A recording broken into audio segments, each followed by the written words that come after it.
Mother, is Maxwell House really the only coffee in the world? Well, your father says so, and your father knows best.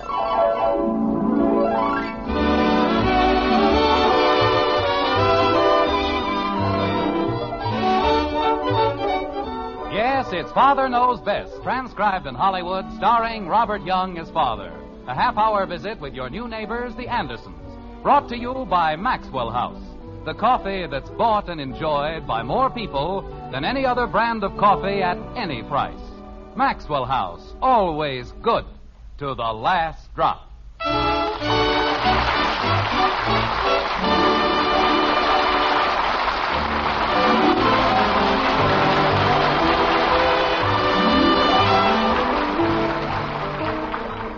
In every family, there are special days.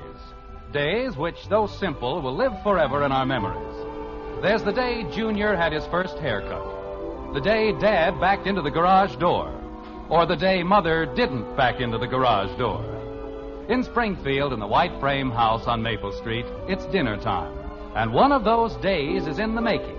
It will be known, as long as an Anderson remains, as the day Father received the Christmas bills. Like this. It's outrageous, that's what it is. The most outrageous thing I've ever seen in my entire life. Pass the potatoes to your father, Betty. Yes, Mother. Potatoes, Father. Thank you. It's gotten so that Christmas isn't a period of joy and celebration. It's a plot to collect all the money overlooked by the government. I've never seen such an assortment of bills. Kathy, won't you please eat your dinner? But I have to watch Daddy. I'm sure he'd much rather you ate your dinner. But I want to see the steam come out of his ears. The what? Well, Bud said when you saw all those bills... Holy cow, Kathy. I didn't mean it really would. I was just,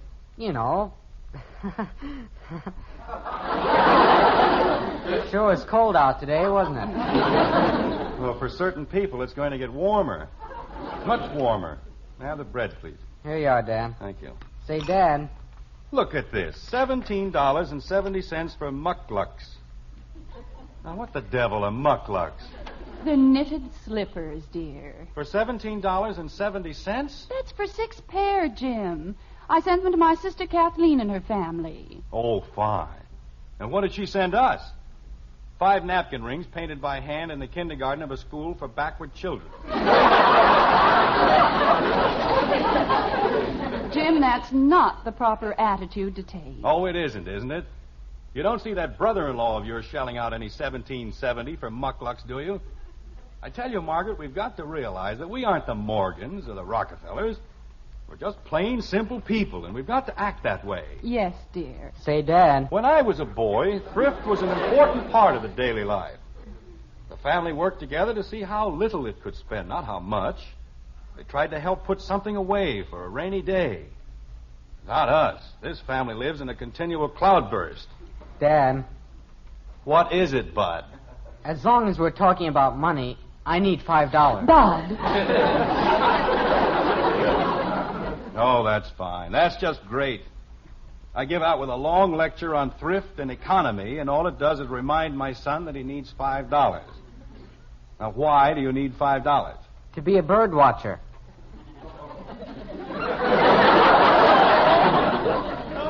A what?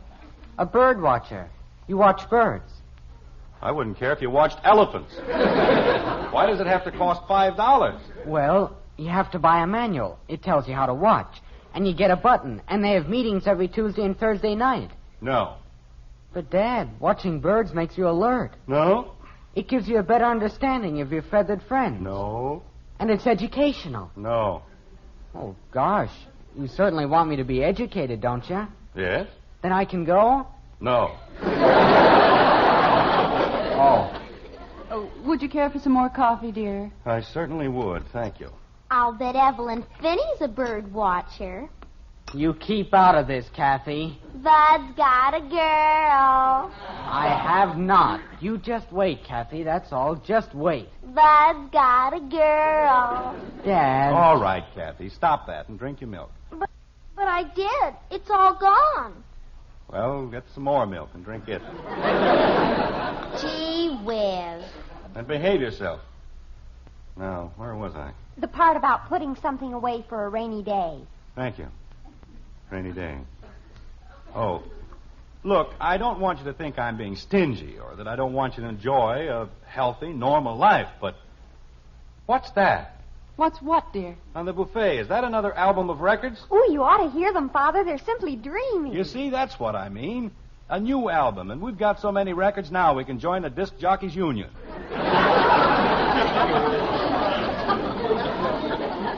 Do disc jockeys have a union, Daddy? How do I know? Well, you just said I said if they had a union, we could join it. Why? Because we have so many records. Are you going to be a disc jockey, Daddy? No, I'm not going to be a disc jockey.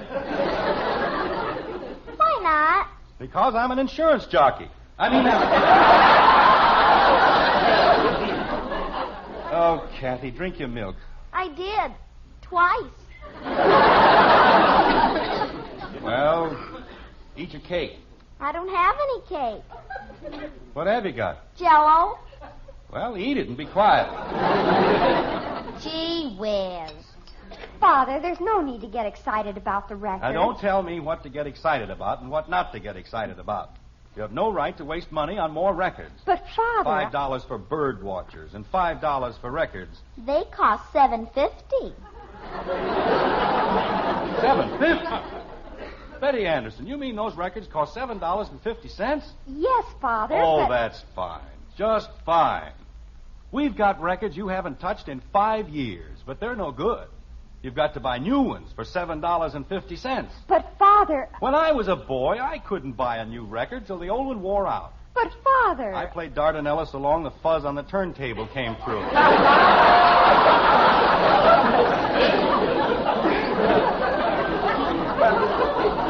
Father... And stop but-fathering me.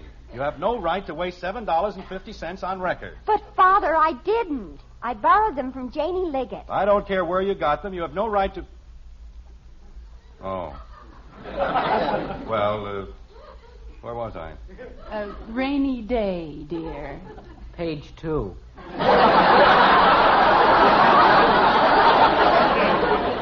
All right, laugh. Go ahead. The whole thing is a big joke. It's very funny. But I'm telling you right now, we're spending too much money. And we're going to cut down. Oh, Jim, I don't think we're extravagant, any of us. Okay, you're not extravagant. You just spend too much money. But we don't waste anything, dear. And we don't spend money unnecessarily. Oh, we don't we? I suppose $5 to watch birds isn't unnecessary. If Bud has to watch birds, he can sit on the front porch and watch them for 10 years. It won't cost him a dime. Holy cow. This family has to learn to conserve. We've got to make things do. Now, here, look at this. Another pair of shoes for Kathy. That's the third pair in 6 months. But, Daddy, I'm growing. Well, do you have to grow so fast? Father! Oh, it's all right, dear. Your father's only joking. Sure, I'm only joking, Kathy. But there's one thing I'm not joking about. This family has to stop spending so much money. And we've got to stop running around. We're going to stay home and enjoy the simple things of life. We've got magazines to read, books to read. I spent $190 for the encyclopedia, and nobody's ever gotten past Marib to Mushy. Jim, there's one thing you don't seem to understand. Just a moment, dear. Bud, the phone. It's Kathy's turn. It is not. But I'll answer it anyway. See if I care. What is it you were saying, Margaret? Well, I was saying that there's one thing you don't seem to understand, that no one has even mentioned going out tonight. Everyone was quite satisfied and quite happy, and this entire discussion seems to be absolutely pointless. Is that so? If I didn't put my foot down every once in a while, this whole family would go to pot. Nobody would ever stay home. Daddy, it's for you. Thank you, Kathy. It's Mr. Smith, Daddy. Thank you, dear. Hello, Heck. No, we were just finishing our dinner. The drugstore? Well, I hadn't thought about going down there, but... Pick up cards for what? You mean the game is tonight?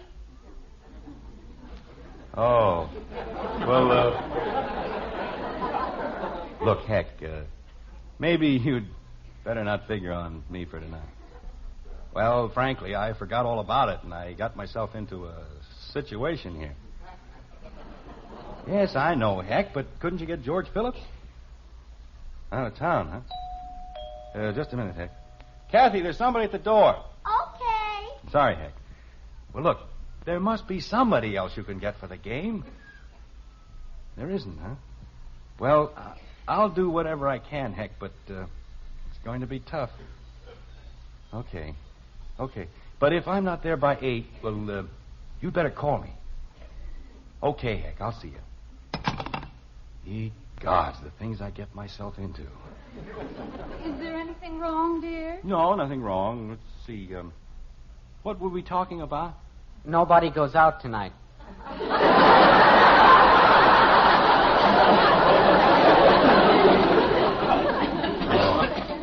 Well, of course, I don't mean that we have to live like hermits. Of course not, dear.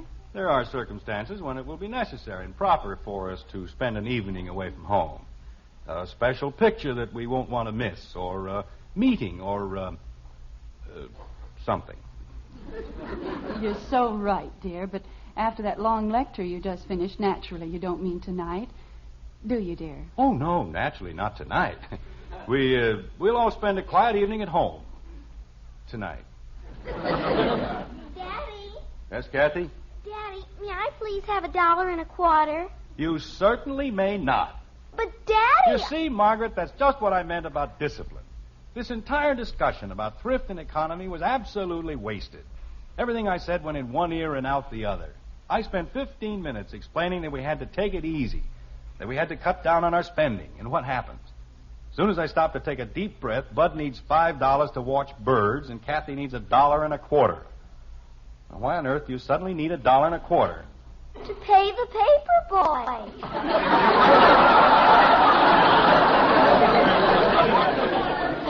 Oh.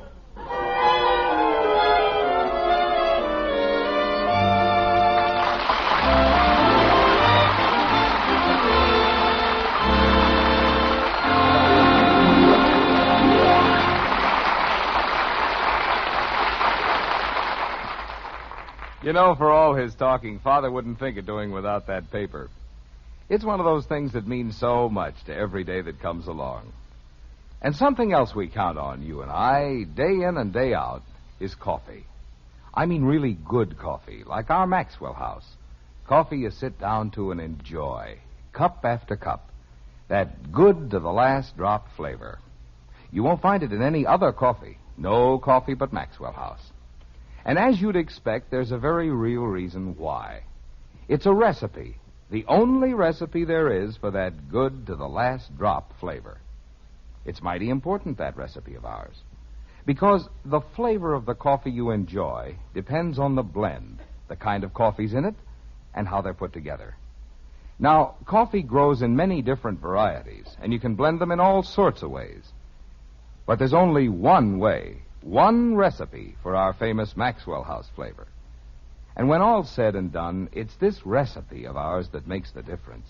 The big difference between just another coffee and the wonderfully good flavor of America's favorite brand. It's a difference you'll taste for yourself the very first time you pour a cup of our Maxwell House coffee. And I hope you will, tomorrow. Hope you'll start enjoying the coffee that's always good to the last drop.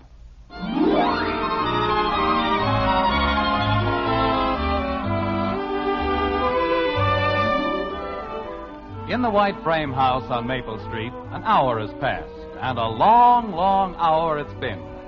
For Jim Anderson, the minutes have dragged by in endless procession. His active mind is buzzing with a weird assortment of masculine schemes, every one of them taken from the file headed How to Get Out of the House. A dozen fantastic plans have already been tried, and none of them has worked. But you've got to give Jim credit.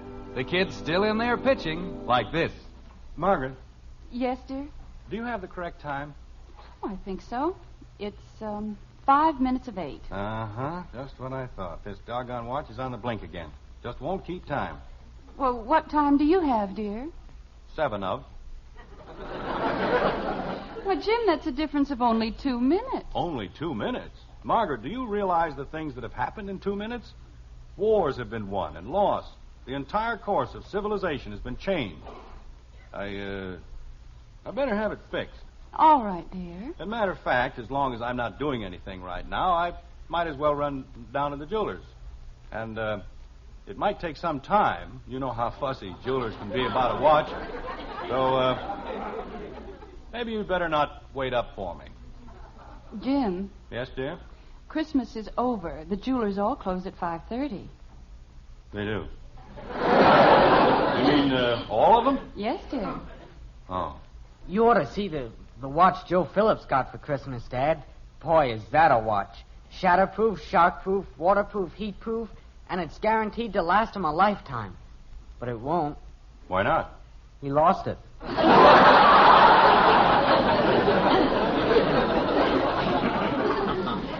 But instead of making bad jokes, why don't you go upstairs and do your homework? That wasn't a joke, Dad. You can say that again. You mean the whole thing? Bud. Go upstairs and do your homework. Okay. You wouldn't want to help me, would you? That's right. Yeah, I sort of figured you wouldn't. Well, I'll see you later. Margaret, I think I'll go out for a little walk. Why, Jim, it's snowing. Well, there's nothing wrong with a little snow. Does a man good to get out in the snow once in a while. The air crisp and clear, the ground all white and peaceful. Jim Anderson, you're not going to tramp around in the snow at your age. I have enough to do without taking care of a sick husband. And stop pacing up and down the room like a caged lion. Father, Yes, Betty? I'll play checkers with you if you like. Thank you. But I'd rather see you doing your homework. Oh, I don't have any homework. I finished it this afternoon. Well, go sew something. Or read a book. And don't tell me you read a book. I'll spot you 2 kings. I don't need to be spotted 2 kings, and I don't want to play checkers. Margaret, Yes, dear. do you need anything at the drugstore? No, dear, not a thing.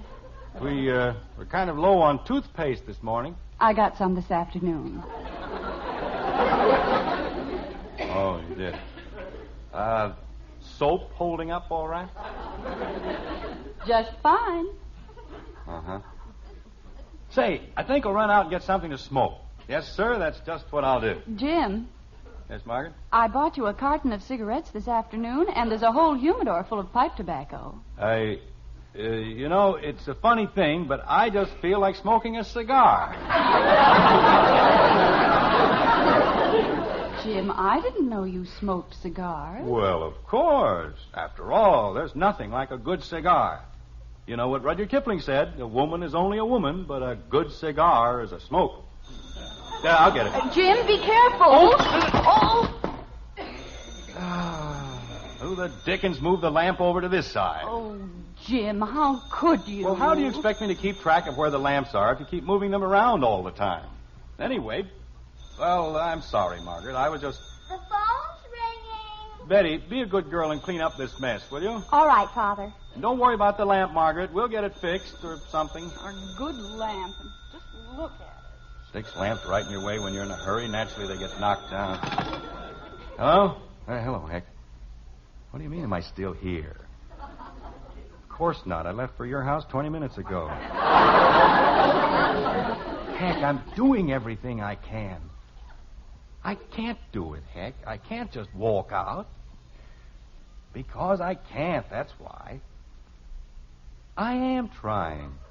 Well, stop worrying about it. I'll figure something out. Okay. Yeah, call me later. So long. Who is that, dear? It was Hector, honey. He just wanted to talk to me. About what, dear? Is anything wrong? Oh, no. He wanted me to come over there. He probably wants to talk to me about something. Like what, dear? Well, it's probably very complicated. You'd be surprised. I'll bet I would. Yeah. Are you through with the newspaper, dear? I think so. Well, I guess I'll sit down and read the paper. That's a very good idea. Daddy, We're in the den, Kathy. Daddy, I just thought of something wonderful to save money. How much does water cost? Not very much, dear. Why? Well, it costs something to get it hot, doesn't it? So I thought if I only took one bath a week... Are you supposed to be taking a bath now? Uh-huh. Well, take it.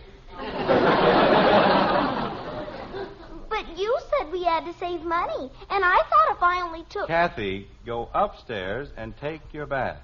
Gee whiz. You heard your father, Kathy. Now go ahead. First they want to save money, then they don't want to save money. Why don't they make up their minds? Say, did you see this in the paper? They're having a big meeting in the school auditorium. Tomorrow night. Oh. Yeah, that's right. It's tomorrow. Jim. Father, I put all the broken pieces on the service porch, but I don't think they can fix the lamp. It's a mess. Thank you, Benny. You're welcome. Were you going to say something, dear? Oh, no, it's all right. Mother, Yes, Betty. have you seen the records I borrowed from Janie? Well, no, dear, I haven't. Where did you leave them? Well, I put them over there on Father's chair. Father, you're sitting on them. I am? Oh, I thought it felt kind of funny. Oh, Father, how could you? $7.50 worth of South Pacific, and look at it. Well, they're only cracked a little, Betty. Hey, look at this one. Only the front part of it's broken off. You can still play the whole chorus, and that's all anybody listens to anyway. She'll never talk to me again, and I don't blame her. Oh, Betty, will you please stop that moaning and groaning? I'll buy Janie another album. And stop looking at me as though I went around beating little children. Yes, Father. Man tries to spend a quiet evening at home, and what happens? Lamps fall down, people stuff records under his cushion. I'll get it. Jim, please be careful. Margaret, I make a practice of knocking lamps down. Anybody listening to you would think I broke a lamp every day. Yes, dear, but be careful just the same. Never liked the darn lamp anyway. Silliest looking lamp I ever saw in my life. Hello? Yes, I'm still here. Look, Heck, I told you in the very beginning I didn't think I could make it.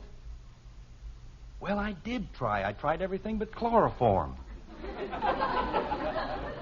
It won't do any good to call me back later. Why don't you just forget the whole thing? Jim? Just a minute, Heck. What is it, Margaret? Is that Hector again? Yes, dear, it's, Hector. Well, Jim, if it's really that urgent, why don't you run over there? You wouldn't mind? No, but if they can't get anyone else, why don't you have them come over here for the game?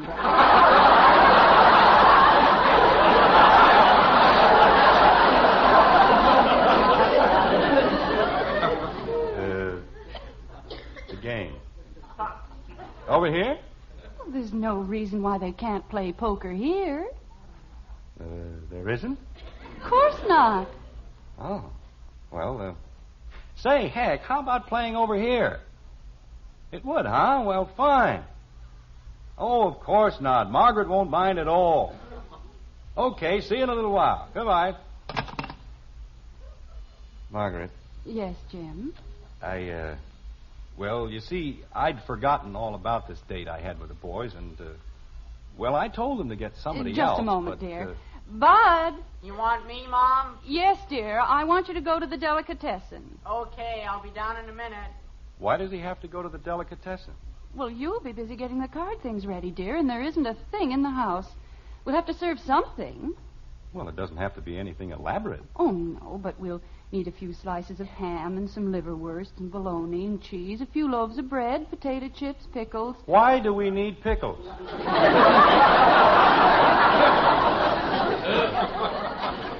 There's no sense in running hog wild just because a couple of men are coming over to play poker.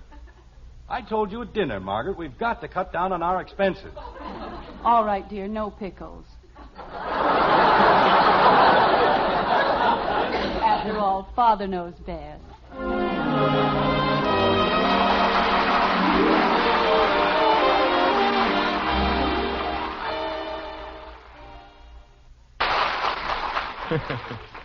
Well, pickles or no pickles, I'm inclined to think it's Mother knows best when it comes to shopping for the family groceries. Take coffee, for instance. Mother knows that when she buys coffee, there's just one thing that means real value. It's the flavor you get for your money that really counts. And these days she understands it's more important than ever to get the most flavor for every penny you spend. And that's just what you do get in our Maxwell House coffee. You get a full measure of that wonderful Maxwell House flavor.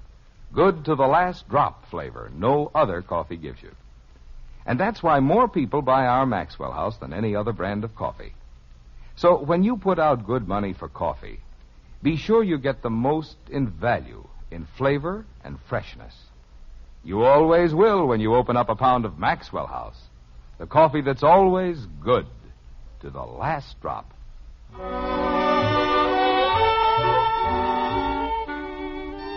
The lights are out in the white frame house on Maple Street. The children are asleep, the guests are gone. The last chip has been put away, and the poker game is a thing of the past.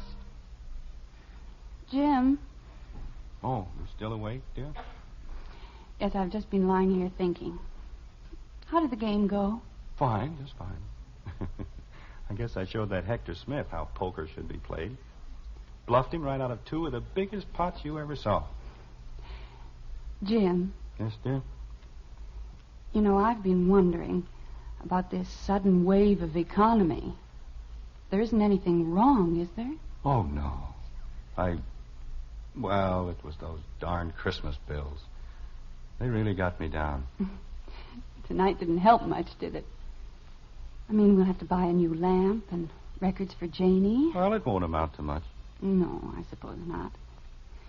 Including the food and drinks, I figure that the quiet evening at home came to just $32.50.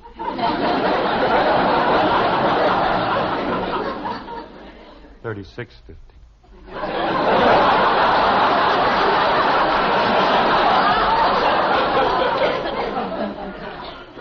No, dear. $32.50. I can get a new lamp for... Oh. You mean you... I certainly did. $4? And 22 cents. Good night, Margaret. Good night, dear.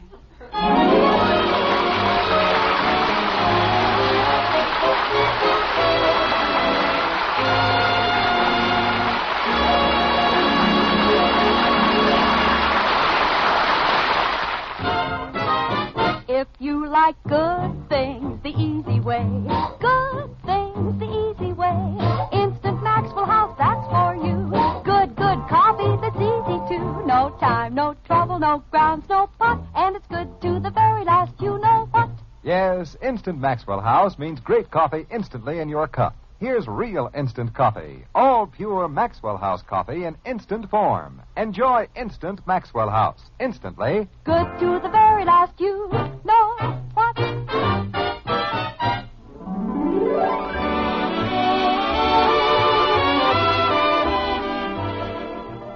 Join us again next week when we'll be back with Father Knows Best, starring Robert Young as Jim Anderson, with Roy Barbeque and the Maxwell House Orchestra, and yours truly, Bill Foreman.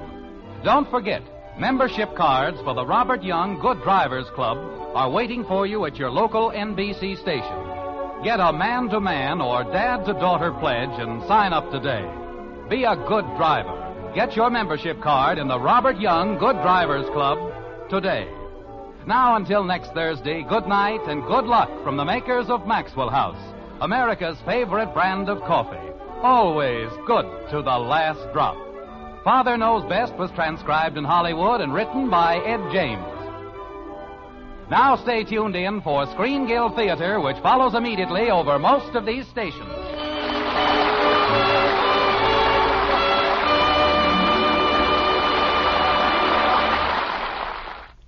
Here are three top stars on Screen Guild Theater, next on NBC. Mother, is Maxwell House really the only coffee in the world? Well, your father says so, and your father knows best.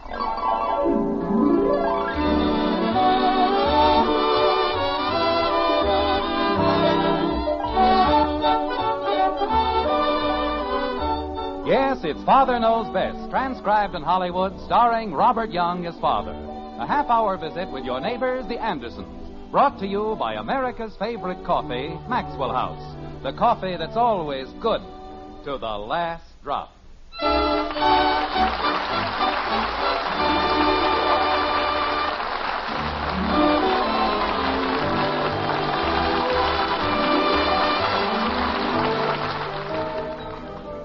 A decade or so before the turn of the 20th century, the city editor of the New York Sun came up with a remarkably simple definition of news.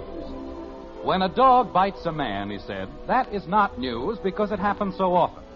But if a man bites a dog, that is news. Well, in Springfield, in the white frame house on Maple Street, news may very well be in the making. Nothing unusual has happened thus far, but it's quite possible that before the week is out, a man named Anderson will bite a dog. Like this. Holy cow, Dad, I couldn't help it. Bud, when you signed the good driving pledge... But I wasn't even driving, Dad. The car was just sitting there. And the fender dropped off all by itself. Sure. Bud, that's the most ridiculous thing I've ever heard. But it's true, Dad. I wouldn't be surprised if the whole car fell apart.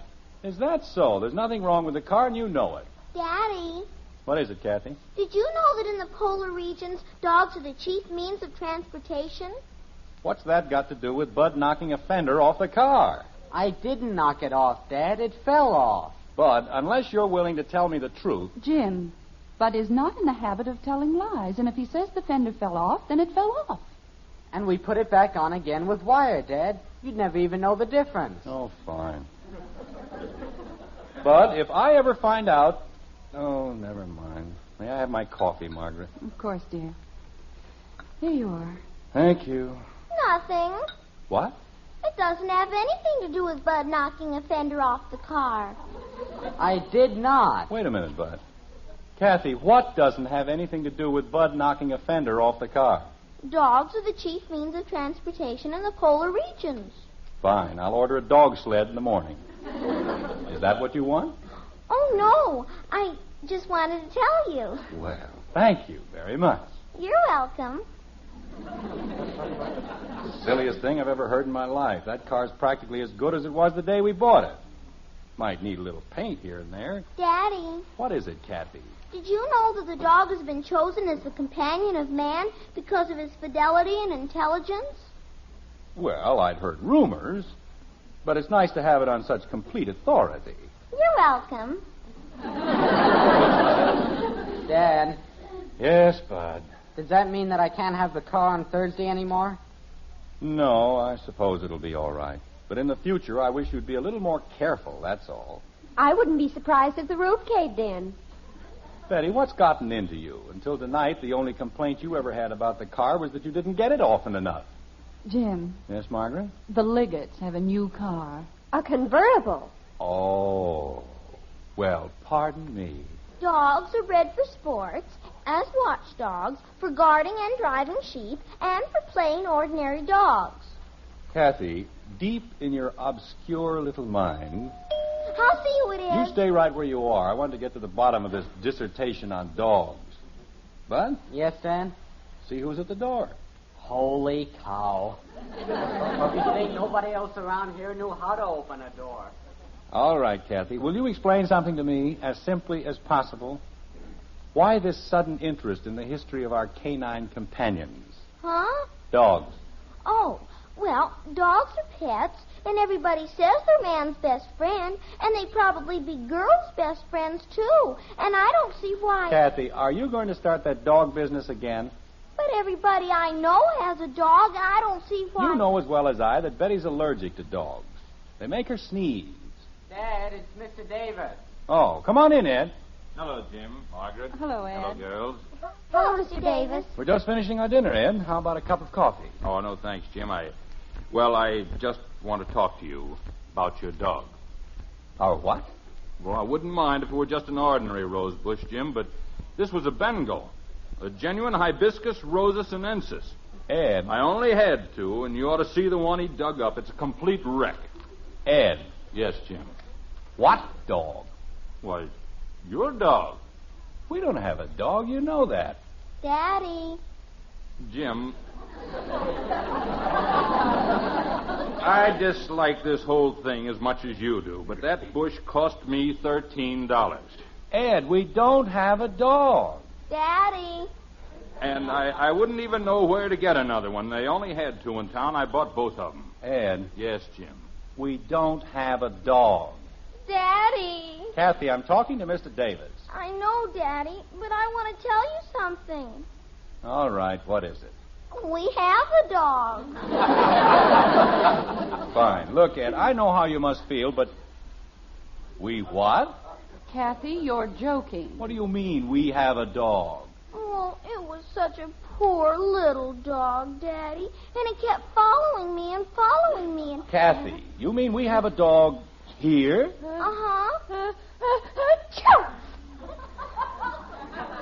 Betty, stop that. I can't stop it, Father. You certainly can. Kathy, you've been told 1,000 times not to bring a dog into the house. Achoo!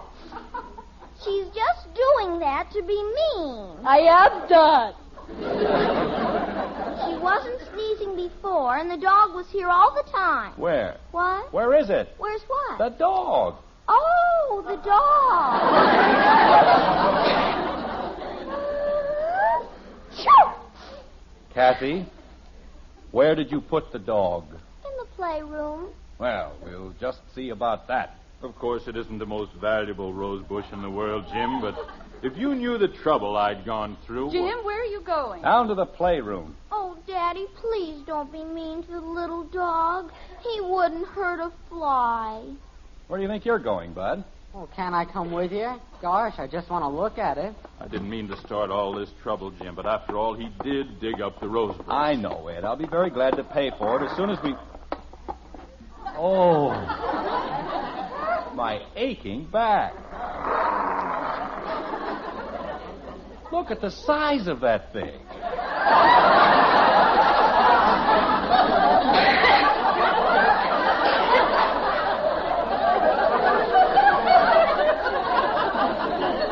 Holy cow. I'll just wait for you upstairs, Jim. Kathy, that isn't a dog. It's a werewolf. No, it isn't, Daddy. It's a dog, and you're frightening him. I'm frightening him. Poor little fella. We're not going to hurt you. Kathy, get away from him. But, Daddy... You heard me, Kathy. You don't get away from that dog. Well, stay over there if that's what he wants. But don't get too close. Jim, Ed Davis said there was a lion in the basement. Did you? Oh, Kathy. Isn't he cute, Mommy? Kathy, come over here. You better do as your mother says, Kathy. Maybe she better do what the dog says.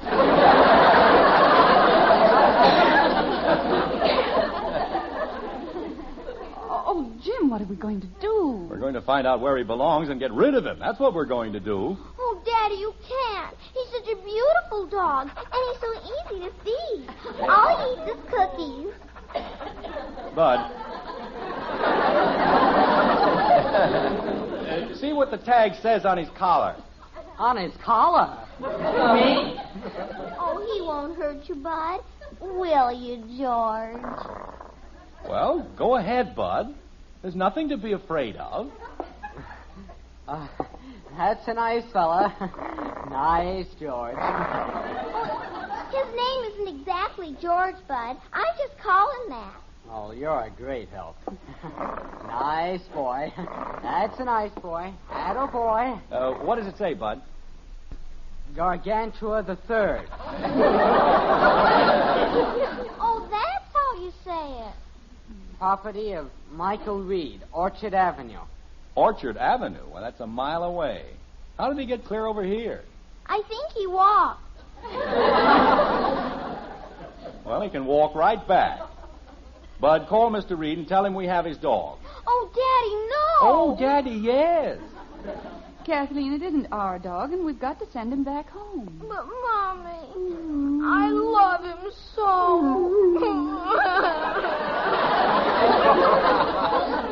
Oh, don't cry, Kathy.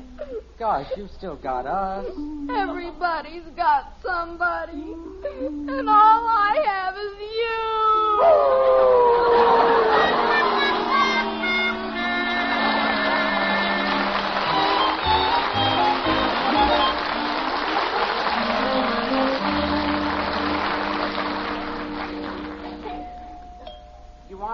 answer it, Dad? No, never mind. I'm right here. Mr. Anderson? Yes? I'm Mr. Reed's chauffeur. Oh, yes. Come on right in. Oh, thank you. Very nice of you to go to all this trouble. Oh, it's no trouble at all. Mr. Reed was quite concerned about Gargantua. Quite concerned. Well, we weren't too happy about him ourselves. Kathy, You want me, Daddy? the man is here for the dog. Gee whiz. She'll have it up here in just a minute. Peculiar-looking animal, isn't it? Oh, no, it's a very valuable dog. Weimaraner. You don't say. Yes, it's a German hunting dog. Very intelligent. Well, that's a matter of opinion. Kathy, will you please hurry? Daddy, I can't find him. You what? Oh, Daddy, the most terrible thing happened. He got away. Kathy, But he did, Daddy. I just opened the door, and he was gone. you didn't happen to give him a push. Oh, Daddy, how can you say? Well, maybe one little push. Now, see here, Kathleen. Oh, you don't have to worry, Daddy. I think I can find him again later. I'm awfully sorry about this. I understand. Oh, hello, Ed. Oh, Jim, I don't like Ed, please, I told you I'd get you another rose bush, and I will. First thing in the morning. I know, Jim, but after all, now... George got away. Yes, I know he got away. Only he didn't get far enough away. Have you seen him? Yes, I've seen him. He's in my backyard, and he's having a wonderful time. All right, Kathy, go get him. Gee whiz. And, Jim, Yes? when you get that hibiscus sinensis tomorrow, make it 2. Oh, no.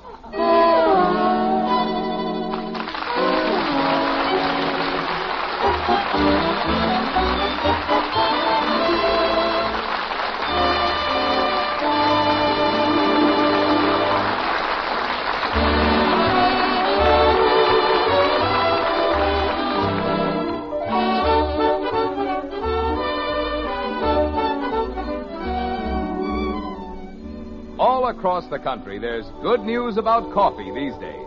Grocers everywhere are featuring Maxwell House at lower prices. That's right. These days, the coffee with that wonderful good to the last drop flavor comes to you at the lowest prices in months. A mighty welcome occasion for everybody. You, your grocer, yes, and for Maxwell House, too. With Maxwell House coffee, we've always aimed at one thing, to bring you the best in coffee at the lowest possible price. And that's meant a lot. Meant you could always count on more flavor for your money in every cup of Maxwell House, more wonderfully good cups of coffee in every pound. It's the reason why, year after year, folks everywhere have found Maxwell House is true economy. And nowadays, Maxwell House is more than ever today's coffee buy. The world's most famous coffee flavor is yours to enjoy every cup you pour. And the price is the lowest in months. So tomorrow, get your money's worth and more. Bring home a familiar blue tin of Maxwell House and start enjoying coffee that's always good to the last drop.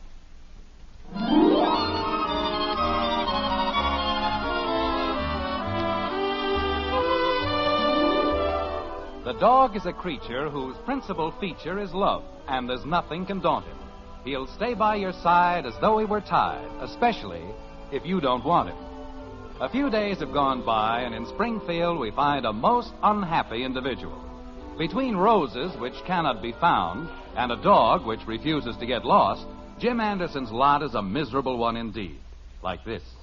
Go on, get him. Oh, isn't he cute, Daddy? He wants to play. Well, tell him to play with something else. But he likes you, Daddy. All right, I like him, but you don't see me biting his shoes. Oh, he just wants to be friendly. No good fender. Why don't they make the bolts big enough? They don't want you to fix your car, that's what. Expect you to buy a new one every 5 minutes. Daddy, What is it, Kathy? George is hungry. George is hungry. George is sleepy. George. Kathy, Yes, Daddy? how many times have you found that dog? 6. And how many times have we sent him home? 6. Most ridiculous thing I've ever heard. Any dog that's stupid enough to get trapped in back of a fence 6 times in a row. Hi, Jim. Oh, Ed, come on over here. I've got good news for you. Okay. Hey, see, George is back again. Yeah, idiotic animal. Comes clear over here from Orchard Avenue and then gets stuck in back of the Willoughby's fence. Smart dog. He is smart, Daddy. He knows that's where I meet him. Well, why don't you leave him there? Let somebody else find him for a change. But, Daddy, the Willoughbys moved away. There wouldn't be anybody to feed him. He can always eat rose bushes. Oh, that's what I wanted to tell you, Ed. There they are. You mean those? Yep, 2 Bengals, and I had to go clear to Plainfield to get them. Jim, I don't like to be difficult, but those aren't Bengals. They most certainly are. Look at the tags. Well, marked Bengals, all right, but... Oh, well, you see, Jim, there are 2 kinds of Bengals, Hibiscus rosa sinensis and Rosa japonicus. Now, mine were Hibiscus sinensis, and they're a much hardier variety. Ed, a rose is a rose. And you said Bengals. I don't like to argue, Jim, but I said Hibiscus sinensis. You see, the japonicus is very susceptible to mildew and thrips. That's bad, huh? Oh, yeah, especially around here. The japonicus doesn't do well in Springfield at all. It needs a much milder climate. I see. You wouldn't consider moving? Nothing. I'll keep looking, Ed. After all, what's a few more days? I wouldn't be able to do anything but work anyway. Mr. Anderson? Oh, hello there. We're back here near the garage. Mr. Anderson, I don't know what to say. Mr. Reed is most apologetic. Yes, I'm sure he must be. Well, I'll be getting back to my gardening. I've got another bed of geraniums to set out. I'm sorry they weren't the right ones, Ed. Oh, that's all right, Jim. There's no particular hurry, I guess. Mr. Anderson, I want to assure you that we've done everything in our power to keep Gargantua at home. I'm sure you have. I've gone over the fence with a fine-tooth comb. We've fixed everything, and still he gets out. Maybe the fence isn't high enough. Well, it's quite high, but we're going to make it higher. And now, if I may have the dog. Yes, Kathy. Now, where the dickens did she go? Kathy! You want me, Daddy? Where's George? George? We call him George. Kathy! I'm coming, Daddy. Maybe if you called him George, he'd stay home. Well, it might be a little confusing, but we'll try. Kathy, why is it... What happened to George? I don't know, Daddy. Isn't he with you? No, he isn't with me. Where'd he go? I don't know. Kathy, why is it that every time Mr. Reed's chauffeur... George. Thank you. Every time George shows up, George... George? Yes, sir. George. Oh. Well, why is it every time George shows up, the dog disappears? I don't know. What do you know? I don't know. I'm sorry, George, but George, Gargantua. George! Jim! Ed, is George over there? He certainly is, and I'm very slowly reaching a point where I don't think it's at all funny. Ed, he didn't tear up another rose bush. No. Well, thank goodness. This time he got the geraniums. George dug up the geraniums? No, but I made a bed, and he's lying in it.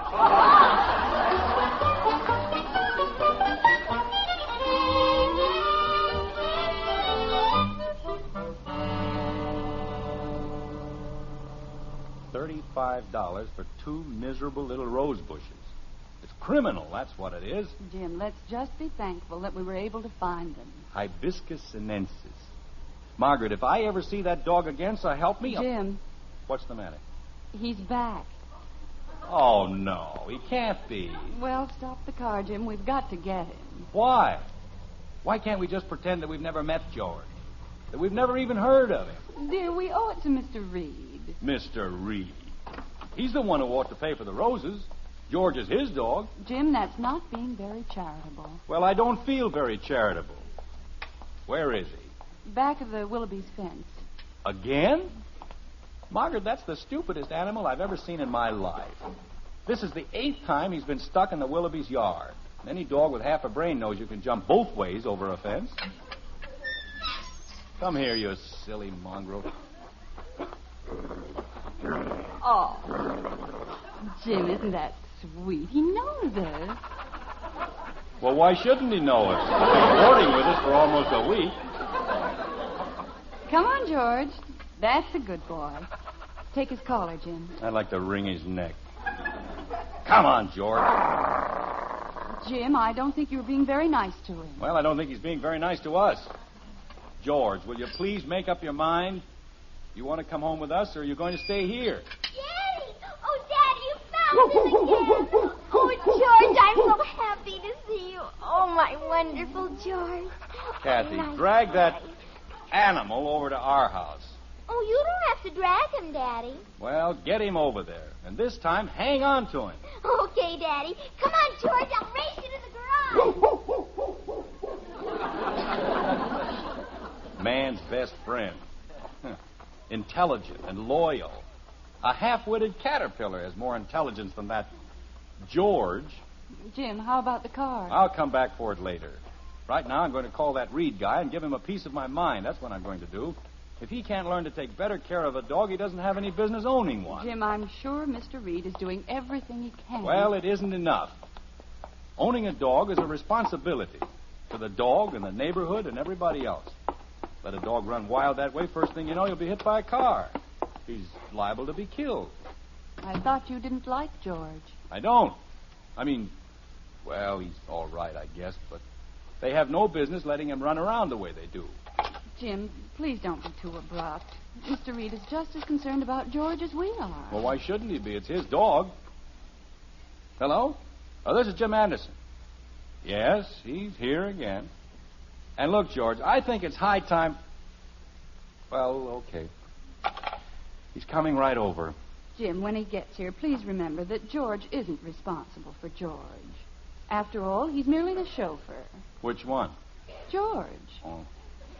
He told me this morning that Mr. Reed was going to have the entire fence made higher, and if Mr. Reed thinks that much of George... Just a minute, Margaret. Bud! You want me, Dad? Go outside and hang on to George.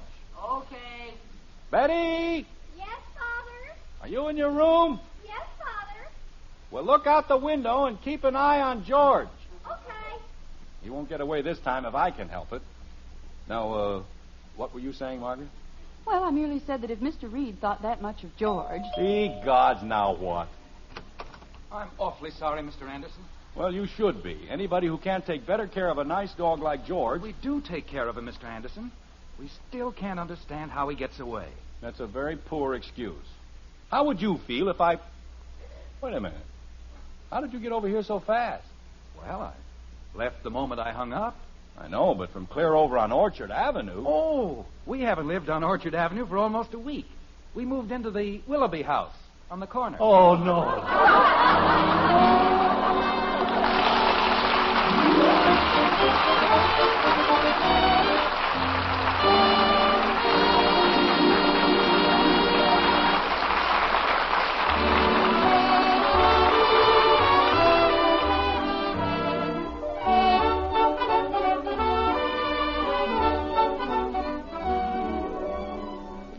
When you go grocery shopping this weekend, be sure to see the welcome news about coffee in your store.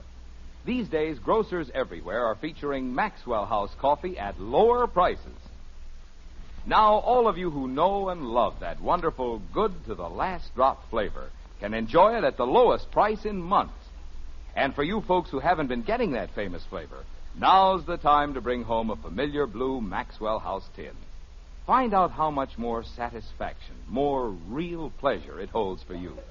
Cup after cup, day after day, you can always count on that Maxwell House flavor. For we'll never compromise on the quality of a single pound. Tomorrow, look for Maxwell House at the lowest prices in months. Now, more than ever, today's coffee buy. Get your money's worth and more with coffee that's always good to the last drop.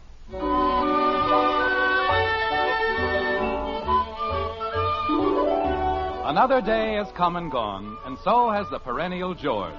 There's peace once more in the Anderson household, but we wonder just how long it will last. It never does it? Like this. Most ridiculous thing that ever happened in my whole life. Stealing a dog out of his own yard. They could have had us arrested. Father, Yes, Betty? have you noticed how quiet it's gotten around here? I certainly have. Nice and quiet. How was I supposed to know anybody'd moved in? Why didn't they put up curtains or something? That George is a pretty smart dog. And what a character. You know what he did yesterday? Whatever he did, I'm not going to pay for it. Oh, it wasn't anything like that, Dad. Kathy taught him how to play hide and seek, and he was really hiding.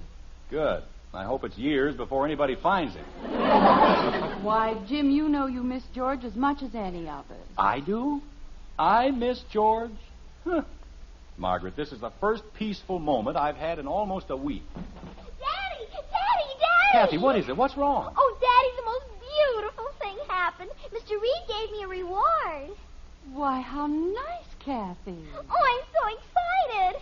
Well, it was certainly the least he could do. What was the reward, Kathy? I can borrow George anytime I please. No. Isn't it wonderful? Here, George. Oh, my beautiful George. Hiya, boy. Achoo! Hello, George.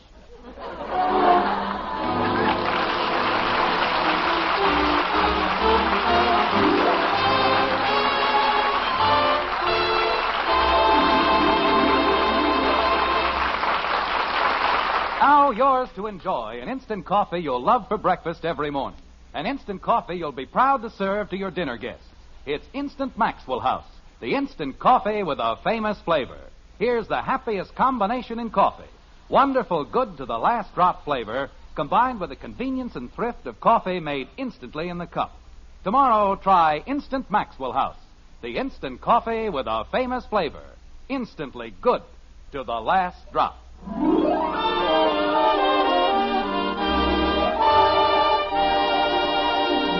In lands across the seas, many people still lack the simplest necessities of life. Food is inadequate, clothing scarce. Help is needed from each of us who can send it. The time to send that help is now. The way to send it is through CARE, C-A-R-E. For this is National Care Week, and Americans everywhere are joining in sending food and clothing abroad. To send a 24-pound package, mail $10 to CARE, New York. That's $10 to CARE, New York. Enclose your name and address and the address of the recipient. Delivery is guaranteed. Join in National Care Week now.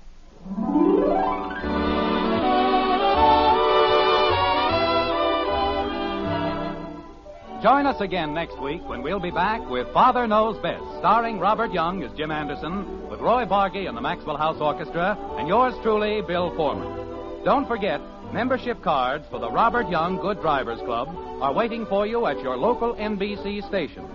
Get a man-to-man or dad-to-daughter pledge and sign up today. Be a good driver. Get your membership card in the Robert Young Good Drivers Club today. Now, until next Thursday, good night and good luck from the makers of Maxwell House, America's favorite brand of coffee. Always good to the last drop. Father Knows Best was transcribed in Hollywood and written by Ed James. Now stay tuned in for Screen Guild Theater, which follows immediately over most of these stations.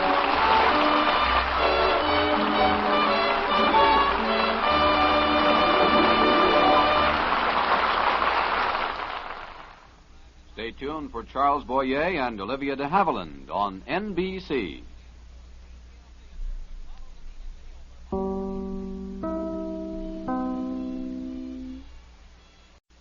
Mother, is Maxwell House really the only coffee in the world? Well, your father says so, and your father knows best.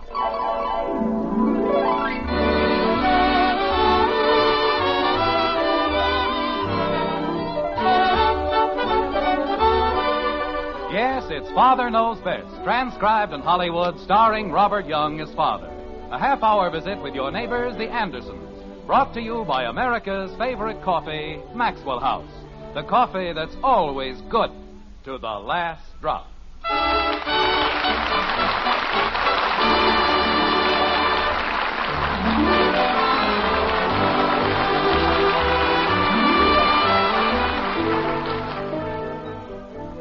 There was once an ancient Greek, a lad named Zenobius, who probably didn't know a putter from the front end of a buggy whip. Yet in the year 154 A.D., he wrote, "Contests allow no excuses, no more do friendships."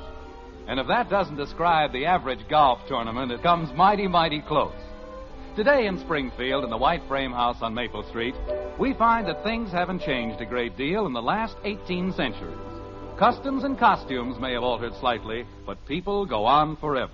Like this. But, Mother, the whole play depends on it. I told them I'd buy a new dress. I'm sorry, Betty. You had no right to tell them anything like that. Mother, you don't understand. I'm the star. I'm Camille. And how can Camille die in an old dress? You just have to manage, dear. The greatest opportunity of my life. Everyone will be watching me, and I have to die in that old rag. I'll just die. I'm sure you will, dear. Mother, you're not even listening. Why can't I just ask him? Betty, I know it means a great deal to you, but try to think of the rest of us. Your father's having so much trouble with his car. Now, if you ask him for a new dress... Oh, dear, I told them to be careful. Bud, what are you doing out there? I wasn't doing anything, Mom. Oh, he was too. Kathy, you and Bud come in here this very minute. Mother, couldn't we explain to him that it's really sort of an investment? Betty, please, not now. Bud, what was that noise? Noise? You mean just now? Yes, just now. You mean the noise that sounded like a window breaking? Yes. A window broke. Bud, which window and who broke it? It was the garage window. And a rock broke it. Mother, they've ruined everything. Now I'll never get the dress. What did we do? You broke a window, that's what. And Father will be all upset. I didn't break a window. Kathy broke it. I did not. You broke it just as much as I did. I didn't even touch the rock. Well, it was your golf club, and you told me what to do. I did not. You certainly did. I certainly didn't. Children, please. Your father be home soon? He's home now. He is? Oh, dear. Kathy, don't you say anything to your father until I've had a chance to Margaret! say... Yes, Jim? I'm home. We're in the kitchen, dear. He would have let me have the dress. I know he would. Now he never will, and it's all your fault. Mine? Yes, yours. You and that junior grade Frankenstein.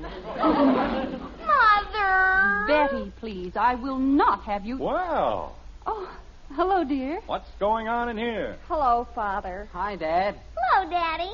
How do you do, Clara, Lou, and Em? Hiya, honey. Hello, dear. As I said before, why the kitchen convention? You're home a little early, aren't you, dear? Yes, we finished a little earlier than usual this afternoon. What's the matter with the kids? They look as though they... Dinner won't be ready for half an hour, Jim. I hope you don't mind. No, I don't mind.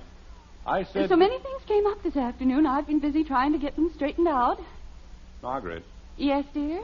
what happened? What do you mean, dear? I'm being steered away from something. What is it? Daddy. I should have known. All right, Kathy, whose window is it this time? Ours, the one in the garage. Well, that's a novelty. I guess it was my fault, too, Dad. I was showing her how to play golf. I won't ever do it again, Daddy. Well, you don't have to look so solemn about it. You certainly didn't do it on purpose. Did you? Oh, no, Daddy. There's nothing so terrible about breaking a window. Just an accident, that's all. Jim, Yes, Margaret? do you feel all right, dear? Sure I feel all right. I feel fine. Why? I was just wondering. Father. Betty. Please. But, Mother, as long as he feels that way. Jim, I told her quite definitely that it was out of the question. What is? Father, I have to have a new dress. It's for the third act of Camille, and I told the dramatic coach I would, and it's only $17, and it's just beautiful for when she dies. Who, the coach? Father, Camille. Betty, I told you just a few minutes ago. Just a second, Margaret. If the dress is that important and Betty promised, well, there's no reason why she can't get it. Father! Holy cow. After all, it's only $17. What's that? Wait till I tell Janie Liggett. Jim, are you sure you feel all right? Never felt better in my life. Margaret, Do you know what I did this afternoon? No, dear, but if you want to lie down... I beat Jim Hathaway. That's fine, dear, if you want to lie down for a while before dinner. Oh, it's pale green, Father, and it's just like pistachio whipped cream. Fine. Margaret, you don't understand. Jim Hathaway was a 3-1 favorite. He was even money to win the whole tournament. And I beat him. Don't you see what that means? I'm in the semifinals. Daddy! Holy cow, Dad, no kidding. 15 years and I finally made it. The semifinals. With pale makeup and a soft spotlight. Oh, Father, I'm the happiest girl in the world. Yes, sir, 15 years. And that isn't the best part. Do you know who I have to play? Ed Davis. And if I can't beat him, I'll hang up my shoes. Why? What? Why will you hang up your shoes? That's just an expression, Kathy. It means I'll give up. Wearing shoes? No, Kathy, playing golf. Gosh, Dad, you might even win the cup, mightn't you? I certainly might.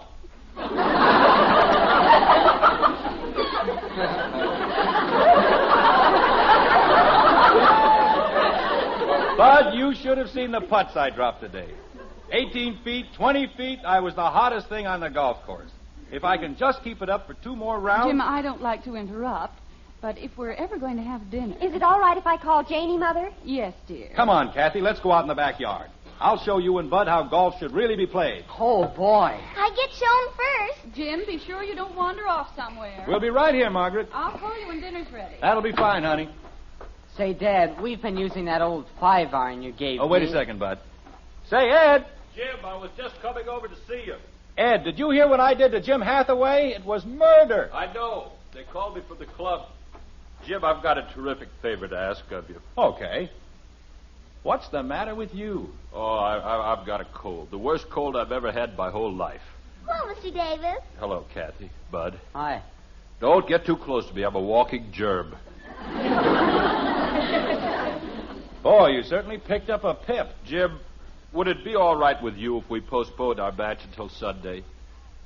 Gosh, I don't know, Ed. That's when the finals are supposed to be played. I know, Jim, but I'm pretty sure I could lick this cold by Sunday. Then I could play the semifinals in the morning and the finals in the afternoon.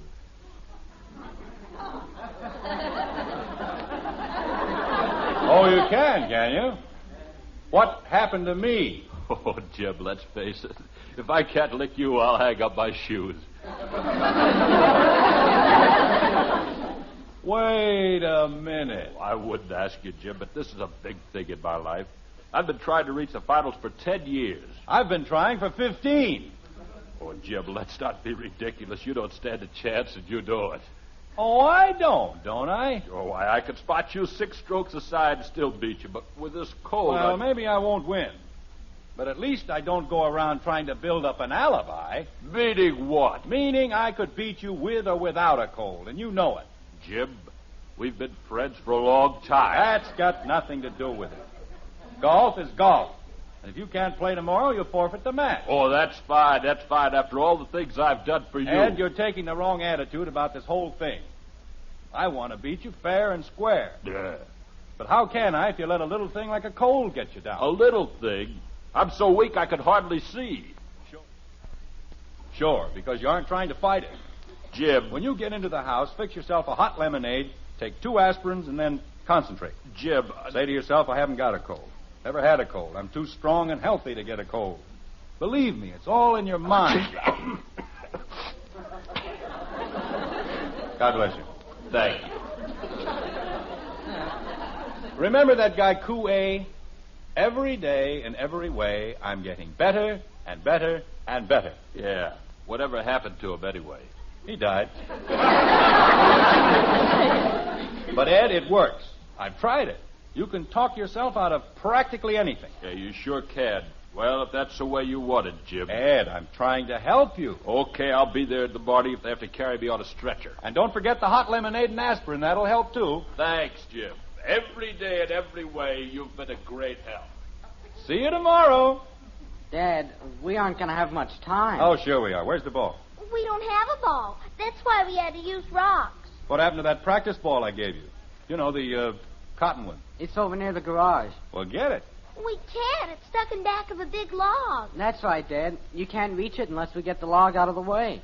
I've never seen a more helpless pair of kids in my life. Is this it? Uh-huh. Over there, in back.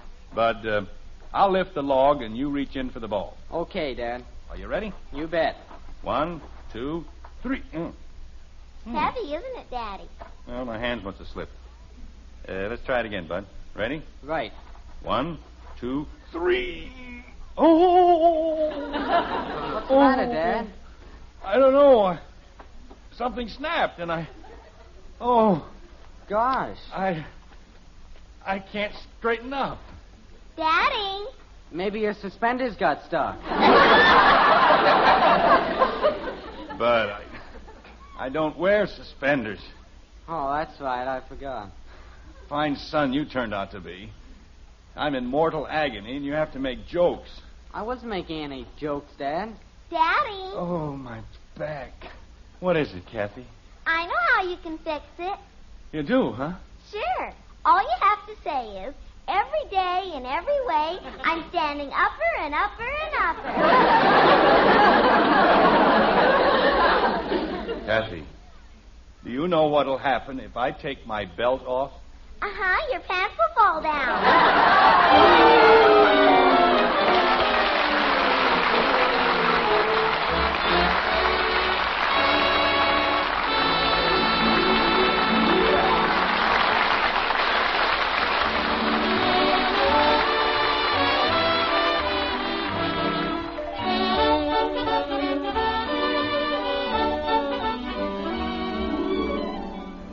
All over the country, you've been seeing good news about coffee in your grocery stores.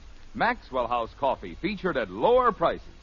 And these days, you'll be seeing more of the same good news. Still lower prices on America's favorite brand of coffee. A welcome occasion for everybody. You, your grocer, and Maxwell House, too. Now that wonderful good to the last drop flavor is yours to enjoy at the lowest prices in months. Rich, satisfying flavor you can count on cup after cup, day after day. Because with Maxwell House coffee, we have just one aim: to bring you the most in flavor and real enjoyment every pound you buy. To bring you truly good coffee at the lowest possible price. That's why Maxwell House gives you so much more flavor for your money. Your money's worth and more in pleasure and satisfaction. And at today's prices, it's more than ever today's coffee buy. Next time you shop, look for that familiar blue Maxwell House tin in your store. Featured these days at the lowest prices in months. Start enjoying coffee that's always good to the last drop.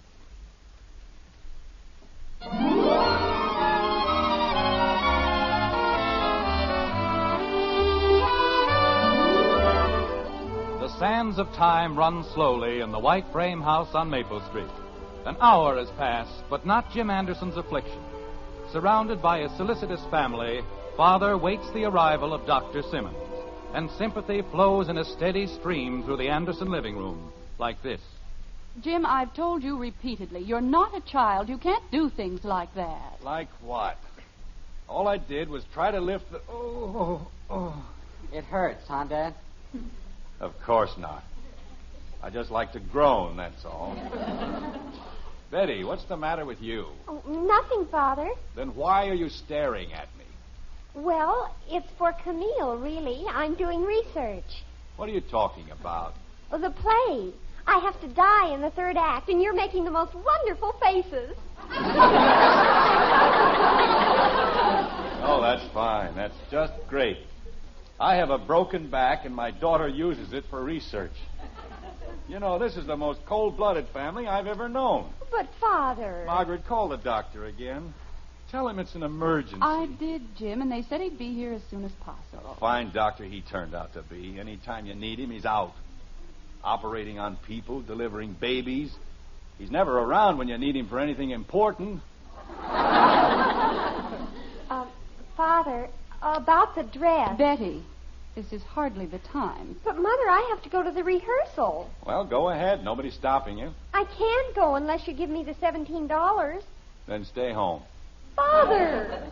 Doesn't it mean anything to you that I'm practically dying?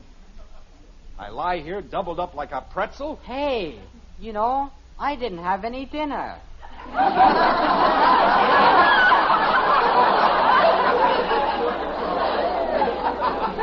Bud, how can you think of food at a time like this? Well, I'm a growing boy.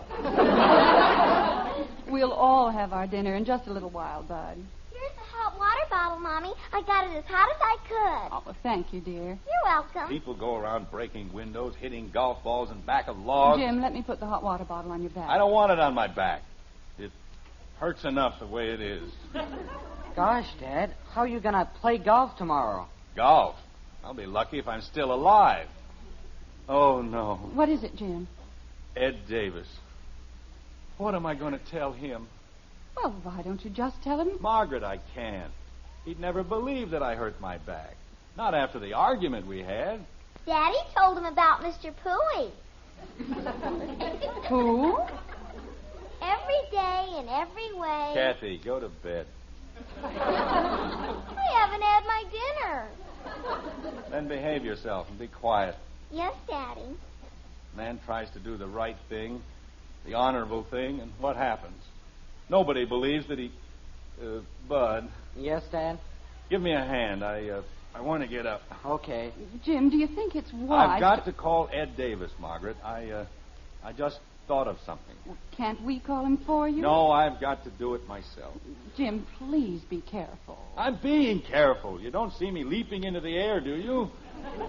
Oh. Grab his other arm, Betty.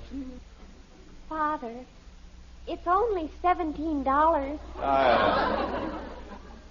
When I was a boy, people were considerate. They were thoughtful and kind. Oh, will you, Betty? When people were dying, they at least showed them the proper respect. They didn't follow them down to the grave, hounding them for $17.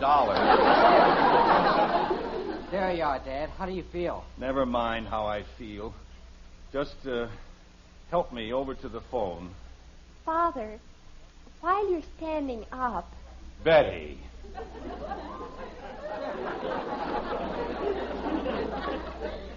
Yes, Father? Go away. But, Father... I said go away. Bud and I can manage alone. Jumping creepers. After I told everybody I was going to get She it. wouldn't care if somebody dropped a bomb on my head, just as long as she got that idiotic dress. You want me to dial the Davises for you, Dad? Thank you very much, Bud. You've been a great help. Oh, that's okay, Dad. Say, Dad, you won't be able to use the car tonight, and I just thought... Well, stop thinking. You had the car last night, and that's enough. Here, let me have it. Holy cow. Hello? Oh, hello, Ed. This is Jim Anderson. Oh, hello, Jim. Say I owe you an apology. Oh, that's all right, Ed. You know, I've been thinking things over, and I don't see any reason why we can't postpone our match until Sunday. What for? Well, I want you to be at your best, Ed, and that'll give you a chance to get over your cold. What cold? Jim, I don't know how to thank you. I did just what you said, and I feel like a new man. You, what? Oh, I've still got a couple of sniffles, but I feel great. You do, huh?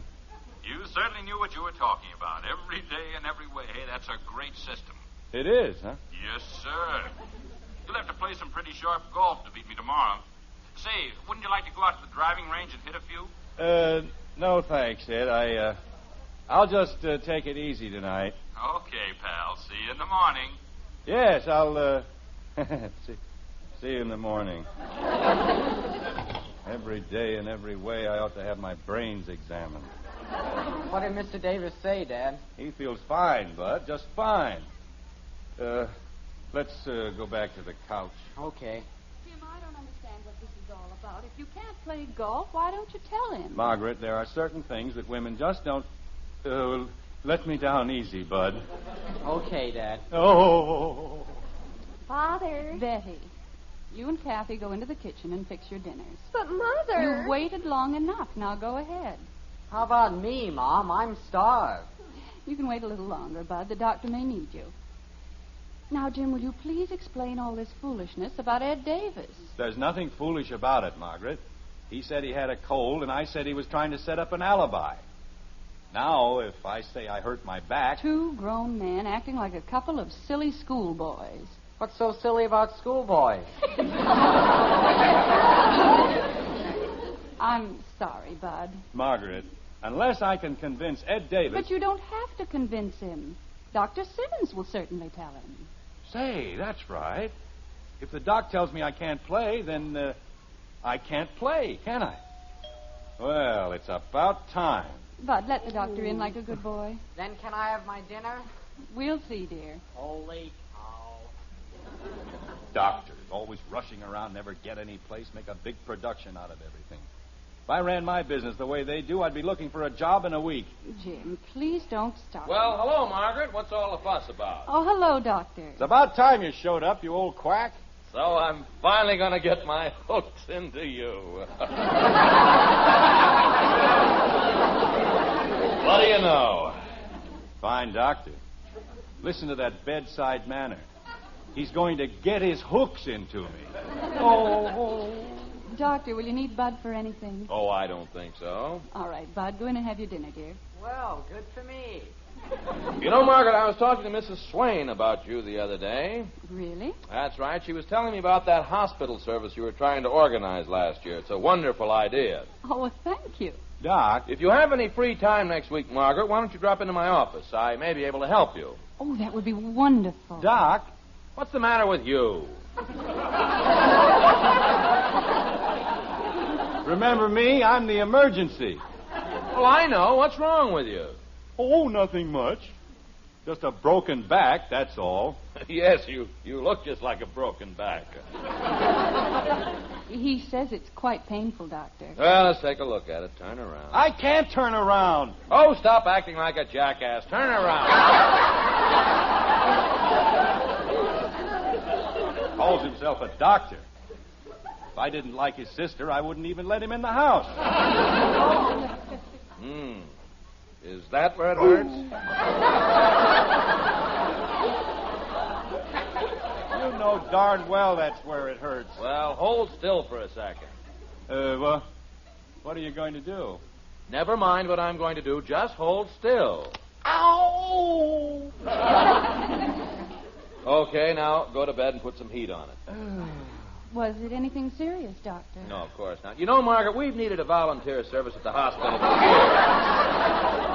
And if you can just get it started... Say, Doc. I'm talking to Margaret. Well, I hate to interrupt anything so vital, but what else do I do? I just told you, go to bed and put heat on your back. Is that all? Well, I can send a nurse around to hold your hand, if that's what you want. You mean it wasn't serious? It was a simple dislocation. And if you'd remember that you were 40 instead of 4, it wouldn't happen. Gosh, I can stand out. Isn't that wonderful? Only 40 years old, and he can stand up.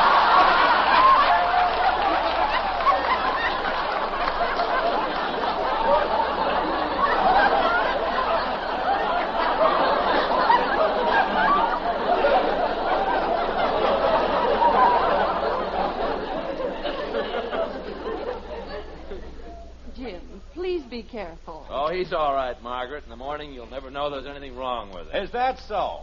I'm as weak as a cat, and you know it. Well, it may take a few days, but you'll be all right. In the meantime, I'd better stay in bed, huh? No, I wouldn't do that, Jim. If you let that spine stiffen up, you're liable to run into trouble. I'd prescribe some light exercise. Of course, you won't do so well, but why don't you go over to the club in the morning and play a little golf? Oh, no!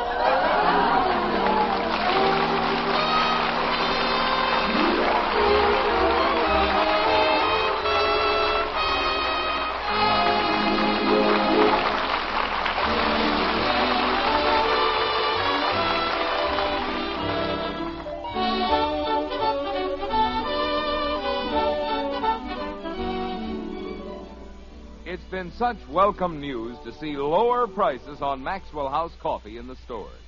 And now that news is even better. These days, grocers everywhere are featuring Maxwell House at lower prices still. Now you folks who always drink Maxwell House can enjoy it at the lowest prices in months. And you folks who haven't been getting that wonderful good to the last drop flavor, now's the time to bring home a familiar blue Maxwell House tin. See how much more pleasure you find in a cup of coffee when it holds the world's most famous flavor. Flavor so rich and mellow, flavor you can count on, because we'll never compromise on the quality of a single pound. For wonderfully good coffee, for today's coffee buy, look for Maxwell House, featured these days at still lower prices, the lowest prices in months. It's always good to the last drop.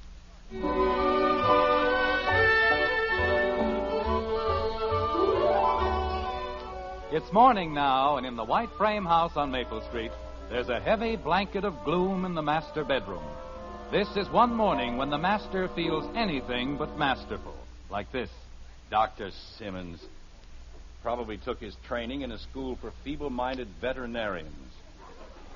Jim, I think you're being very foolish about this whole thing. You can't even put on your sweater alone, and how can you play golf? I don't know, but I'm going to try.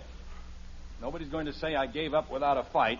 Jim. He'd only told me to stay in bed for a few days. Just one day.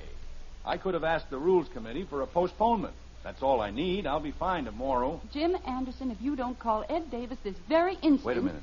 If you'll just explain to him... Margaret, listen. What? Oh, honey.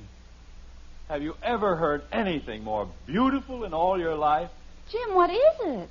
It's raining!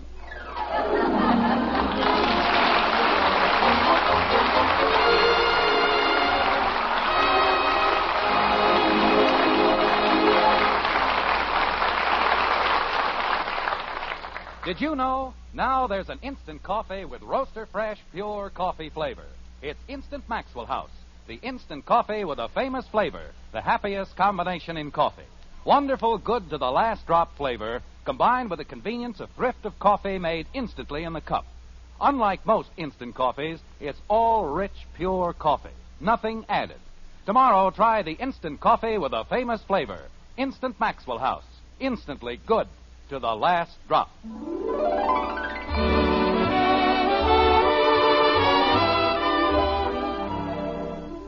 Join us again next week when we'll be back with Father Knows Best, starring Robert Young as Jim Anderson, with Roy Barbeque and the Maxwell House Orchestra, and yours truly, Bill Foreman.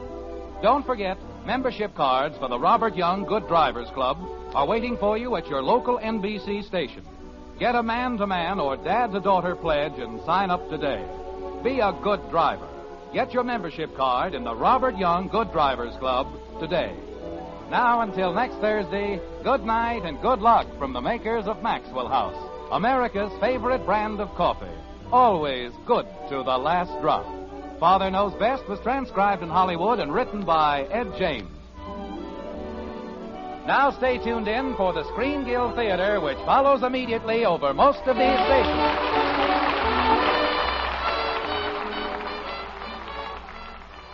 Stay tuned for Mad for Music, starring Joan Evans on NBC.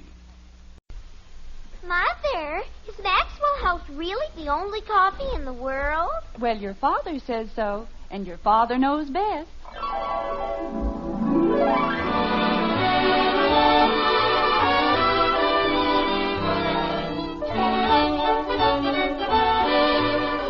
Yes, it's Father Knows Best, transcribed in Hollywood, starring Robert Young as father.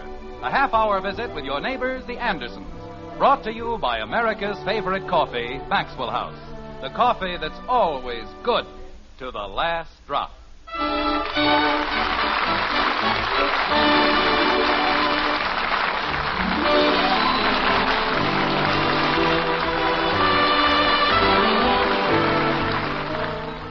To be or not to be, that's quite a question, isn't it? Whether 'tis nobler in the mind to suffer the slings and arrows of outrageous fortune, or to take arms against a sea of troubles. That's a question, too, and quite a problem. In Springfield, in the white frame house on Maple Street, the Andersons are old hands when it comes to questions and problems. Big problems, little problems, they've had their share of them all. Like this. I've never seen anything like it in my whole life. Jim. Oh. Bless, O Lord, this food to our use and our lives to thy service. Amen. Amen. All right, Kathy, eat your dinner. Say, Dad. Tell me golf is a game of skill. Dad. He couldn't do anything wrong, and I couldn't do anything right. Dad. What is it, Bud? Look at Betty. What about her? Betty? Betty? What? What's the matter with you? Nothing, Father. Nothing at all. Well, stop daydreaming and eat your dinner. Yes, Father. She still thinks she's Camille. All right, Kathy. I think she's nuts. Bud.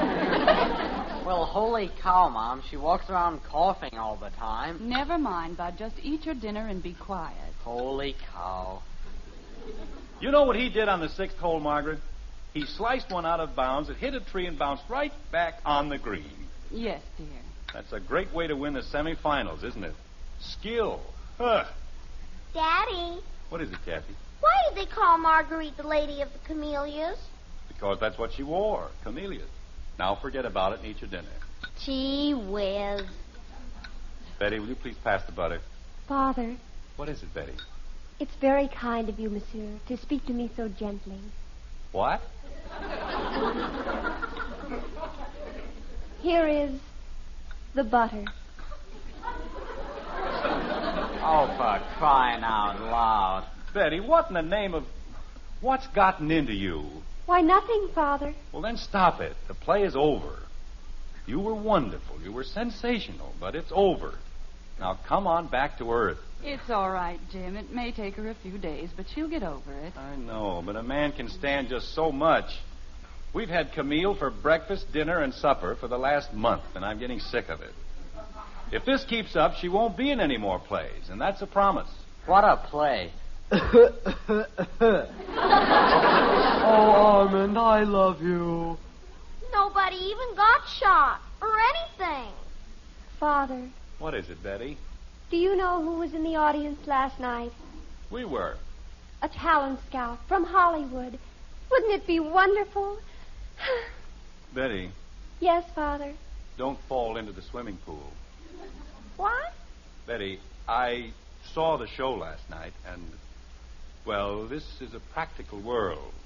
You've got to realize... Jim. Margaret, I'm merely trying to explain to her... Jim, she's so young. Let her dream, just for a little while. Well, I think the entire thing is ridiculous.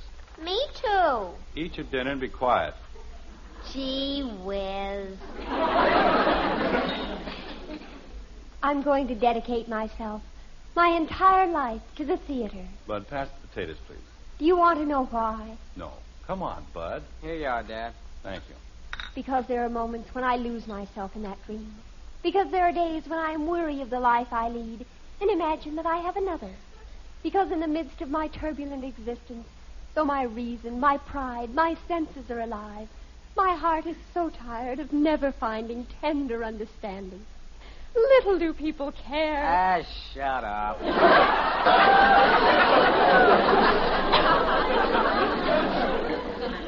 Bud. Mother, what he said. Bud, how dare you speak that way to your sister? Well, holy cow, Mom. Jim, will you please say something to Bud? Hello, Bud. Hi, Dad. Jim Anderson, it is not funny, and I don't care what Betty did. There's no excuse. Your mother's right, Bud. You shouldn't have said it. I know, Dad, but good gravy. Tell Betty you're sorry, and, well, go ahead. I'm sorry, Betty. I shouldn't have said what I said. You want me to forgive you? Dear one, what is there to forgive?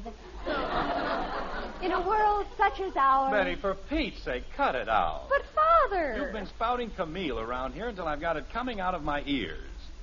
Now, stop it. Very well. But when I'm a famous movie star and they ask me who was responsible for my success... Margaret, she isn't just counting her chickens. She's selling next year's eggs. Betty, we mustn't raise our hopes too high. What do you mean, our hopes? Bud, that was the doorbell. I know. Well, answer it. Holy cow. You'd think there was a law that nobody else was allowed to open the door. Margaret, you certainly don't think that Betty has a chance of being a movie star, do you? Why not? I've seen certain people a lot less talented than Betty. But she isn't trained for it. She isn't prepared. Father, they train you. And she and Janie Liggett are both preparing. What? Kathy.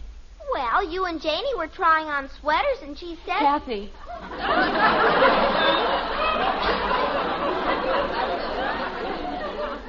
Kathy, why don't you go in and do your homework? I haven't finished my milk. Well, finish it. And behave yourself. Hi, Betty. Oh, Billy, come on Hello, in. Billy. Glad to see you. Hello, Mr. Anderson, Mrs. Anderson. Beautiful evening, isn't it? Oh, hello, Billy. How are your mother and father? Just fine, thank you. Would you care for a piece of cake? No, thanks. We've got to run along. Janie Liggett's throwing a big party for the Dramatic Club. Sort of a celebration, you know. Yes, Betty was telling us. Bud, what are you doing out there? I'm waiting for the doorbell to ring again. Stop being such a smart aleck and come back here. Unless you'd rather skip to dinner. Well, every time I sit down, the doorbell rings, and I'm the only one who ever gets to answer it, so... Sit down and finish your dinner. Holy cow. We were just talking about the play. Weren't we, Jim? Yes, we certainly were. We thought it was wonderful. Didn't we, dear? Yes, we certainly were talking about it. Billy, tell him what the club critique said about my performance. Well, as the director of the various productions, I run a critique after each performance. A sort of symposium. And we're quite ruthless in our critical analysis. In a constructive way, of course. Of course. What did he say? Never mind. Just drink your milk. I drank it. Well, drink Bud's. Go ahead, Billy. Well, as I was saying, we decided that while Betty's performance lacked the polish of a more experienced artiste, it had warmth, spirit, and a certain objective maturity you can only describe as éclat. You don't say. Oh, yes. Why, when she was dying, didn't you notice the brilliant resonance in her cough? She had a timbre you'll find in mighty few Camille's. Well, she comes by it naturally. Her grandfather was a champion hog collar. Jim, Billy and Betty are being quite sincere and earnest. Well, so am I. Just because you can cough loud, that doesn't mean they're going to send you to Hollywood. Who said anything about Hollywood? Billy Smith, you told me there was a talent scout in the audience. Woman's place is in the home, caring for her family, sharing the joys and sorrows of the man she loves. Mother, have you ever heard anything more prehistoric? Betty, I really don't think... Just a minute, Margaret. Betty, this is one quarrel you aren't going to drag us into. If you and Billy want to fight, do it on your own time. But, Father, he's so pig-headed. I am not pig-headed. I just believe in equal rights for men. That's all. Betty, if you're going to the Liggetts, go. I spent a whole month preparing for Camille. Betty. And then he has the nerve to tell me. Betty. Yes, Father? Go. Well, come on, Billy. Good night, everybody. Good night, Billy. I won't be out too late, Mother. All right, dear. Have a good time. Good night. Good night. Good night. Gosh, Betty, I didn't mean to get you all excited. I'm not excited, but there's no reason why I can't take a screen test if I want to. But why? I told you in the very beginning. Of all the idiotic arguments I've ever heard... Well, at least it's a little different. Daddy. What is it, Kathy? Why doesn't Billy want Betty to go into the movies? I don't know, baby. I guess he just wants her to stay in Springfield. Why? So they can smooch, Dopey. Bud. Well, if she doesn't know... But if there are any clinical replies to be given around here, please let me give them. Holy cow. Kathy, you see, when you're very young and in love, you dream up all kinds of things. Now, actually, there isn't any reason for Betty and Billy. There, you see? What? I told you it was going to ring again, and you said I was being a smart aleck. I don't know. Isn't there going to be one evening we can go through without all this fuss and excitement? Bud, stop making such an issue of it and answer the door. I'll answer it myself. He can finish his dinner. I'll go, Dad. Never mind. Just do as you're told. Has to walk a full 20 feet to get to the front door. You'd think it was going to kill him. I'll pour your coffee, dear. All right, Margaret. I'll be right back. Mr. Anderson? Yes? My name is Kay. Alfred Kay. May I come in? Why, yes. Come right in. Thank you. You've probably heard that I was in town. Well, quite frankly, no. Oh, I thought you had. Mr. Anderson, I represent the Metropolitan Picture Corporation of Hollywood. Metropolitan... You mean you... You're the talent scout? You did hear about me. Margaret! He's here. He came. Jim, what is it? The talent scout. He's it. I mean, he's here. He's right here now. Mr. Anderson, there's no need to get excited. What on earth are you talking about? What's the matter, Dad? I want to see, too. Margaret, this is my wife, Mrs. Kay. Mrs. Anderson, I'm Alfred Kay of Metropolitan Pictures. Oh, no. Holy cow. Gosh. Now, let's not get excited, children. Let's just keep our heads. Keep our heads. Bud, call the Liggets immediately. Tell them to send Betty home at once. Okay, Mom. Oh, I wouldn't go to all that trouble, Mrs. Anderson. Oh, it's no trouble, Mr. Kay. No trouble at all. Let's go into the living room where we can be more comfortable. Thank you. That'll be very nice. You can't imagine how excited we are, Mr. Kay. Well, I think I can. After all, a thing like this doesn't happen every day, does it?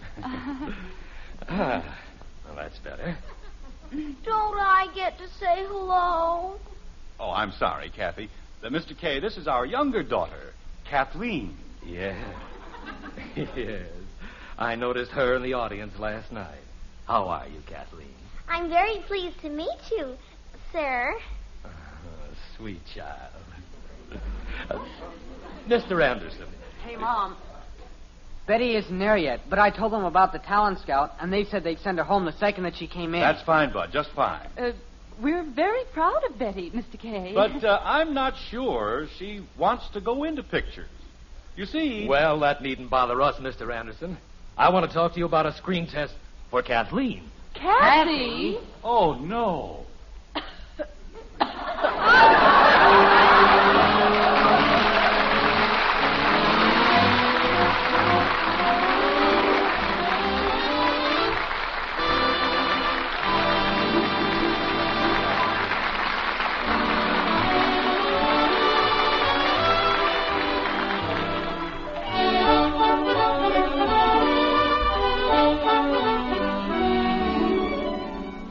A cup of coffee keeps right on making good news these days.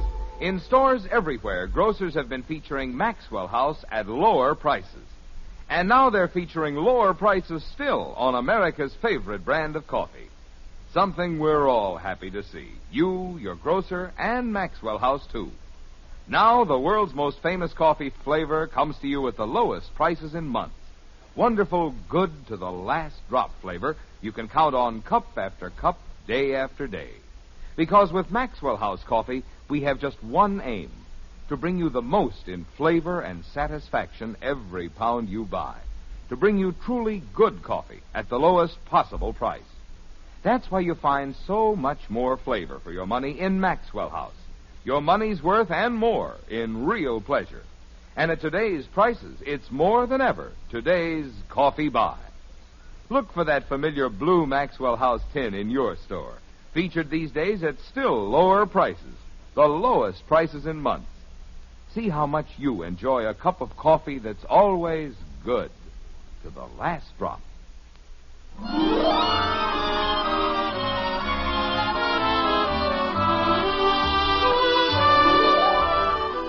A very few minutes have passed in the white frame house on Maple Street, and the status is not what you would call exactly quo. Betty is on her way back from the Liggets to meet the talent scout, and Billy Smith, who is jealous, doesn't want her to meet the talent scout, we think. But that's all right, because the talent scout has left anyway. And besides, he didn't want Betty, he wanted Kathy. And furthermore, well, you can see how, with just a little consideration and common sense, normal excitement can be completely controlled and turned into a sort of seething confusion, like this. But, Daddy, you said you didn't want me to go into the movies. I know, but you didn't have to tell him you'd rather be a lady wrestler. Well, I would. Jim, I'm worried. About what? About Betty. What are we going to tell her? What can we tell her? We'll tell her the truth, that's all. Jim, there are times when the truth can be very cruel, especially to an imaginative young girl. Well, I'm certainly not going to lie to her. Lying is a sin. Kathy, why don't you dry up? Can't you see we've got a problem? Yes, Bud. Kathleen, if you start that phony coughing again... I'm sorry, Father. I'll try to control myself, even though something deep within me... Stop it. Margaret, if she's going to keep that up... She won't, Jim. Will you, Kathy? Will I what? Kathy, darling. Mommy and Daddy have a great problem. We need your help. Boy, are you in trouble. But... Well, holy cow. If you have to count on that knothead... Mother! But if you can't behave yourself, I'd suggest you go to bed. I'm sorry. Margaret, the plain truth of the matter is that the man wasn't impressed with Betty's performance. That's what we'll have to tell her. I know, Jim, but not right away. I still think he was a little out of his mind, telling me Kathy looked like a Da Vinci cherub. Kathy, stop it. I'm sorry, Daddy. I forgot. Margaret. Yes, dear? Do you suppose we made a mistake? We could have sent her all the way out to California. Jim. What have you got against California?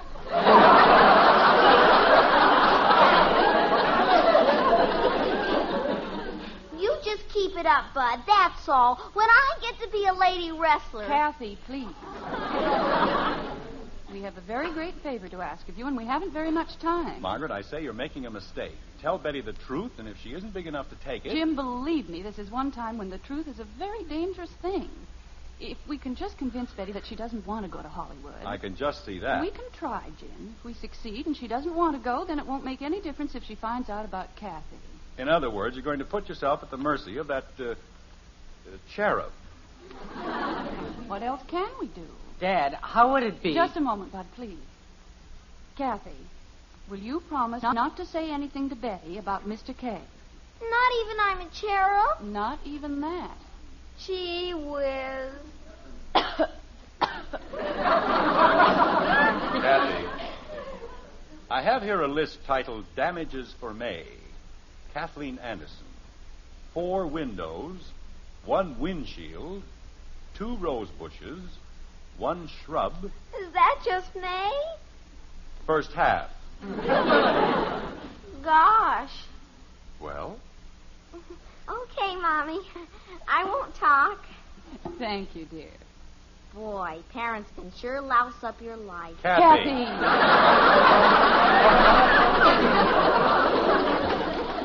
Mother! We're in the living room, Betty. Remember, Kathy, not a word. Okay. Kathy. You mean I can't even cough? I'm sorry we took so long, but you know how traffic is these days. We left the second Janie told us, but... Mother, where is he? Well, you see, dear... But Janie said the talent scout was here. She told me. Daddy sent him away. Father! Kathy. Well, I didn't tell her who. Bud, take Kathy upstairs. Come on, Squirt. I don't want to go upstairs. I won't say anything honest. Come on, will ya? Well, stop pulling me. Why do you always have to pull me? Father, you didn't send him away. Tell me you didn't send him away. I'm sorry, Betty, but I did. Oh, Father. Betty, your father and I felt it was... My entire life is ruined. Everything I'd hoped for, everything I'd planned. Betty, if you'd only try to understand... Understand? Mr. Anderson, this sort of treachery passes all understanding. What? As Betty's director, I say you have perpetrated a crime against the arts. Stolen from the silver screen one of its most glittering gems. You have purloined... Wait a minute. Which side are you on, anyway? You said you didn't want Betty to go into pictures. I said that? I? Did Svengali hide Trilby under a bushel basket? Did Cecil B. DeMille? Oh, go home. Father! Stop saying father. If you must know the truth... Jim, please. Margaret, if they're going to accuse me of having ruined the movie industry... Betty, whatever we did was for your good. You must know that. But after I'd worked so hard and so long, a whole month, and it's just thrown away. Honey, you aren't ready to be an actress. You haven't lived enough or suffered enough. I could have lived and suffered in Hollywood, couldn't I?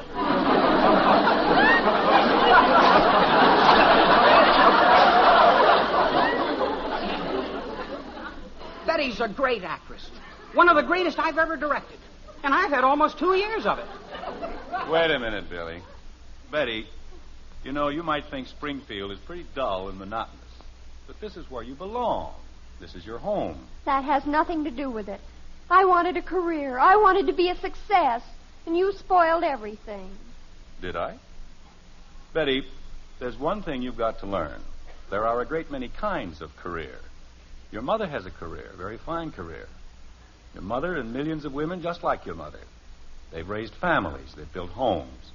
They've worked for their husbands and helped them in 1,000 different ways. Without women like your mother, life would be a very difficult thing.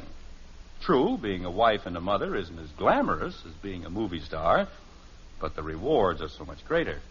I never heard of anybody getting an Oscar for being a mother. Well, they give out different rewards to mothers. They give a mother a baby's tears to carry in her heart. They give her laughter and love to comfort her on lonely nights. They give her dirty faces to wash and hems to let out. They give her the greatest collection of memories a woman can want. You can take all your picture stars, all your scientists, all your women who have made names for themselves in industry and commerce, and the most successful woman, the woman with the greatest possible career, is still the plain, everyday mother. That's telling her, Dad. Jim. Just a minute, Margaret. Weren't you kids told to go upstairs? We are upstairs. But you didn't say we couldn't listen. Well, go do your homework or something. Holy cow. I'll get it. Father, Yes, Betty? I'm sorry I was such a goon. Oh, you weren't at all, Betty. You just didn't understand. Being a mother is a very difficult thing. Very difficult indeed. Especially if you're a man. Yes.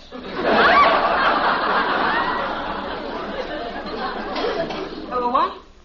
Never mind. Betty, naturally, we realize that you're very disappointed. Oh, no, I'm not, Mother. Not really, I guess. Well, anyway, you've got something Janie Liggett hasn't got. They didn't want her to be a movie star. That's right. Wait until she hears I turned it down. Oh, Billy. Now, just a second, Betty. Let's not make a big thing out of this. Oh, who was that on the phone, Kathy? Oh, I took care of it. It was just a reporter from the Springfield Herald.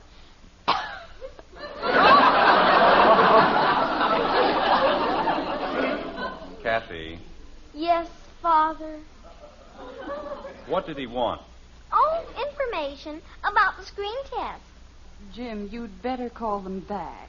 Oh, he doesn't have to, Mommy. I told the man everything he wanted to know. Which is what? Well, he wanted to know if it was true that Miss Betty Anderson had been offered a screen test. And what did you tell him? I told him, yes. Oh. And I told him she turned it down and he wanted to know why. So I told him. Kathy, what did you tell him? Well, just what you said. I told him that Betty didn't want to go to Hollywood. And he said why. And I told him she was going to stay in Springfield on account of she was going to be a mother.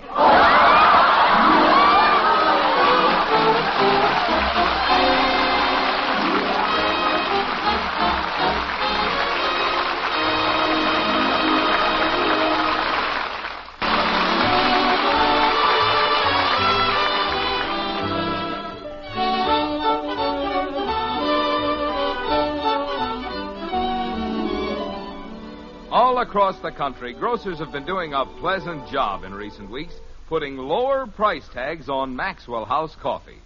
And now those grocers are doing the job again. Yes, these days they're featuring Maxwell House at lower prices still, the lowest prices in months. Certainly that's welcome news for you folks who drink Maxwell House every day. And for you who haven't been getting that wonderful good-to-the-last-drop flavor, now's the time to bring home a blue Maxwell House tin. Find out how much more real enjoyment there is in a cup of coffee when it brings you the world's most famous flavor. Flavor you can count on always, because we're mighty proud of it. And we'll never compromise on the quality of a single pound. For truly good coffee, for today's coffee buy, look for Maxwell House. Featured these days at the lowest prices in months. It's always good to the last drop.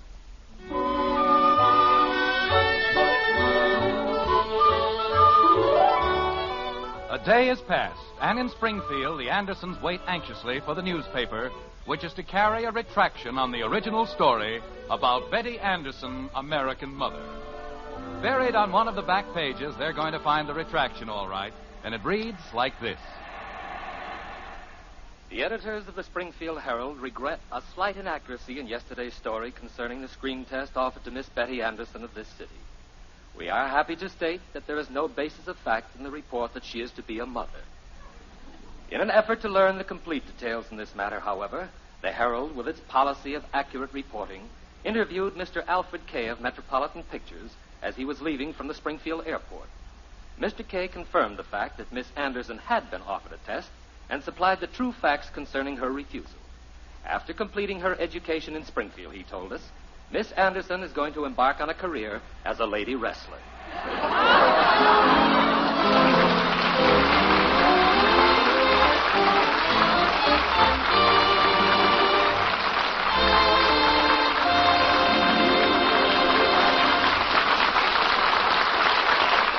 The instant coffee with a famous flavor. That's Instant Maxwell House, the happiest combination in coffee. Wonderful, good to the last drop flavor, combined with the convenience and thrift of coffee made instantly in the cup. So easy, no pot, no grounds. So thrifty, saves you real money compared to ordinary coffee. So truly good, pure roaster fresh flavor. Try Instant Maxwell House, the instant coffee with a famous flavor. Instantly good to the last drop.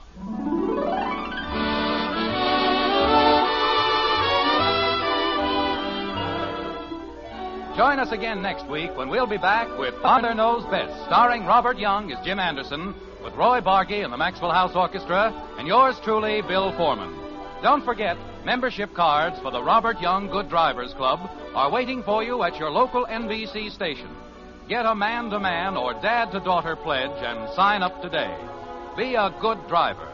Get your membership card in the Robert Young Good Drivers Club today. Now, until next Thursday, good night and good luck from the makers of Maxwell House, America's favorite brand of coffee. Always good to the last drop. Father Knows Best was transcribed in Hollywood and written by Ed James. Now stay tuned in for Screen Guild Theater, which follows immediately over most of these stations.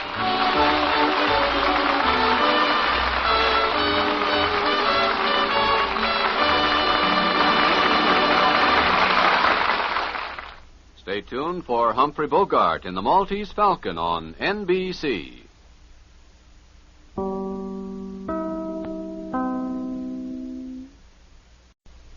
Mother, is Maxwell House really the only coffee in the world? Well, your father says so, and your father knows best.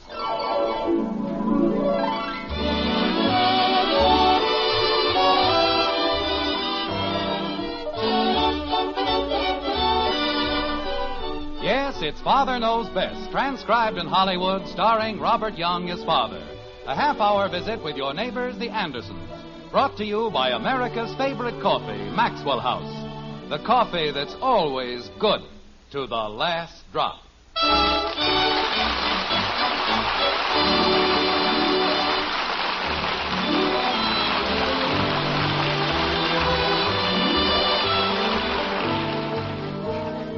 Since the dark beginnings of time, superstition has played a dismal part in the fumbling progress of man. We, however, live in an enlightened age, and, thank goodness, we've thrown off the yoke of ignorant superstition. Well, I mean, knocking on wood isn't really a superstition.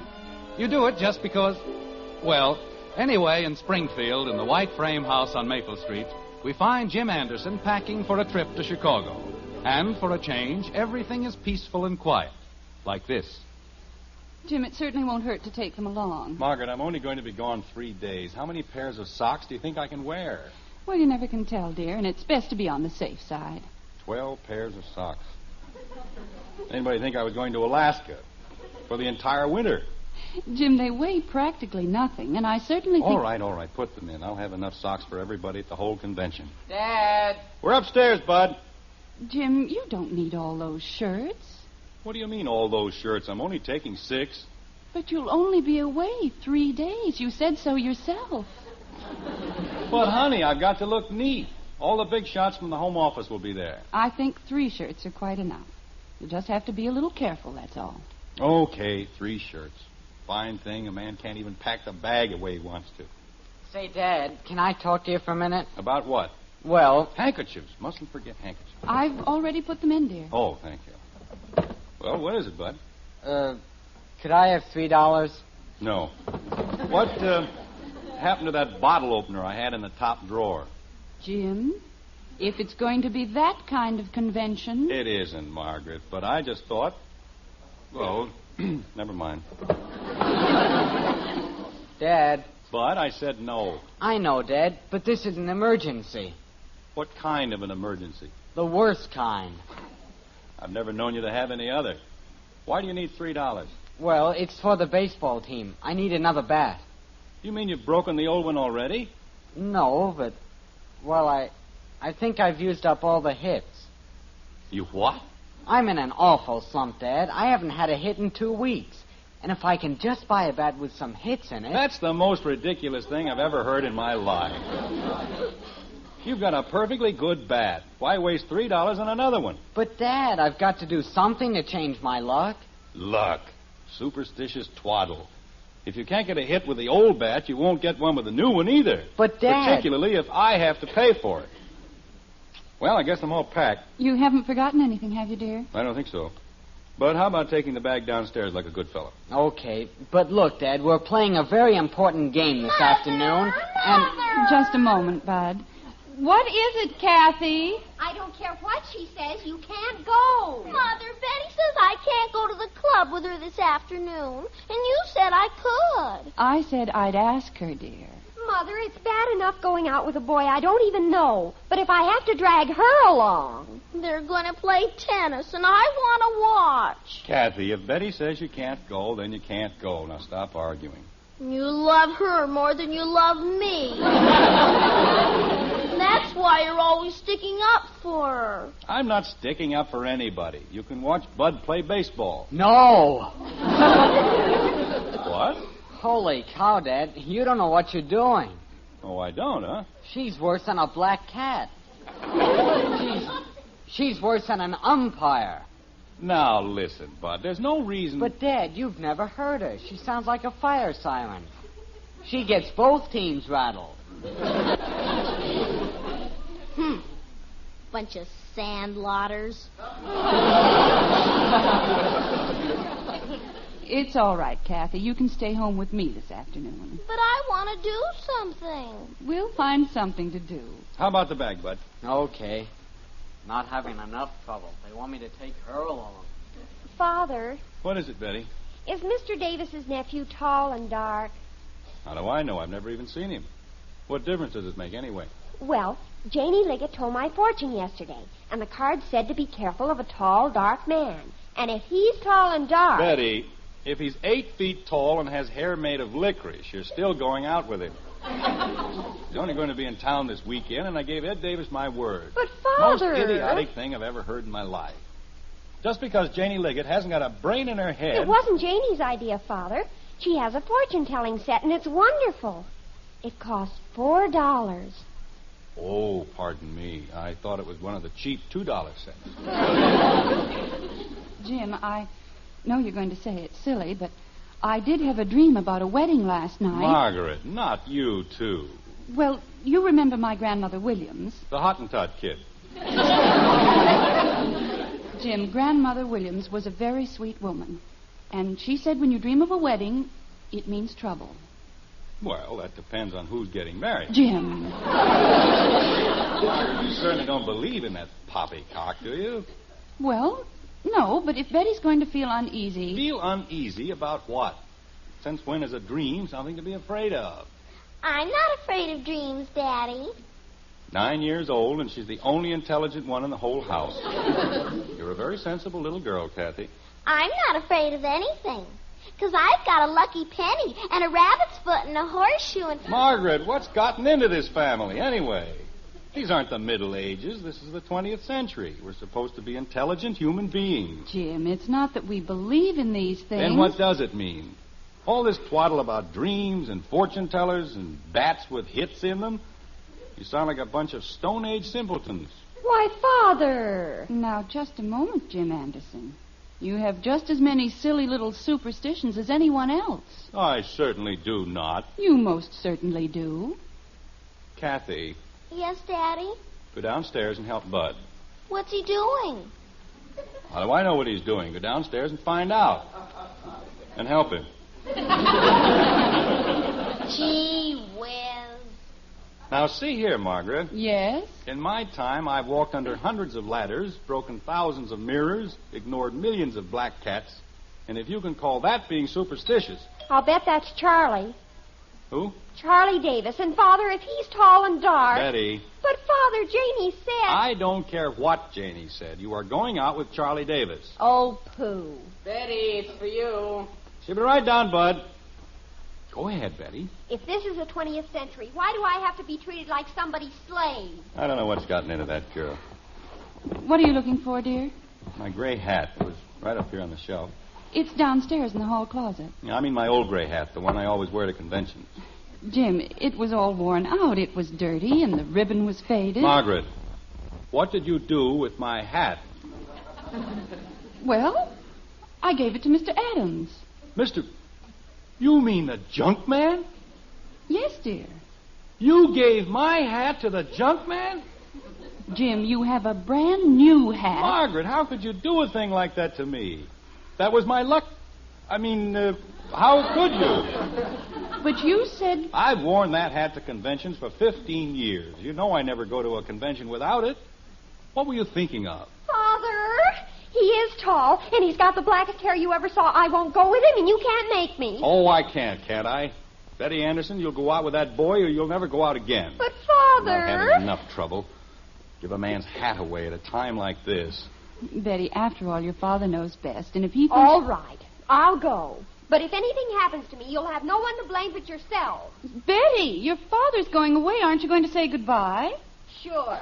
Goodbye. And I hope you have a very nice time. Most ridiculous thing I've ever heard. A perfectly good hat sitting up on a shelf, not hurting a soul. Jim, you said you weren't superstitious. Superstitious? What has superstition got to do with it? I liked that hat. It was the best hat I've ever had. But it was all worn out. It was a perfect hat for going to conventions, and you know it. Bud! Jim. You want me, Dad? Get Mr. Adams on the phone. Who? Mr. Adams. The junk man? Tell him I want my gray hat back. It's in the closet, Dad. My old gray hat. Tell him I'll give him $5 for it. For that hat? Bud. Okay, Dad. Jim, you're being very foolish about this whole thing. Oh, I am I? Just because I happen to like a certain hat, I'm being foolish. That's fine. Jim, your train leaves in less than an hour. Well, let it leave. I'll take a plane. I'll walk. But until Mr. Adams comes back with my hat, Daddy! I'm not going to... What is it, Kathy? Mr. Davis is here. Oh, no. What does he want?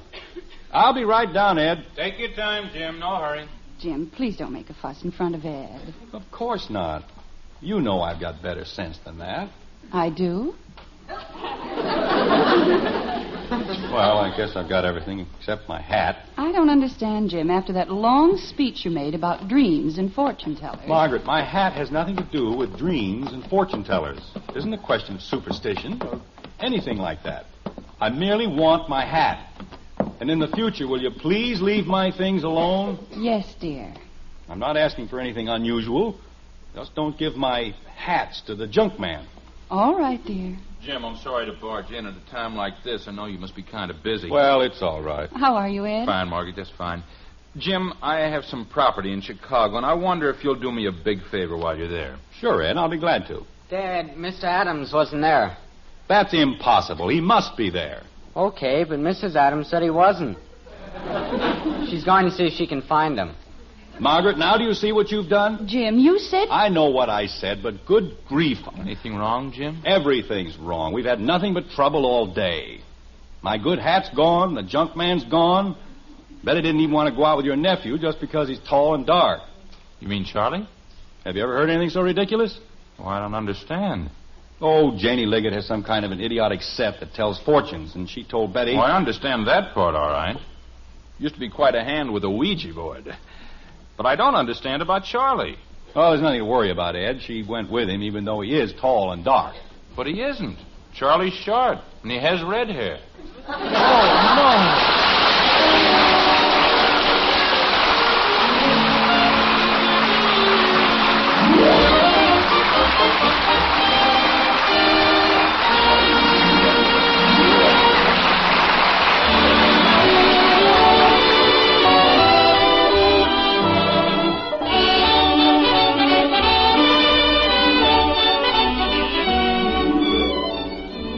Good news about coffee.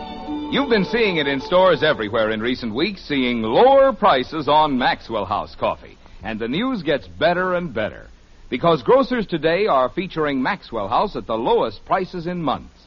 Yes, you'll find the lowest prices in months on the coffee with that wonderful good to the last drop flavor. A welcome occasion for everybody, you, your grocer, and for us at Maxwell House, too. You see, we have one aim with our coffee: to bring you the most in flavor and enjoyment every pound you buy. To bring you truly good coffee at the lowest possible price. That's our way of doing business. And seems you folks like it. You've made our Maxwell House coffee America's favorite brand. Because you can count on that famous flavor every cup you pour. Because you find more flavor for your money, vacuum-packed in that familiar blue tin. And at today's prices, Maxwell House is more than ever today's coffee buy. Look for it, featured these days at the lowest prices in months. Enjoy the coffee that's always good to the last drop.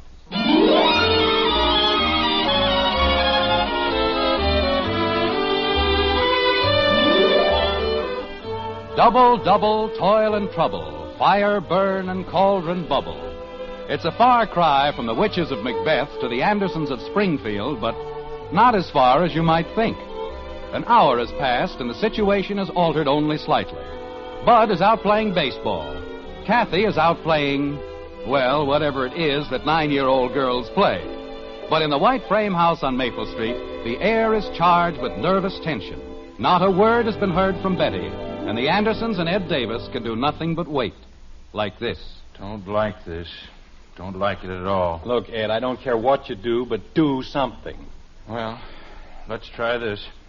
Let me see now. Jim, I don't understand how you can sit there at a time like this and play canasta. Well, what do you want me to do? Margaret, we haven't left a stone unturned. We've called all her friends, the club, all the authorities, and they've promised to let us know the second either one of them turns up. There must be someone else we can call. Like who? I'm not even sure calling the police was such a good idea. Jim, you've got to understand my position. After all, Charlie's my nephew, and we don't know where he is, the idiot. We don't know where Betty is, or how the boy with the dark hair got into it. It's very confusing. Whose turn is it? Well, the whole thing is certainly nothing to worry about. Just because Janie Liggett is a superstitious little twerp. Jim, after all the fuss you made about your hat, how can you call anyone superstitious? My hat has nothing to do with it. And I didn't make a fuss. Then why did you miss your train? Because I decided to fly. I wanted to find out what happened to Betty. That's all. Nothing complicated about it. And it has nothing to do with superstition. I guarantee that when Betty shows up, there'll be a perfectly logical explanation of the whole thing. Well, I hope you're right. Of course I'm right. Go ahead, Ed. It's your turn. You haven't put down a card. Oh. Well, just a minute. It's certainly taking long enough. I have a right to think about it, don't I? Just don't rush me. You know, when I was a boy, we lived in an old house on the north side, and the place was simply crawling with ghosts. Well, one day... Wait a minute, Ed. Don't tell me you believe in ghosts. Why not? Well, it's ridiculous. Everybody knows there's no such thing. Oh, they do they? Well, let me tell you, Jim, there wasn't a night went by... Betty? It's me, Mom. I'm sorry, Ed. What are you doing home, Bud? Thought you were going to play baseball. Well, I started to play, but... Gosh, Dad, I told you that bat wasn't any good. Bud, what on earth happened to your eye? Ye gods, another shiner. Bud, have you been fighting again? I got hit with a baseball. That's great. You know, if this keeps up, you're going to have that eye worn out. I couldn't help it, Dad. I asked you to let me buy another bat. You were hit with a ball. What does a bat have to do with it? Well, they took me out for a pinch hitter. And while I was sitting on the bench, I got hit in the eye. There, you see. That's what you get for being superstitious. Why aren't you on the train? Who said anything about a train? Jim, Bud is only doing the things you taught him. I taught him. When did I teach him anything about a bat with no hits in it? Well, it amounts to the same thing. Just because you're concerned over a silly old hat. I'm not concerned about my hat. The hat has nothing to do with it. And, Margaret, will you please stop changing the subject? Oh, no, not again. What was that? The glazier's delight. Kathy! Bud, tell Kathy to come in here, please. Okay. Tells me I can't get a new bat and then blames the whole thing on me. As I was saying, Jim, we had a rocking chair in our living room. And every night it went back and forth, back and forth, back and forth. Well, what does that prove? Well, it certainly wasn't moving all by itself.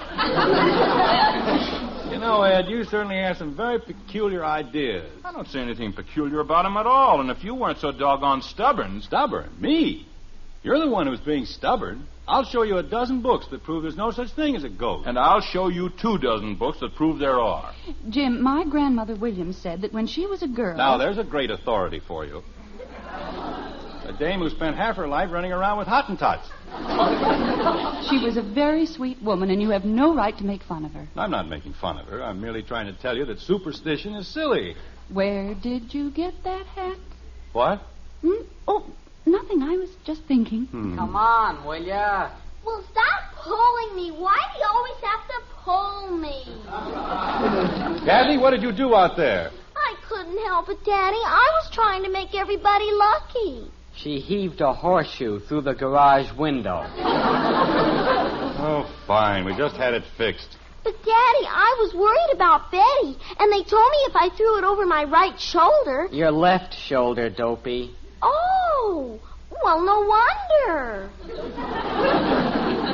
Kathy, do you see what you've done? She was just trying to be helpful, dear. Sure, and I'm going to be set back another $4.20 for a window. But, Daddy, they said it was lucky. Who said it was lucky? The man who fixed the window. Look, Kathy, let's examine this thing calmly and with simple logic. Why is a horseshoe lucky? Well, everybody says it is. Horses have millions of them, and are they lucky? Some of them are. That idiotic rabbit's foot you carry around. Where's the rabbit it used to belong to? Did it bring him any luck? Well, he was lucky while he had it.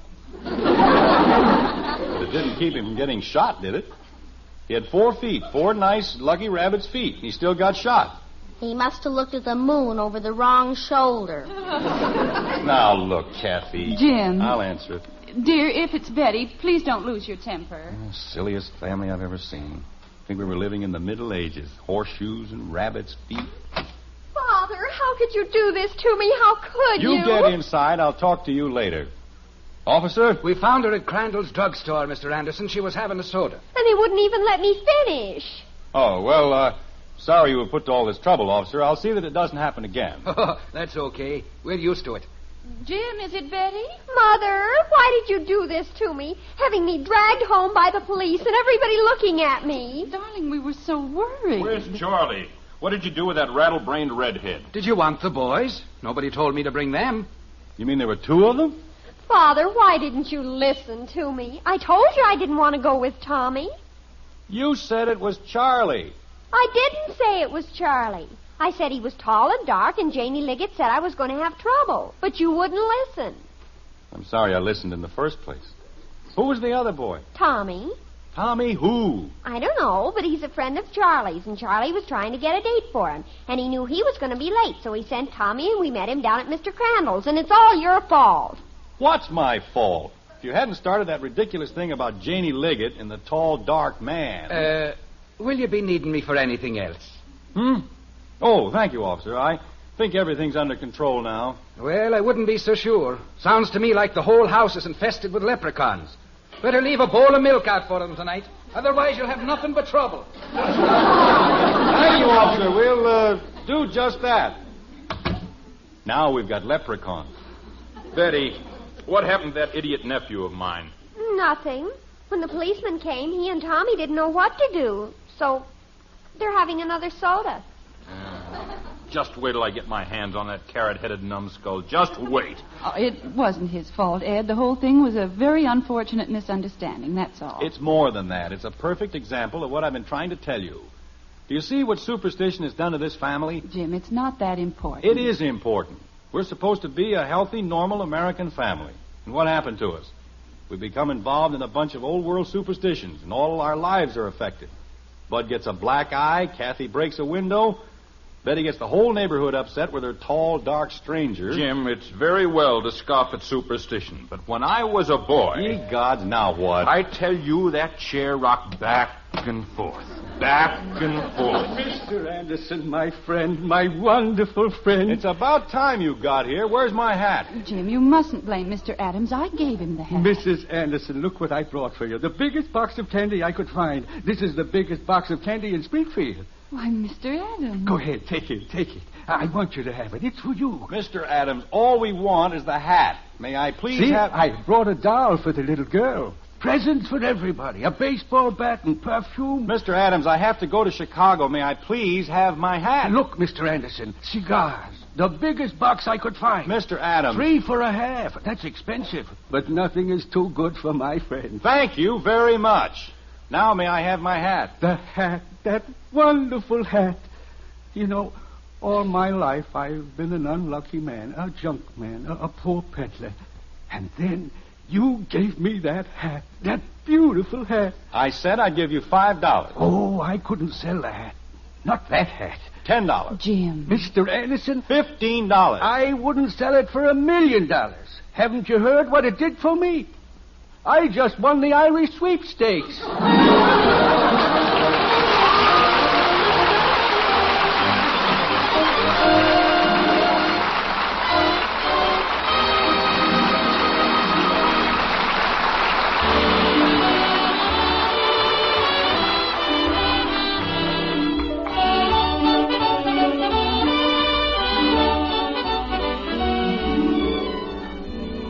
It's been wonderful news the past few weeks. Maxwell House coffee featured at lower prices. And today, in big stores and small, grocers are featuring America's favorite brand of coffee at the lowest prices in months. I know how welcome that news is for you folks who know and love Maxwell House. And for you folks who haven't been getting that wonderful good to the last drop flavor in your cup, now's the time. Open up a blue tin of Maxwell House and see how much more pleasure you find in coffee when it has the world's most famous flavor. Flavor you can count on always, because we're proud of it, and we'll never compromise on the quality of a single pound. For the wonderful coffee that's today's coffee buy, look for Maxwell House, featured at the lowest prices in months. It's always good to the last drop.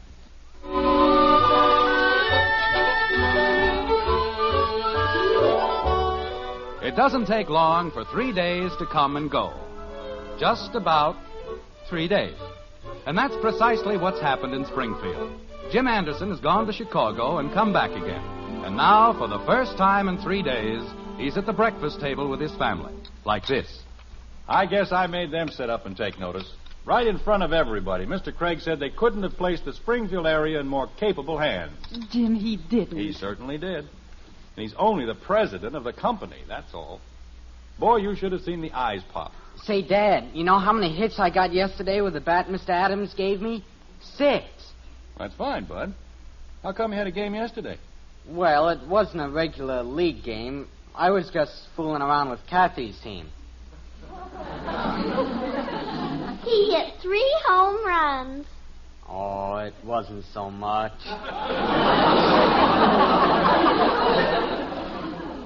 Father? Yes, Benny? I'm going to a formal next Friday, and I saw the most beautiful dress. Again? Betty, your father just got home. But, Mother, Tommy said it was going to be the most exclusive formal of the year. Tommy? You mean the tall, dark one? Uh-huh. You know, maybe we're going to have trouble with him after all. Jim, let's not get started on that again. It was a very successful convention, wasn't it? It certainly was. I accomplished a great deal. And you did it all without your lucky hat, didn't you? Margaret, I never said it was a lucky hat. I merely said, well, a man's entitled to a few little idiosyncrasies. That's all it was, so let's just forget it. All right, dear. Daddy, Yes, Kathy? is everything all right now? I mean, you aren't going away on any more trips or anything, are you? No, Kathy, I'm staying right here, and everything's just as fine as it can be. Good. Now, can I please have my rabbit's foot back?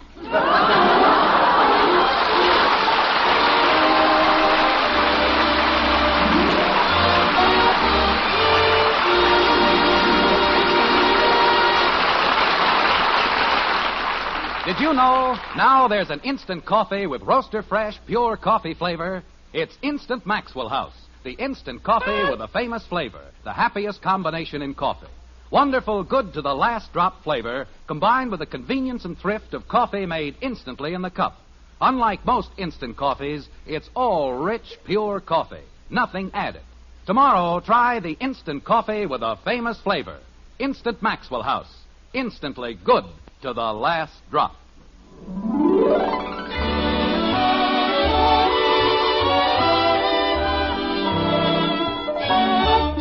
Join us again next week when we'll be back with Father Knows Best, starring Robert Young as Jim Anderson, with Roy Barbeque and the Maxwell House Orchestra, and yours truly, Bill Foreman. Don't forget, membership cards for the Robert Young Good Drivers Club are waiting for you at your local NBC station. Get a man-to-man or dad-to-daughter pledge and sign up today. Be a good driver. Get your membership card in the Robert Young Good Drivers Club today. Now, until next Thursday, good night and good luck from the makers of Maxwell House, America's favorite brand of coffee. Always good to the last drop. Father Knows Best was transcribed in Hollywood and written by Ed James. Now stay tuned for Screen Guild Theater, which follows immediately over most of these stations.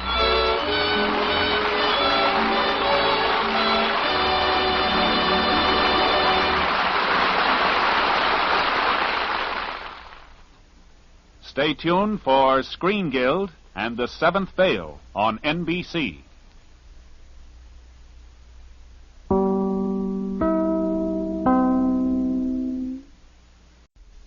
Mother, is Maxwell House really the only coffee in the world? Well, your father says so, and your father knows best.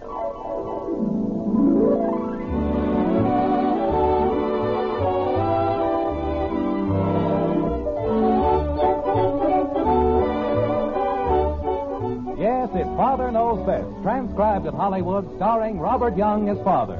A half-hour visit with your neighbors, the Andersons. Brought to you by America's favorite coffee, Maxwell House. The coffee that's always good to the last drop.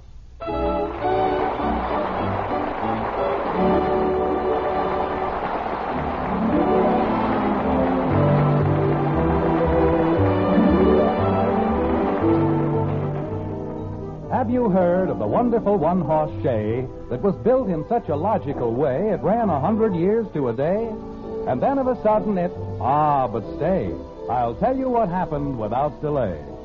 Well, of course, it hasn't been 100 years since the Andersons bought their car, but you get the general idea.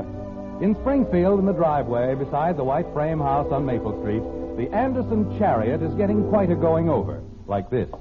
I don't care what you say, Father. It is a wreck, and you know it. Is that so? For your information, Betty, they don't build cars like this anymore. They don't build covered wagons either. What was that? Nothing, Dad. I was just thinking. He said they didn't build covered wagons either. Oh, he did he? Okay, Kathy, just you wait. But if you find the car so objectionable, we can arrange for you not to be annoyed with it any longer on Thursday nights. I didn't mean that, Dad. I think it's fine. Well, I don't. And I don't even want to borrow it anymore. Good, I'll keep that in mind. Look at it. The paint all worn off, the upholstery all faded. You know, that's the trouble with you kids. You don't look beneath the surface. That's where your value is. Do you know there's 30% more metal in this car than in any 1950 model on the road? There is, huh? There certainly is. Now, you see this body panel? It's a little banged up, I admit that. But listen to it. That's solid. That's good, honest metal. Dad. Cars today aren't built that way. None of them. They sound tinny and cheap. Dad. Have you seen the fenders they're putting on the new cars? Just like paper mache. Dad. But on this car, well, listen to this. But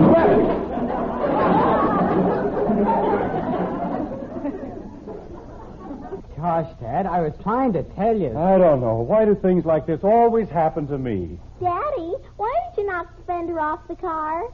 Kathy, you'd better be quiet if you know what's good for you. Jim, I'm ready to leave any time you are. That's fine, Margaret. Just fine. But you'll find a basket with lunch on the kitchen table, so why don't you... Jim, what on earth did you do to the car?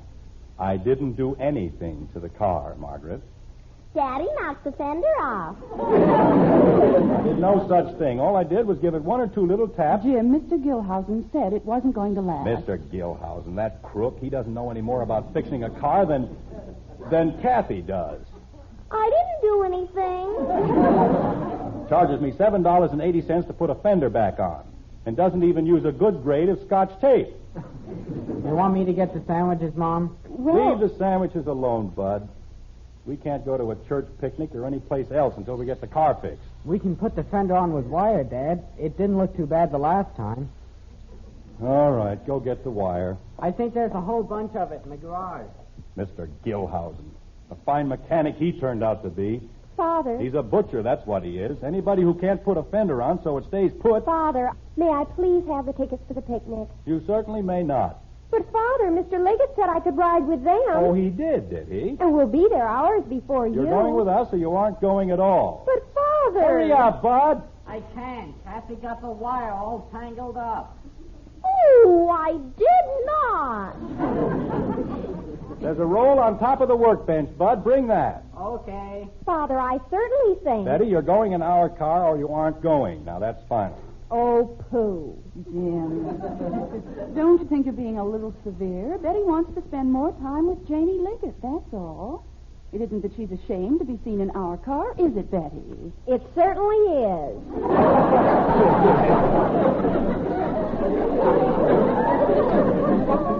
That old heap. You see, Margaret, she's ashamed of us. She's too good to ride in our car. I'm not too good, but that isn't even a car.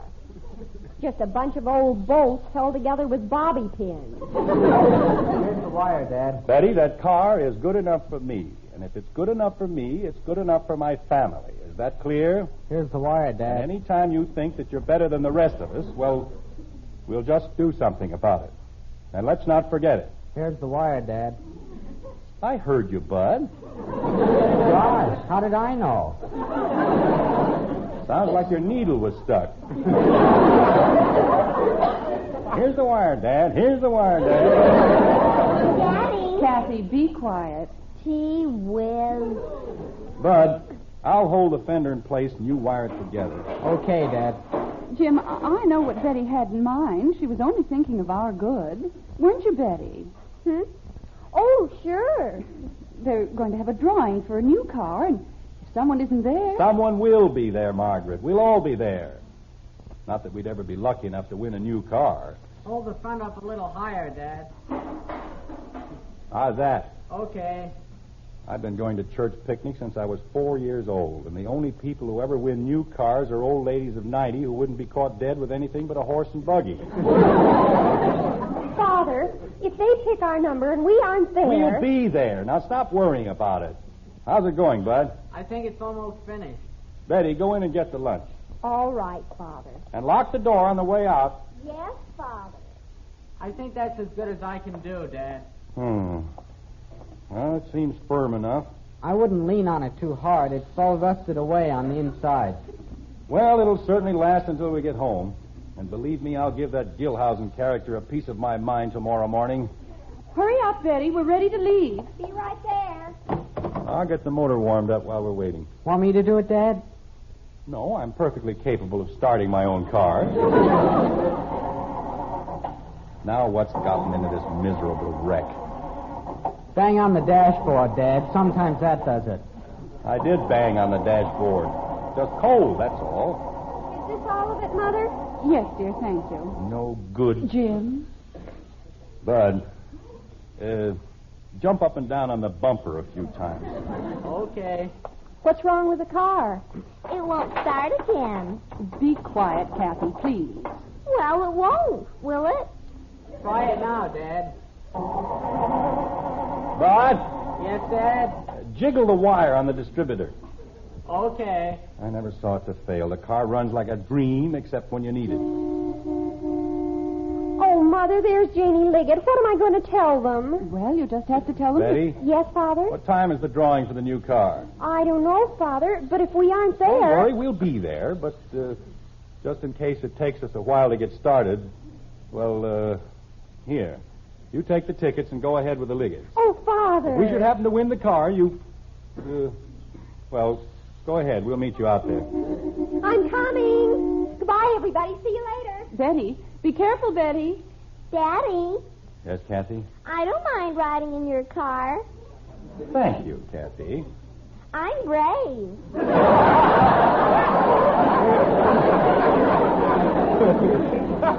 Say, Dad, What is it, Bud? there's a pencil stuck in the distributor. I know. That's to keep the wire in. Well, the pencil's in, but the wire's out. Bud, fix it. That's why it won't start. Okay. I knew it wasn't anything important. Just a loose wire, that's all. It's all set, Dad. Okay. Stand back. I'll try it again. There. See? All right, everybody, let's go. Put the hood down, Bud. Okay. Let it down easy so it won't shake the pencil loose. Come on, Margaret. What are you and Kathy waiting for? Daddy, What is it, Kathy? we've got a flat tire.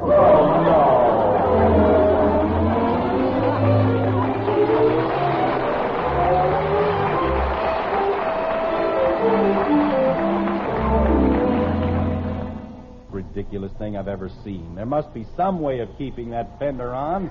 We'll be there in a minute, dear, and then you can fix it properly. What do you mean, properly? How can you fix a fender properly with those silly hunks of wire? It isn't the wire that's breaking, Dad.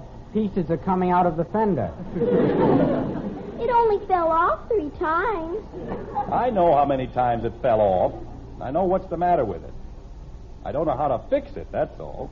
Daddy, there's the picnic. Where? Right over there. Dad, look out. What? There's a bug. There it goes again. That makes 4 times.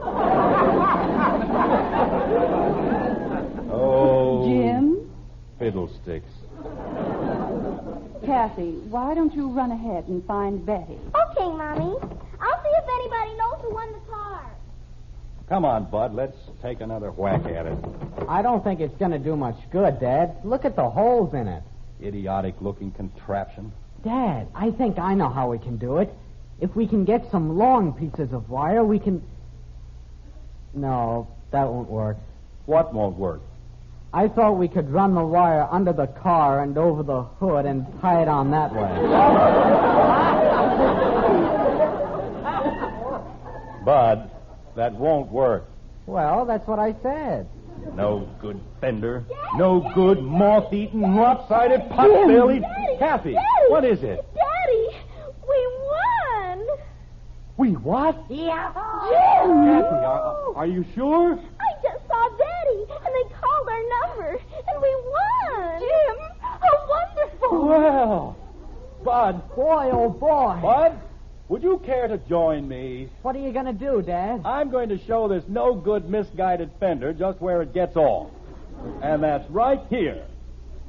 Turn it over, Bud. Like that? That's it. Now, watch. I guess that'll show it. Can I jump on it too, Daddy? Sure, go right ahead. You too, Bud. Have a good time. Move over, will you, Kathy? Jim, isn't it wonderful? It certainly is. I wonder what color it is. If that isn't just like a woman. I suppose if you don't like the color, we'll have to give it back. Oh, no, but I just thought it might... Father, isn't it wonderful? Isn't it simply lush? It certainly is. Where is it? Father, what are they doing? Never mind them. Where is it? But, Father, they're ruining the fender. Who cares about an old fender? We won a new car, didn't we? Oh, Father, no. We won a ham.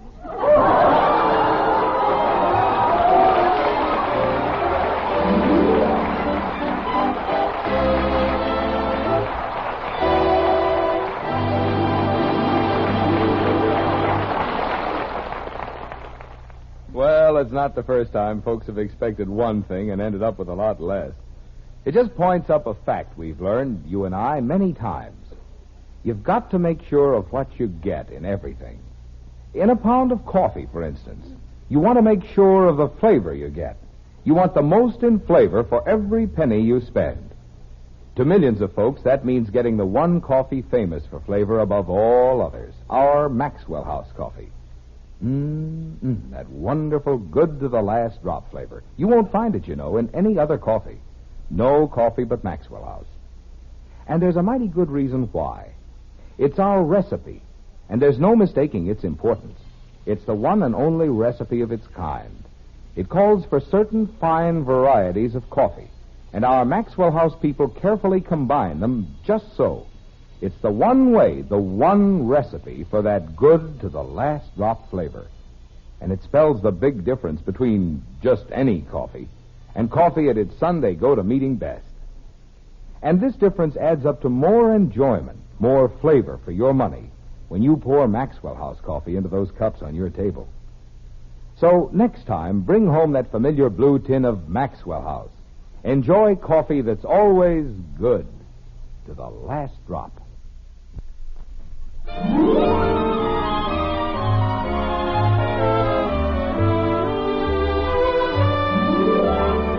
You know, for some reason or other, automobile people are a cheerful lot. The smiling Irishman, the laughing Lithuanian, they're a gay group of fellows with lilting hearts and names to match. In Springfield, it's Fred Haney, the happy Hibernian. And that's where the Andersons are headed, like this. Father, What is it, Betty? don't you think it's about time we gave up on this old heap? Betty, please don't annoy your father. Well, jumping creepers. It's all right, Margaret. I'm used to being ridiculed. After all, I'm only her father. Everybody has to get so personal about everything. Why is it such an insult if I think we need a new car? Betty, this is more than a car. This is an old friend which has served us faithfully and well. And you don't give up an old friend just because it's a little droopy in the fenders. You treat it gently, humor it, restore it to health. The best thing you can do for this friend is give it a decent funeral. For your information, Betty, this car will be as good as new in less than a week. And it'll be good for another 12 years. Holy cow. Golly, the car's even older than I am. It makes more noise, too. Father, What is it, Betty? as long as you insist on having the car fixed up, can we please have it painted? I fully intend to have it painted. A new fender, a new paint job, a few little touches on the motor here and there. We'll have a car you can be proud of. Can we have it painted blue, please? What's the matter with black? But it's always been black, and black is so dark. Well, we'll get a light black. I like red. Then you can pretend you're riding in a fire engine. You know, Margaret, I should have had this done a long time ago. Had the car fixed up, I mean. When I think of the way I've let it get run down, well, I should have had my head examined. That's what we've been telling you. What? Oh, I didn't mean, green's a nice color. Is it? Well, if you like green. You know, for a while I thought maybe we'd get a new car. Golly! But then I said, why? Oh. I can have this one fixed up for $50 or $60, so why go to all that unnecessary expense? Did anybody say they'd fix it up for $50 or $60? No, but I'm just figuring conservatively. Maybe it'll only be $40. What a dreamer. Bye. I don't know. When I was a boy, children showed a little respect for their parents. They didn't spend half their life... Jim. What is it, Margaret? Isn't that Haney? I know it's Haney's. I've only been here 1,000,000 times. Where was I, Bud? They didn't spend half their life. They didn't spend half their life trying to make up wisecracks about their fathers. Now, behave yourself. Okay, Dad. Father. I know, Betty. You want it painted blue. Well, I just thought... You want blue, Kathy wants red, Bud wants green. How would it be if we settled for a nice Scotch plaid? Well, hello, Jim. Got the whole family with you this time, huh? That's right. Say, Fred, I'd like to see if we can't... We want it painted red. Kathy. And make the horn louder. Kathy, get back in the car and sit down. Yes, Daddy. Fred. Father, look. What? That yellow one, isn't it a dreamboat? Betty, I'm trying to tell Mr. Haney. Boy, look at that foreign job. Is that something? Margaret. Dear, I know you and Mr. Haney want to talk, so why don't the children and I just wander around and look at the different cars? An excellent idea, Mrs. Anderson. Excellent. Oh, Bud, look at that one. It's got a motorcycle on it. That's for deliveries, Dopey. Mother, have you ever seen anything like that blue one? It's very nice, dear. Well, maybe now we can talk. Don't tell me you're finally going to give up on that wreck. What wreck? Just because it looks a little shabby. Why don't you face it, Jim? You'll need a new car. Fred, I'm not spending any $1,600 for a car. $1663.20. Pardon me. Including license and tax. I'll take 12. Jim, I've known you for a long time. I value your business. But more than that, I value your friendship. Then tell Gilhausen to fix my car so it'll stay together. He can't, Jim. It's old. It's worn out. You're just throwing good money after bad. Will you please buy a new car? You don't have to buy it from me. Buy it from anybody, but buy it. Are you all finished? Yes. No.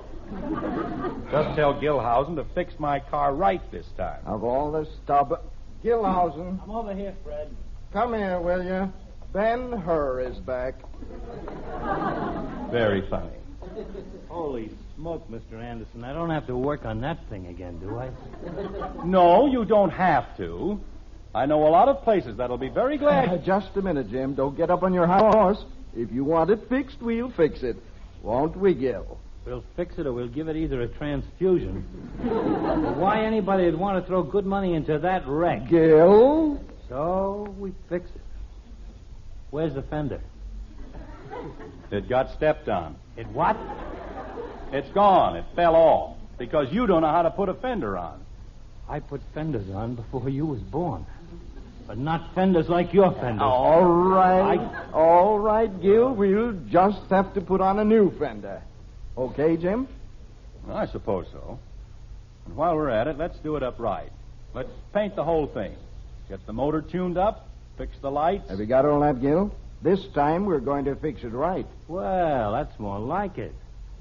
So, we start with the fender. Look, you see this big hole in the panel? Yes. That's where I got to bolt the fender. On a hole. So, we need a new panel. New panel. Go ahead, Gil. I'm writing it down. Wait a minute. Why can't you just The new panel bolts onto the body, only it's all rusted away over here and it won't hold.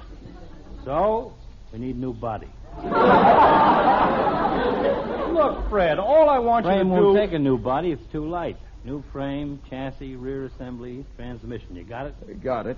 New crankshaft, flywheel, feed line. Mr. Gilhausen. Connecting rods, clutch, camshaft. Mr. Gilhausen. New springs, muffler, exhaust shocks, bumpers. Mr. Gilhausen. Horn's all right.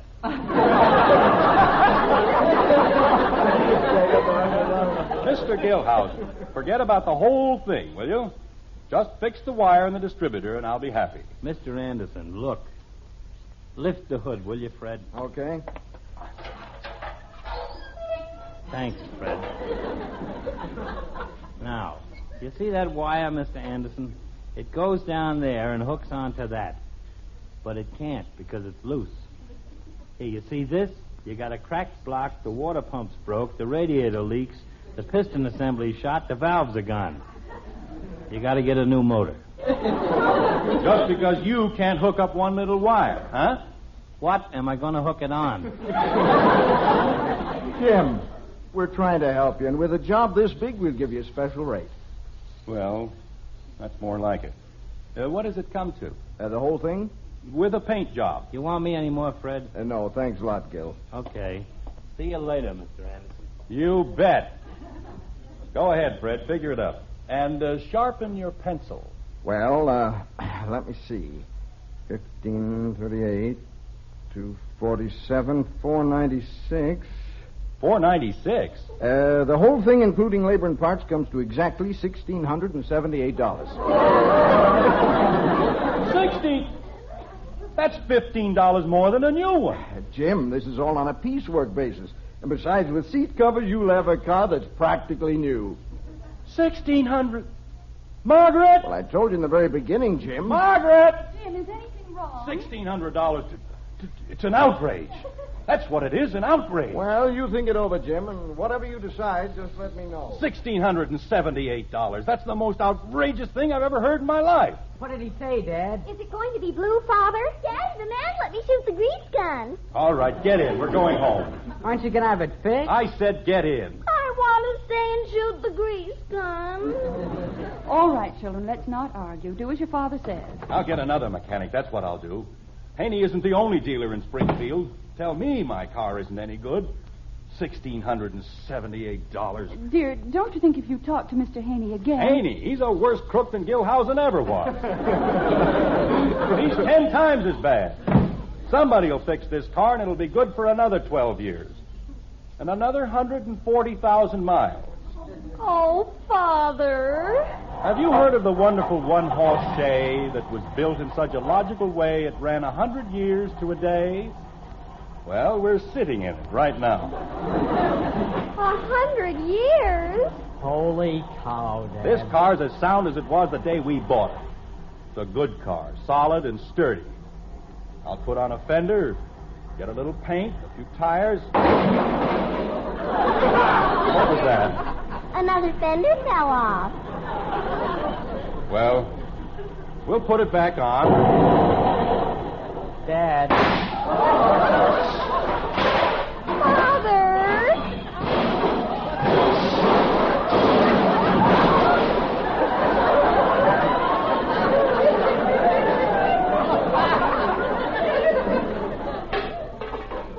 Jim, we've just got to get a new car. Fred! Fred! Oh, Fred! You see, of course, if you're not a dunce, how it went to pieces all at once.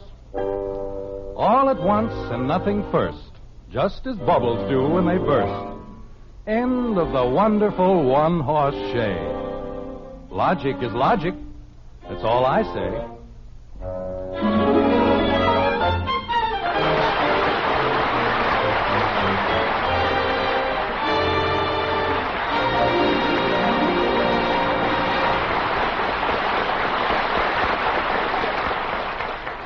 Yes, logic is logic. And when it comes to coffee, that's the reason you naturally look for the most in flavor for every penny you spend.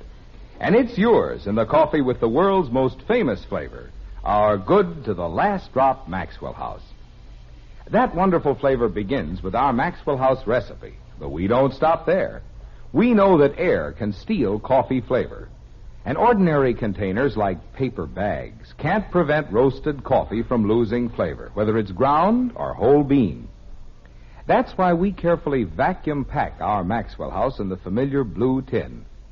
It's the only way you can be guaranteed coffee fresh as the hour it was roasted, without one bit of flavor wasted. So these days, be sure you get the most in value in flavor and freshness. You always will when you open up a pound of Maxwell House, the coffee that's always good to the last drop.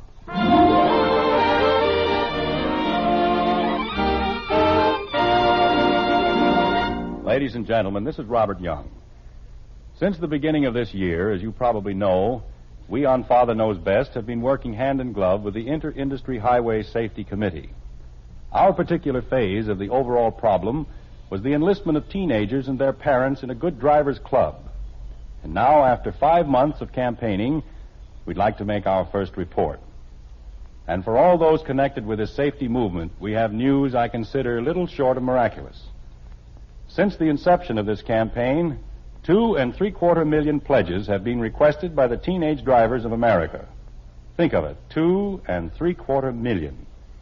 In large cities, in small hamlets, the young men and women of this country have proved beyond a shadow of a doubt the basic integrity of their generation.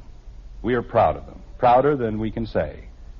By recognizing their common problem, by driving safely and carefully, these young men and women have brought added security to the highways and everlasting glory to themselves.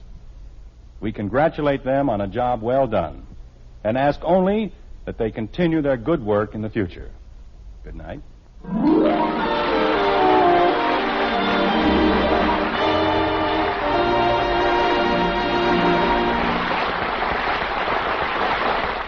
Now yours to enjoy, an instant coffee you'll love for breakfast every morning. An instant coffee you'll be proud to serve to your dinner guests.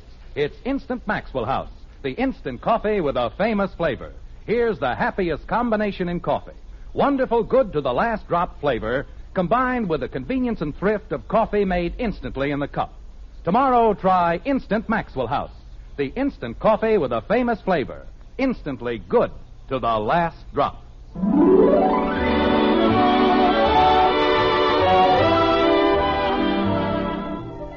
Join us again next week when we'll be back with Father Knows Best, starring Robert Young as Jim Anderson, with Roy Barbeque and the Maxwell House Orchestra, and yours truly, Bill Foreman. So until next Thursday, good night and good luck from the makers of Maxwell House, America's favorite brand of coffee. Always good to the last drop. Father Knows Best was transcribed in Hollywood and written by Ed James. Now stay tuned for Screen Guild Theater, which follows immediately over most of these stations.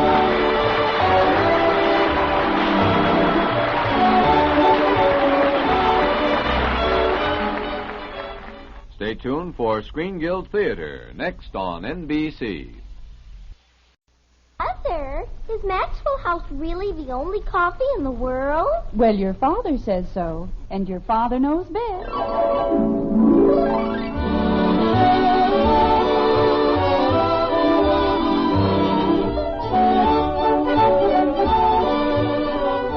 Yes, it's Father Knows Best, transcribed in Hollywood, starring Robert Young as Father. A half-hour visit with your neighbors, the Andersons, brought to you by America's favorite coffee, Maxwell House. The coffee that's always good to the last drop.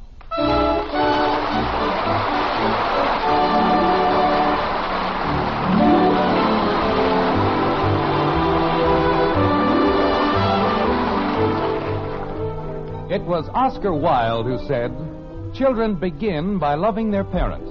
As they grow older, they judge them. Sometimes they forgive them."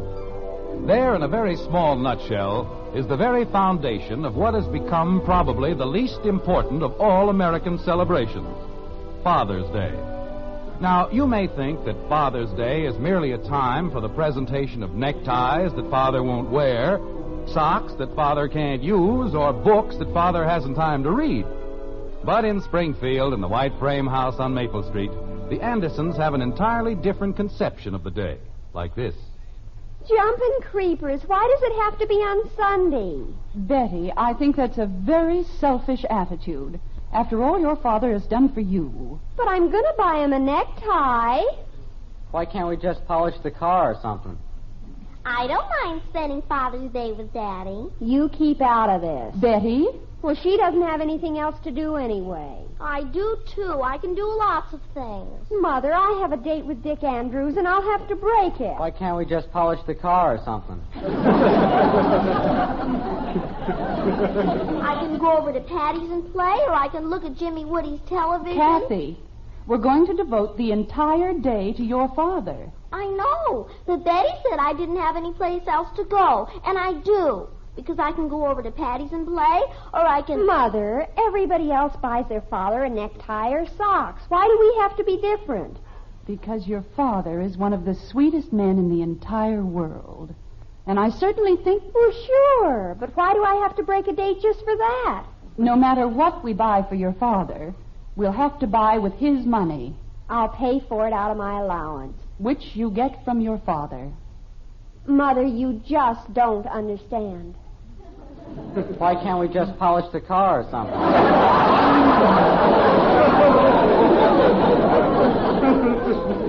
Bud, the car is less than a week old, and your father has already polished it 4 times. Well, this time we can do it. Janie Liggett's buying her father a necktie, and she doesn't have to break her date for Sunday. Betty, we'll not discuss it any further. Call Dick and tell him you're sorry. Do I have to? Yes, you have to. Kathy? Why can't we clean up the garage or something?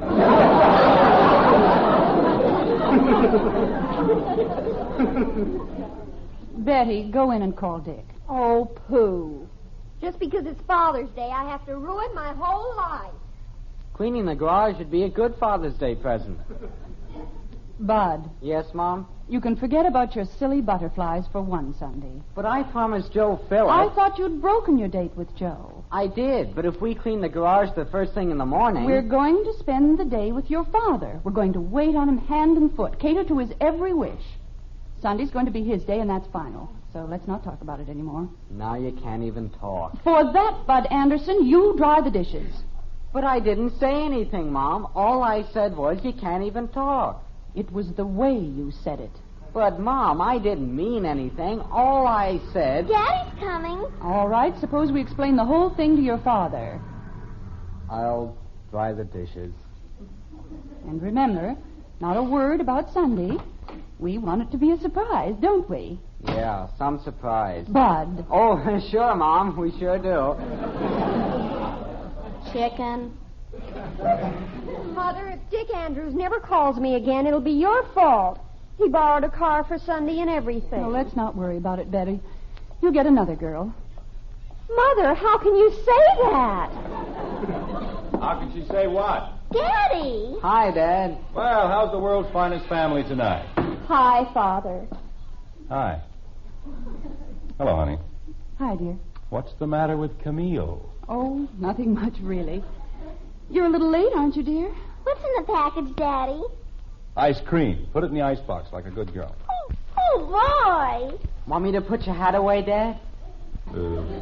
Thank you very much. It'll be a pleasure. What's the matter with him? Oh, we had a slight misunderstanding, nothing serious. Were you held up at the office? No, I stopped off at Haney's garage on my way home. Oh? There's a very annoying rattle in the rear bumper. I'm not even sure we ought to keep that car. Jumping catfish. I beg your pardon? That old wreck of ours made so much noise you couldn't hear yourself think. But if this one makes one little squeak... Betty, as long as we had to buy a new car, we might as well have them put it in good shape. Why don't you set the table like a good girl, Betty? How else can you set the table? And you help her, Kathy. Yes, Mommy.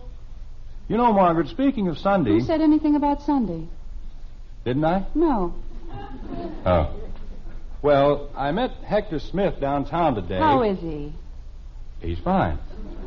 You know, he has a client over in Plainfield. I haven't seen Elizabeth in ages. I'll have to call her after dinner. Yes. Heck has a client over in Plainfield. Maybe I'd better wait until tomorrow. We'll have such a lot to talk about. Margaret, will you please let me tell you about Hector? Why, of course, dear. Go right ahead. All right. Try to tell a woman anything, it's just like... what was I talking about? Plainfield, dear. Oh. Well... You see, I was listening. Yes. Even if you weren't. Margaret. Hector was coming back from Plainfield the other day, and he decided to take a shortcut. Well, you know how Hector is. He got lost. Oh, that's too bad. Is he all right now? Nothing happened to him. He just got lost. Found himself on an old dirt road way back in the hills. My. Margaret, you don't have to keep making those little noises. I know you're listening. Go ahead, dear. Well, he found a lake. Just a little bit of a thing. He says it's the greatest spot for fish he's ever seen in his life. They were actually leaping out of the water. Bass, lake trout, everything. And every one of them dying to get on a hook. Margaret, doesn't that mean anything to you? Oh, yes, dear. I'm quite excited. Well, anyway, we're going to run up there Sunday morning and see what we can do. Sunday morning? Jim, you can't. Why not? It's only about 20 miles. Heck's going to pick me up at 5, and all I'll need is a few sandwiches. Jim Anderson, I've never seen it to fail. Every time we try to surprise you with anything, you have to make other arrangements. My birthday's in February. Sunday is Father's Day. Oh, that thing. Betty and Bud broke their dates, just so they could spend the day with you. They didn't have to do that. But they did. We had the nicest day arranged for you. We were all going out for dinner. They were going to a picture show, one I know you'd want to see. Honey, doesn't it make any difference that I'd rather go fishing? I don't care about Father's Day. Well, we do. We want to show you how much we love you. And we want you to have a good time. I know what you mean, Angel, but if I'd rather go fishing... Jim, you're being very selfish about this whole thing.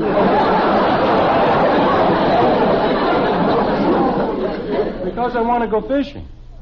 What's selfish about going fishing? I'll answer it. When a whole family decides to give up its pleasure for an entire Sunday, the very least you can do... Is give up mine. Is that what you mean? No, I have another idea. How would it be if we went with you? Margaret, you wouldn't like it up there, believe me. It's not the place for women and children. It's a wild little lake in the middle of nothing. Daddy, it's Mr. Smith. Well, come on in, Hank. We're in the kitchen. If Elizabeth and Billy wanted to go, I'll bet Hector would take them. I bet he wouldn't. Nobody would. When you go fishing, you fish. No place for a family. Am I busting in on anything? No, of course not, Hector. Come in. Hiya, Margaret. Gosh, I haven't seen you in a dog's age. Hank, will you explain to Margaret that families don't go on fishing trips? Why don't they? What? There, you see? Hank, come on outside. I want to show you the new car. You showed it to me this afternoon. Well, I want to show it to you again. What for? Come on, Hank. Oh, you wanna... I'll see you later, Margaret. Don't you dare let him change your mind, Hector. I'll be right out here if you want me, honey. All right, dear. What the heck's the matter with you, Hank? Nothing. Why? You know what happens if you take a bunch of women and kids on a fishing trip? You catch nothing. Yeah, I know, but look, Jim. Any self-respecting fish wouldn't come within 10 miles of us. Especially if you got a peek at Kathy. Jim, I'm not arguing with you. You're absolutely right, but... Then why did you make a crack like that in front of Margaret? Well, to tell you the truth, Jim, if I can't take Elizabeth and Billy, I can't go. Oh, no. Yeah, they had something all arranged for Sunday. It's Father's Day. Billy broke a date. They're doing it all for me. Oh, I don't know.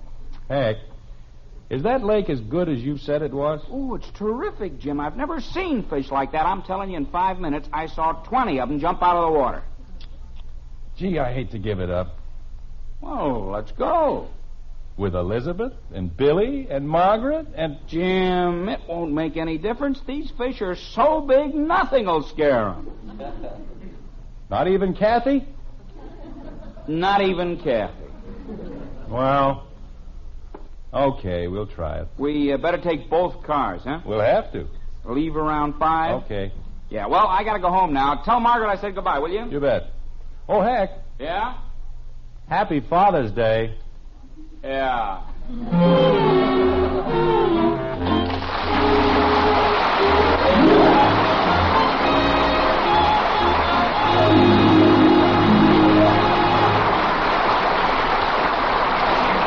Well, I suppose it's not the first time a man and his family didn't quite see eye to eye on the best way to spend a happy Father's Day. Here's a point, however, everybody agrees on. When it comes to a cup of coffee, you and I and the family next door all look for one thing: flavor. We want the most in flavor for every penny we spend. And extra flavor is just what you do get in our Maxwell House coffee. That wonderful good to the last drop flavor no other coffee has to offer. No coffee but Maxwell House. And there's a good reason why. It's our recipe. The only recipe on this green earth for that good to the last drop flavor. It calls for certain fine varieties of coffee to be blended together just so. It's the one way, the one recipe for that famous Maxwell House flavor. That wonderfully good flavor that's made our coffee America's favorite brand. That's why you find so much more enjoyment when your cup is filled with Maxwell House coffee. So next time you bring home a pound of coffee, make it that familiar blue tin of our Maxwell House. For more flavor, for your money's worth and more, start enjoying coffee that's always good to the last drop.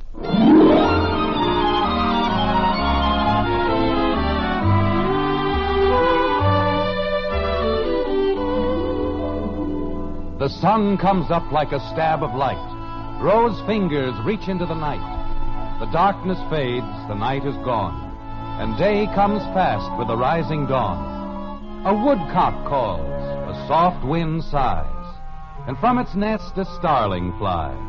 This is the dawn, the break of day, the time when Young man, will you please shut up? Well, pardon me.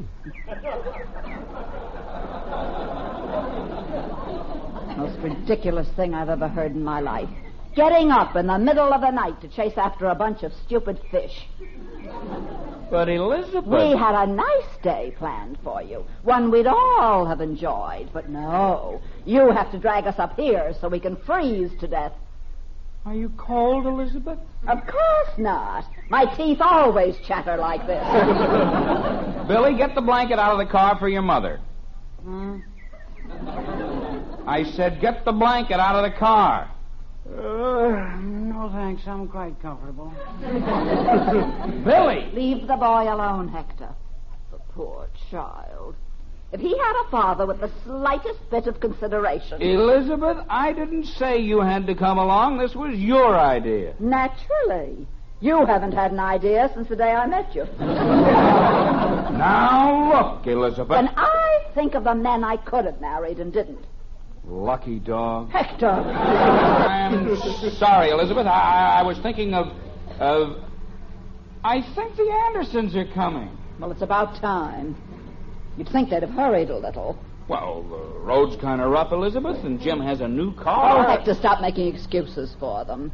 They're just like everyone else we know. Don't consider a soul but themselves. Especially that Margaret. Thinks her children are the most wonderful things that ever lived. And if you ask me, Margaret, darling.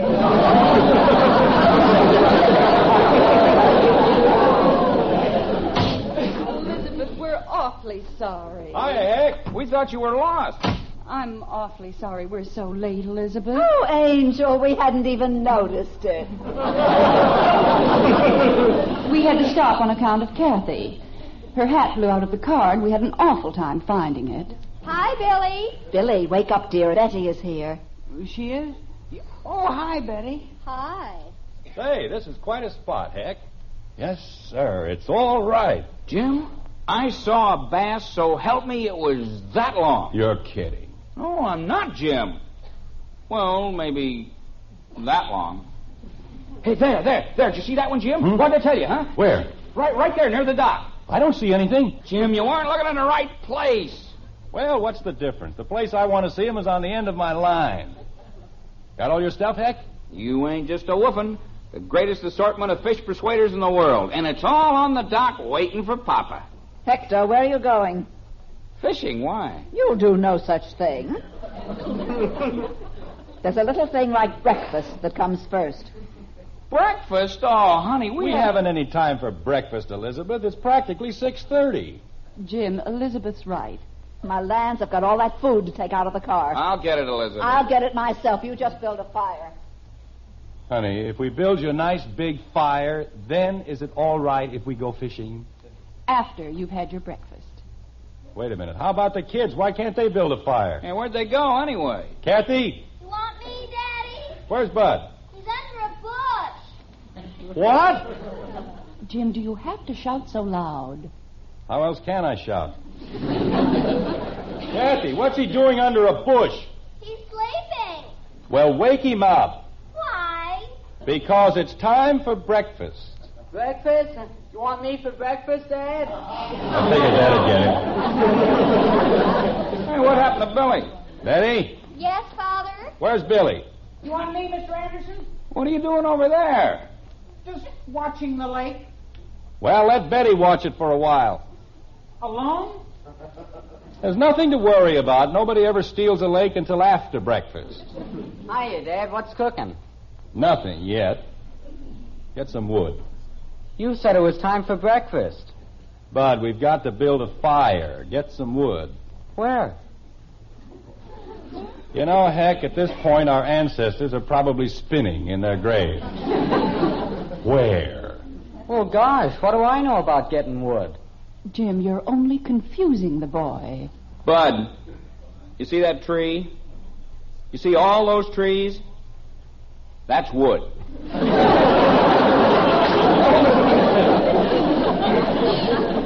What am I supposed to do? Bite him down?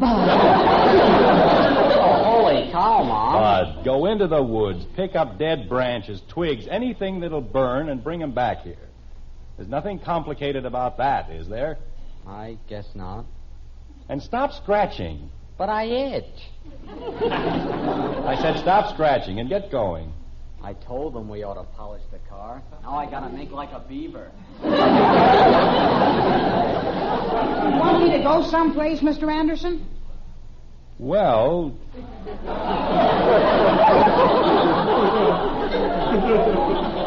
Leads with his chin every time, doesn't he?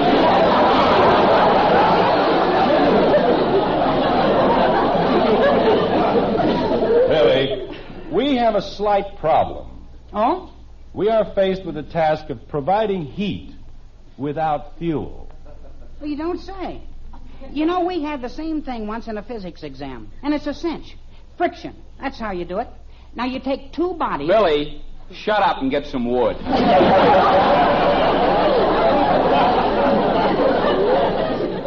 What? I said get some wood. Oh, okay.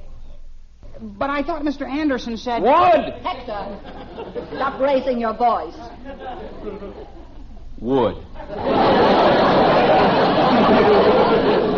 All right, nobody has to get excited about it. I'll get all the wood you want. Jim. Margaret, as soon as the boys get back with the wood... Are those your things Kathy's playing with?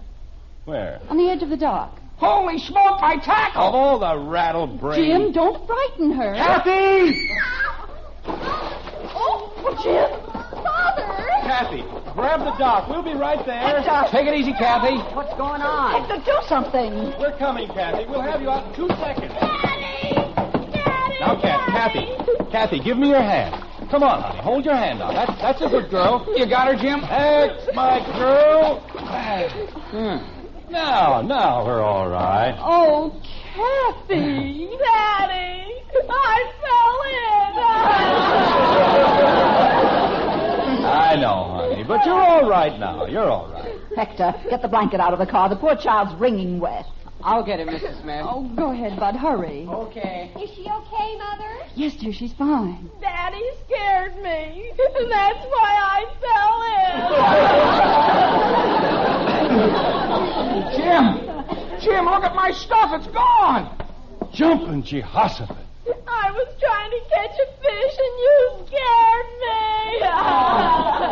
It's all right, baby. Margaret, take that child up to the car immediately. She's got to get out of those wet clothes. Oh, thank you, Elizabeth. I can't even think straight.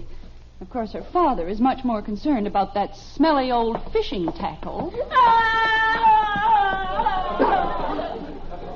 Men. I don't know why they ever invented them anyway.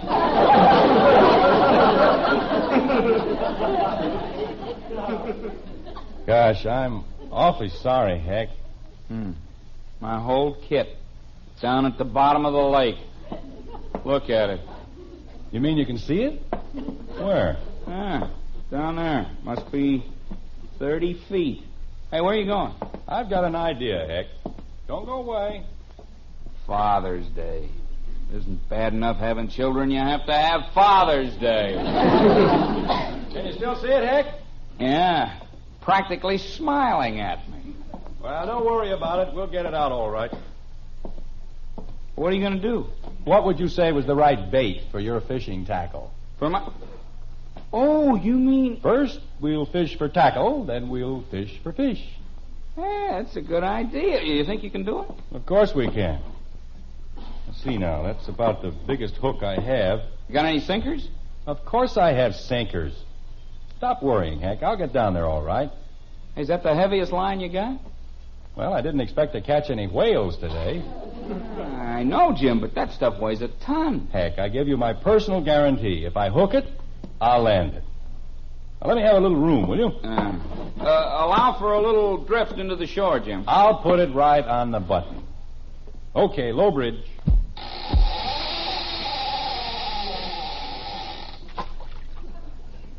Nice casting, huh? What'd you have to put away out there for? So I can drag it across. Now leave me alone, Heck. I know what I'm doing. Well, morning, man. Having any luck? Sure, all bad. Can you see it, Heck? I think you're too far to the left. Well, maybe I can pull it over. Doing a little bottom fishing, eh? Look, fella, we're busy right now. We got troubles. Come back some other time, huh? Okay. Just a minute. Come on, Jim. We haven't got all day. Take it easy, Heck. He might be a game warden or something. You wouldn't happen to be a game warden or anything, would you? Me? Oh, no. I'm not a game warden. Because if you are, we've got our licenses and permits and things like that. Yeah. We don't worry about those things up here. Oh. This wouldn't be a private lake, would it? Oh, no. Not a private lake at all. Ah. You know, for a minute you had me worried. No, it's nothing like that. This is a government fish hatchery. Oh, no.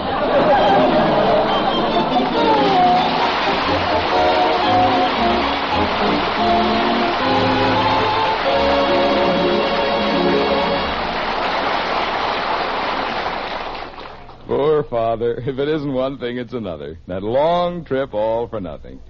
Just goes to show it always pays to look before you leap. On that score, when it comes to buying a pound of coffee, it always pays to look for flavor. Yes, you want to be sure you get the most in flavor for every penny you spend. And that's just what you do get in every pound of our Maxwell House coffee. An extra measure of flavor. That wonderful, good to the last drop flavor no coffee but Maxwell House gives you. We're proud as can be of that famous flavor. It's the big reason why more people buy and enjoy our Maxwell House than any other brand. And today, as always, you can count on it every cup you pour. Because we'll never compromise on the quality of one single pound. That's why now, more than ever, your coffee buy is Maxwell House. Every pound, every cup, you can be sure it's always good to the last drop.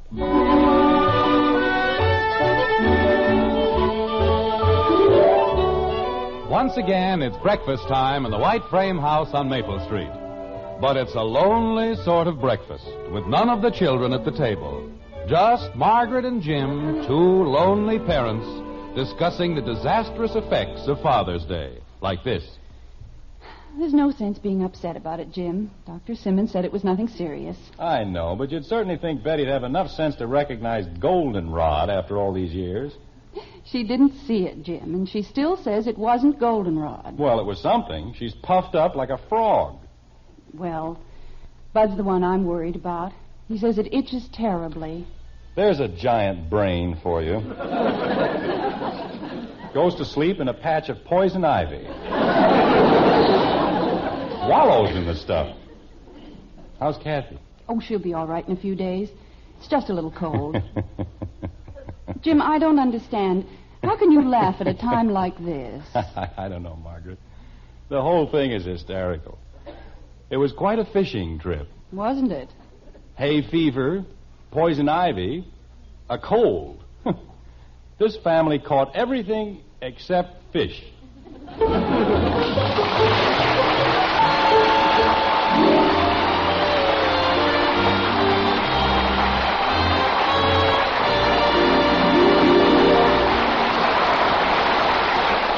The instant coffee with a famous flavor. That's Instant Maxwell House, the happiest combination in coffee.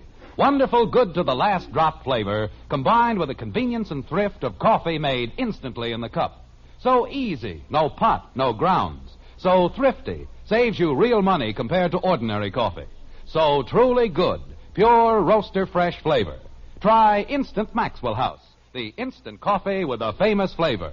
Instantly good to the last drop.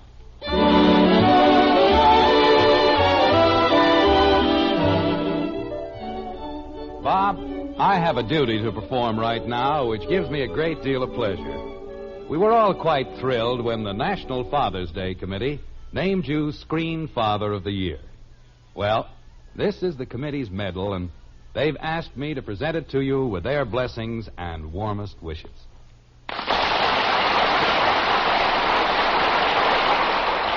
Thank you very much, Bill. Ladies and gentlemen.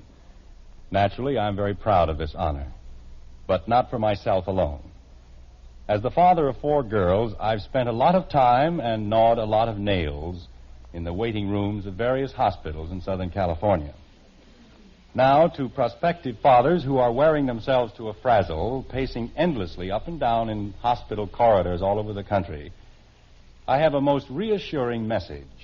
Fellas, you see, they do give medals to fathers. Thanks again, Bill, and good night.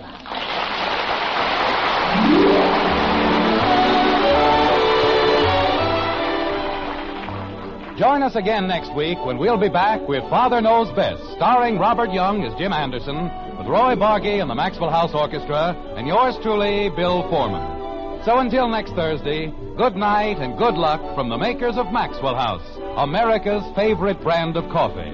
Always good to the last drop.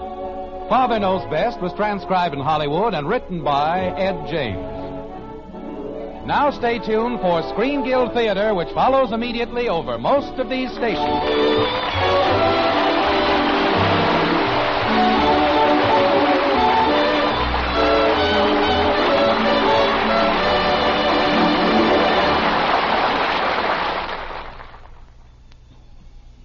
Stay tuned for Screen Guild Theater, next on NBC.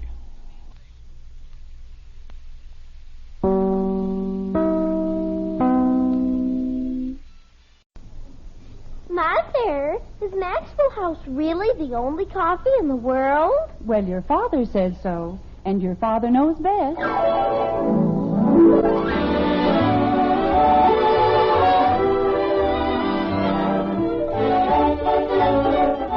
Yes, it's Father Knows Best, transcribed in Hollywood, starring Robert Young as father. A half-hour visit with your neighbors, the Andersons, brought to you by America's favorite coffee, Maxwell House. The coffee that's always good to the last drop.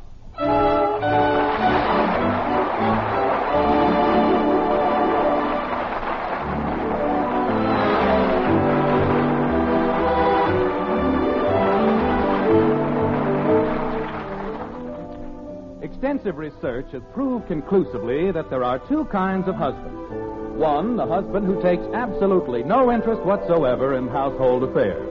And 2, the husband whose wife wishes he'd mind his own business and leave things alone. In Springfield, in the white frame house on Maple Street, Jim Anderson is about to demonstrate that there is no happy medium, like this. 6 goes into 36 6 times.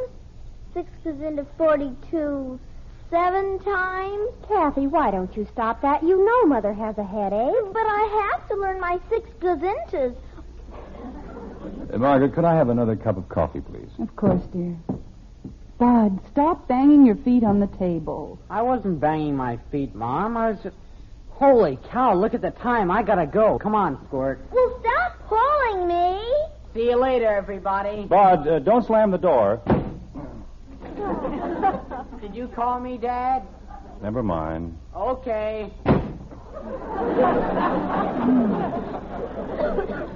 Mother, why don't you lie down for a while? I'll take care of the dishes. Well, that's very sweet, Betty, but it isn't necessary. Well, all right. I'll come right home in case you need me for anything. All right, dear. Bye, Father. Goodbye, Betty.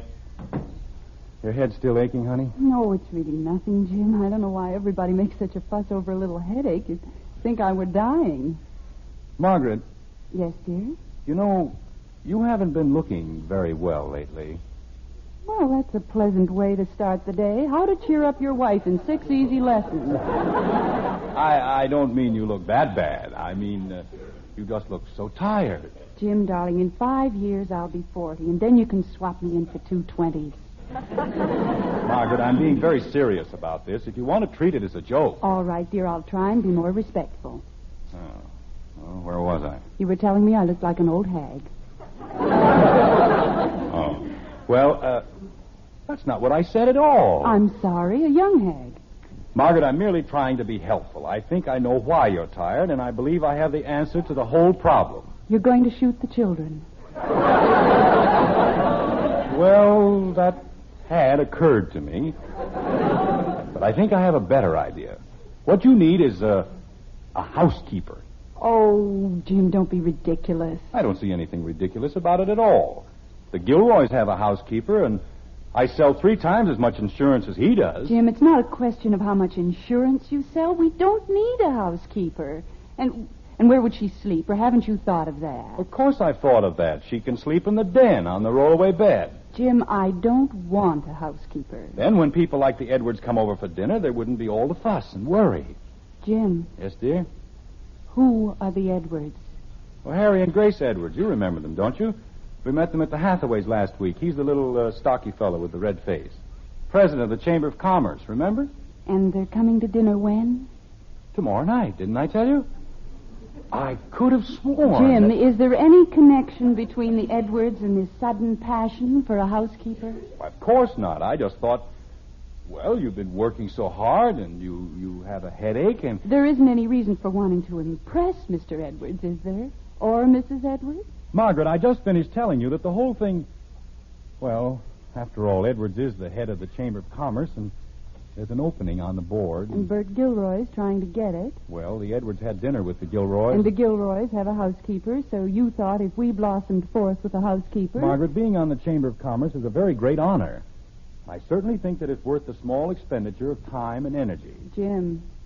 Yes, Margaret? No housekeeper. Well, if you'd only listen to me instead of flying off the handle... I'm not flying off the handle. I'm merely telling you, simply, quietly, and without emotion... No housekeeper. There was an ad in the paper only last night. No housekeeper. All she wanted was $75 a month, and she'll take complete charge. No housekeeper. She's courteous, efficient, energetic, loyal. No. A wonderful cook, neat as a pin, loves children. Margaret, why don't you give her a trial? No. Honey, this isn't something you can decide on the spur of the moment. Why don't you think it over? All right. I can't see any harm in that. That's a good girl. Well, I've got to go now. I'll call you right after lunch. All right, dear. Oh, Jim, I've thought it over. Margaret. No housekeeper.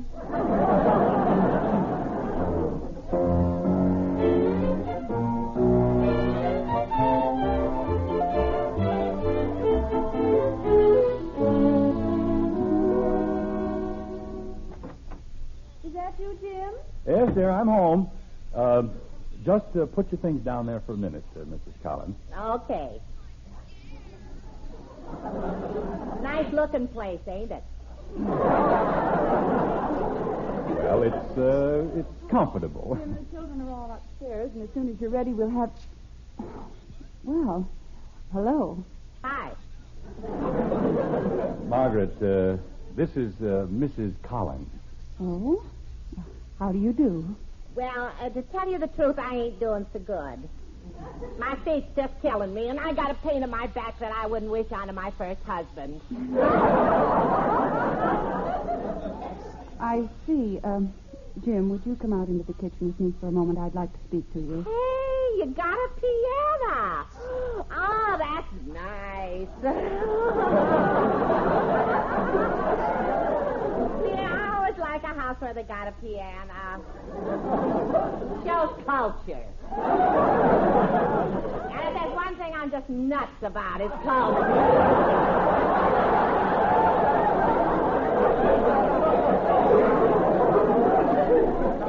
Well, just make yourself at home, Mrs. Collins. We'll only be a minute. Oh, it's okay. You don't have to worry about me. I got plenty of time.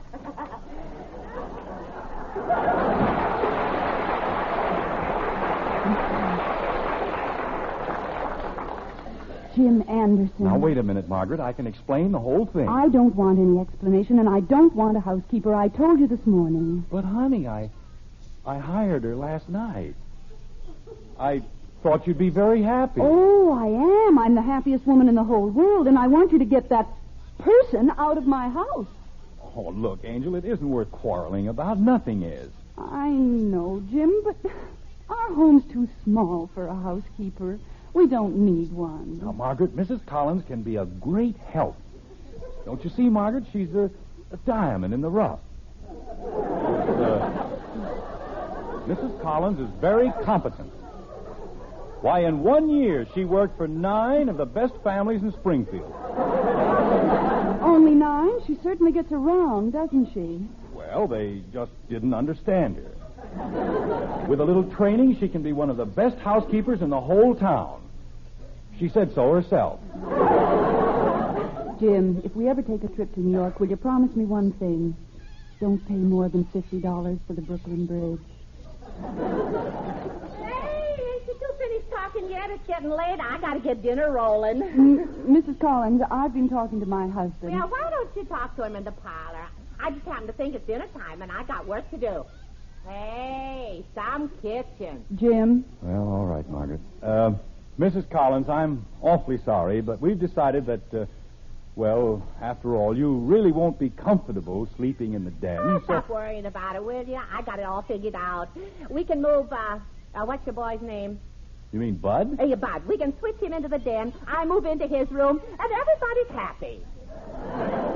Well, it's not quite that simple, Mrs. Collins. I told my husband this morning. Hey, wait a minute. When you been eating breakfast? Well, at 8 o'clock, but it really isn't going to make any difference because... Well, from now on, breakfast is going to be at 7 o'clock. Now, see here, Mrs. Collins. Wait, Jim. This is becoming very interesting. What else, Mrs. Collins? Well, I ain't nobody's personal maid, so everybody hangs up his own stuff.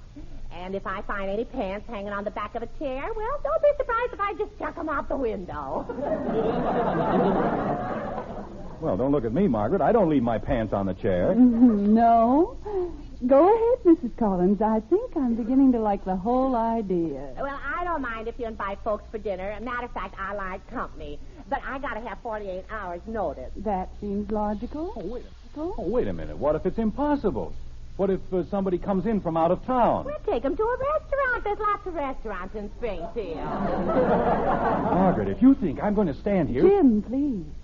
Mrs. Collins was talking. Oh, that's okay. I'm finished anyway. Now, why don't you two kids just go inside and relax, and I'll start dishing up the food. All right, Mrs. Collins. Come on, kid. Margaret, this is the most ridiculous thing I've ever heard. If you think I'm going to... Jim, you heard Mrs. Collins. We've got to go inside and relax. That's right. Take it easy. I got everything under control. Come on, Jim. Mrs. Collins has work to do. Margaret, that woman's impossible. Oh, I don't think so, dear. She's a diamond in the rough, remember? But how rough can you get?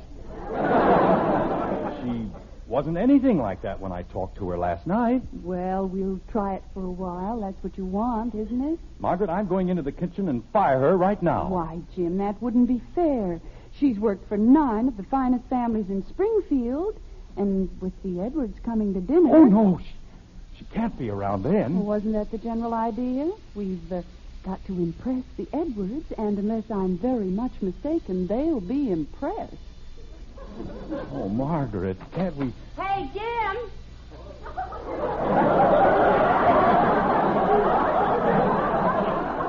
Jim? Get the kids down. Soup's on.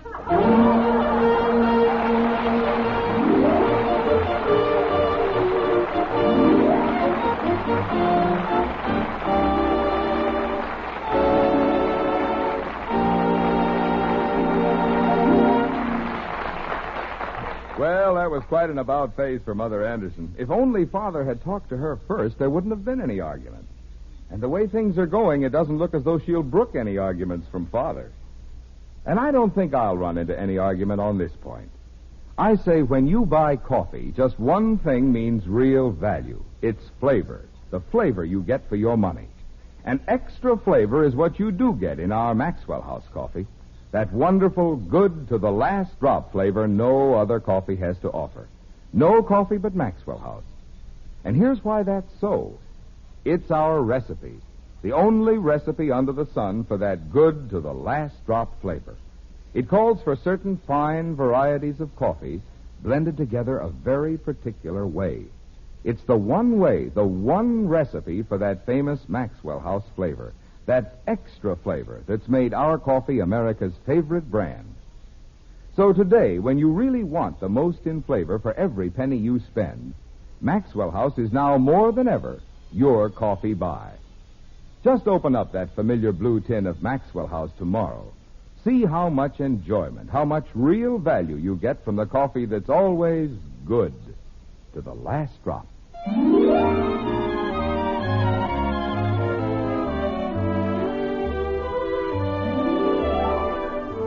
A day has passed, as days have a habit of doing, and once again it's dinner time in the White Frame House on Maple Street. This time, however, it's a special dinner, with company, the children stashed away in the breakfast nook, and a uniformed housekeeper to wait on table. Mr. Edwards, president of the Springfield Chamber of Commerce, says, In the last 4 years, Anderson, bank clearances in the greater Springfield area have increased a total of almost 9.2%. And that's progress. To which Jim Anderson replies, It certainly is, Mr. Edwards. That's progress, if I ever heard it. At which point, the new housekeeper, Mrs. Collins, observes, Now, why don't you two stop gabbing and eat your soup? Mrs. Collins, I think I smell something burning in the kitchen. Oh, it's your imagination, dear. Everything's all cooked. Say, Jim. Yes, Mrs. Collins. If it's all right, could I take off this funny-looking cap? I don't mind the uniform, but this hat's driving me nuts. Mrs. Collins, why don't you wait in the kitchen until we call you? I can't hear anything in the kitchen. What do you want to do, talk about me? Go ahead, I don't mind. I think you'd better go into the kitchen. Okay, if that's the way you want it. You finished, Mrs. Edwards? Yes, thank you. Look, dearie, if I was you, I'd lay off the bread.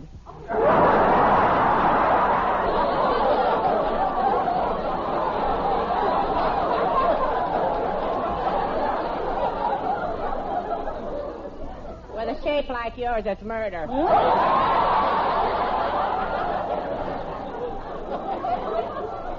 Well, really? Mrs. Collins, will you please go into the kitchen? Okay, I can take a hint. Yeah, if you want me. I'm sorry, Mr. Edwards. You were saying something about progress. I was? Oh, yes. I was, wasn't I? The Chamber of Commerce feels that its contribution to the progress of Greater Springfield is... Never mind, I'll get it. Keep right on, Mr. Edwards. It's very interesting. What is? Well, whatever you were going to say. Hello? Oh, hello, Bessie. Hey, wait a minute. Go ahead, folks. It's for me. What's cooking, Bess? Hasn't the weather been beautiful, Mrs. Edwards? I haven't noticed, really. When you're as busy as I am, you know, club work and charities. Yes, indeed. Grace manages to keep herself pretty busy. Getting so, I have to make an appointment to see her myself. You don't have any children, do you, Mr. Edwards? No, I am sorry to say Mrs. Edwards and I have never been blessed. That was my cousin Bessie on the phone. She's just a scream. I'm sure she must be, Mrs. Collins. And I believe we're ready for the next course. You know, she was just telling me... Mrs. Collins, we're ready for the next course. Okay, I heard you. Mother, when I finish my dessert, may I go over to... Kathy, you get back inside where you belong. Can't you see we got company? Yes, ma'am. That's the trouble with kids nowadays. They don't know their place. Shove your plate over, will you, Jim?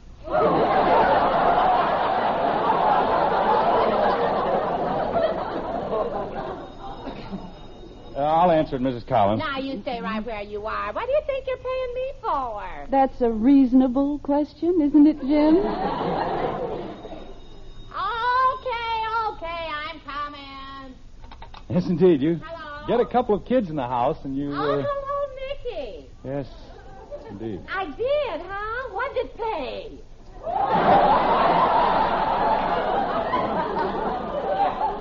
$16.40? Hey, that's all right.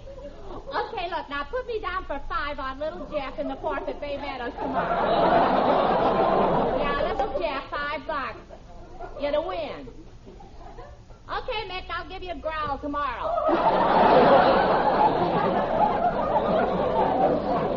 Well, Mrs. Collins has an endless assortment of talents, hasn't she, Jim? All right, Margaret, you don't have to rub it in. Just a little gem my husband brought home for polishing. Mrs. Anderson, I'm afraid Hey, that we... That's all right, ain't it? 60-40 for two. I sure can pick 'em. Hey, any of you kids play the races? Harry, I have an awful headache. I know, dear. The way I feel, a headache would be a relief. Mrs. Collins, if nothing more important comes up in the next few minutes, could we please have some food? Okay, but you take it from me. You're skipping a good thing if you miss little Jeff in the 4th tomorrow. Mrs. Collins, if you don't hurry up, we'll be ready to eat little Jeff tonight. Touche!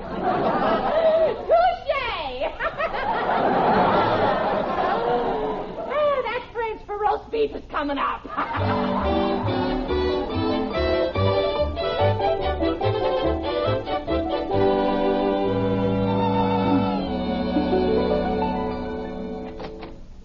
Good night, Mrs. Anderson. It was a lovely evening. One I'll never forget.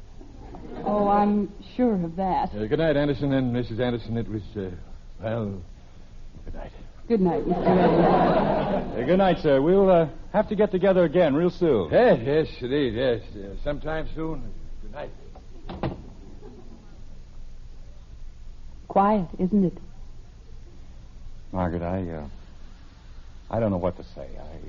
I was wrong, and I'm sorry. I think that woman's insane. Oh, no, dear. She's just, well, uninhibited. She likes to speak her mind. What mind? She's got the brain of a half-witted hyena.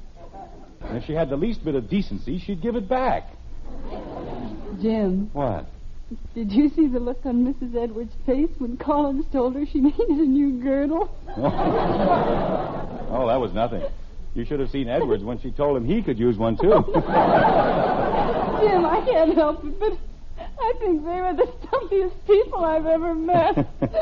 She told Edwards. She said she thought that... Everybody's having a good time, huh? Well, that's what I like. People laugh and enjoying themselves. You live longer that way. Mrs. Collins, I'd like to speak to you, if I may. Talks nice, don't he? Go ahead, kid. Thank you. Mrs. Collins, I'm not usually one to complain, but... Complain? Well, go ahead. If you feel you got a beef coming, just spread it right out. That's the way it ought to be. Everything out in the open. All the cards right out there on the table. Right. Now, Mrs. Now, Collins... I don't go for this stabbing in the back routine. You got any complaints, I want to hear them. It's your house. I'm working for you, and anything you don't like, all you got to do is just tell me. How? Jim, you'll wake the children. Look, you don't have to yell at me. Just talk, and I'll listen. Mrs. Collins, there are a great many things I could say, and a great many ways in which I could say them. But since all of the things I have to say and all of the ways in which I would say them add up to one and the self-same thing, I say to you now from the very bottom of my heart, you are fired! Jim, you know my whole life that's the nicest way I ever got canned. Well, I gotta go to bed. Just a moment, Mrs. Collins. I'm afraid you don't understand. My husband fired you. You don't work here anymore. I know I ain't deep, but I still gotta go to sleep. You will not sleep here, Mrs. Collins. We want you to go away now. You're discharged. You're the most discharged person we've ever had in this house. Now, will you please pack up your things and get out? Jim, I'm surprised at you. A smart man like you with a nice home and a nice family. Why, you ought to know more about the law. You can't fire me. I gotta have a week's notice. I'm giving you a week's notice. I'll pay your wages for a whole week. Only please go away. But I like it here. And it ain't just the wages, Jim. I'm supposed to get room and board. I'll give you 2 weeks' wages. I don't think so. You got a piano, and I can call my bookie on the phone, and it's like a vacation with pay. Margaret. Mrs. Collins, is there anything I can do to... Sure. Call me when breakfast is ready. Well, good night. I'll see you all in the morning, huh? Margaret, Yes, dear? When they start giving out awards for the world's prize idiot, be sure and tell them about me. Oh, Jim, darling, you're an idiot, but you'd never take any prize. I certainly would. Well, I won't argue, dear. After all, Father knows best.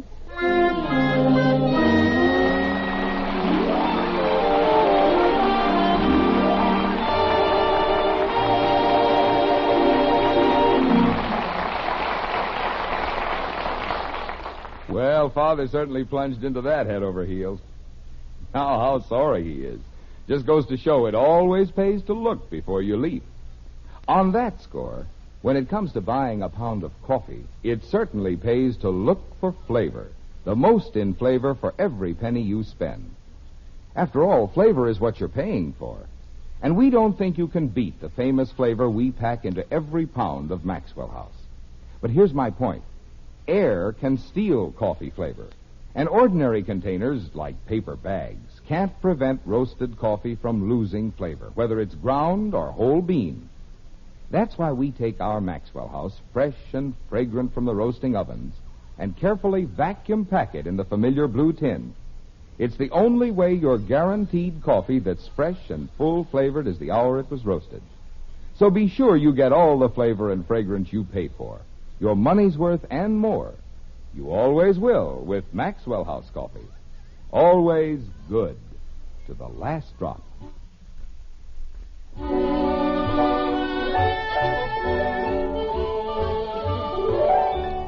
This world is not so bad a world as some would like to make it. Though whether good or whether bad depends on how we take it. A week's gone by, and we find Jim Anderson walking along a busy street in downtown Springfield. The Chamber of Commerce is still dear to his heart, and he is not what you'd call a particularly happy man, like this. Serves me right, that's what it does. Make a fool of myself in front of Edwards. Spoil my chances of getting on the board. Gosh, I wanted that spot on the Chamber of Commerce. The speeches I could have made. About important things, too. Why, I could have said things like, ladies and gentlemen, it's an established fact that everybody wants a different thing. A farm, a store, a college education for their children, or maybe they just want to retire and go fishing. But there's one thing everybody wants, security. And there's one way, one sure way for each and every one of us to get it. Save for your independence. Buy United States savings bonds. That's what I could have told them. I could have said, buy bonds automatically if you can on the payroll savings plan or the bond-a-month plan at your bank. They're like cash on hand, and they return you $4 for every $3 you invest. Buy United States savings. Save for your independence. And start now. Then I could have said... I say, Anderson! Huh? Oh, hello, Mr. Edwards. I didn't see you. I thought if you weren't in any great hurry, we might take a stroll together. A little matter has come up that I'd like to discuss with you. Why, of course, Mr. Edwards. It'll be a very great pleasure. You know, Anderson, we never did get down to a discussion of business at your house the other night. Mr. Edwards, I wanted to explain about that. You see... Tut, my boy. No need to explain. I understand completely. As you know, Anderson, there's a vacancy on the board of the Chamber of Commerce, and, well, it's yours if you want it. If I want it? Why, Mr. Edwards, of course I want it. And thank you very much. Oh, it's nothing at all.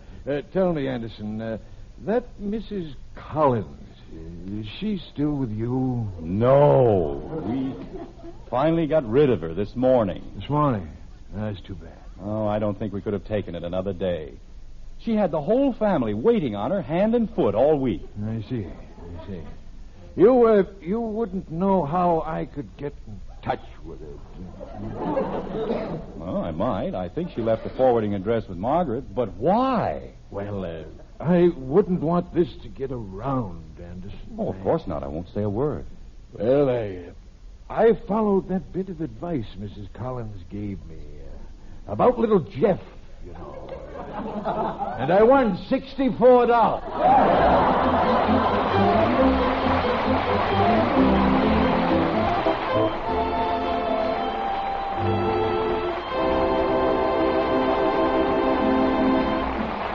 Did you know? Now there's an instant coffee with roaster fresh, pure coffee flavor. It's Instant Maxwell House, the instant coffee with a famous flavor, the happiest combination in coffee. Wonderful good to the last drop flavor, combined with the convenience and thrift of coffee made instantly in the cup. Unlike most instant coffees, it's all rich, pure coffee. Nothing added. Tomorrow, try the instant coffee with a famous flavor. Instant Maxwell House. Instantly good to the last drop.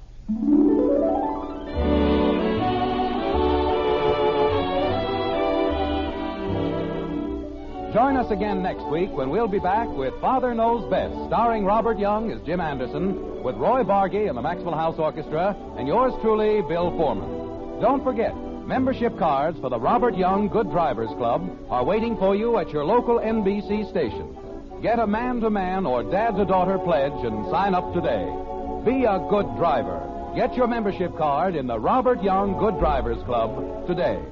And now, until next Thursday, good night and good luck from the makers of Maxwell House, America's favorite brand of coffee, always good to the last drop. Father Knows Best was transcribed in Hollywood and written by Ed James. Now stay tuned for Screen Guild Theater, which follows immediately over most of these stations. Yes, this is your invitation to stay tuned for Screen Guild Theater next on NBC. Mother, is Maxwell House really the only coffee in the world? Well, your father says so, and your father knows best.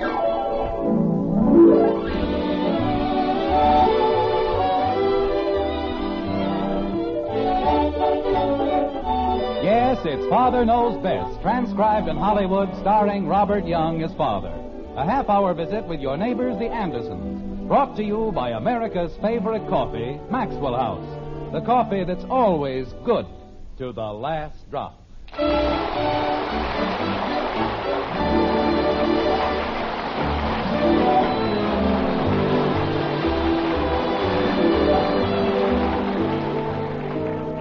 Music hath charms to soothe the savage breast, to soften rocks or bend a knotted oak.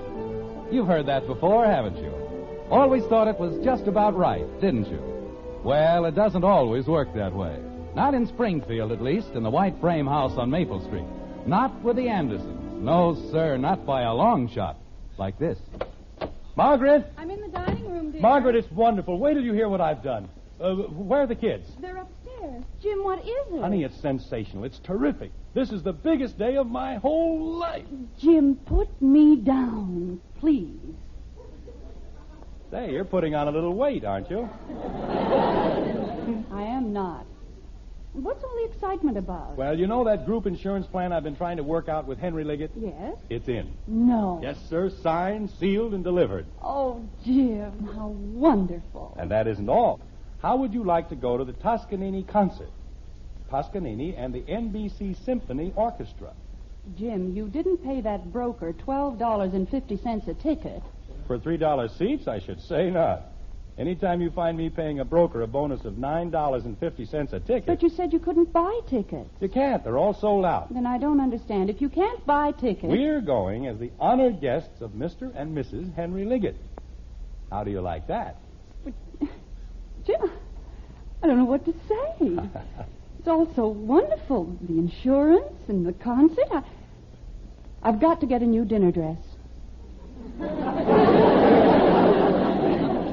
I just can't go anywhere in that old one. You don't mind, do you, dear? Of course not. Go get 2 dinner dresses. What do I care? Oh, I'll go downtown first thing in the morning and...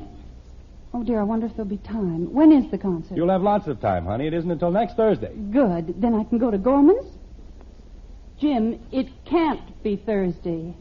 Why not? We're having the Gribbles for dinner on Thursday, and then we're going dancing at the townhouse. I made the date just 2 days ago. I told you. Not for Thursday? Margaret, no. You couldn't. But I did. Oh. Mrs. Gribble wanted to make it Tuesday, but we couldn't because the Smiths are coming on Tuesday. And you said we didn't have anything else to do on Thursday anyway, so we made it then. Margaret, how could you have done a thing like that? How could you? Jim Anderson, don't you dare blame this on me. You were the one who suggested Thursday. Oh, honey, what are we going to do? There's only one thing we can do. You've got to call Henry Liggett and tell him we're sorry. Margaret, I can't. It's a big theater party, and I just sold a man $500,000 worth of insurance. Now, how can I insult him that way? Well, would you rather insult Mr. Gribble? Of course not. I'm still trying to sell him on the group insurance deal. Jim, it's an accepted fact that no one can be in two places at the same time. Well, let's not get excited. Let's sit down and see if we can't figure something out.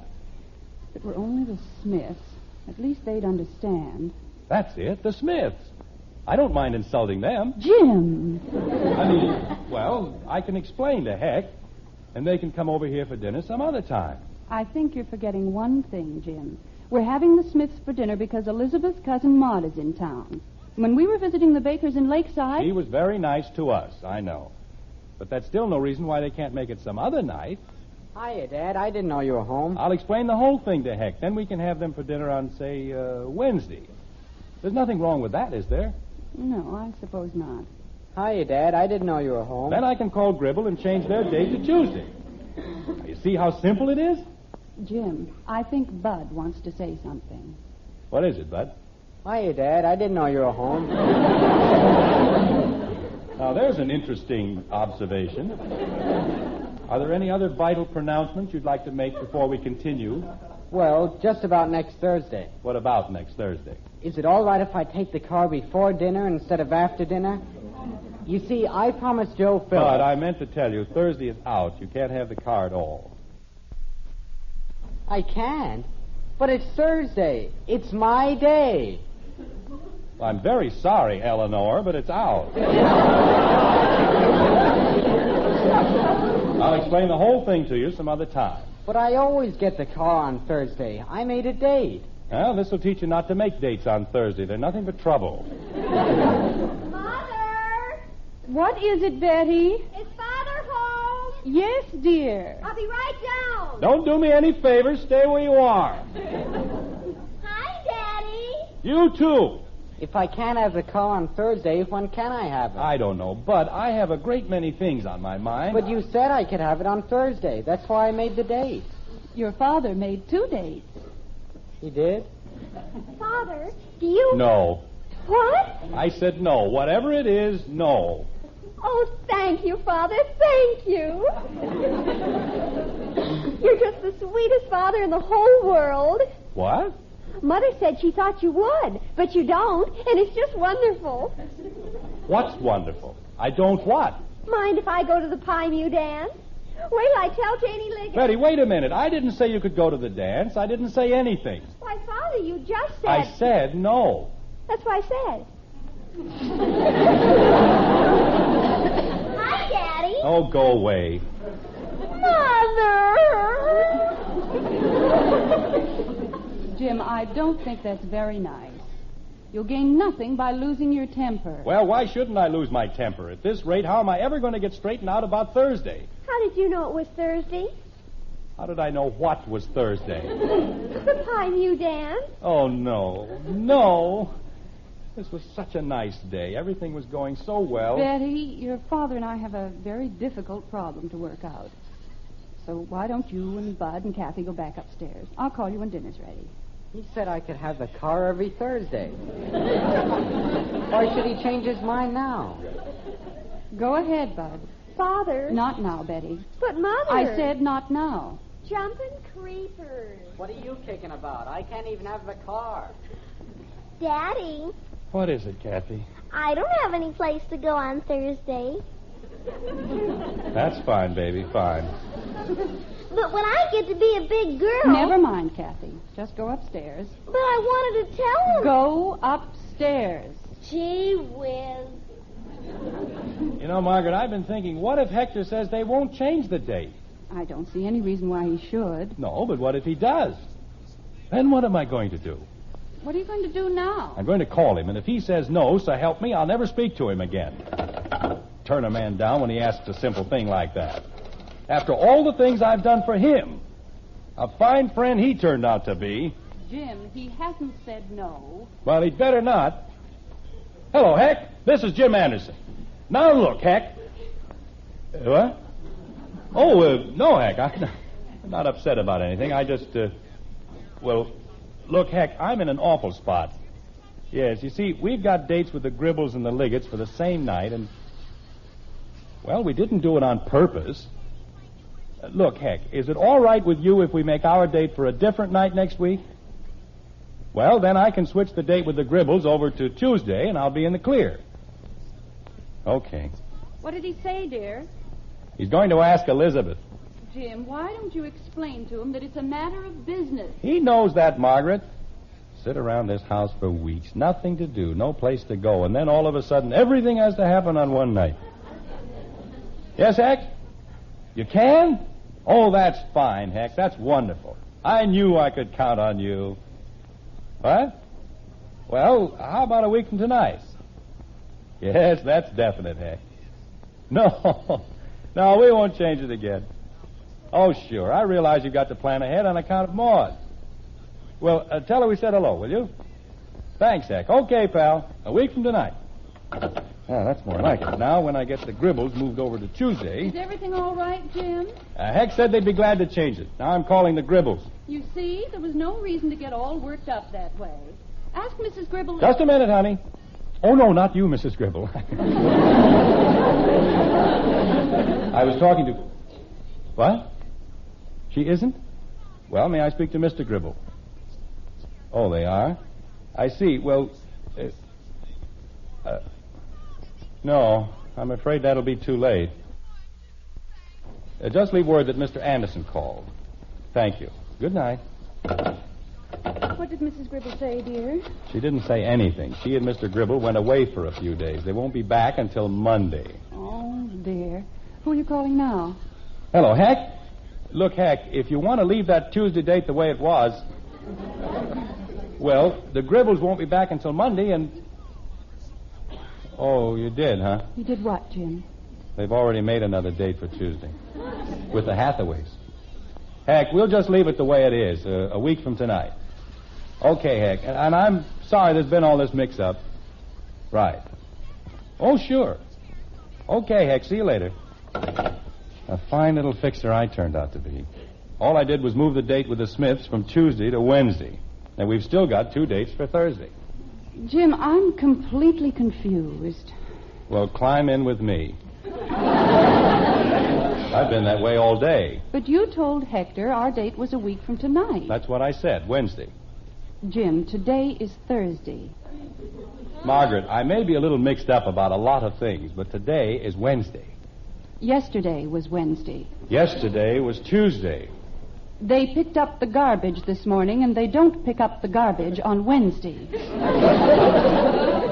I don't care when they pick up the garbage. I had a date with Al Harris on Wednesday, and... today is Thursday? It's been Thursday all day. Margaret. Yes, Jim? I have news for you. We no longer have 2 dates for next Thursday. Oh? We have 3.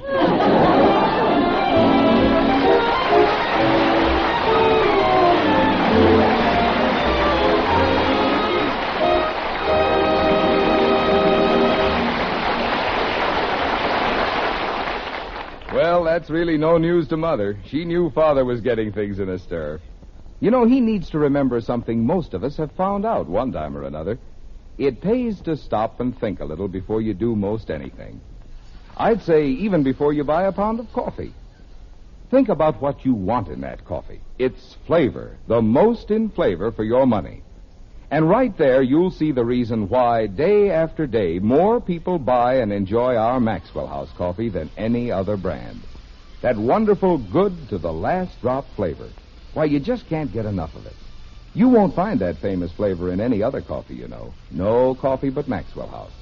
And here's why. We have a recipe, and a mighty important recipe it is, because it calls for certain special varieties of coffees to be blended together a special way. It's the one way, the one recipe for that wonderful good to the last drop flavor. That's why our Maxwell House coffee spells so much more pleasure in every cup, so much more flavor in every pound. So for your money's worth and more, in real enjoyment, open up a pound of Maxwell House coffee. Always good to the last drop.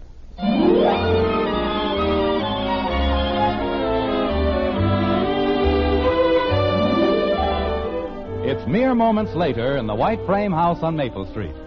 The Andersons' problem still remains. 3 dates for Thursday. Yet there isn't the dark and dismal aura of gloom one might imagine. Jim Anderson, a genius among fathers, has come up with an idea which he himself admits is a dilly, like this. Margaret, it's the only thing we can do. Would you rather see Henry Liggett cancel the whole deal? Of course not. All right. And what's more natural than telling him we'd rather let Betty and Bud have the pleasure of going to the concert? Well, it just seems so hypocritical. Honey, this is not the time to think of ethics. We're in a jam, and we've got to get out of it. Now, will you call them, or do you want me to? I think you'd better call. All right. In a case like this, you have to take extreme measures, like an operation or something. Well, I suppose there's nothing else we can do. But if you'd only asked me before you made the date... Well, I didn't, Margaret, so let's forget about it. Let's just hope I can sell Henry Liggett on the idea, and we'll be all right. Oh, hello, Janie. This is Mr. Anderson. May I speak to your father? Thank you. Jim, something just occurred to me. If Betty and Bud go to the concert and we go out with the Gribbles, what are we going to do with Kathy? Oh, we'll rent a cage for her at the zoo. Jim. We'll get a sitter for her, Margaret. That's no problem. It certainly is. You know Kathy doesn't like sitters. Well, that makes it even. Sitters don't like Kathy. You just have to find one who hasn't heard about her. Jim, it's not that bad. Kathy may be a little exuberant at times. Hello, Henry. Jim Anderson. Well, just fine, thank you. Say, Henry, I've been talking to Margaret about this Toscanini concert, and I wonder if you'd mind very much if we let Betty and Bud go in our place.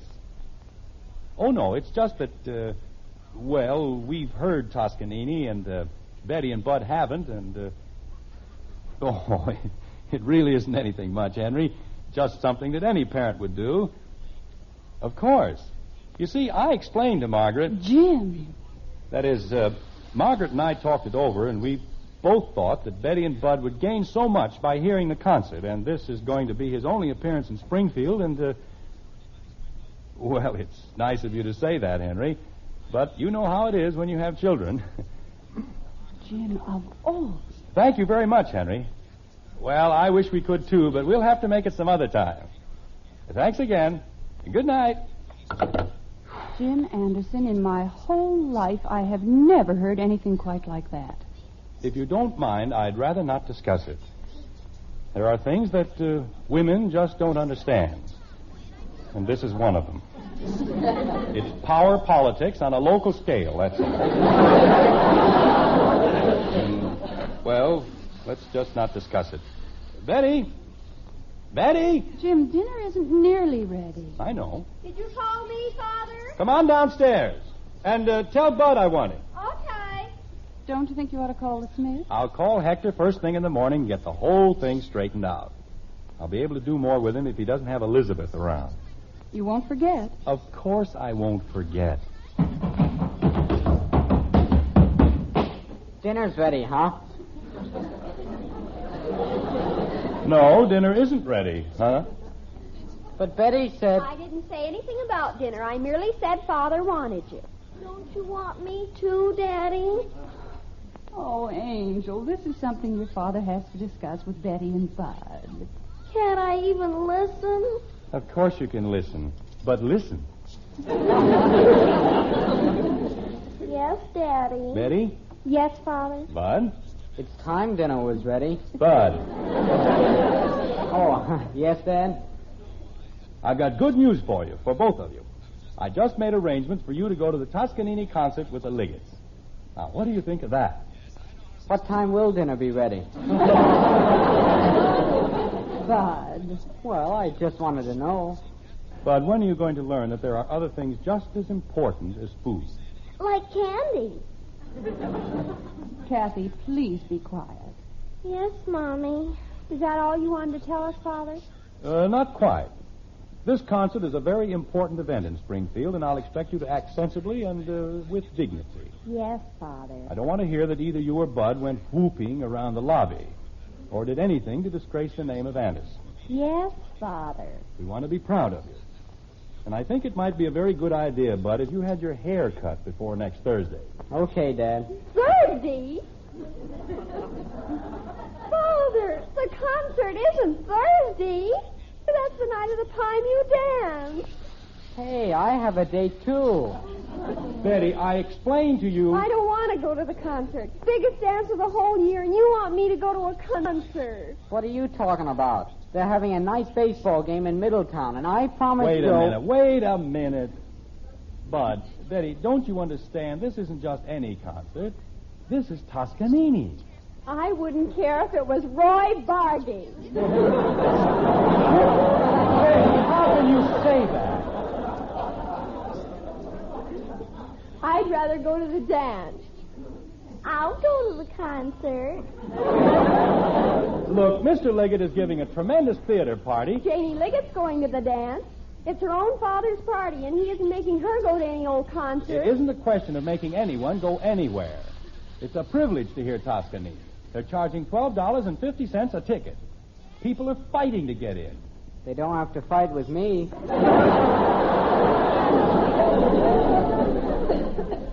I'll go to the concert. Margaret, will you please explain to these children? Oh, no, dear. Go ahead. You're doing fine. Thank you. Look, kids, music is an important part of our lives, especially good music. An appreciation of music is a sign of culture and good breeding. It's a relaxation, a release from the stress and strain of everyday life. As you grow older... Daddy. Oh, what is it, Kathy? I'll go to the concert. You'll stay home where you belong. I want to go to the concert. Kathleen, be quiet.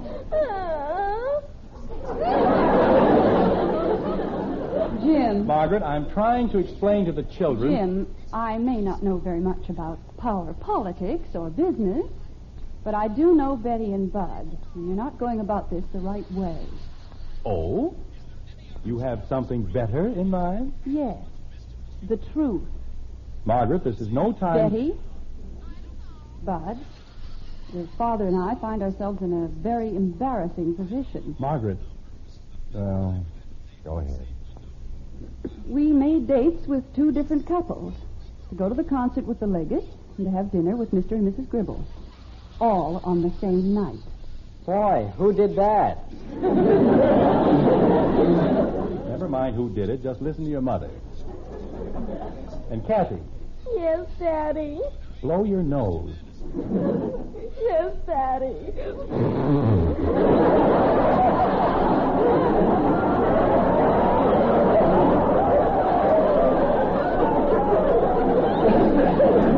Go ahead, Margaret. Well, that's our problem. Your father's in no position to offend either the Liggetts or the Gribbles. And that's why we need your help. If you'll go to the concert with Mr. and Mrs. Liggett, all our difficulties will be over. Well, creepers, why didn't Father say so? I did say so. In a slightly different way. God, we didn't know you were in a spot. If going to the concert is going to help you any, well, God. Father, you know you can count on us. Can't he, Bud? Sure. Who cares about an old baseball game? I'll go to the baseball game. Kathy, the way you can help us best is by staying home. Oh, then I'll be glad to, Mommy. Well, I guess that takes care of that. Yes, dear. And I hope we've all learned something tonight. Yes. Well... I'll get it. Never mind, Betty. Go in and help your mother set the table. And, Betty... Yes, Father? Maybe we can find a new dress somewhere that's just right for concert. Creepers. Hello? Oh, hello, Henry. She what? Oh, that's fine, Henry. That's just fine. Yes, I'll tell Margaret right away. She'll be very happy. Thank you very much, Henry. Yes, we'll be seeing you. Good night. Who was that, dear? That was Henry Liggett, and he was so happy about everything. Jim, nothing's gone wrong with the insurance deal, has it? Oh, no, everything's fine. Just great. Well, Jim, what is it? Mrs. Liggett thinks we're wonderful, the most thoughtful parents she's ever known. So she wants us to have something she dug up this afternoon. 2 more tickets for the concert.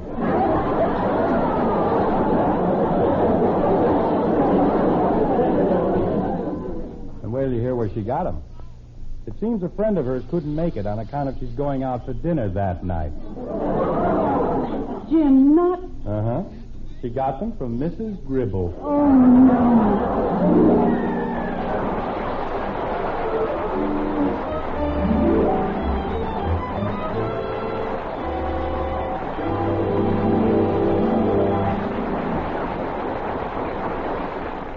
And Father thought he had everything all straightened out, too.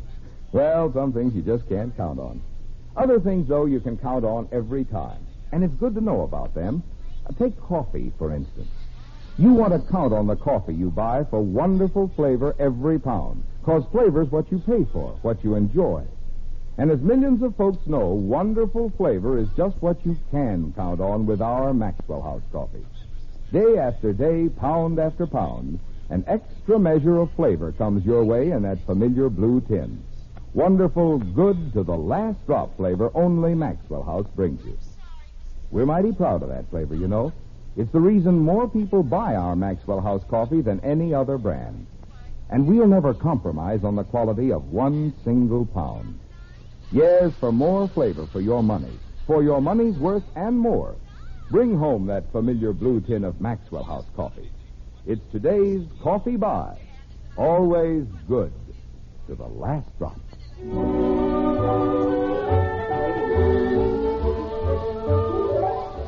A week's gone by, and it's Thursday again. Springfield, in its best bib and tucker, is pouring into the local opera house for the highlight of the social year, the Toscanini concert. Inside, the orchestra is tuning up. But in the lobby, last-minute arrivals are still making their way into the auditorium, like this. Betty, go inside and tell Mr. Liggett we'll be in as soon as I get the Smiths and the Gribbles straightened out. Okay, Father. And take Bud with you. Come on, Bud. Hurry up. I can't. Everybody's pushing me. Now, where did they go? Hector! Jim, please don't shout. Well, they can't get in. I've got all the tickets. I don't know. When the Smiths showed up for dinner, too, I thought I'd die. Just die. Yes, Margaret, I know. You kept promising that you'd call them. I forgot, Margaret. And I just as soon you forgot. How can I ever forget all that good food in the icebox going to waste? I still think there was enough. For the Smiths and the Gribbles? Well... And why did we have to take them to the Townhouse, the most expensive restaurant in Springfield? They enjoyed it, didn't they? Why shouldn't they? The end of this month, our budget is going to look like a Swiss cheese. Tickets, please. Kindly show your tickets at the door. $12.50 apiece for 5 tickets. Margaret. And dinner for the Gribbles and the Smiths. Margaret, there was nothing else we could do. Do you realize that tonight is costing us almost $100? There they are. We're over here, Hector.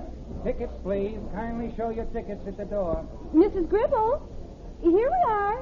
Toscanini, $100. And less than 2 months ago, it only cost us $5 to hear Spike Jones.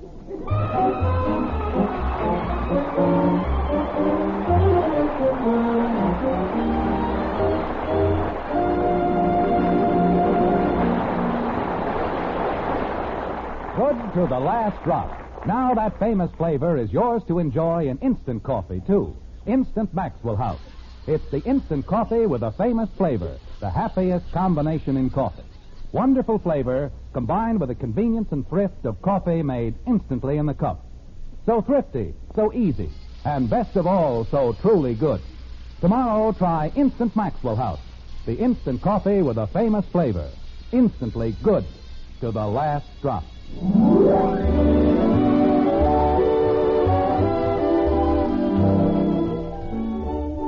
Join us again next week when we'll be back with Father Knows Best, starring Robert Young as Jim Anderson, with Roy Barbeque and the Maxwell House Orchestra, and yours truly, Bill Foreman. Bill, is it all right if I step in here for a minute? Well, of course, Bob. What's on your mind? Well, there's a long 4th of July weekend coming up, and I'd like to say a few words to the members of our Good Drivers Club. I've been looking at the figures compiled by the National Safety Council. 579 deaths over the Memorial Day weekend. And I'd like to remind our members once more of their pledge to drive safely and carefully. Look at the 8 safe driving rules again. Talk them over with your parents. Explain them to others who may not have yet joined the club. Let's see if we can't save a few lives. Let's see if we can't make this the safest, sanest, and healthiest 4th on record. Let's just take it easy. Good night.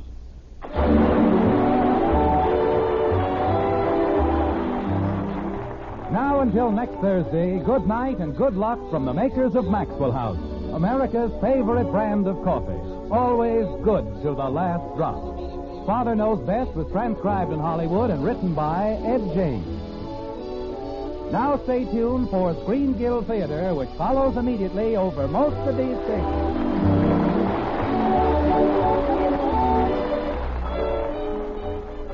This is NBC, the national broadcasting company.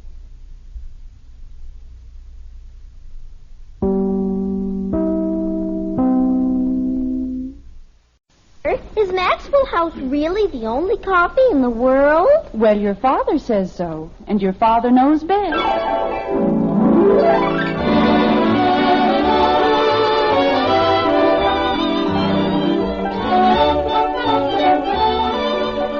Yes, it's Father Knows Best, transcribed in Hollywood, starring Robert Young as father. A half-hour visit with your neighbors, the Andersons, brought to you by America's favorite coffee, Maxwell House. The coffee that's always good to the last drop.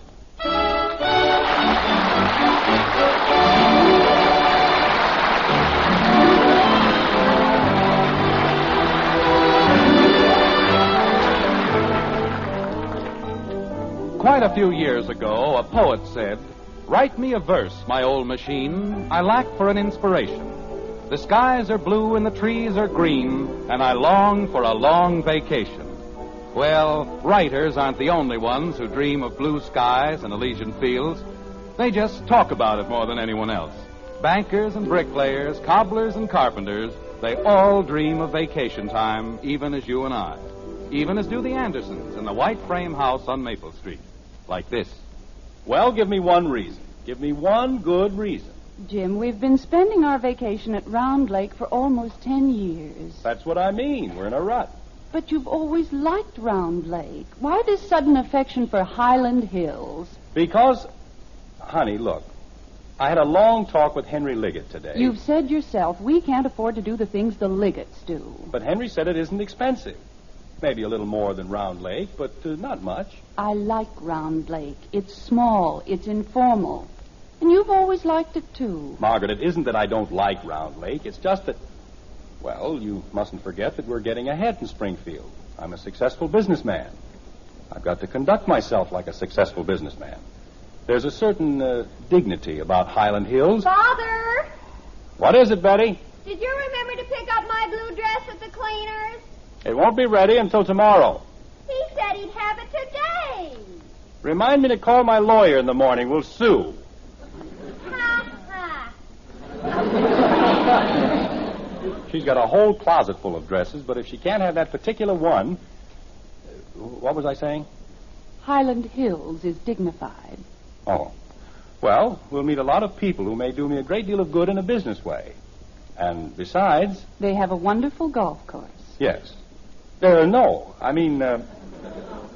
Margaret, Henry Liggett assured me... Jim, you don't seem to understand. A vacation has a definite purpose. You're supposed to relax. Why can't you relax at Highland Hills? Because it's a very fashionable resort. Oh. Everyone is always dressed to the eyes. There isn't a peaceful moment in the entire day. That isn't so. Why, Henry Liggett told me... Mother! I'm sorry, dear. What is it, Kathy? May I have a glass of milk? Not now, dear. We'll be having our dinner in a few minutes. But I'm thirsty. Drink some water. Water? Okay. Sounds as though she never heard of the stuff. Jim, you know, there are several things you seem to have forgotten. First, we've had our reservation at Round Lake since last August. That's no problem, Margaret. They can get rid of that cottage in 2 minutes if we give it up. And second, You take only a 2-week vacation, and, of course, weekends, but the children and I are gone for the entire summer. Certainly you ought to consider our feelings in the matter. All right, I'll tell you what. We'll take a vote on it. What kind of a vote? I'll explain the whole setup to the kids, and then we'll take a vote. Round Lake versus Highland Hills. That's fair, isn't it? Jim, that's the silliest idea I've ever heard. Do you mean you're going to let a mere infant like Kathy... Well, she'll only have half a vote. Jim. And to make sure I get a fair shake, I'll take the other half. All right, Jim. I just hope you know what you're doing. I think I do. Betty, Bob, Kathy. Boy, it's about time. I'm starved. Your father wants to talk to you, Bud. About what? I didn't do anything. Did I? Do you want me, Father? Come down here. We've got something important to discuss. Oh? Okay. What's all the shooting for, partner? Kathy, if you don't... Oh, Kathy, look at your dress. It got splashed. That's the greatest understatement of the week. What were you doing, deep-sea diving in the sink? I was taking a drink. Well, why didn't you use a glass? You said I should drink some water. You didn't say to use a glass. Kathy. Yes, Daddy? Breathe. What? I haven't told you to breathe lately. I wouldn't want you to stop now. Dad, I think I know where I can find it if somebody didn't take it. Somebody didn't take what? The library book. What library book? The one I lost. Isn't that what you want to talk to me about? No. Oh. Father, Mr. Manassian promised that he'd have the blue dress ready today. Betty, he didn't feel well. He had a headache. Oh. Well, I didn't need it anyway. Dad. What is it, Bud? Joe Phillips and I are going to chip in and pay for the parking ticket together. You got a parking ticket? You didn't want to talk about that either, huh? No, but we will. Yeah, I figured we would. Jim, we only have a few minutes before dinner. All right, Margaret, I'll tell them about it right now. Well, while you're doing that, I'll put the biscuits in the oven. That'll be fine, dear. Kids, what would you say if I told you we weren't going to Round Lake this summer? Father! Holy cow, Dad. We didn't do anything, Daddy. Now, wait a minute. There's no need to get all upset. I was merely trying to find out what you think about going somewhere besides Round Lake, that's all. Besides, you mean we can go someplace else? For the whole summer? Creepers! Hey, I know a good place to go. Now, just a minute, Bud. I want to go to Camp Mishiwaski. Now, wait a minute. Father, there's the most heavenly place. I know a place way up in the hills, and Joe Phillips says they don't do anything all day but play baseball. Stop it. Dick Andrews and Bill Martin are going to be the lifeguards, and they told me you've never seen any place. I said stop it. Patty Davis is going to Camp Mishiwaski, and if she can go to Camp Mishiwaski, I don't see why I can't go to Camp... Stop it! Mishiwaski? I've never heard anything like this in my life. Anybody'd think you were reared in a barn. But, Father, you said... Never mind what I said. I didn't say anything about Dick Andrews or Joe Phillips or any idiotic Camp Wishy-Washy. Mishiwaski. Thank you. Now, if you'll just simmer down for a few minutes, maybe I can get a word in edgewise. It's not a question of going just any place. I've got another spot all picked out. Is it Camp Mishiwaski? No, it isn't Camp Mishiwaski. Gee whiz. And it isn't the place where Dick Andrews is the lifeguard, or the place where they do nothing but play baseball with antelopes all day. Jumping creepers. Go ahead, Bud. What? I said go ahead, drop the other shoe. Holy cow. All right. Now, I've been talking this whole thing over with your mother, and we've agreed to put it to a vote. We'll decide between Round Lake and... Yes? Highland Hills. Oh, no.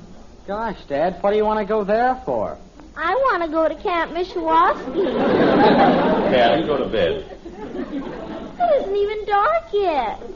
Well, close your eyes and go to bed. Can't I just close my mouth? All right. But keep it closed. Yes, Daddy. Most ridiculous thing I've ever heard. Anybody'd think I was asking you to go to Siberia to work in the salt mines. I'd rather go to Siberia. Well, we'll see if it can be arranged. Father, Janie Liggett went to Highland last year, and she hated it. Is that so? Her father said they had a wonderful time. But it's just like the old lady's home. You have to walk around on your tiptoes, and you can't even talk. Kathy, I didn't say anything, Daddy.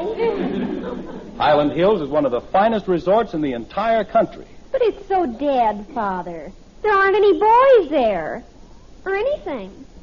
Well, Bud'll be there, and he's a boy. Father. Boy, am I going to have fun. Look, I know it's your vacation, and I want you to have a good time. But don't you think we ought to pick out a place we can all enjoy? You mustn't be selfish about it. Bud, you wouldn't like a place that's all cluttered up with Betty's boyfriends, would you? I'd like it better than Highland Hills. And Betty certainly wouldn't want to go to a spot where they do nothing but play baseball, would you, Betty? I'd rather go there than Highland Hills. And you certainly wouldn't want to wind up in a hole called Washy Whiskey. Mishawaski. That's even worse. Now, at Highland Hills... Father, why can't we just go back to Round Lake? Everybody likes it up there. Highland Hills is a place for comfort and relaxation. It is noted as a fisherman's paradise, a spot where whole families can enjoy a peaceful, restful vacation in the most attractive of surroundings. Nestled in the foothills... Daddy. What is it, Kathy? Patty Davis is going to Camp Mishawaski, and she's my best friend, and I don't care if I do have to go to bed. I don't like Highland Hills. Well, I'm not concerned whether you do or not. You only have half a vote. What? Jim, dinner's ready. We'll be a second, honey. I was just explaining to the children... Mother, we don't want to go to Highland Hills. You can't have any fun up there, Mom. Honest, you can't. Now, just a minute. Jim, if the children feel that strongly about it... But they haven't given me a chance to explain. We've always been very happy at Round Lake. It's not a question of Round Lake. They've all got a different place they want to go.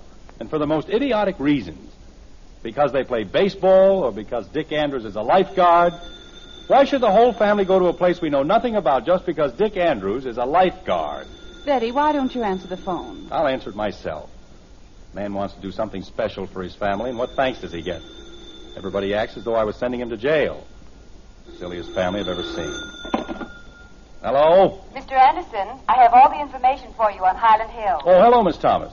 What did you find out? They have a 2-bedroom cottage available for the season. Good. And the manager says he's quite sure that cooking privileges can be arranged. Fine. What did he say about the rates? Well, there isn't much choice, Mr. Anderson. They just have this one cottage left at $54. That's without meals, of course. $54, say, that's wonderful. That's even less than Round Lake. I don't think so, Mr. Anderson. Miss Thomas, we've been paying $500 a season at Round Lake, and that comes to over $60 a week. Mr. Anderson, this is $54 a day. Well, naturally, but... What? $54 a day. $54 a day? That's right. Thank you very much, Miss Thomas. I'll see you at the office in the morning. Would you like me to call them about the reservation tonight? No, I think we'd better forget about it for the time being. Thank you again, Miss Thomas. Good night. Good night, Miss Thomas. $54. Jim, everything's getting cold. You won't enjoy your dinner at all. What? I said it... Jim, what is it? Nothing, Margaret. But I've just had a great idea. Oh? Yes, sir, absolutely great. Instead of arguing about Highland Hills and all those other places, why don't we just go up to Round Lake?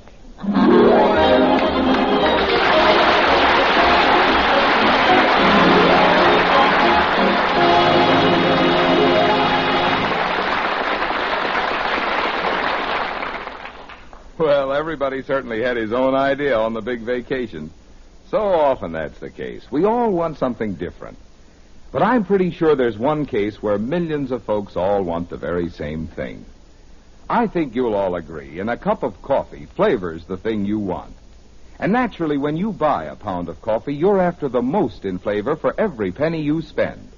That's just what you get, too, in our Maxwell House coffee. Here's the most famous flavor in all the world. Wonderful, good, to the last drop flavor that makes you say, that's real coffee. You won't find that famous flavor in any other coffee either. No coffee but Maxwell House. And for good reason. We have a recipe, a mighty special recipe. With it, our Maxwell House people select certain fine varieties of coffees, then blend them in a particular way. It's the one way, the one recipe for famous good to the last drop flavor. And it spells the big difference between the flavor of just any coffee and the wonderful goodness of America's favorite brand. But taste that difference for yourself.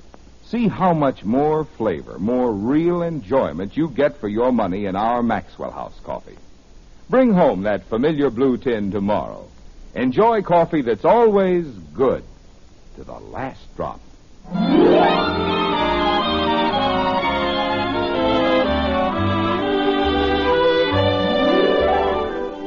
It's a hot Saturday in Springfield. A hot, sticky Saturday with the heat clinging like a moist blanket to the city streets and the leaves hanging limp and motionless on the branches of dusty trees. In the white frame house on Maple Street, however, there's great activity. The Andersons are preparing to leave on their vacation, and that's always a hectic occasion, like this. Let's see now. Does that take care of all the office details, Miss Thomas? You wanted to send a memo to Mr. Buckley. Oh, that's right. Memo to Phil Buckley, home office, subject summer vacation. Dear Phil... Jim? I'm sorry. Yes, Margaret? Before Bud takes your bag out, do you want to take both pairs of bathing trunks? Yes, dear. The old pair's full of mothballs. Well, then leave them out. I may be able to fix them. Well, then put them in. But I think you really ought to get a new pair anyway. Then leave them out. Oh, I think I'll take them along, just in case. All right, dear. Oh. Where were we, Miss Thomas? Subject, summer vacation, dear Phil. Oh, yeah. Dear Phil, as is my usual custom, I'm dividing my annual vacation into 2 separate weeks, the first of which I am about to take now. In order to establish my family at Round Lake... Father! What is it, Betty? Mr. Manassian never brought back my blue dress. I brought it back myself. No, you didn't, Father. You said he had a headache and... Oh, never mind. Here it is. I'm sorry, Miss Thomas. What did I say? In order to establish my family at Round Lake. Miss Thomas, when you get into the office on Monday, why don't you just copy the memo I sent him last year? He won't know the difference. All right. Oh, call Mr. Gribble first thing Monday. Good grief. Bud! He's taking the bags out. Kathy! You sent her out to bury those worms. Oh. Well. Do you want me to answer it? No, thanks. I'll see who it is. Wants to carry a whole can of worms up to Round Lake. In my suitcase. Hi, Jim. Oh, hello, Ed. Come on in. I just came by to see if you needed any help. Well, that's mighty nice of you, Ed. You know me, strong back and a weak mind. Who was that, Jim? It's Ed Davis, honey. Oh, Ed, I want to speak to you. I'll be right down. Okay, Margaret.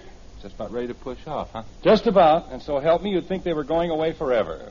You've never seen such a lot of junk. Get your trunks packed? Oh, sure. They went off yesterday. But we've got about a dozen bags. I don't know how I'm going to get them all in the car. Yeah, well, you'll manage. Ed, I'm so glad you stopped by. I wanted to give you our key. Oh? Of course, I don't suppose there'll be an emergency, but if there is, well, there it is. I'll keep an eye on the house, Margaret. Don't you worry about a thing. Oh, thank you, Ed. Margaret, you know I'll be back in a week. It isn't as though the house was going to be deserted all summer. I know, dear, but I'll just feel better. Dad. We're in the hall, Bud. Hey, Dad, I got everything in except Betty's suitcase. Why didn't you put that in? She's still packing it. It's all packed. That girl's got ears like a rabbit. Except when you need her. Bring it down, Betty. I can't close it. Oh, Bud, go upstairs and sit on Betty's bag. Are we almost ready to leave? We are ready to leave. Take Betty's bag out to the car and we'll be all set. Okay. Boy, I don't know what this family would do without me. Jim, are you really ready to go? Sure. I just have to tell Miss Thomas one more thing. Miss Thomas? Yes? Oh, great. It's a busy little joint, isn't it? We'll get out of here at midnight. Hiya, Jim. Well, hello, Hack. Oh, Elizabeth. Margaret, dear, we just had to come over and say goodbye. Oh, how sweet. I told her you'd be up to your ears, but she wouldn't listen. Hector? Well, they're going away on a vacation. They haven't got time to stand around and gab. Oh, Hector, you know we're always glad to see you and Elizabeth. Say, Heck, would you and Ed like to do me a big favor? Sure. Just name it. See if Bud got our bags in the car all right. Somehow, well, he did it too fast. Sure. Come on, let's go, Ed. We'll have everything all set for you, Jim. Thanks. Is there anything you want me to do, Margaret? I can't think of a thing, dear. I've locked all the windows, defrosted the icebox. Margaret, everything is taken care of. Why don't you and Elizabeth go outside? You won't forget to lock the doors. The doors lock all by themselves. But I'll make sure they're good and locked. All right, dear. Come along, Elizabeth. Men can be so stupid about these things, can't they? Oh, they mean well. Oh. Miss Thomas? Yes, Mr. Anderson? Where were we? You were giving me a message from Mr. Gribble. Oh. Well, I'll give it to you on the way out. No, we'll go out the back way. All right. Call Mr. Gribble on Monday and tell him that all the figures for the group insurance setup have been forwarded to New York. Right. We won't have any definite word for at least a week, and by that time I'll be back in the office. Right. You got it all straight now. The group insurance figures have been forwarded to New York. We'll have word in about a week, and by then you'll be back in the office. Good girl. Was everything all right, Ed? Well, not quite. Bud had the bags in all right, but he didn't leave room for anybody to sit. That's my boy. Oh, gosh, how did I know? We've got it all set now, Jim. Where's Kathy? Kathy? I'm coming. Mother, when Bud sat on my suitcase, he broke something. I did not. Well, I heard something crack. I think going away is so exciting, don't you, Margaret? Oh, yes, very exciting. Not that I'd know, of course. I just sit here in this sweltering town and... Kathy! Ye gods, what have you been up to now?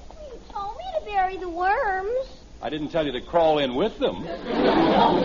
Betty, see if you can scrape some of that mud off her face. Yes, Father.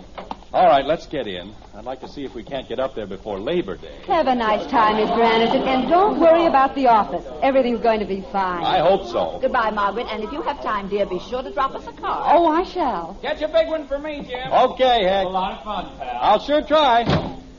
Are we all set? All set, Dad. Well, we'll be seeing you. Jim, What is it, honey? I have the most horrible feeling. I think I forgot to turn off the hot water heater. No, Margaret, you took care of everything. Dear, would you mind very much if we made sure? You mean you want me to go back? Oh, I'll go. Oh, no, never mind. Was there anything wrong, Jim? No, Ed, everything's fine. I'll only be a minute. Be sure it's off all the way, Jim. Yes, dear. Mother, I can't get the dirt off her face. She looks like she's been eating it. What were you doing, Kathy? Well, Daddy said I had to bury the worms, so I was digging a lot of holes. Why didn't you just dump them all in one hole? They were too crowded. I just put 2 in each hole because I didn't want them to be lonesome. But I had one left over. So you had to dig up a friend for him, huh? Gosh, I didn't even think of that. I just chopped him in 2.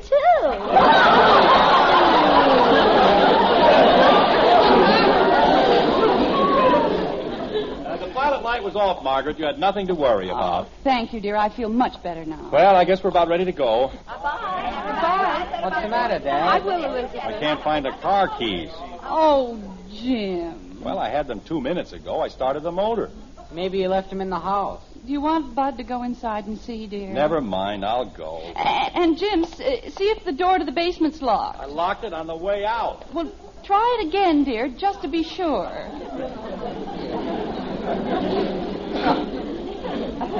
Mother, I can't even scrape the mud off her face. Stick your tongue out, dopey. No, I don't want to get washed with spit.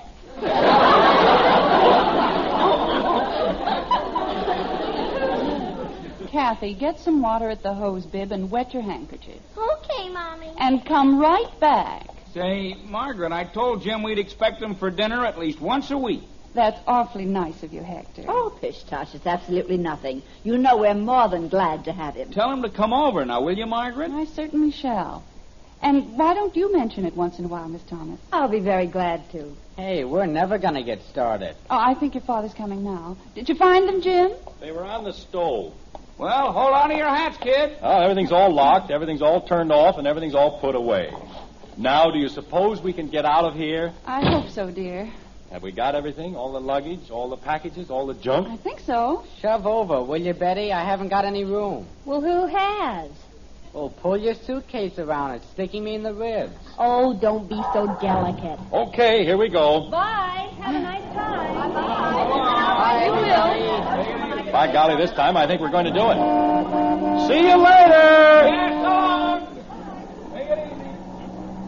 Well, we're finally on our way. You know, I've never in all my life seen a family quite like this one. We go through the same thing every year. Dad. When I was a boy, we used to go away for the summer, and we never had all this excitement. When we were ready to go, we went. Dad. But not this family. It isn't the stove, it's the icebox. If you don't forget one thing, you forget something else. Say, Dad. What is it, Bud? We forgot Kathy. Oh, no.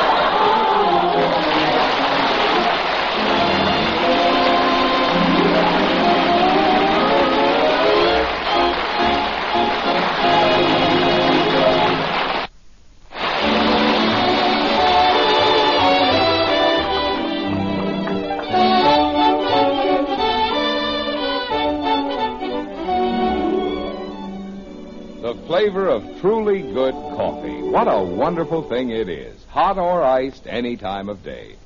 Yes, it's flavor that counts in coffee. And with our Maxwell House coffee, we aim to do everything we can to bring you the most in flavor. We start with our famous recipe. That means extra flavor blended in every pound. But we don't stop there. You see, air steals coffee flavor. And ordinary containers, like paper bags, can't prevent roasted coffee from losing flavor, whether it's ground or whole bean. That's why we take Maxwell House, fresh and fragrant from our roasting ovens, and carefully vacuum pack it in the familiar blue tin. No air can get in, no flavor can get out. And you get all the flavor and freshness you pay for. So for your money's worth and more, in real enjoyment, make your coffee Maxwell House.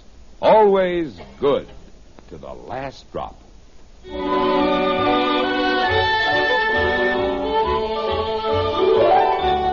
It's just a few minutes later in the driveway outside the white frame house on Maple Street.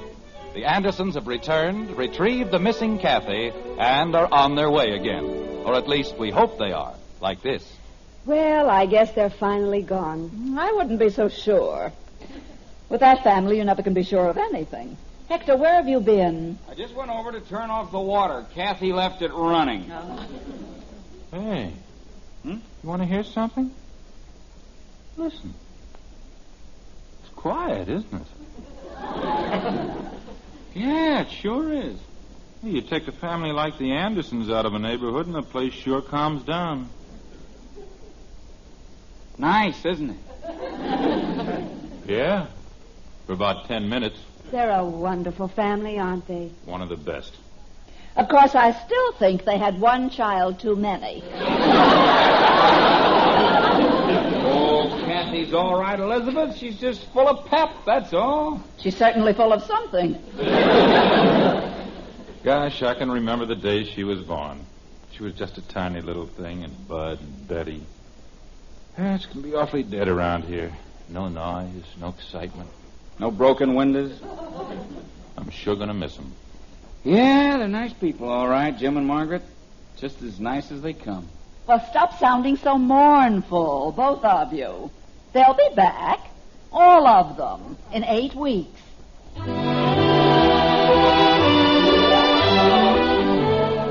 That they will, neighbors, each and every one of them. Yes, Father Knows Best is leaving the air for its summer vacation.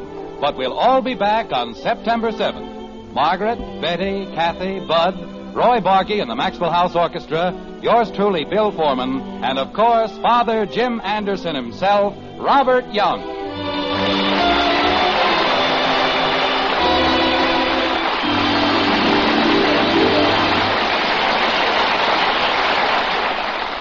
Now yours to enjoy, an instant coffee you'll love for breakfast every morning. An instant coffee you'll be proud to serve to your dinner guests. It's Instant Maxwell House, the instant coffee with a famous flavor. Here's the happiest combination in coffee. Wonderful, good to the last drop flavor combined with the convenience and thrift of coffee made instantly in the cup. Tomorrow, try Instant Maxwell House, the instant coffee with a famous flavor, instantly good to the last drop.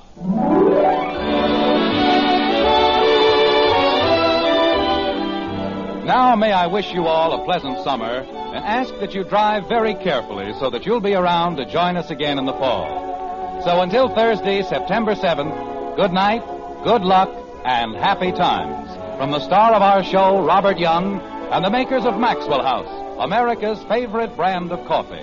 Always good to the last drop. Father Knows Best was transcribed in Hollywood and written by Ed James.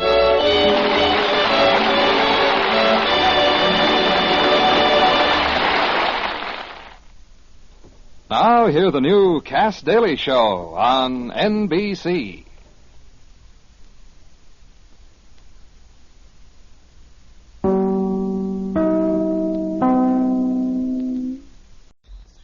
Mother, is Maxwell House really the only coffee in the world? Well, your father says so, and your father knows best.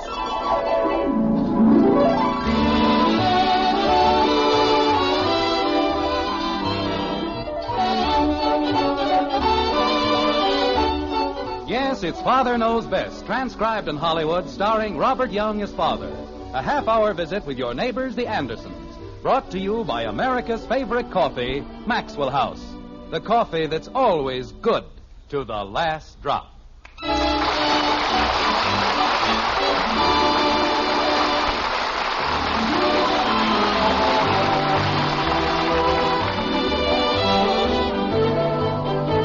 If an arrow rises, it must fall. If a river flows, it must bend. And be they long or be they small, all vacations have an end.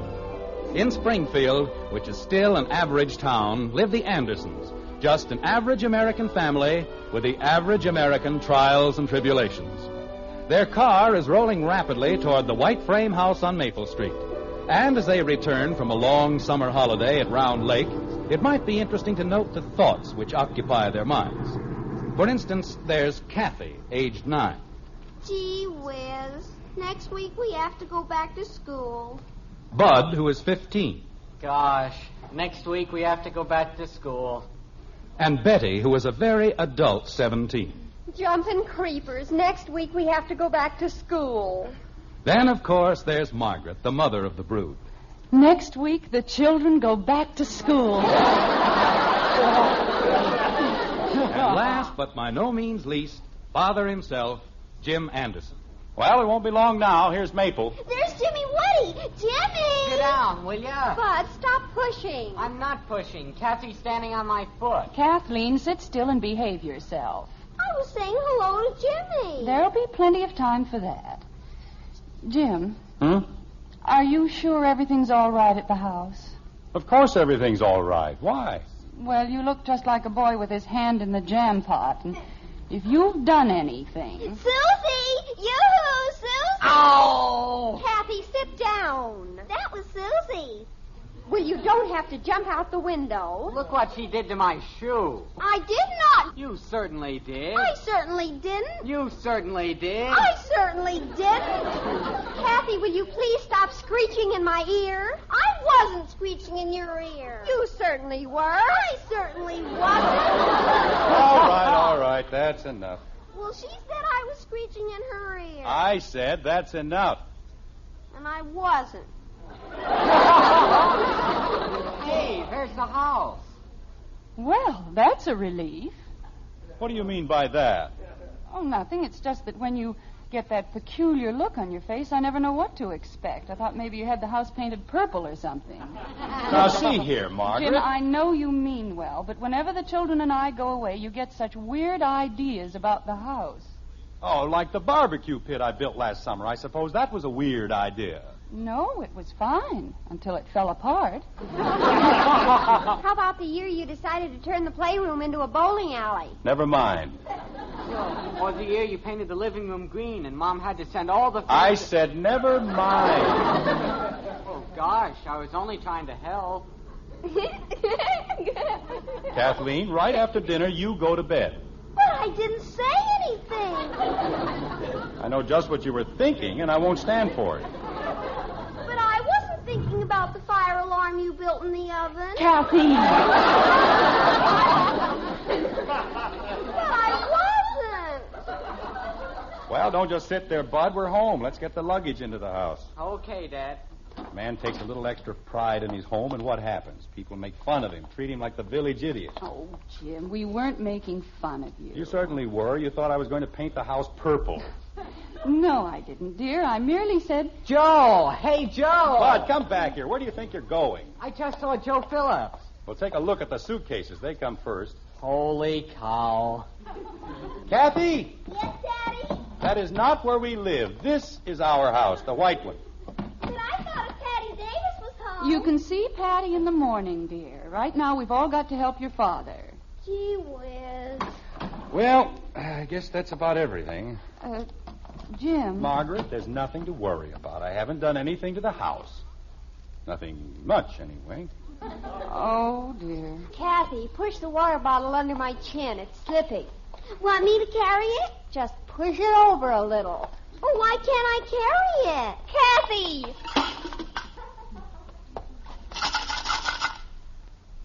It broke. I don't know. People go away all the time and come home all the time. They don't get into things like this. Only this family. If we so much as go across the street... Dad, these bags are getting heavy. Well, put them down. Don't you want me to take them inside? Naturally, I want you to take them inside. How can I take them inside if I put them down? Margaret. It's all right, dear. I have my keys. Oh. There we are. Kathy, hold the screen door open until we get in. Yes, Daddy. See if you can manage not to break it. Well, how can you break a screen door? I don't know, but don't try to find out. All right, Bud, let's go. Oh, I don't think I can make it. This little bag feels like it's got rocks in it. Kathy, what have you got in your suitcase? Rocks. Rocks?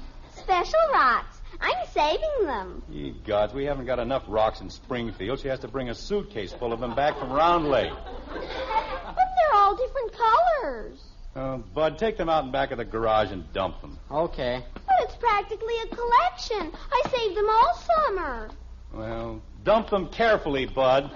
Okay. And don't break them. Mother, my arms are falling off. All right, dear. We're going right in. Let me get this bag through the door, will you? Yeah, that's a good girl. Oh, well, we're home. How does it look? Well, it looks wonderful.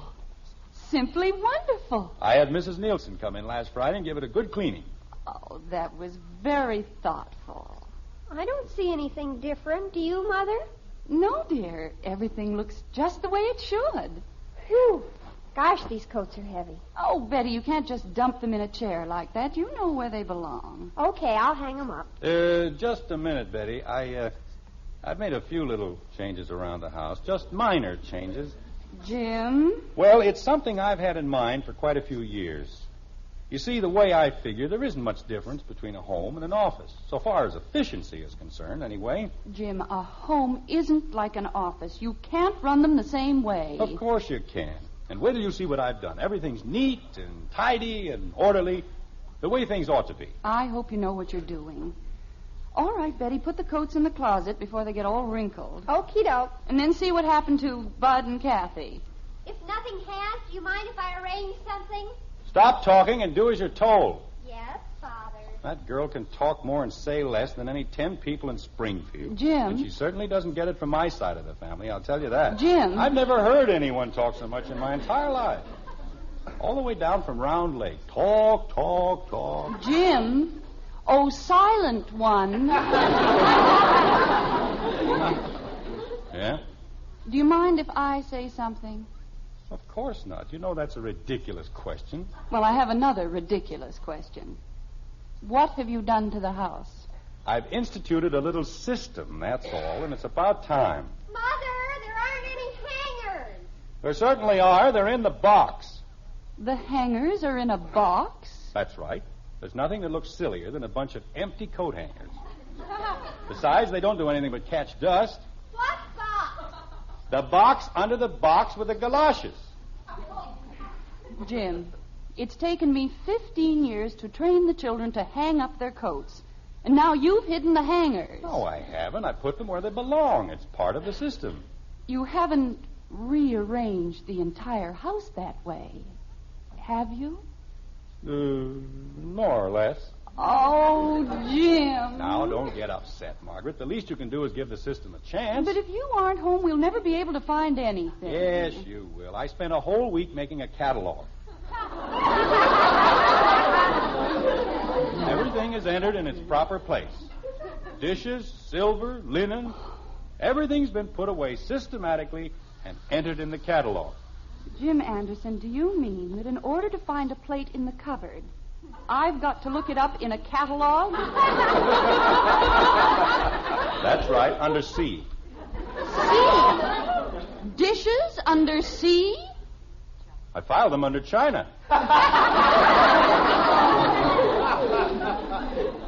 That is the most ridiculous thing I ever heard. It isn't ridiculous at all. You've been complaining for years that you haven't had enough closets. Well, when I got through rearranging things, I had 2 closets left over. I'm not going to say a thing, not a single thing. At this moment, I don't dare. Father, the door to the basement's locked and there isn't any key. The key is where it belongs with all the other keys. They're all tagged, labeled, and filed very systematically. Where?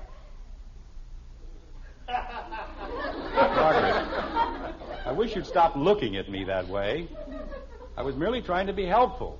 I know it isn't easy to get used to a new system, but you will. Say, Dad. I want to give it to him. Here's a letter for you, Dad. Oh, thank you. It was special delivery, and I signed for it. It's from the bank. So I see. Now, where do you think a bank would be if they didn't have a system? They'd be broke in a week. We're not running a bank. No? Well, when some of the bills come in from the department stores... No, it's impossible. What's the matter, Father?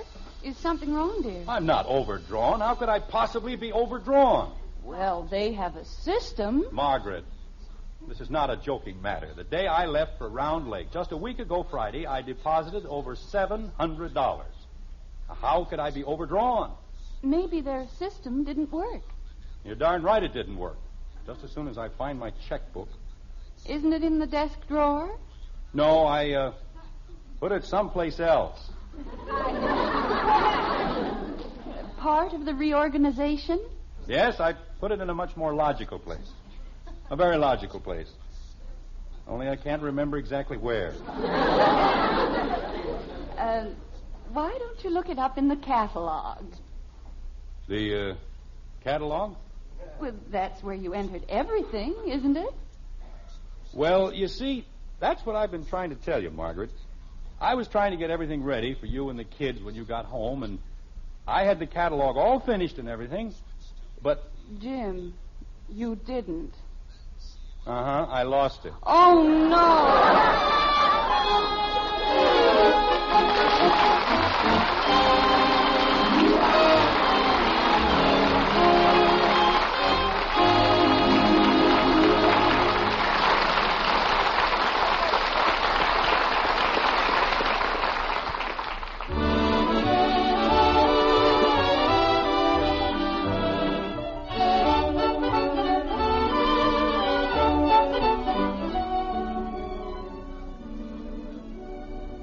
Best cup of coffee I ever tasted. Tomorrow, right at your table, you can hear that from the world's greatest coffee expert. Yes, ma'am, he'll be there. Because the world's greatest coffee expert is your husband. Now, naturally, we think we're pretty fair experts. After all, our Maxwell House coffee is America's favorite brand. But the final judge is that man of yours. And if you'll just put a cup of Maxwell House in front of him, we're mighty sure you'll hear him say, best coffee I ever tasted. In fact, we'll give you your money back if he doesn't. You see, no coffee's made like Maxwell House. And that's why no coffee tastes like Maxwell House. No other coffee has that famous good to the last drop flavor. Get Maxwell House tomorrow and serve it to your husband. And if he doesn't say it's the coffee for him, just return the can and unused portion to us, and we'll gladly refund the price you've paid. You'll find our address right on the front of that familiar blue tin. So tomorrow, see how much the world's greatest coffee expert enjoys Maxwell House coffee. Always good to the last drop.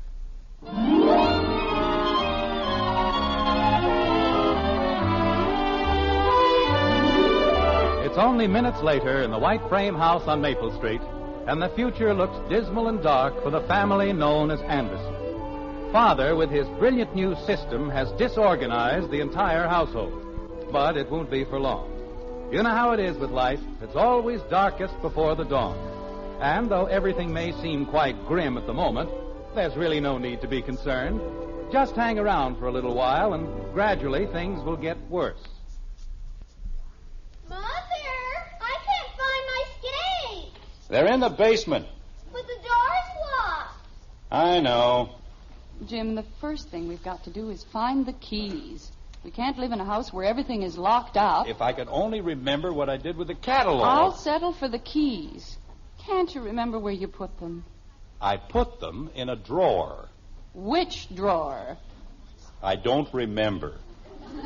Anyway, I locked the drawer, so what good would it do if I did remember?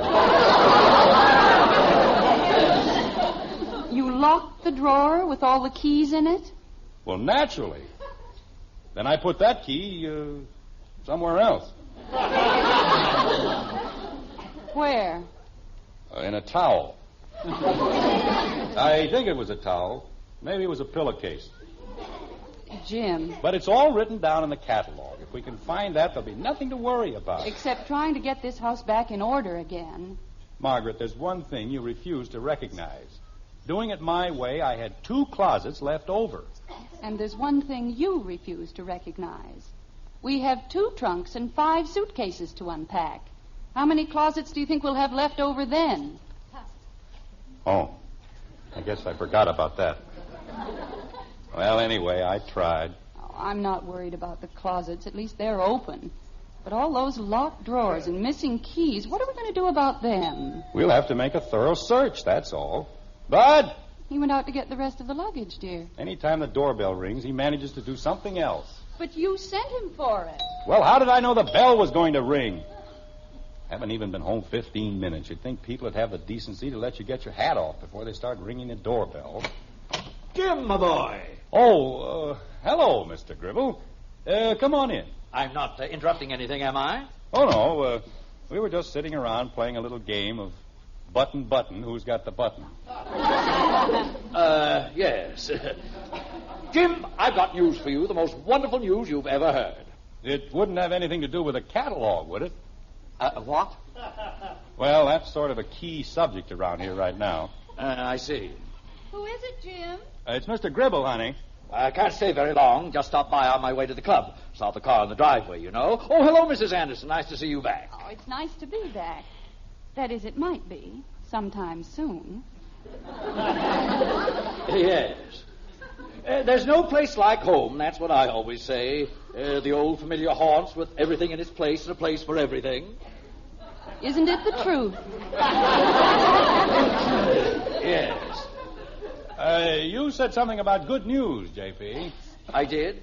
Oh, yes, I did, didn't I? Jim, my boy, I've done it. Yes, sir. After 3 years, I've finally done it. No. Yes. Well, that's great. What did you do? Why, I've gotten the Springfield Athletic Club to open its membership list. Not far, mind you, just far enough to let you in. Now, what do you think of that? The Athletic Club?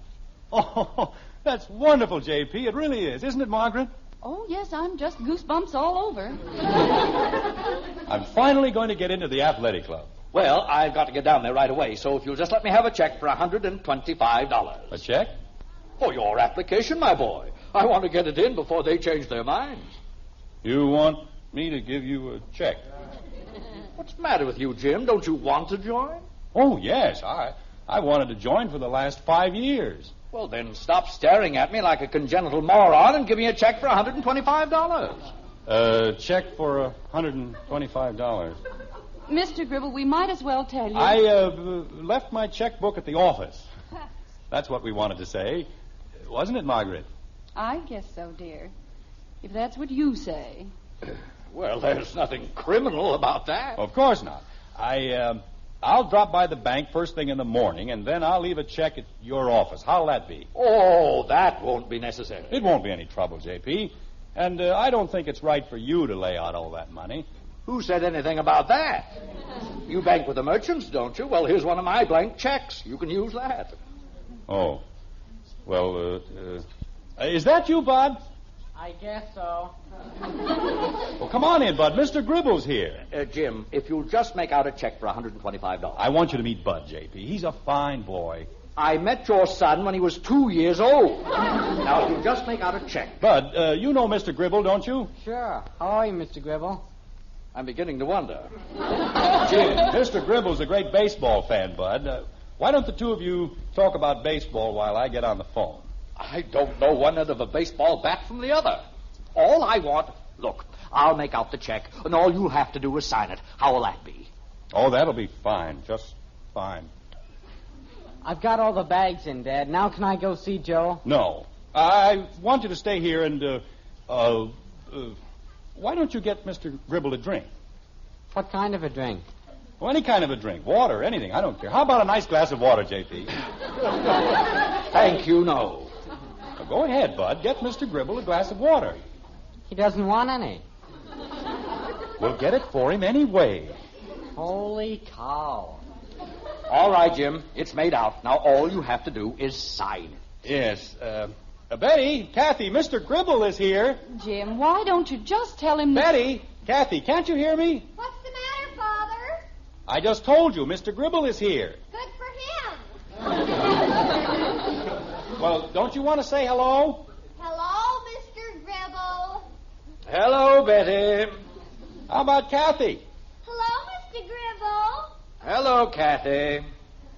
Friendly little group, aren't we? Jim, why don't you come down and tell Mr. Gribble all about the nice summer you had? Jim. Tell him all about it, one day at a time. Jim. We're trying to find the key. Never mind the key.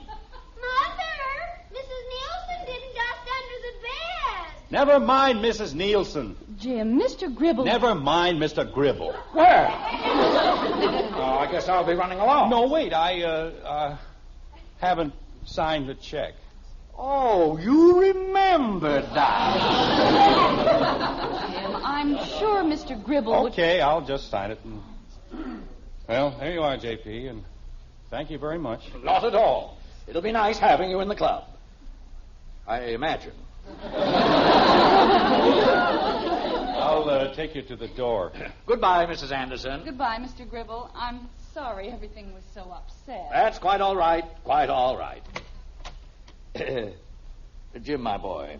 Yes, J.P. When you come down to the club, I take things easy for a few weeks. Oh? You seem to have been overdoing things a little. I know what you mean, J.P. I'll be careful. Yes. Well, I'll be running along. Well, thanks again for everything. Oh, not at all, my boy. Glad to help. Well, I've joined something. The athletic club or Leavenworth. One of the two. Jim, what on earth were you trying to do? I don't know, Margaret. I thought if I could get Bill Morris on the phone about that deposit I made. But why didn't you tell Mr. Gribble the truth? I'm sure he'd have understood. I couldn't, Margaret. Would you trust all your insurance to a man who can't keep his bank account straight? I thought the bank made the mistake. They did. I mean, I think they did. I don't know. Here's the water, Dad.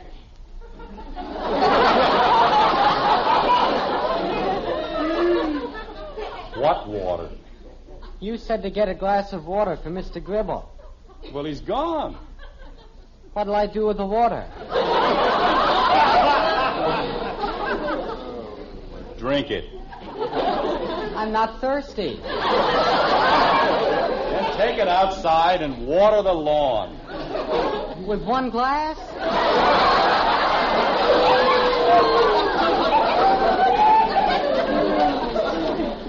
Jim, you're getting the boy all confused. Well, what do you think I am?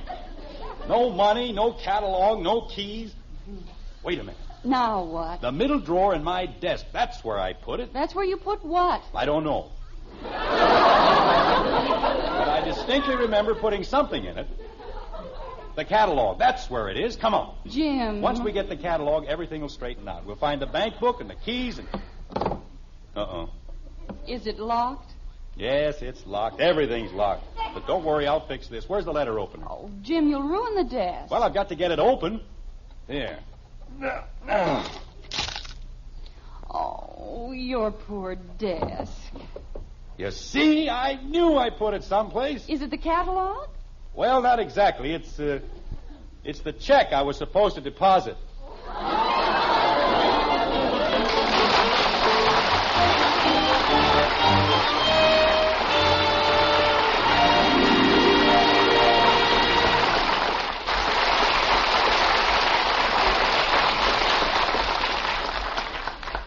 Well, that solves one mystery. But the search for the catalog goes on and on. Just goes to show you come out way ahead when you know where to find what you want. Now, when it comes to coffee, you want the most for your money. The most in flavor, the most in enjoyment. And the world's greatest coffee expert can help you find it. Just serve the number one expert, meaning that husband of yours, a cup of Maxwell House. Then when you see him smile and hear him say, "Best coffee I ever tasted," you'll know it's Maxwell House for your best money's worth. Get a familiar blue Maxwell House tin tomorrow and see what that man of yours says about its wonderful good to the last drop flavor. Then count all the cups of truly good coffee you get from that 1 pound. We think you'll be convinced you get the most for your money with Maxwell House coffee. So tomorrow, introduce the world's greatest coffee expert to coffee that's always good to the last drop.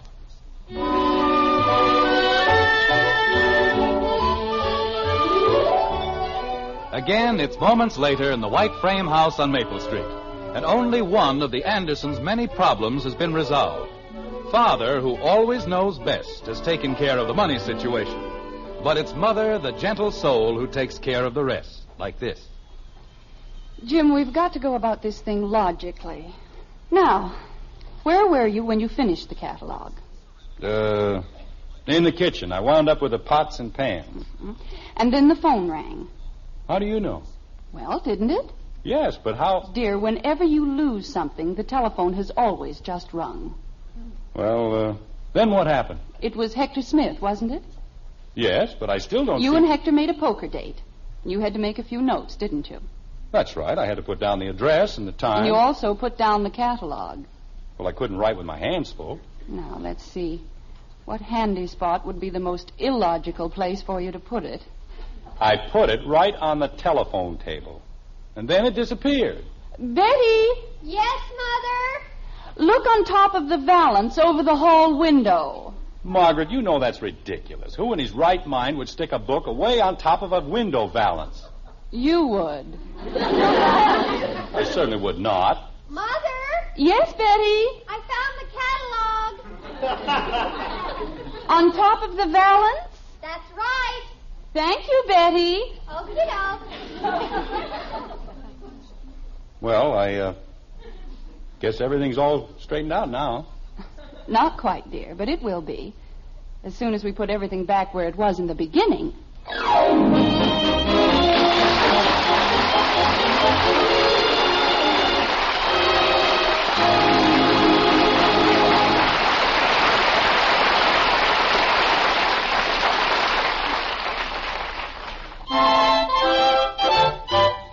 Life is swell when you keep well. That's why so many folks eat Post bran flakes for breakfast every day. Every 1 ounce serving of these tasty, crisp toasted flakes provides bran to help prevent irregularity due to lack of bulk in the diet. They're so good, and so good for you, too. Ask your grocer for Post 40% bran flakes. Remember, life is swell when you keep well with Post 40% bran flakes, America's favorite bran flakes.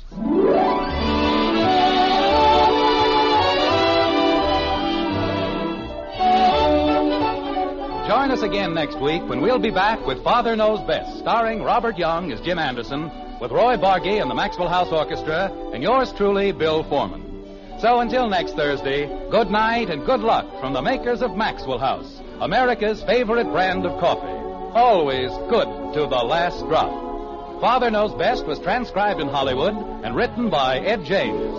Now stay tuned in for Dragnet, which follows immediately over most of these stations.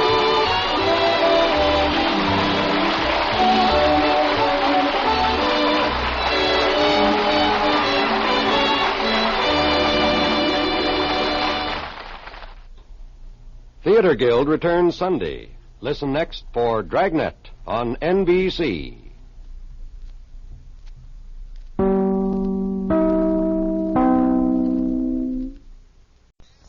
Mother, is Maxwell House the best coffee in the whole world? Well, your father says so, and your father knows best.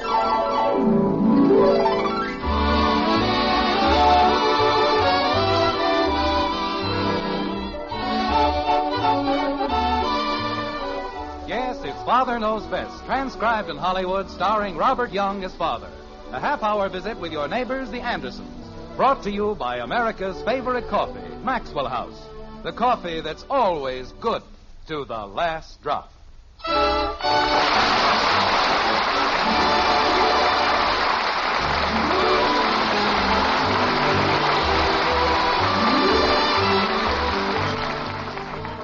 This, unfortunately, is the time of year when most young people become arsonists at heart. As they sleep, the gentlest smiles creep softly across their gay young faces. Smiles caused by a joyous vision, a glorious dream of the schoolhouse burning down. Yes, this is the time of year when the young ones return to their scholastic grind. And in Springfield, in the white frame house on Maple Street, the morning is a hectic one indeed, like this. Jim? Who's in there? Jim, your coffee's ready. Do you want it now? I want to get into the bathroom. I have to shave. Betty? I'm in here, Father. Well, who's in the bathroom? I think it's Bud. Bud. Bud! Did you want something, Dad? What are you doing in there? I'm taking a shower. Well, why did you lock the door? I don't have any clothes on. Bud. Yes, Dad? Hurry up. Okay, Dad, I'll be right out. I dream of a genie with a light, a green hair, just He doesn't have any clothes on. Of course, everybody else takes a shower in a raccoon coat. I don't know what's gotten into that boy. Acts more like his mother's side of the family every day. Jim, what was all that banging up there?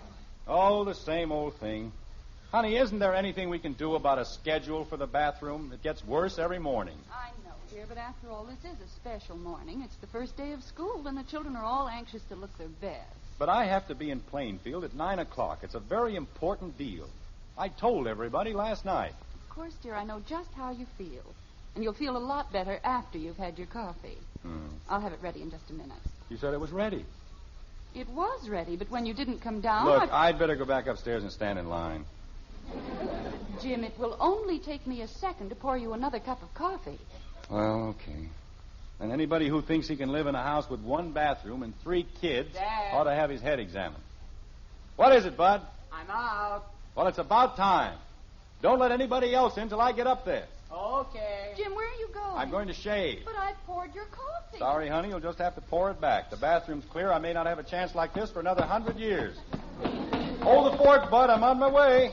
Daddy, Bud says I can't go into the bathroom. That's right. Thank you, Bud. Okay, Dad. But I have to take a shower and I have to go to school. And how can I take a shower if nobody will let me get into the bathroom? Kathy, Daddy has to go to Plainfield. That's 28 miles away. And he has to be there at 9 o'clock. Why? Because I want to sell Mr. Butler some insurance. So we can get some money. So we can eat. Is that clear? I don't know. I just want to take a shower. Kathy, I have to shave, and I can't shave while you're taking a shower. Why? Because you get the mirror all steamed up. Because I want to get to Plainfield wearing both ears. And don't say why. Why? Because... Why don't you go do your homework or something? Oh, I don't have any homework. School hasn't even started yet. Well, make some up. Bud! What happened to my shaving cream? You want me, Dad? No, I want my shaving cream. Where is it? Maybe there isn't any. I could have figured that out for myself, except that I just bought a whole tube of it. Margaret? What shaving cream, dear? The shaving cream I bought last night. You didn't buy any shaving cream last night. I most certainly did. Didn't I? No, dear, you didn't. Well, I should have. Bud? Yes, Dad? Are you dressed? I'm tying my shoes. Well, run down to the drugstore and get me some shaving cream like a good fellow, will you? You bet. As soon as I finish my breakfast. Get it for me now. You can have your breakfast later. Holy cow, Dad. I haven't eaten since last night. Well, another 5 minutes won't make any difference. Use the car and hurry back, please. Okay. What in the... Who's in there? Kathy, come out of that bathroom this instant. I'm not in the bathroom, Daddy. Well, who is? I don't know. Betty? Betty! Did you want something, Father? What are you doing in there? I'm taking a shower. Well, open the door. Father! Jim, you can't shave until Bud comes back anyway. That's got nothing to do with it. I was in the bathroom first. She had no right to sneak in when my back was turned. Will you please stop acting like an overgrown baby? You can have your coffee while Betty's taking her shower. Oh, why did they have to open the schools today? 365 days in the year, and they have to pick a day when I have an appointment in Plainfield. Dad. There's no system in this town, that's what. They just run things to suit themselves. Dad, the car isn't in the garage. It what? It isn't in the garage. Oh, that's fine. That's just great. I'm not having enough trouble. Now somebody's stolen the car. Jim, let's not get all upset. Maybe you didn't put the car in the garage last night. I didn't use the car last night. I came home with Ed Davis, remember? Betty had the car all afternoon. Betty! Yes, Father.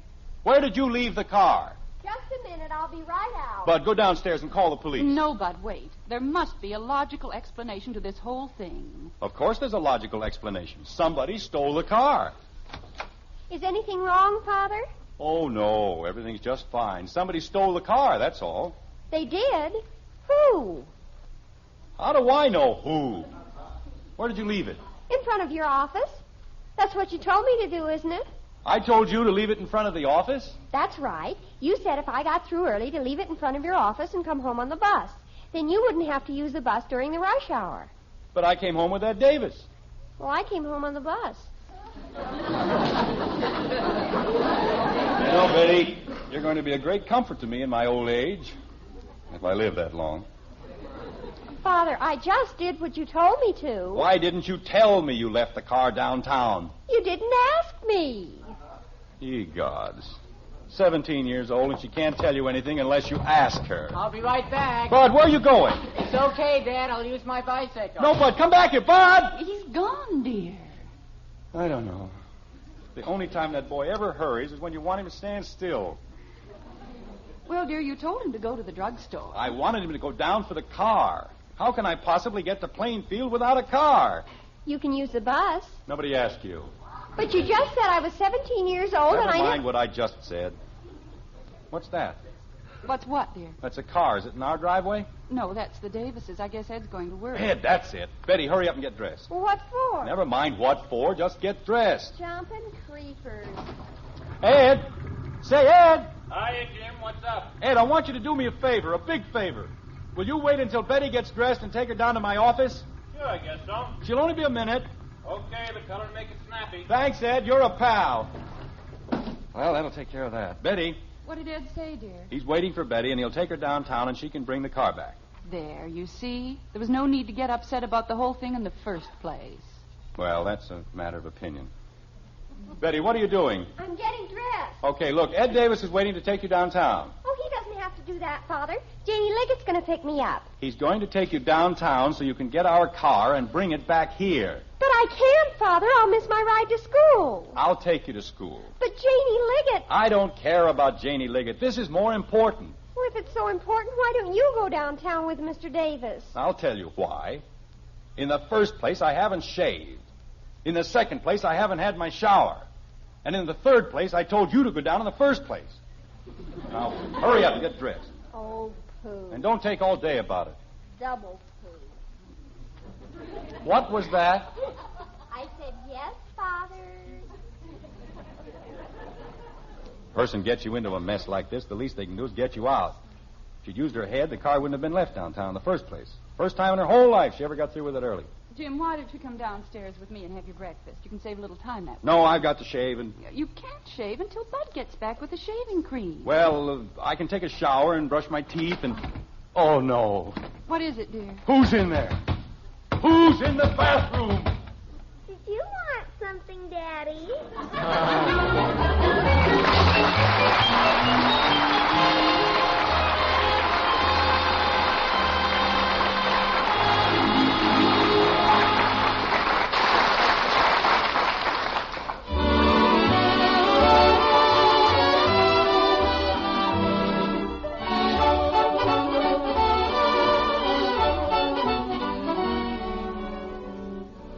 That's a real cup of coffee.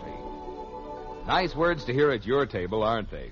And tomorrow you can hear 'em from the world's greatest coffee expert. Yes, ma'am, because that number one expert is your husband. Of course, we think we stand pretty high as experts. Our Maxwell House coffee is America's favorite brand.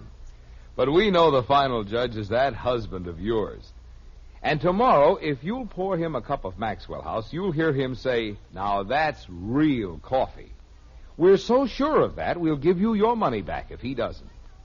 You see, we're mighty proud of that famous good to the last drop flavor. And we know no other coffee tastes like Maxwell House, because no other coffee's made like Maxwell House. Get a pound tomorrow. Serve it to your husband. If he doesn't say it's the best coffee he ever tasted, why, just send us the can, an unused portion, and we'll gladly refund the price you paid. Our address is right on the front of that familiar blue tin. Tomorrow, start serving the world's greatest coffee expert, Maxwell House Coffee. Always good to the last drop.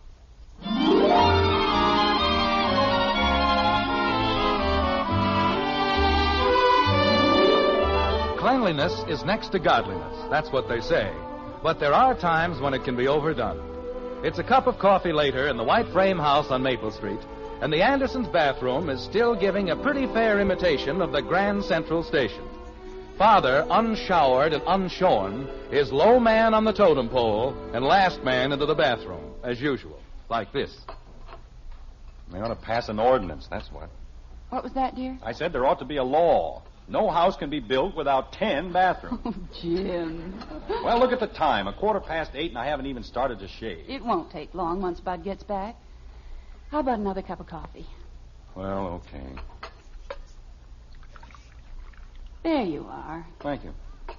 Even if Betty gets back with the car by 8:30, I won't be able to make it. Of course you will. How? It's 28 miles to Plainfield, and my appointment's for 9 o'clock. Jim, I'm sure if you explain to Mr. Butler, he'll understand. Oh, sure. I'm sorry I'm late, Mr. Butler, but one of my children left the car downtown, and the others wouldn't let me get into the bathroom. He'll love that. Hey, Dad. Well, it's about time. We're in here, Bud. Boy, did I ever have a time. You know what happened? Never mind what happened. Where's the shaving cream? Right here. Gosh, it was awful. You know what happened? All I want is the shaving cream. What took you so long? Well, that's what I'm trying to tell you. You know what happened? Mr. Crandall wasn't open yet, and I had to find a drugstore that stayed open all night.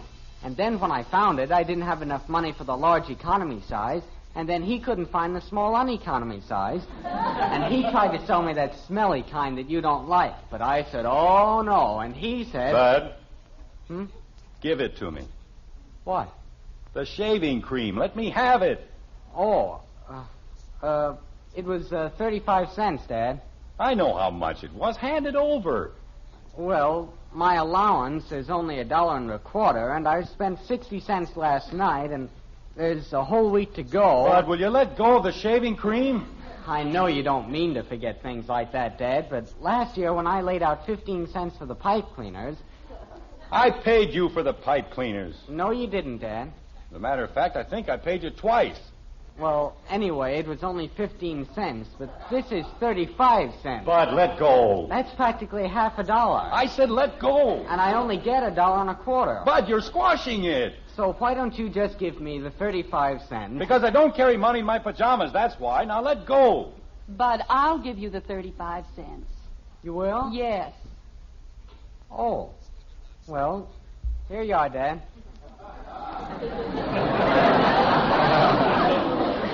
Thank you. Thank you very much. Oh, that's okay, Dad. I was glad to help. Yes, I can see that. All right, Bud, sit down and I'll get your breakfast. Oh, gosh, you can understand how I feel, can't you, Mom? Yes, dear. It isn't as if I didn't trust him, but look what happened when I bought the pipe cleaner. Pipe cleaners. My own son. You think I was trying to cheat him out of 35 cents? Where did he get the 35 cents in the first place? And look at it. If that isn't the messiest looking tube of shaving cream, got it all squeezed out of shape. Spend your whole life trying to make things easy for your family. Ye gods. Kathy! Kathy! Aren't you out of there yet? I'm brushing my teeth. What? I'm brushing my teeth.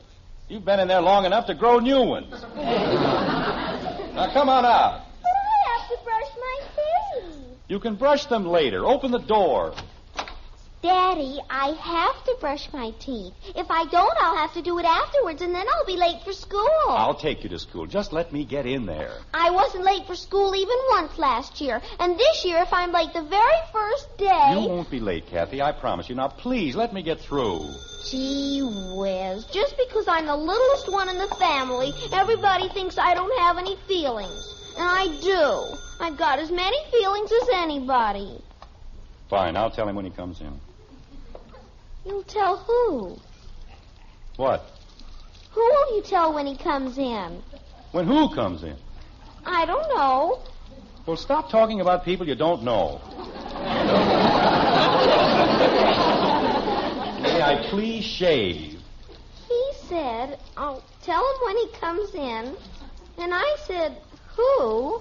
And he said... Jim! Ye gods, now what?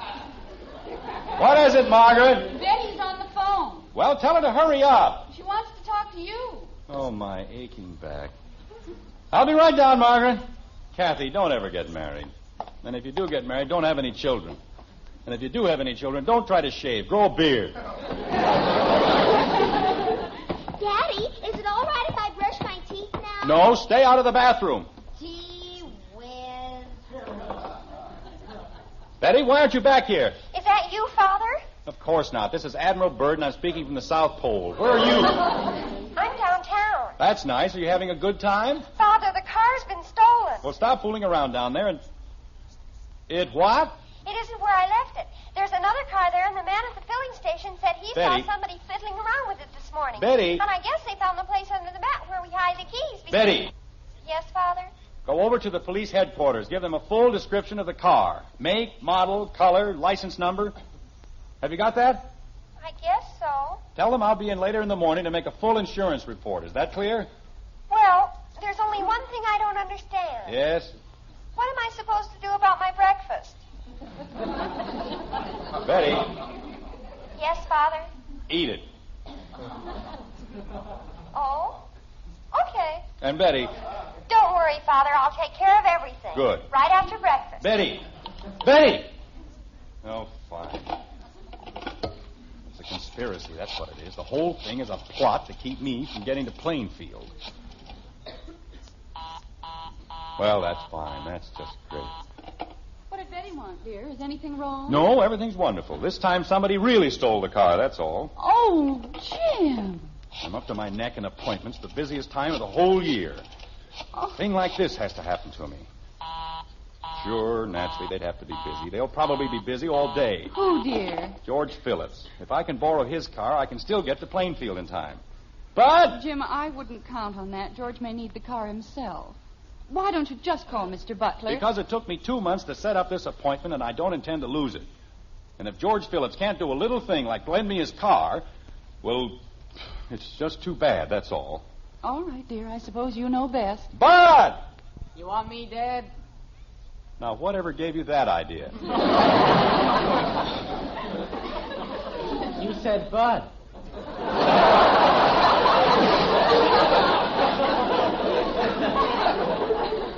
And you figured the rest of it out all by yourself. Isn't that wonderful? Now, what did I do? Go across the street and ask Mr. Phillips if I can use his car. What for? I've taken a contract to fill in the Grand Canyon, and I want to use the Phillips car for a dump truck. What? Oh, stop asking so many silly questions and do as you're told. But all I said was... Bud, do as your father tells you. Holy cow. Ask a perfectly simple question and everybody jumps down your neck. Get a bunch of double talk about filling in the Grand Canyon. Jim, I don't think you were very nice to Bud. Well, I haven't got time to be nice. I've got to get a car. I've got to get to Plainfield. Margaret. Yes, dear. I'm going upstairs to shave. Will you call Hector Smith and ask if I can borrow his car? I'll have it back at 12 o'clock at the latest. All right. And explain that it's an emergency. Tell him it's practically a matter of life and death. Yes, dear, I'll tell him. Oh, I've never seen a morning like this in my whole life. Everything has to go wrong. I don't even know why I bothered to get out of bed. Hello, Elizabeth? No. Kathy, are you in there again? I'll be right out, Daddy. I told you not to go back in, didn't I? But you were on the phone and I had to wash my knees. You just took a shower. Everybody in the world's been taking a shower. I forgot to scrub my knees, and I couldn't go to school the very first day if I didn't scrub my knees, could I? All right, Kathy, just let me in there. Don't they look better now, Daddy? They're gorgeous. Now, may I please get into the bathroom? Jim? Oh. What is it, dear? Elizabeth says she's awfully sorry, but Hector ran into the back of a truck and their car won't be out of the garage until Friday. That's great. Good old Hector. Good old reliable Hector. Do you want me to call the Hathaways? They have an extra little car. Dad. What did they say, Bud? Mr. Phillips had to go downtown early, and he took the car with him. Oh, fine.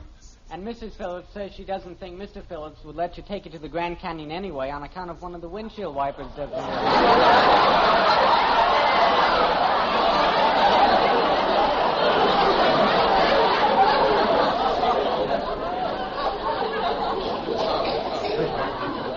Well, that makes as much sense as anything else that's happened today. Daddy, you said you were going to take me to school. Kathy, this is no time to annoy your father. But he said... It's all right, Margaret. I don't care. The way things have been going this morning, my mind is absolutely numb anyway. Dad. 2 months, 2 whole months, getting Butler lined up for the kill, and then a thing like this has to happen. Dad. Fine bunch of friends we have. The windshield wiper doesn't work. Hector ran into the back of a truck. Dad. Jim, I'm sure he didn't do it intentionally. No, but if he wanted to borrow a car, you can bet your bottom dollar there'd be nothing the matter with ours. Dad. But don't you ever keep still? I want to ask you something. Well, go ahead. Don't just stand there. Why don't you use our car?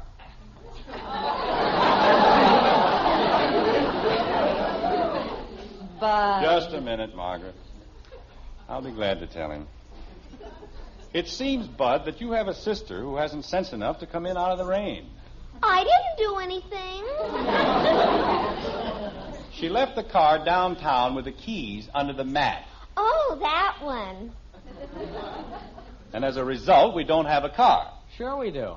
Bud, the car has been stolen. No, it hasn't, Dad. It's out in front of the house. I went downtown and got it. Oh, no!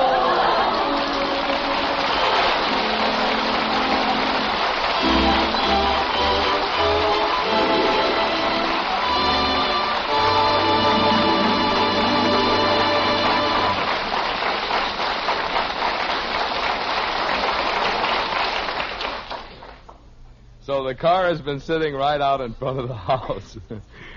Seems like when you want something, it pays to look for it where it ought to be. Certainly that's true in buying coffee. You want the most for your money, the most in flavor and enjoyment. And as the world's greatest coffee expert will tell you, you'll find it right in the coffee famous for flavor above all others, our Maxwell House coffee. Sure, just pour a cup of Maxwell House for that husband of yours. He's the #1 expert. And when he says, that's my kind of coffee, you'll know Maxwell House is your kind of coffee, too. Your best coffee buy. Find out tomorrow. Start serving your husband Maxwell House.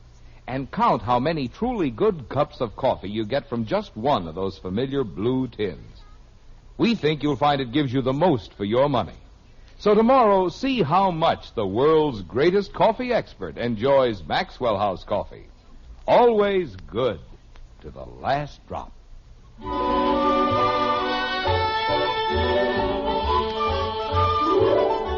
A mere 15 minutes have gone by, but things in Springfield are pretty much under control, so far as Jim Anderson is concerned, at any rate.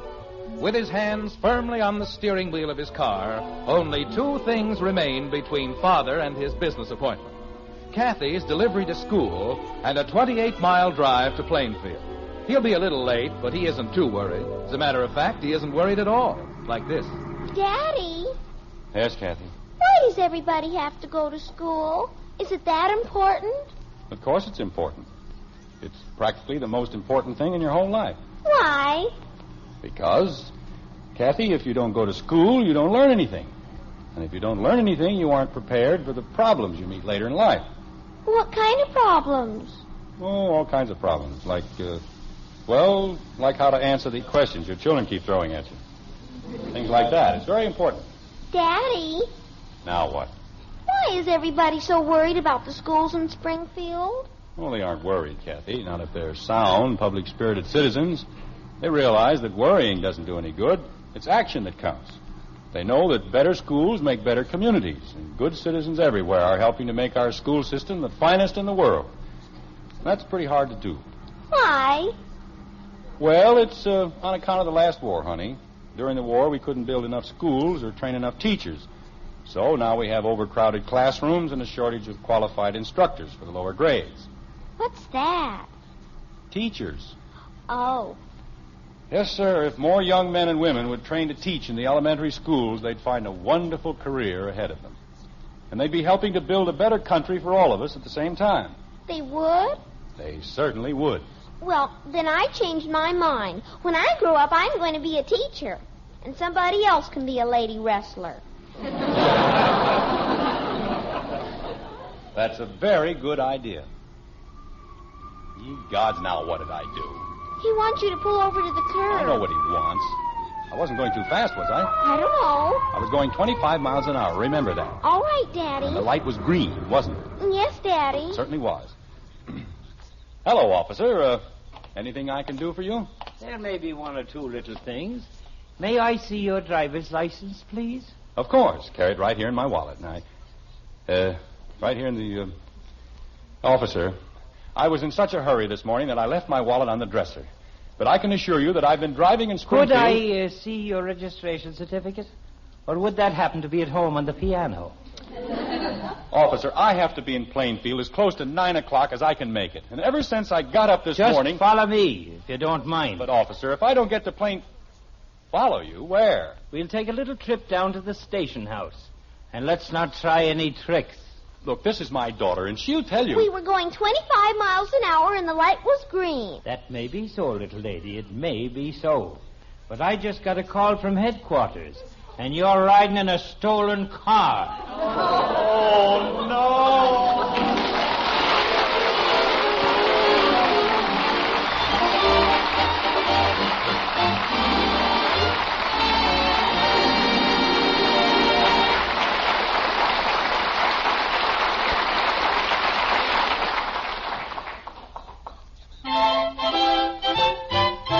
Life is swell when you keep well. And Post 40% Bran Flakes is the wonderful breakfast cereal that gives you 3 extra Keep Fit benefits. 1, bran to help prevent irregularity due to lack of bulk in the diet. 2, whole wheat values of these essential B vitamins, thiamine and niacin.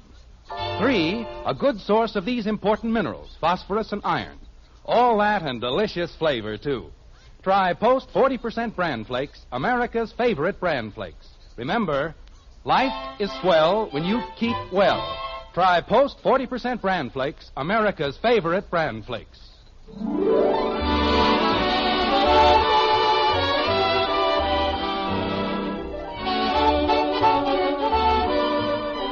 Join us again next week when we'll be back with Father Knows Best, starring Robert Young as Jim Anderson, with Roy Barbeque and the Maxwell House Orchestra, and yours truly, Bill Foreman. So until next Thursday, good night and good luck from the makers of Maxwell House, America's favorite brand of coffee. always good to the last drop. Father Knows Best was transcribed in Hollywood and written by Ed James. Now stay tuned in for Dragnet, which follows immediately over most of these stations.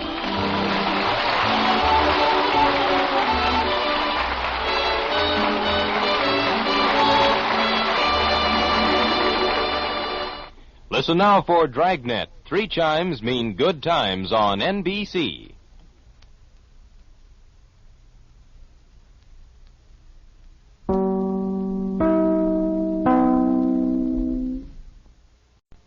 Mother, is Maxwell House the best coffee in the whole world? Well, your father says so, and your father knows best.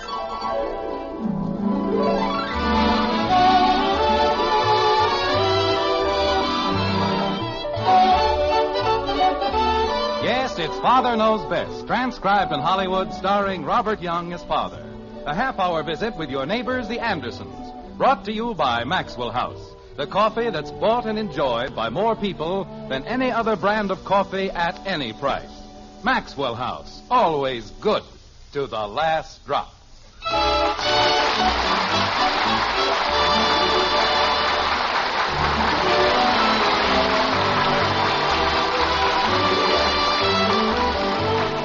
When you get right down to it, life today can be pretty complicated. You can't simplify things the way Cervantes did when he wrote, "There's a time for some things and a time for all things. A time for great things and a time for small things." If you wrote a thing like that today, you know what they'd say? They'd say, "What kind of time? Daylight saving or standard?" See what I mean? Life has become very confusing. And in Springfield, in the white frame house on Maple Street, the Andersons will probably confuse it still further, like this. I don't know what's gotten into me lately. I keep yawning all the time. Yes, dear. Guess I must be getting old. Yes, dear. Well, you don't have to agree with me. Margaret.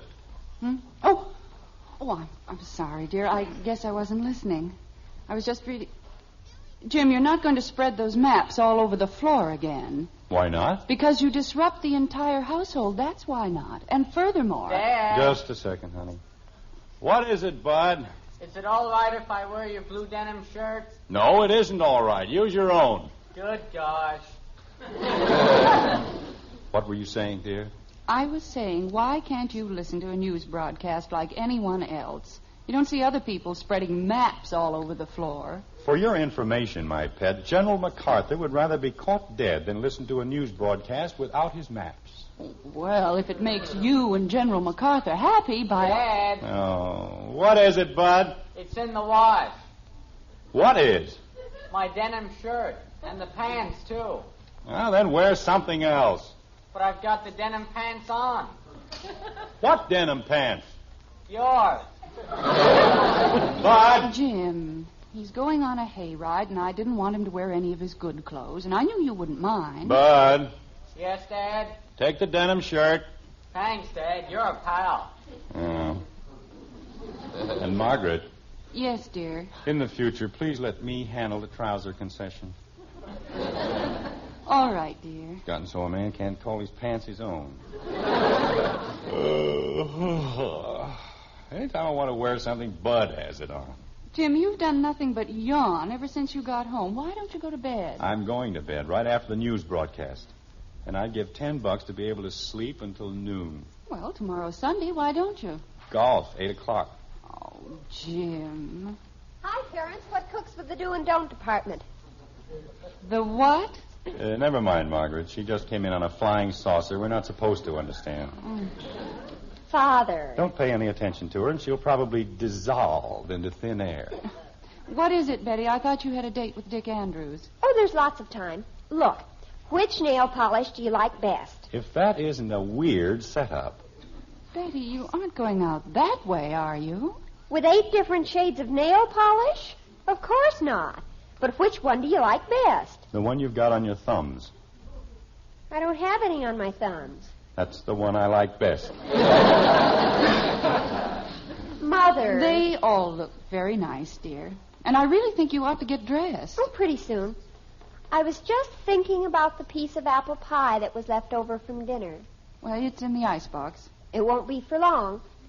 Creepers, if somebody only tell me which shade they like best, I wouldn't have all this trouble. Oh, good grief. Anytime I decide to go to bed early... I'll get it. Bud, can't you learn to walk down the stairs? One of these days, the whole house is going to collapse. Did you want me, Dad? No, just answer the door. That's what I was going to do. Well, go ahead. Didn't you want something? I want you to see who rang the doorbell. I heard you call me, and I thought you wanted something. Bud. Yes, Dad? Please, answer the door. You bet, Dad, right away. I think he lies in bed at night trying to figure out ways to torment me. No, dear, you're just tired, and after you've had a good night's rest, everything will seem much brighter. Well, I hope you're right.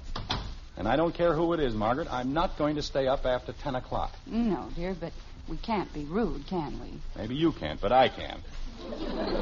10 o'clock is my limit. Who is it, Bud?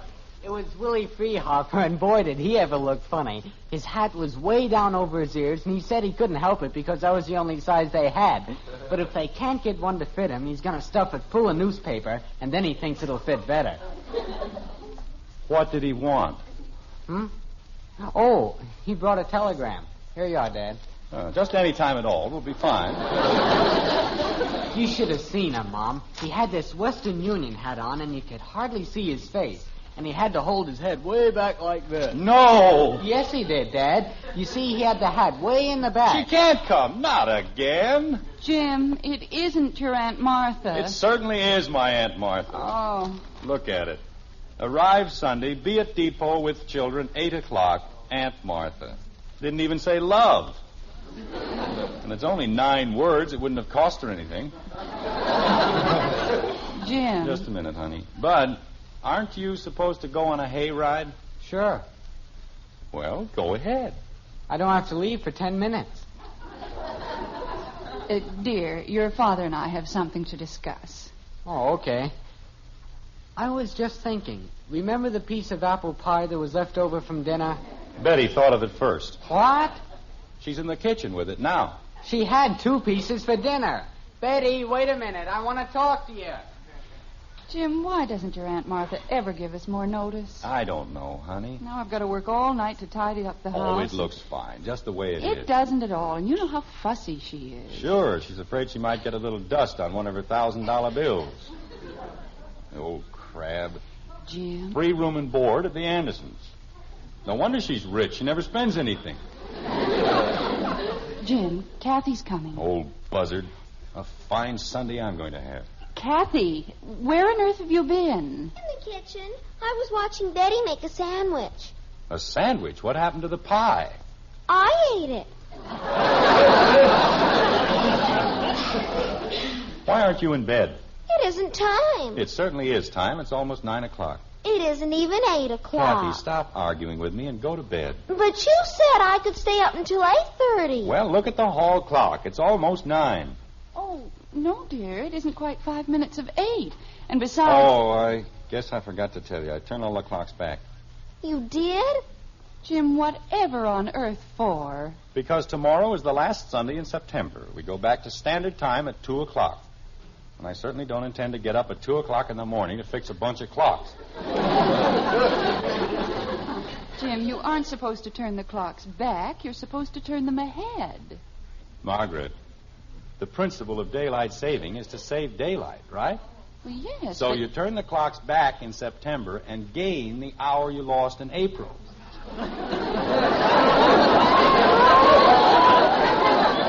That's simple enough, isn't it? If you turn them back, dear, how can you gain anything? You gain the hour you lost because you get it over again. You have the same hour twice. You can't gain anything by going backward. You have to go forward. Not with clocks, you don't. You turn them back. Daddy. What is it, Kathy? You turned them back in April. I did not turn them back in April. I turned them ahead. Jim, you said in April that we gained an hour of daylight. That's right, because it stayed early later. I mean, it got later early. Margaret, the sun stayed up longer. Why? Because it got late later. Kathy, I think you'd better go to bed. But Daddy said we lost an hour in April, and he turned the clocks backwards. Now we ought to turn them frontwards. Kathleen, no matter what I did in April, tomorrow we do not turn the clocks ahead. No? No. I already did. Kathy. Jim, she was only doing what she thought was right. Well, she had no business doing anything. If you don't understand the principle of daylight saving, you don't move the clocks around. But Mommy said... Never mind what Mommy said. You didn't see her changing the clocks, did you? No. Jim, Yes? I moved them ahead, too. Oh.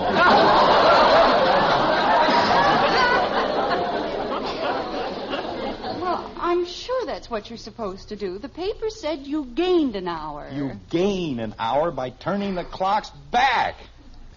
Well, what time is it? How do I know the way everybody gets the clocks all messed up?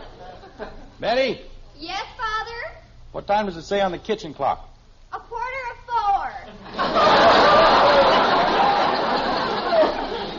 Well, that's a great help. What's all the fuss about, Dad? Oh, nothing at all. It's just that people shouldn't mess around with things they don't understand. Daddy's mad because I moved the clocks ahead. It's perfectly all right, dear. You meant well. I didn't know I was going to get everything mixed up. You don't have to worry, Dad. Kathy didn't spoil anything. What do you mean? Well, she told me she turned the clocks ahead, so I turned them back.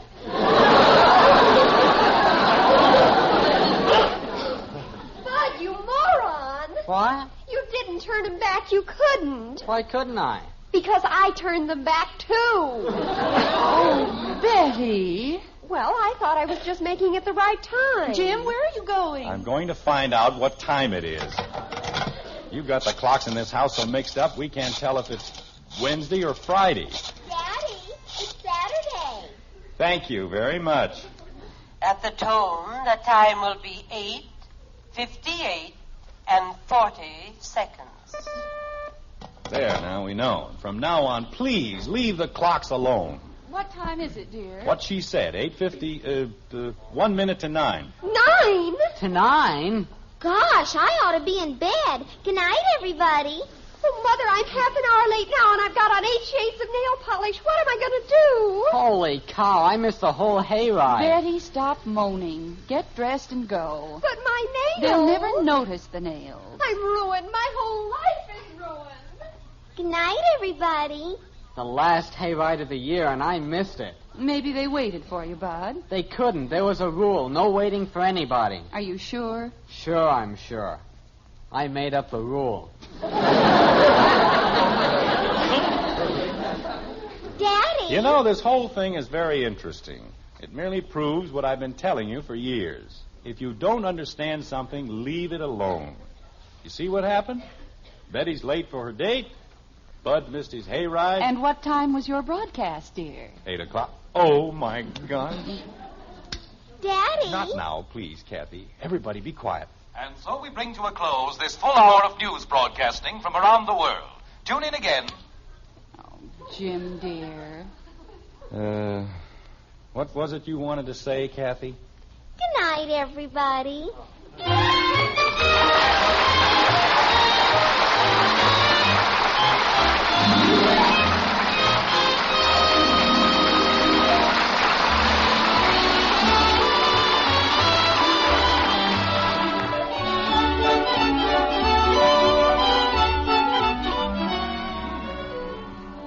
Another cup of coffee, please. It's the best I ever tasted.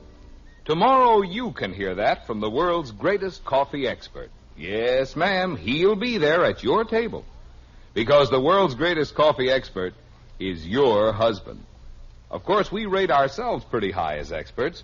Our Maxwell House coffee has long been America's favorite brand.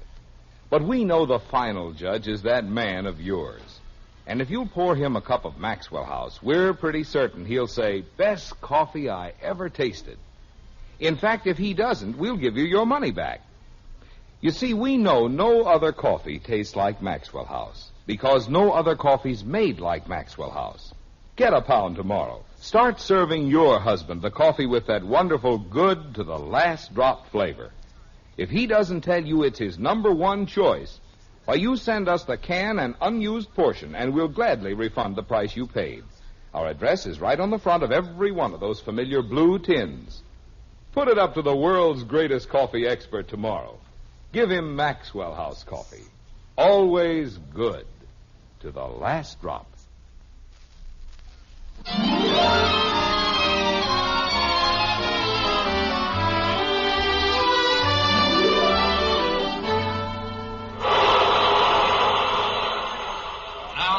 Track 4, the new Westerner for Plainfield, Rockville, Middletown, Pittsfield, Madison, and Klamath Junction on track 4. All right, Bud, let's watch where we're going. What? You're bumping into everybody. Pardon me. Betty, hold your brother's eyes open. I'll hold them open, Daddy. You should have seen them stare at me, Father. You'd have thought I was a freak or something, just because my nails didn't match. Pardon me. Fine telegram. Doesn't say what train she's coming on or where she's leaving from. Just be there at 8 o'clock. Daddy, I can't reach his eyes. Shall I stick him with a pin? Never mind, Kathy. Skip the whole thing. Gee whiz. Pardon me. All right, Bud, that's enough. Let's wake up. Bud. Why don't we just prop him up against a post and pretend we don't know him? He'll come to in a little while. Bud? Bud! Breakfast. What? All right, now stay awake. Somebody said breakfast. They did?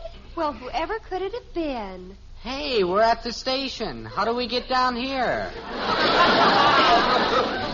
We'll draw you a diagram as soon as we find Aunt Martha. What happened to the information booth? It's in back of the magazine stand. Where'd they move the magazine stand? Well, it's right over there, Daddy. See? Stick everything into a corner where you can't see it. Come on, Bud. This is no time to sit down. People get arrested for yelling fire when there isn't any fire.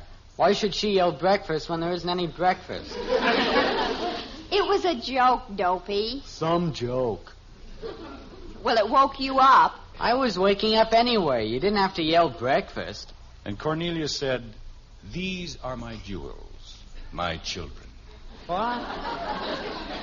Never mind, I was just mumbling. Here's the information booth, Daddy. Thank you, Kathy. You're a great help. I am? You certainly are. Boy, is this a mixed-up morning.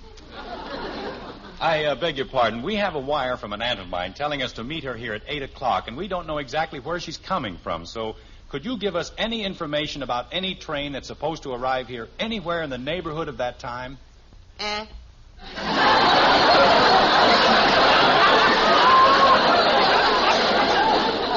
I said we have a wire from an aunt of mine. What do you mean you don't know where she's coming from? Well, my aunt was staying with my cousins in Bedford. That's where the wire came from, and there isn't any train in Bedford. So? Well, Bedford's halfway between Lancaster and New Canaan, and there's a station in Lancaster on the Lackawanna and St. Paul, and a station in New Canaan on the Springfield and Northern... wait a minute. This is the information desk. I'm supposed to be telling you.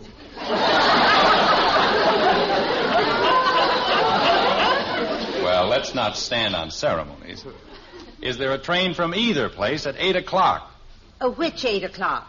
Eastern, Central, Mountain, or Pacific Coast? Suppose we try Central. Oh, let me see. Nope. No train at 8 o'clock. How about Eastern? Eastern, Britain, run straight. Here we are. New Canaan. 8 o'clock? 11:30. Look, is there any train due in here at 8 o'clock? A.M. or P.M.? I don't know. She just said to meet her at 8 o'clock. Well, wait till I get my book. I'll look it up. You do that.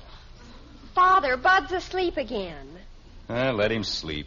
One of us might as well be having a good time. Where's Kathy? Oh, I don't know. Kathy! All you have to do is leave her alone for 10 seconds. Kathy! She was standing right next to me a minute ago. Well, see if you can find her before she breaks one of the locomotives. Bud. Bud! We've lost Kathy. good. Bud. Do you want me to say it again? No, just go find your sister. Okay. Kathy! Attention, please. This is your last call for the New Westerner, leaving on track 4 for Plainfield, Rockville, Middletown, Pittsfield, Madison, and Plymouth Junction. The dining car is forward and is now open for breakfast. What?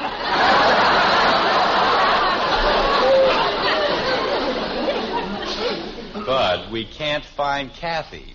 Somebody said breakfast. We'll all have breakfast in a few minutes. Why don't you go look for Kathy? Where'd she go? We don't know where she went. Just look for her. Holy cow.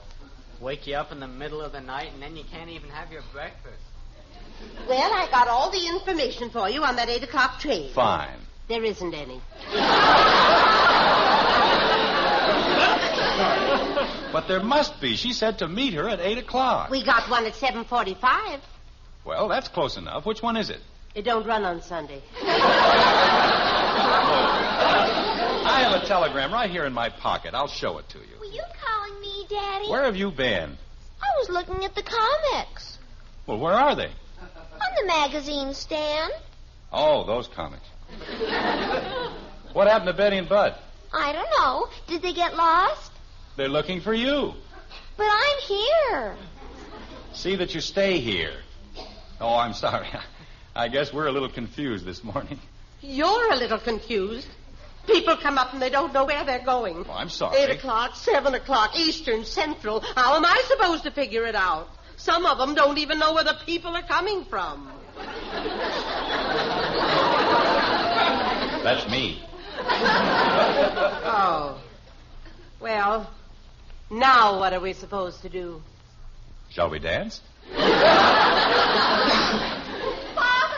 All right, Betty, I found her. I wasn't lost. Oh, Father, the most horrible thing just happened. You found Aunt Martha. I got a run in my stocking. I can't walk around here like this. Look at it. Dad. What is it, Bud? There's a big cafeteria over at the other end, and you can get all kinds of breakfast. Later, Bud, later. For only 85 cents, you can get eggs and cereal and milk. I said later. And everything. Look, miss, I want you to read the telegram for yourself. Arrive Sunday, be at depot with children at 8 o'clock. Now, what could be clearer than that? What depot? This depot. How many depots are there in Springfield? Train depot, freight depot, bus depot. Bus depot? Oh, no. Is something wrong, Daddy? She probably came in on a bus. Is there a bus from Bedford at 8 o'clock? Mister, I got enough trouble keeping track of the train. Betty, what time is it? 8:15. Oh, the poor thing. She's probably sitting in the bus depot worrying about us. We'd better get right over there. Oh, hey, wait a minute. There's a 7 o'clock train from New Canaan. Maybe that's the one she meant. She said 8 o'clock. It never gets in until 8. Well, where is it? It won't be in until 9. Oh, my aching back. Now what do we do? Well, why don't we split up, Father? You go to the bus depot and we'll stay here. All right. Why don't I go home? You're going to stay here and meet Aunt Martha, all of you. But maybe she got tired of waiting and took a cab. That's got nothing to do with it. I'm going to the bus depot, and you're going to stay here. Father, what if she did take a cab? With her own money? Don't be ridiculous. Daddy! And I don't want any trouble with you. I didn't do anything. I was just thinking. Me too. Why don't you call Mommy and tell her what happened? What? And then if Aunt Martha calls, she can tell her not to worry. Say, that's a very good idea. Thank you, Kathy. You're welcome. Well, we'll call your mother and get her straightened out, and then I'll take off at the bus depot. The phone's right here, Daddy. Thank you, Kathy. I don't know what I'd have done without you today. Father. What is it, Betty? Do we all have to stay here? I mean, couldn't you take Kathy with you? I'll be glad to take her with me. She's a joy and a pleasure compared with some of my numbskull children. What did we do? Hello? Oh, Margaret, this is Jim. Oh, Jim, I've been trying to reach you all over town. Honey, if Aunt Martha calls, tell her I'm on my way over to the bus depot. Jim. And I'm leaving the kids at the station in case she's on the 7 o'clock train. Jim. And no matter what she says, tell her she's not to worry. Jim! Margaret, I haven't got time to talk. Jim, will you please listen to me? Yes, dear. What is it? Right after you left, we got another telegram from Aunt Martha. She isn't coming. Oh, no.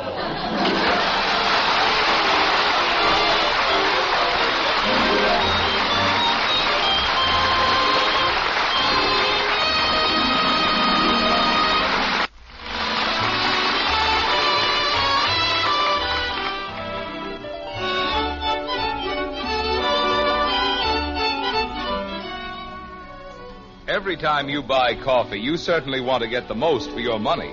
The most in flavor, the most truly good cups of coffee from every pound. And you can get some real help finding that from the world's greatest coffee expert. Yes, ma'am. Just serve up a cup of Maxwell House to that husband of yours. He's the #1 expert. And when you hear him say, "That's the coffee for me," you'll know Maxwell House is the coffee for you, too. Your coffee buy. Bring home a familiar blue Maxwell House tin tomorrow. See how much your coffee expert husband enjoys every cupful. And count how many truly good cups of coffee you get in that 1 pound. We're mighty sure you'll find it's Maxwell House coffee that gives you the most for your money. Because it's always good to the last drop.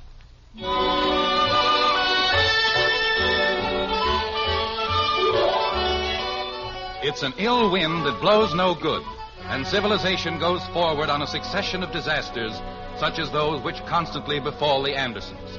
Take the sad events of the past weekend. They had their effect on the progress of man in a great many ways. For example, in the arts. I'm a success, Mother. I'm a success. Oh? I'm the biggest thing in Springfield since Hattie Carnegie. Betty, will you please stand still? Do you know what happened in school today? Every girl on the campus was wearing 8 shades of nail polish. The sciences. Did you know that the roost toxicodendron emits a glucoside that causes violent itching even after it's all dried up? Roost what? Poison ivy. What about it? It was mixed up with the hay, and everybody who went on the ride is sick in bed. And general education. I was the only one in the whole class who knew about daylight saving. Well, that's fine, dear. And next April, when the clocks go back... Kathy, they don't go back in April. They go ahead. Oh, I know. I mean, when they go back on daylight saving. Well, what about it? Well, I'll just know why. That's all. Good. Jim. Yes, Margaret. I understand all about the clocks and why you turn them back. Yes? But I certainly think someone ought to tell the newspapers. What? Well, they're the ones who get everybody confused. If they just said we lose an hour, then naturally we turn the clocks back. But we don't lose an hour. We gain an hour. If you turn the clocks back... Margaret, you get the hour over again. That's why they say you gain an hour. If it's 8 o'clock and you turn your watch back to 7 o'clock, then you've got 60 whole minutes to live over again. If you turn them ahead, you skip an hour and you lose it. That's why the newspapers say...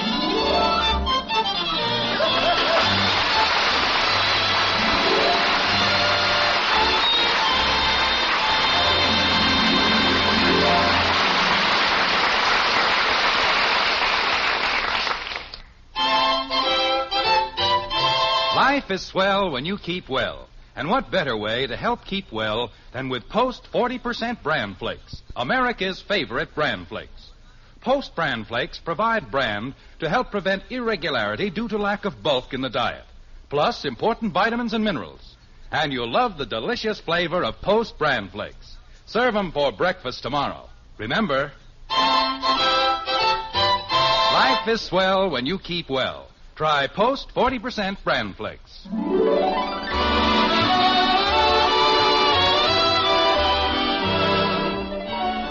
Join us again next week when we'll be back with Father Knows Best, starring Robert Young as Jim Anderson, with Roy Barbeque and the Maxwell House Orchestra, and yours truly, Bill Foreman. So until next Thursday, good night and good luck from the makers of Maxwell House, America's favorite brand of coffee. Always good to the last drop. Father Knows Best was transcribed in Hollywood and written by Ed James. Now stay tuned in for Dragnet, which follows immediately over most of these stations.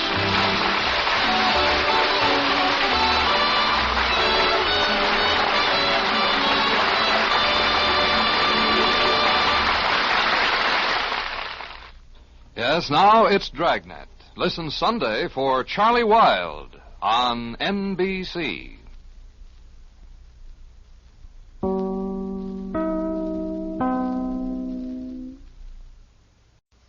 Mother, is Maxwell House really the only coffee in the world? Well, your father says so, and your father knows best.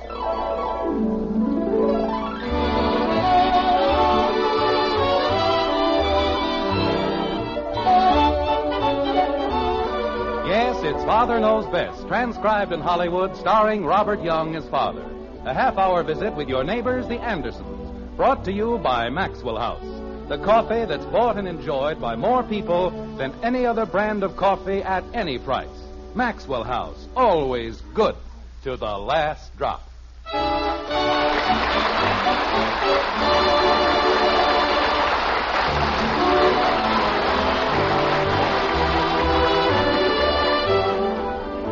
Slap a bunch of poets together, and at least one thing is bound to emerge: a new definition of love.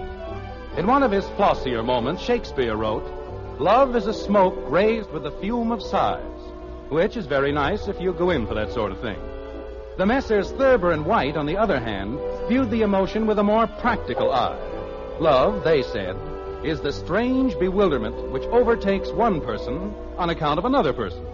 In Springfield, in the white frame house on Maple Street, the Andersons probably have ideas of their own on this ethereal subject. Like this. I think I'll have a little more rice. Would you mind passing it, Betty? Yes, Father. Jim. Honey, let's not start that business about rice being fattening. It isn't. Well, you were the one who said that your waist... Margaret, rice is not fattening. It's the stuff you put on it. Like butter. You put butter on anything, it's fattening. But have you ever seen me put butter on my rice? No, dear. You're darn right you haven't. Kathy, please pass the gravy. Here you are, Daddy. Now that you mention it, what's wrong with my waistline? I haven't gained a pound in 20 years. What was that? Well, maybe 2 pounds. Mm-hmm. Daddy, look at Bud. Why? I've been looking at him for 15 years. He isn't eating his dinner. Well, maybe he's got problems. Bud? Bud? Yes, dear.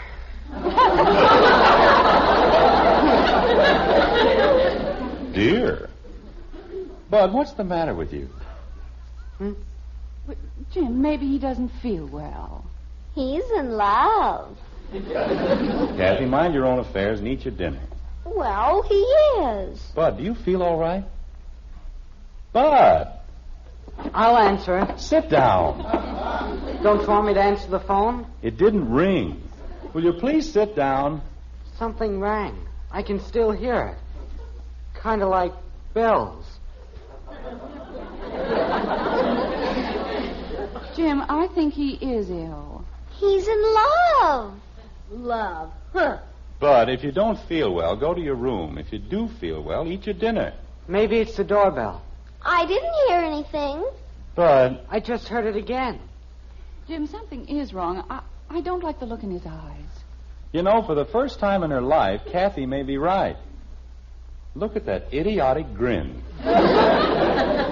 On me? On your brother.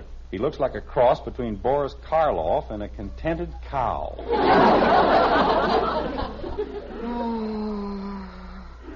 All right, Bud, let's stop all this ridiculous moaning and groaning. What's wrong? Dad. Yes? Have you ever been in love? Why, Bud. I mean, really in love. With a girl. Well, your mother wasn't exactly a rhinoceros. You ought to see her eyes, Dad. They're blue. The bluest eyes you ever saw. Both of them. Only has 2, huh? And hair. The most beautiful hair. Like the sun shining on home plate. Bud, is this a girl or a double-header between the Yanks and Cleveland? It's a girl, the most wonderful girl in the whole world. Fine, now eat your dinner. Food? How can you think of food at a time like this? I don't think I'll ever eat again. Not ever. I remember when I first met your mother, I went through the same thing. People thought I was going to starve to death. And did you? No, I managed to pull through. Daddy, Yes, Kathy? how long didn't you eat? Oh, I don't know. I don't remember exactly. I know I missed practically one entire lunch. Jim. Dad. What is it, lock and bar? Who? What do you want? When you and Mom fell in love, what'd you do? Don't you think you're getting a little nosy? Well, no, I mean, how did you know you were in love? How often did you see one another? Oh, a few times a week, something like that. Jim, you were there every night and you know it. Margaret, you're being absolutely no help at all. Bud isn't serious about this girl, are you, Bud? Boy, am I. I mean, he isn't thinking about marriage or anything ridiculous like that, are you? What is ridiculous about marriage? Margaret, he's 15 years old. Oh, I don't mean for Bud. Well, we weren't talking about Errol Flynn.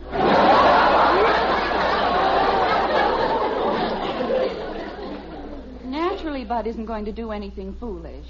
Not yet, at any rate. Of course not. When he gets a little older, that'll be time enough for him to do something foolish. That's not what I meant, and you know it. Bud is a sensible boy, aren't you, dear? Sure. And he knows that he's much too young. He has a lot of time for girls, haven't you, dear? Boy, have I.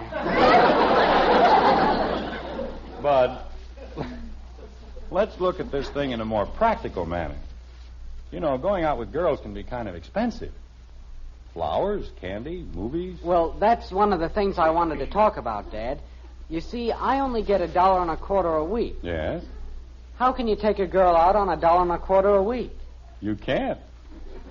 Well, that's why I was thinking. But if you're really sincere about this girl, if you think your life and happiness depend on her, well, do what I did. Go sit on her front porch. Gosh, what kind of fun can you have on a front porch? Oh, don't be stupid.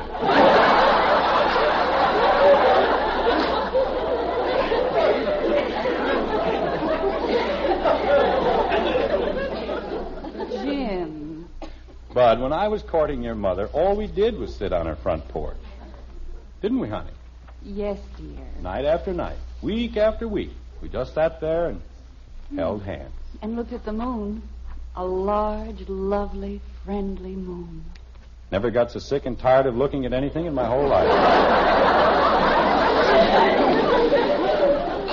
Why, Jim. Well, let's face it, the same darn thing every night. Just sit there and look at the moon. There were a great many other boys who were perfectly willing to take your place. But I wouldn't let them, would I? You certainly wouldn't. You were the stubbornest thing I've ever known. Sure, but I was cute. And I knew a good thing when I saw it. Dad. Now what? When you were sure that Mom was the right one for you, I mean, when you knew that you couldn't live without her, then what'd you do? Well, what did we do, Margaret? Well, you made me get all dressed up in my best bib and tucker, and you took me home to visit your family. That's right. I can still feel my knees knocking. Was I ever scared? Not half as scared as I was. It turned out all right, though, didn't it, honey? Mm-hmm. They fell in love with you just like I did. Bud, where are you going? I'll be right back, Dad. I have to make a phone call. You come back here and eat your dinner. Leave the boy alone, Jim. It's his first big love. He's got to get used to it. Love. Betty, you haven't said a pleasant word all evening. What's gotten into you? She isn't eating her dinner either. Why don't you do your homework? I did it. Do it over again. Can't I just keep still? All right, but see that you do. Betty, do you feel all right? I feel fine. She had a fight with Billy Smith. I thought you were going to keep still. Well, if I did, nobody'd ever get to know anything around here. We'd find out somehow. Betty, have you and Billy Smith had another argument? I never want to see him again as long as I live. I thought you were getting along fine. We were until he met that Eloise March, that little snip. Who's Eloise March? Just the worst little flirt in town, that's all.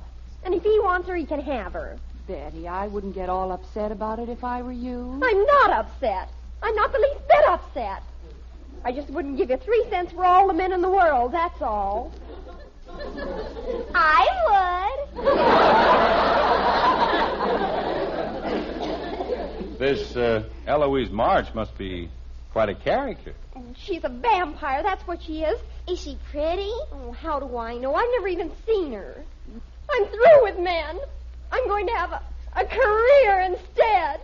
I'm going to devote my whole life to being a chemist or something. I still love you, Betty.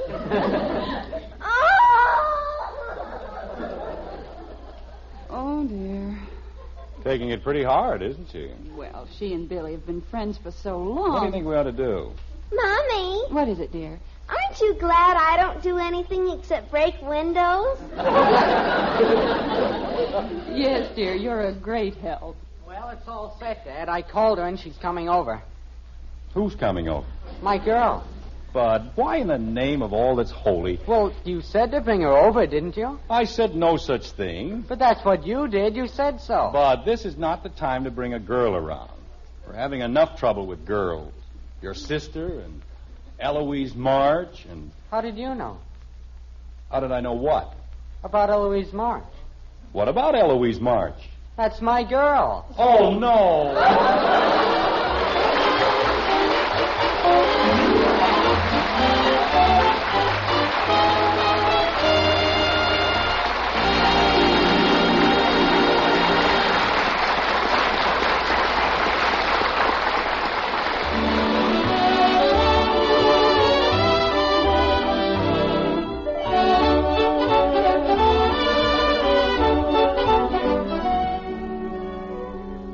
That's wonderful coffee. Welcome words you can hear across your breakfast table from the world's greatest coffee expert. Yes, ma'am, he'll be there, that #1 expert, because he's your husband. Naturally, we think we're pretty fair experts. Our Maxwell House coffee is America's favorite brand. But the person with the final say, the one we both want to please, is that husband of yours. And if you'll make his breakfast coffee Maxwell House, we're mighty sure he'll tell you, that's wonderful coffee. Matter of fact, if he doesn't, we'll give you your money back. You see, we know there's no coffee made like Maxwell House. And that's why no coffee tastes like Maxwell House. It's the only coffee with that famous good to the last drop flavor. Get Maxwell House tomorrow and start serving it to your husband. And if he doesn't say it's the best coffee he ever tasted, why, send us the can, an unused portion, and we'll gladly refund the price you paid. Our address is on the front of every one of those familiar blue tins. Tomorrow, find out how much the world's greatest coffee expert enjoys Maxwell House coffee. Always good to the last drop.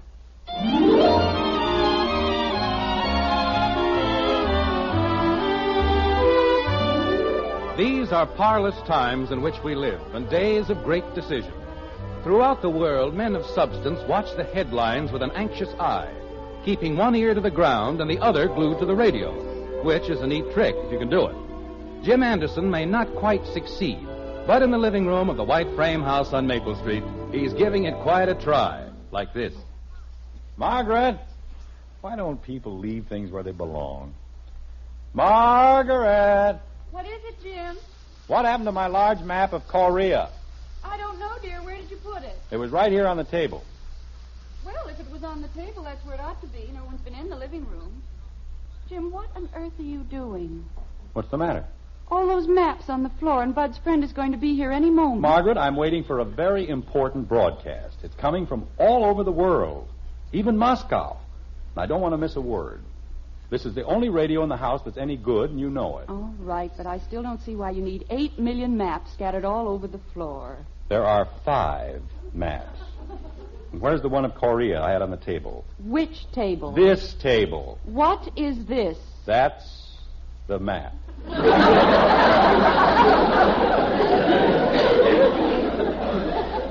Of course, you couldn't dream of lifting up a big, heavy magazine. Well, the magazine had no business being there in the first place. Dear, if I go into the kitchen, do you think you can find your way back to the radio? If I get lost, I'll send up smoke signals. 1 if by land and 2 if by sea. I'll make a note of it, dear. Thinks it's so funny. How did I know it was under the magazine? People go around hiding your maps under magazines. Think all a man has to do is go around looking under magazines. Bud! He's upstairs, Jim. The doorbell rang. Bud, the doorbell rang. I'm combing my hair. He's combing his hair, Jim. What do you want me to do about it? You might answer the door. Well, if you're going to be logical, wait until a man has something really important to do. Maps all over the floor. All right, keep your shirt on. I'm coming. Dizzy little character. Probably hasn't got a brain in her head anyway. Hello there. Is this the Anderson residence? It certainly is. Come on in. I'm Eloise March, and don't tell me you're Mr. Anderson. How did you ever figure that out? Oh, I'd have known you anywhere, Mr. Anderson. Really, I would. Lover Boy's told me so much about you. Lover Boy has, hasn't he? Oh, yeah. That was nice of him. Lover Boy. Bud, your friend is here. The thundering herd will be down in a minute. He's fixing his makeup. I don't mind. Well, let's go into the living room and sit down. All right. My, you have a lovely home. It's so gauche.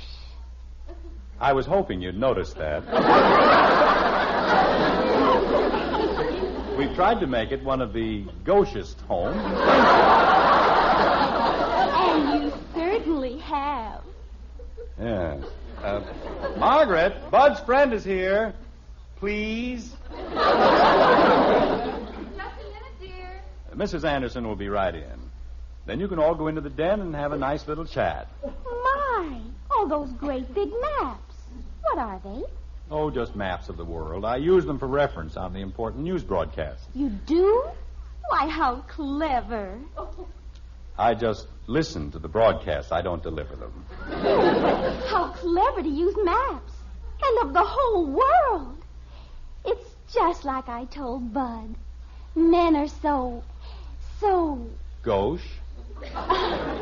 aren't they ever? Margaret. Oh, Budsy boy. Hi, Eloise. Gee, you look nice. Oh, Bud, I don't either. Why, I threw on just any old thing. You sure threw him in the right place, didn't you?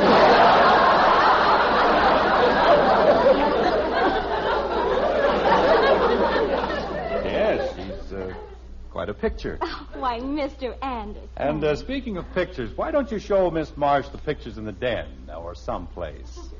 But you said when you took Mom over to your Bud, house... let's not have any arguments about it. There's going to be a very important broadcast. I'm sorry to have kept you waiting, Miss March, but I was busy in the kitchen.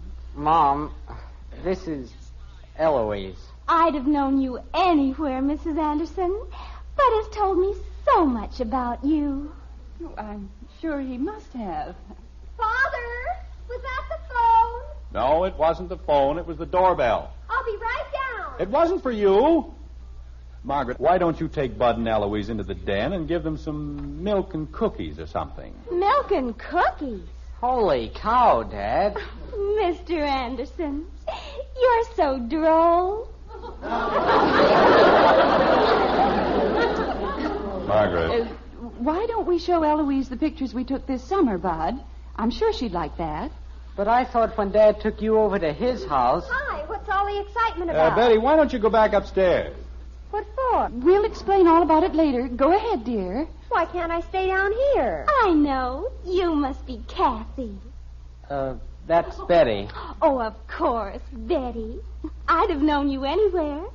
Bud's told me so much about you. I'm Eloise March. No! Margaret, why don't you all go into the den? The nerve of her coming into this house after what she did to me. What, who did to you?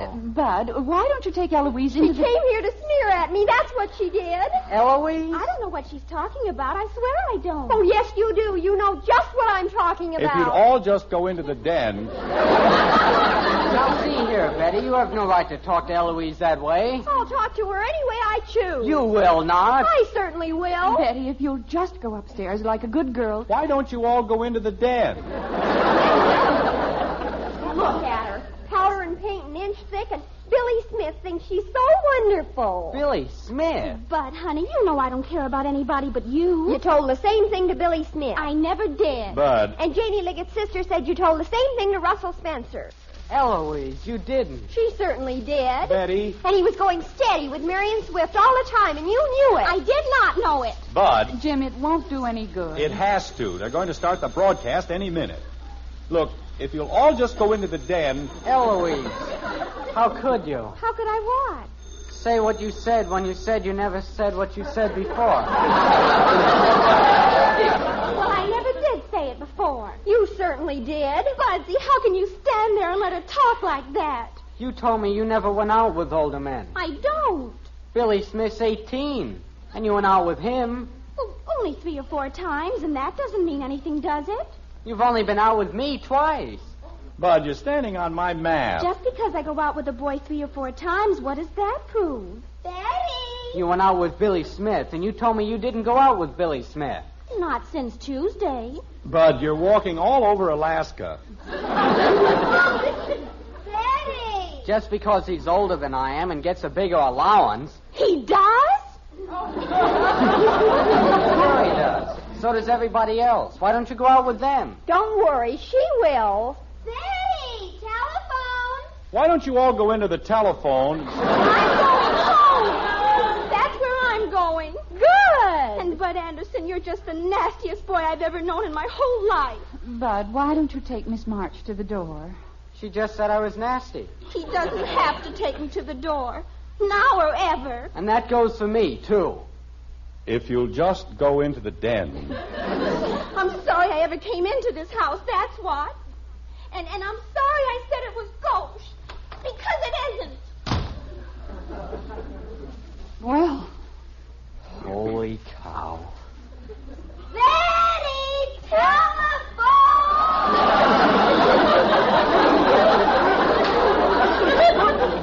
I heard you. All right, Betty, answer the phone. Brazen little snip. I guess I told her. Gee whiz. And I spent my whole allowance on a box of candy. For her. If no one has an objection, now may I listen to the broadcast? A whole $1.25 gone. Bud, why don't you go into the kitchen and fix yourself a sandwich? A sandwich? How can you eat with a broken heart? Easier than with an upper plate.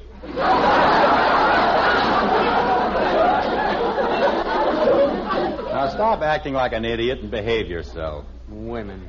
They're just a curse of humanity. Yes, dear, we're awful. Oh, I didn't mean you, Mom. Margaret, will you take that boy out and drown him? I've got to have quiet in here for the broadcast. All right, Bud, let's go inside now. Mother, it was Billy. It was Billy Smith. He explained all about Eloise March. Betty, please. He's a psychology major, and he was just using her for research. Oh, no. That's fine, dear. And he's coming over right away with Russell Spencer and Marion Swift. No. What? I've had enough of this circus tonight. This is my house, too. I live here just as much as anybody, and I'm going to listen to this broadcast. But, Father, I told them. I don't care what you told them. I'm going to hear the broadcast, and that's final. Betty, there's no reason why you and your friends can't go down to the playroom. But we'll have to sneak around on our tiptoes. Quiet, please. At 9 o'clock, due to this unforeseen difficulty, the news broadcast originally scheduled for this period will not be heard. In its place, we bring you that heartwarming tale of young love, the romance of Susan Blake. Oh, no.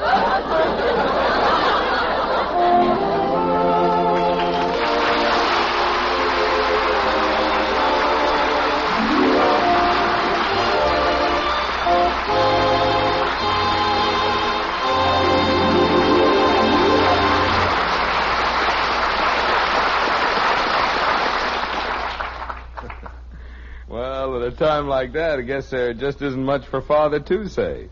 But I know one place where he's always got some mighty important words. When it comes to coffee, he can tell you exactly where to get the most in flavor for your money. Sure, Father knows best. He's the world's greatest coffee expert, just like that man of yours. And we think it'll really pay you to get your husband's expert opinion on our Maxwell House coffee. Because when he tries a cup and says, best coffee I ever tasted, you'll know Maxwell House gives you the most for your money. The most in flavor, the most in pure pleasure. Get a pound of Maxwell House tomorrow. See how your husband takes to that wonderful good to the last drop flavor. And count all the cups of truly good coffee you get from that 1 pound. We think you'll be convinced your coffee buy is Maxwell House coffee. Because it's always good to the last drop.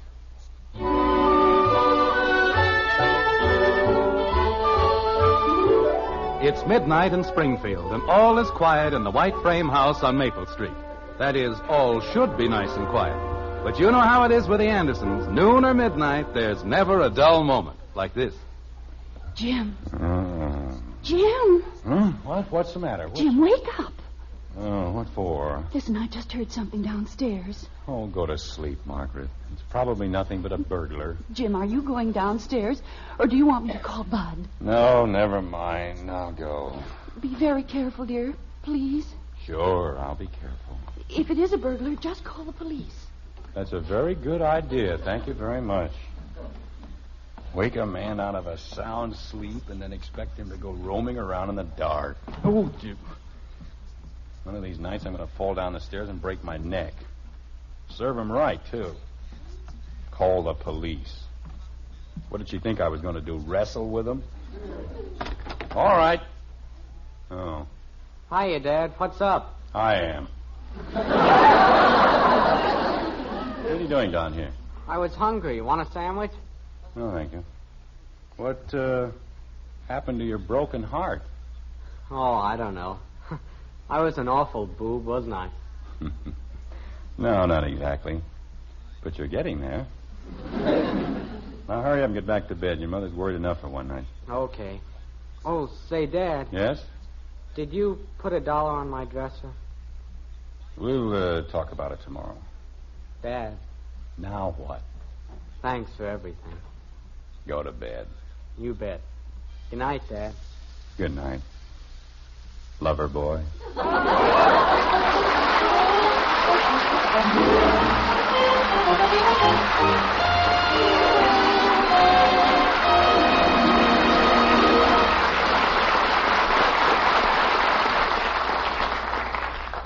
It's a wonderful feeling to start the day singing. Life is swell when you keep well. That's why Post 40% Bran Flakes have become America's largest selling bran flakes. Every 1 ounce serving of Post 40% Bran Flakes provides bran to help prevent irregularity due to lack of bulk in the diet. They're so delicious tasting and so good for you, too. Tomorrow, serve America's favorite bran flakes. Post 40% Bran Flakes.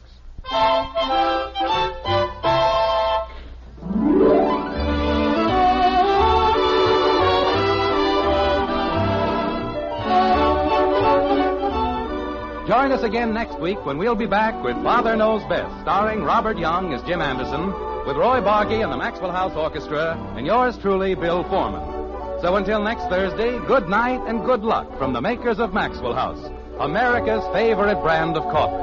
Always good to the last drop. Father Knows Best was transcribed in Hollywood and written by Ed James. Now stay tuned in for Dragnet, which follows immediately over most of these stations.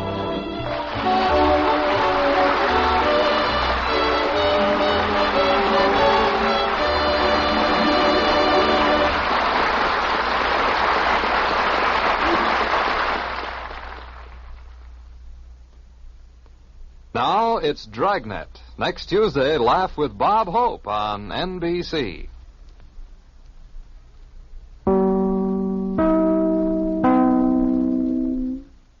Mother, is Maxwell House the best coffee in the whole world? Well, your father says so, and your father knows best.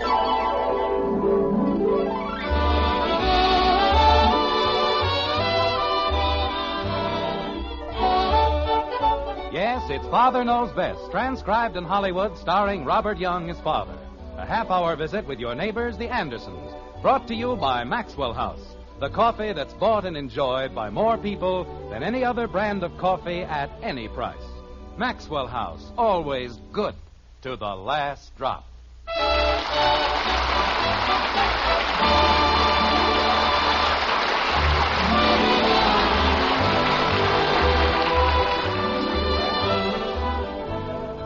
In the latter part of the 18th century, Dr. Friedrich Anton Mesmer conducted an amazing series of experiments in the field of hypnotism. In his work, Mesmer used rabbits, chickens, even people, with results we can describe only as astonishing. There was one field, however, which he neglected to investigate: the hypnotic influence of the average salesman on the average American home. In Springfield, in the white frame house on Maple Street, this subject is now about to be explored, but thoroughly. Like this. Margaret. Yes, dear? What's this? What's what, dear? This? Oh, that. That's a magazine. I know it's a magazine, but what are we doing with a copy of the Poultry Breeders' Bulletin and Gazette? Well, we had our choice between that and the Mining Engineers' Monthly Manual. So you took the Poultry Breeders' Bulletin and Gazette? Naturally. We wouldn't have any use for a magazine about mining engineers, would we? Margaret. Yes, dear? Have you developed a sudden interest in poultry? No. A poultry breeder? Jim, don't be ridiculous. Well, you don't just go out and buy a thing like this without some reason. I didn't go out. He brought it here. Who did? Well, I don't know his name, but he was a very nice boy, and he's working his way through Harvard. You mean we bought a subscription for this thing? It was only $4, Jim, and if I thought you were going to make all this fuss... I'm not making any fuss. It's just that I see no reason for throwing money away on things we don't need. People always need magazines. All right, but why did you have to pick the Poultry Breeders' Bulletin and Gazette? I told you, dear, because we couldn't use the Mining Engineers' Monthly Manual. And we had to buy something, didn't we? He was a very nice boy. Margaret, I, too, am a very nice boy. I'm one of the nicest boys I know.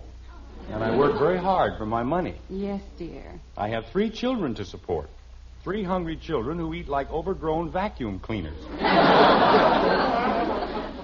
Yes, dear. Well, how do you expect me to keep on feeding them if you keep on buying the Poultry Breeders' Bulletin and Gazette? I bought it only once. Margaret, don't you see what's happening? You've got our names on every sucker list in the country. That's not so. It certainly is. Look at that stack of magazines. The Bee Culture Quarterly.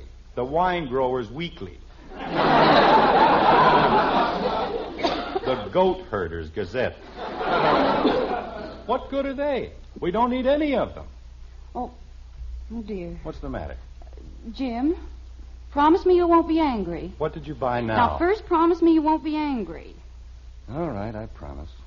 What did you buy? Well, Mary Edith Steele. You remember Mary Edith, don't you? Naturally, we went to different schools together. What about her? Well, she has a son by her first marriage, Howard Milliken. Her first husband's name was Milliken, and that's why Howard's name is Milliken and her name is Steele. Margaret. He's a very nice boy, Jim. Really, he is. Of course, it's too bad they didn't have his teeth straightened when he was young. Margaret. Yes, dear. What did you buy? I didn't buy anything. Good. Not really, that is. Margaret. I just gave him a deposit, Jim. And I don't have to pay the balance until it's delivered. Until what's delivered?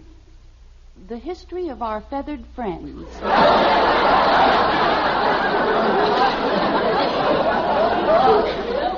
You bought a book about birds? Well, not exactly a book. Oh. It's 12 books. Margaret. but they're beautifully bound, Jim, and they cost only $18, and they're worth 3 times that. Howard said so. Margaret, Yes, dear? we don't want them. But I've given him a $2 deposit. Tell him to keep the deposit. We don't want the books. Jim, I can't do a thing like that. I can't possibly. Well, I can. What's the number? They don't have a telephone. Well, where do they live? Jim, if I promise not to buy anything more... Where do they live? Hi, everybody. I'll never be able to look Mary Edith in the face again. Fine. Where do they live? Where does who live, Dad? It isn't as though we can't use the books, dear. You can't ever tell when you might want to know something about birds. I know everything about birds that I intend to know. Now, will you please tell me where they live? Who, Dad? You don't have to tell them a thing, Jim Anderson. I'll go over there myself this very instant. Good. Where, Mom? And I'll tell them exactly why we aren't going to take the books. You do that. Who, Dad? And don't be a bit surprised if no one in that entire family ever speaks to you again. That's all right, too. Fine thing. If you won't buy their silly books, they won't talk to you. Dad. What? Who? Who what? Who won't talk to you? Howard Milliken. Who's he? The boy who won't talk to me. And I'm just as happy. Attaboy. Say, Dad. Not now, Bud. I've just gone through a thing with your mother. But I want you to see something. Look at that, Dad. You know whose hand that is? Yours. Take it upstairs and give it a bath. It's Joe DiMaggio's. Does he know what's missing? The man said in his whole life he'd never seen a hand that looked more like Joe DiMaggio's. Fine. I hope you'll both be very happy. That's why I need the $2. What $2? For the glove. What glove? My new baseball glove. Like Joe DiMaggio's. Bud. Well, gosh, if you've got a hand like that, you can't use just any old glove, can you? Bud, who told you your hand was like DiMaggio's? The man who sold me the glove. Take it back. But the man said... Take it back. Holy cow. Mother! What if he won't take it back? Then what am I going to do? I already gave him $4. It's very simple. Give him $2 more. Where am I going to get it? Work for it. Or is it against the law to push a lawnmower with Joe DiMaggio's hand? And don't say holy cow. Gee whiz. Father, have you seen Mother? She went out. Where? She's going to give Howard Milliken the birds.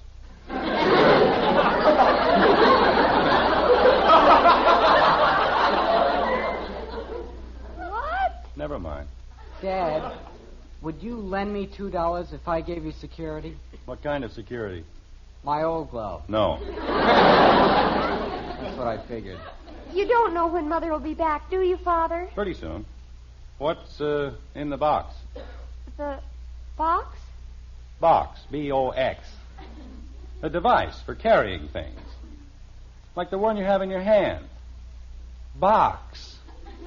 Oh, it isn't anything, Father. Just something I bought. And paid for, I hope. Maybe I better go look for Mother. She might need me for something. Betty, come back here. Yes, Father. In the event that you missed that last bit of subtlety, I'll repeat it. And paid for, I hope. What if I threw in my scout knife? Well, Betty? It cost me almost $1.50. Are you going to answer me? And that was 2 years ago, when $1.50 was $1.50. But go turn off the sprinklers. They aren't on. Then turn them on. Good gosh, what some people have to go through to get 2 measly bucks. Betty, Yes, Father. you charged it, didn't you? Yes, Father. Why? Well, I didn't have any money. And anyway, I think it's awful. What is? The sweater, it's horrible. Then why did you buy it? I had to, Father. Janie Liggett's my best friend. I couldn't insult her, could I? Betty, for the sake of my poor belabored mind, would you please start all over again from the beginning? Well, Janie bought a sweater, and the clerk said, "Isn't it beautiful?" And I had to say yes. And then she told me I ought to buy one, and I couldn't say I thought it was hideous, so I did. You said it was hideous? No, I bought one. Well, take it back. Oh, I can't, Father. It was on sale. Oh, I don't know. When I was a boy, things like this never happened in my house. People bought what they needed, and that was all. Daddy. And so help me, if she bought something, I'll strangle her. Father. Hi, Daddy. Where's everybody? She's out.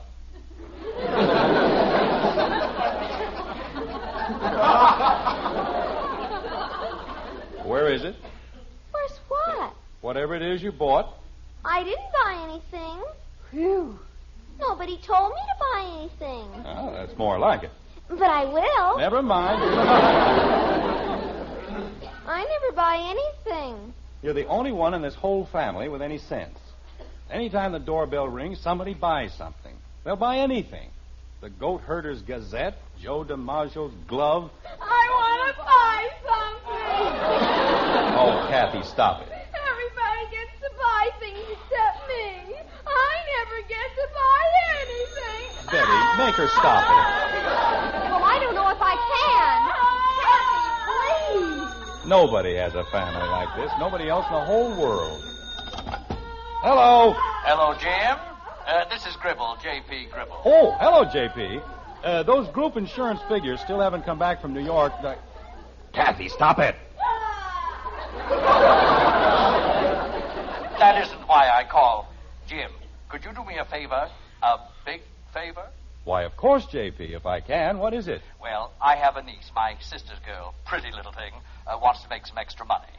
Oh, well, you see, J.P. So she's going from house to house selling things, ringing doorbells, you know. I'll get it. Did you say something? No, J.P., that was just the doorbell. Oh, well, as I was saying, I've given her the names of a few people. Just a few, you know. And I'd consider it a great favor if you'd buy some of her things. J.P., I've just gone through a whole thing with my family about not buying things we don't need. Now, if I buy something... Just 2 or 3 of everything she's got, that's all. 2 or 3? Then, if you'll just bring everything over to me, I'll be glad to reimburse you. Oh, well, of course, J.P., I'll be glad to. Be a lot easier just to give her the money, but you know how it is. Proud little creature. Won't take a thing from me. Wants to earn it on her own. Well, I understand perfectly, J.P. Naturally, you won't let her know I've called. Oh, haven't heard from you in weeks.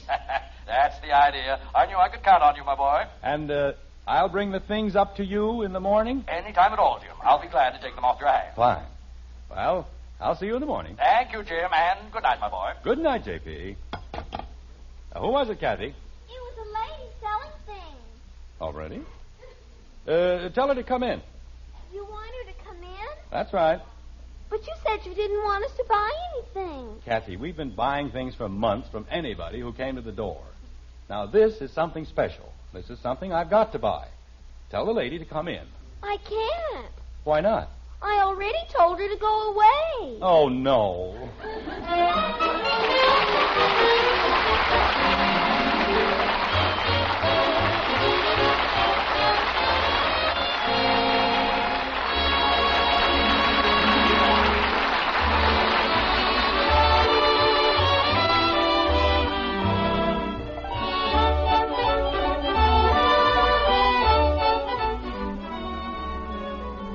Now that's good coffee.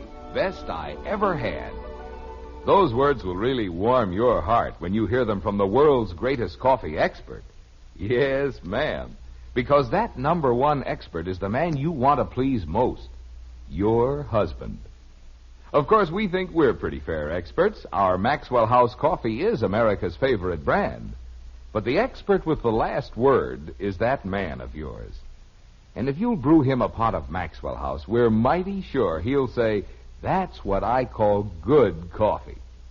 In fact, if he doesn't, we'll give you your money back. You see, we know there's no other coffee tastes like our Maxwell House, because no other coffee's made like Maxwell House. No other coffee has that wonderful good to the last drop flavor. So we'd like you to bring home a pound tomorrow. Start serving Maxwell House coffee to that husband of yours. And if he doesn't say it's the best coffee ever, why, you send us the can and unused portion, and we'll gladly refund the price you paid. Our address is right on the front of that familiar blue tin. Tomorrow, see how much the world's greatest coffee expert enjoys Maxwell House coffee. Always good to the last drop.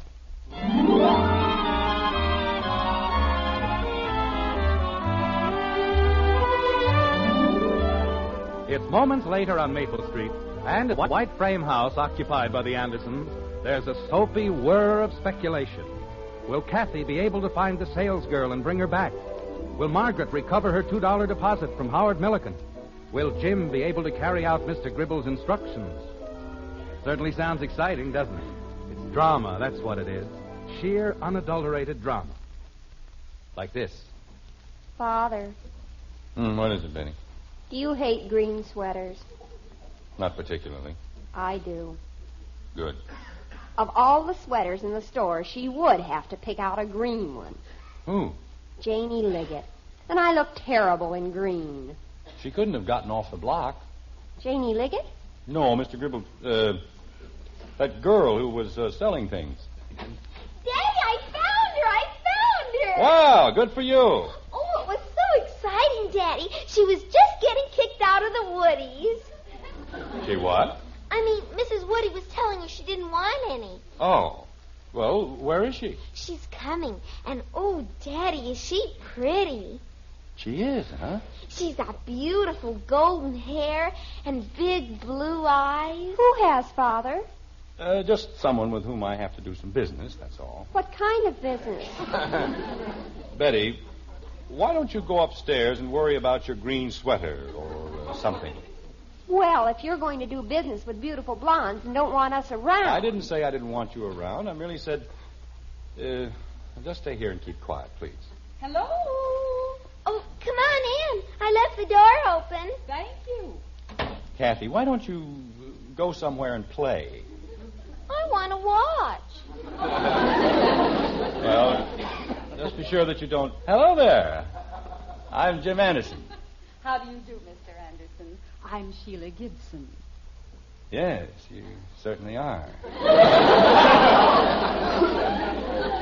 Come on in. Sit down. Thank you very much. Yeah, that's better, isn't it? Yes, quite. This is my older daughter, Betty. How do you do, Betty? Hi. And, of course, you've met Kathy. Of course. Hi. She said you wanted to see me about something. Yes, I certainly do. We'd like to see what you're selling.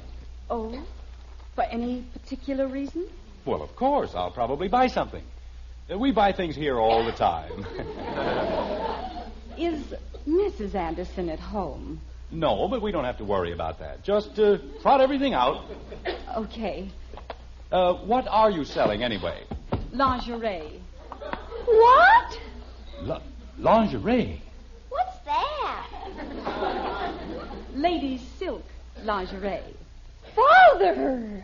Well, there's nothing wrong with ladies' silk lingerie. Is there? Not that I know of. Father, you can't look at things like that. Like what, Betty? Why can't I? If your mother can buy the Poultry Breeders' Gazette, I can look at lingerie. Now, let's see it. All right. Father, may I speak to you a minute? Later, Betty. Let's just get this over with first. Daddy, why won't you tell me? Daddy! This is one of our better garments, Mr. Anderson. It's pure silk and comes in the loose leg. I'll take 3. Just put it away. I'll take 3. Thank you. Did you have any particular size in mind? Yes, Mrs. Gribb. I mean, it's for a large woman, very large. About a 46? Father, that's a 10. If it's the largest you have, it'll be fine. All right. Now, as a companion piece, we generally recommend this form-fitting... I'll take 3. Oh, but I want to explain. You don't have to explain. I'll take 3. In the large size? Yes, the large size. Oh. Say, Dad, how long do you want me to... Holy cow.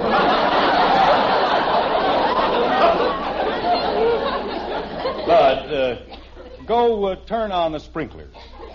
I just turned them on. Well, turn them off. You just said to turn them on. Now I'm telling you to turn them off. And stop arguing. I wasn't arguing, but first you tell me to turn them on, then you tell me to turn them off, and... Holy cow!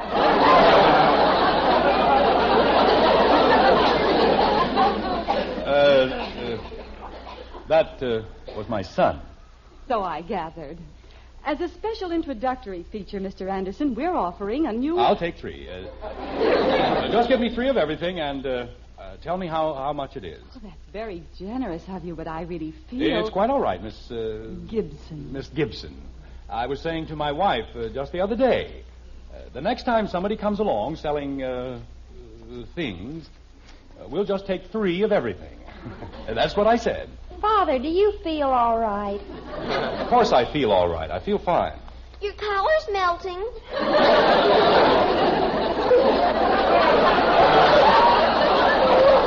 Never mind my collar. Why is your face all red? Well, it's hot in here, that's all. It's very hot.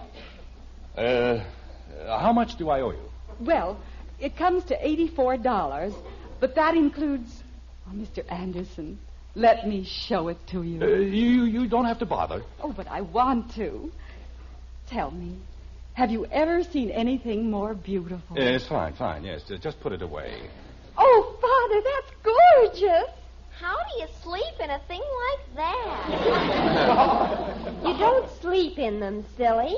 Have you ever seen anything so sheer, so soft, so beautifully delicate? It's great, just great. Now, will you please put it away? Oh, Father, may I look at it just for a minute? It's lovely, isn't it? You can look at it later. Hold it up against you so I can see. All right.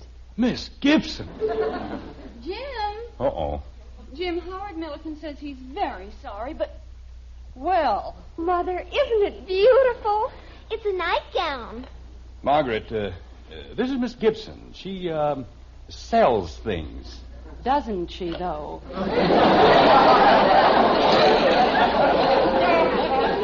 Mrs. Anderson, your husband's bought some beautiful lingerie, but about the size... The size is fine, Miss Gibson, and here's the, $84, and thank you very much. Oh, this is really wonderful, Mr. Anderson, and I want you to know I appreciate it very much. That's quite all right. Oh, of course. What does he care about $84? I'll see that your order's delivered in a very few days. That'll be fine, just fine. Oh, and thank you, Mrs. Anderson. You have a very generous husband. Oh, yes. Jim the Playboy, we call him. Margaret. Why don't you girls show Miss Gibson to the door? Oh, that won't be necessary, Mrs. Anderson. I'm sure they want to. Don't you, girls? I want to stay here. Kathy, come on. Thank you again, Mr. Anderson. Oh, think practically nothing of it. Goodbye. Goodbye, Miss Gibson. But I want to hear what they're going to say. Don't worry, you'll hear it upstairs.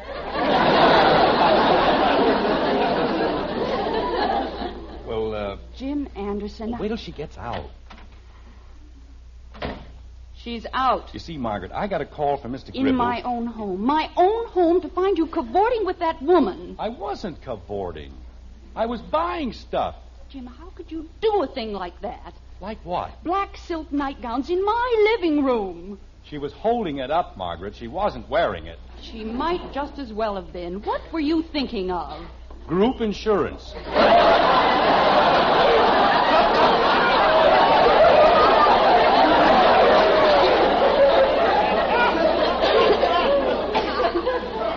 You see, Margaret, I got this call from Mr. Gribble. I wasn't out of the house for more than 10 minutes. And he said he was sending his niece over. The very instant my back is turned, Sending his you niece invite over. strange women into the living room. His niece over. And now only... His niece? His niece. You mean that was Mr. Gribble's niece? Uh-huh. And he sent her over? Yep. Oh. She's too proud to take money from her uncle, so he asked a few friends to buy things from her. For him. That's why I had to get everything so large. They're for Mrs. Gribble. Jim. Well, I couldn't say anything in front of Miss Gibson or the children. He doesn't want her to know anything about it. Jim, I'm so ashamed. Oh, that's all right, honey. We all make mistakes once in a while. But when I saw her with that black nightgown in front of her... Margaret, let's just forget the whole thing, shall we? What happened with our feathered friends? Howard says he can't do anything about it. He's already put the order in. I'm sorry, dear. Well, it just goes to show what happens when you don't figure things out. I knew exactly what to do, what to expect, and so it worked fine. Gribble's happy, his niece is happy, and as soon as I get my $84, I'll be happy. Jim. Just a second, honey. I'd better answer some door. If it's anybody selling anything, tell them we don't want any. Don't worry, Angel. I know just how to handle it. Hello. Mr. Anderson? Yes? I'm Amelia. My uncle, Mr. Gribble, said you'd buy some of my lifesavers. Lifesavers? I got all kinds of lifesavers. Spearmint, peppermint, wintergreen. Oh, no!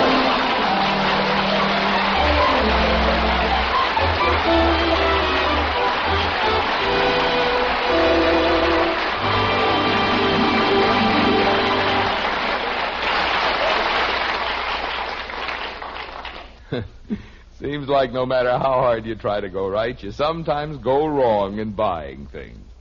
But that needn't happen when you buy coffee. No, ma'am. Because the world's greatest coffee expert can tell you where to find the most for your money, the most in flavor and just plain pleasure.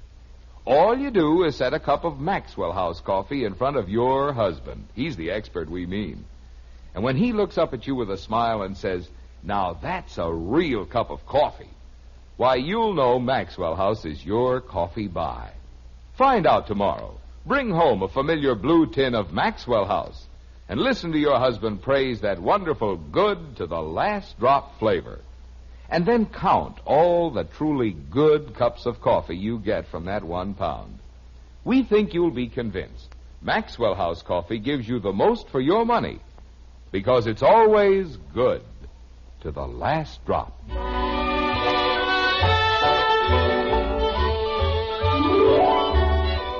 It's morning now and breakfast time in the white frame house on Maple Street. There's a fragrant scent of coffee in the air, crisp bacon frying in the skillet, and Father burning in the breakfast room, like this. Books about birds can be very useful, can't they, dear? Yes, I guess they can be. Please pass the toast, Kathy. Here you are, Daddy. You know, in this light, the sweater looks fine, doesn't it, Father? Great. Butter, please. Say, Dad, you know what Joe Phillips said to me last night? I know, Bud. What did Joe Phillips say to you last night? Anytime I want to sell my Joe DiMaggio glove, he'll give me a $2 profit. Good. May I please have the sugar? There you are, Dad. Thank you. Well, things seem to have worked out very well after all, haven't they? Oh, yes, just fine. Pass the cream, please. Daddy, Yes, Kathy? what are you going to do with your black nightgown? Cream, please.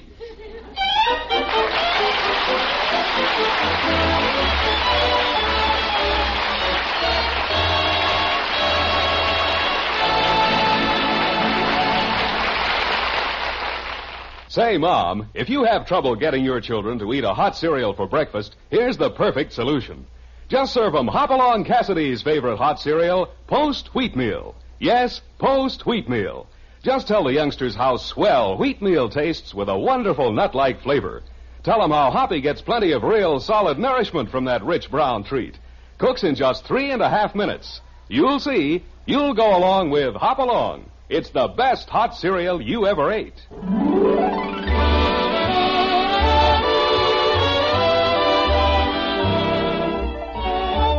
Join us again next week when we'll be back with Father Knows Best, starring Robert Young as Jim Anderson, with Roy Barbeque and the Maxwell House Orchestra, and yours truly, Bill Foreman. So until next Thursday, good night and good luck from the makers of Maxwell House, America's favorite brand of coffee.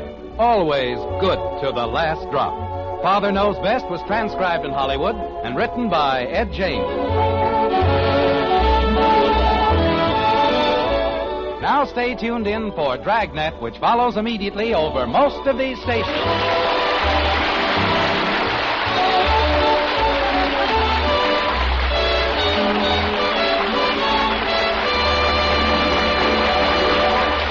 Yes, be sure to hear Dragnet. And remember, Bill Bendick stars tomorrow on NBC.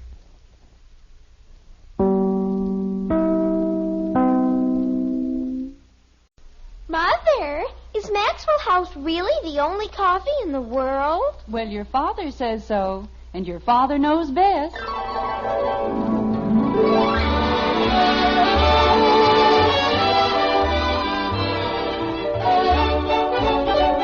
Yes, it's Father Knows Best, transcribed in Hollywood, starring Robert Young as father.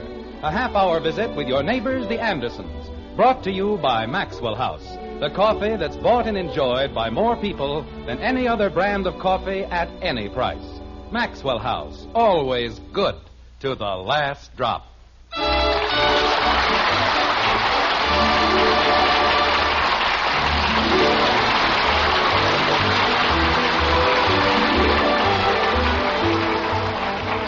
It was Shakespeare who said, "Life is a crooked game, and you never know when they'll deal you one from the bottom of the deck." This was Joe Shakespeare, of course, who runs the meat market on Franklin Avenue. And it isn't bad for a fellow who never went past the 7th grade. Anyway, it's just short of dinner time in Springfield, and in the white frame house on Maple Street, the Andersons are about to be double shuffled, double dealt, and otherwise generally bilked by the fiendish fillip of a fickle fate, like this. Margaret, I'm home. We're in the kitchen, dear. I'll be in as soon as I hang up my coat. There's a message for you next to the telephone. Oh, okay, honey, I see it. Daddy! Hello, sweetheart. How's my best girl? Oh, Daddy, my beautiful Daddy. You're just the most wonderful, most beautiful, most gorgeous Daddy in the whole world. Kathy, you're choking me. I'm sorry, Daddy, but I was so glad to see you. Well, of course. We haven't seen one another since way back this morning. A whole day. And I missed you so. How much? How much did I miss you? How much do you need? Why, Daddy. Well? 15 cents. Why? I lost my pencil sharpener, and if I don't buy a new one, how can I sharpen my pencils? It won't be easy. May I, Daddy, please? Well, let's see. Which week's allowance are you working on now? October 21st. October 21st. 1953. All right. Suppose I advance you 15 cents against the week of October 28th. How will that be? Oh, that's wonderful, Daddy. You're just the most wonderful Daddy in the whole world. Go on. You just love me for my money. Oh, I do not. Hi, honey. Did you find the message from Bill Whitley? He got me at the office. Hello, Angel. Hello, dear.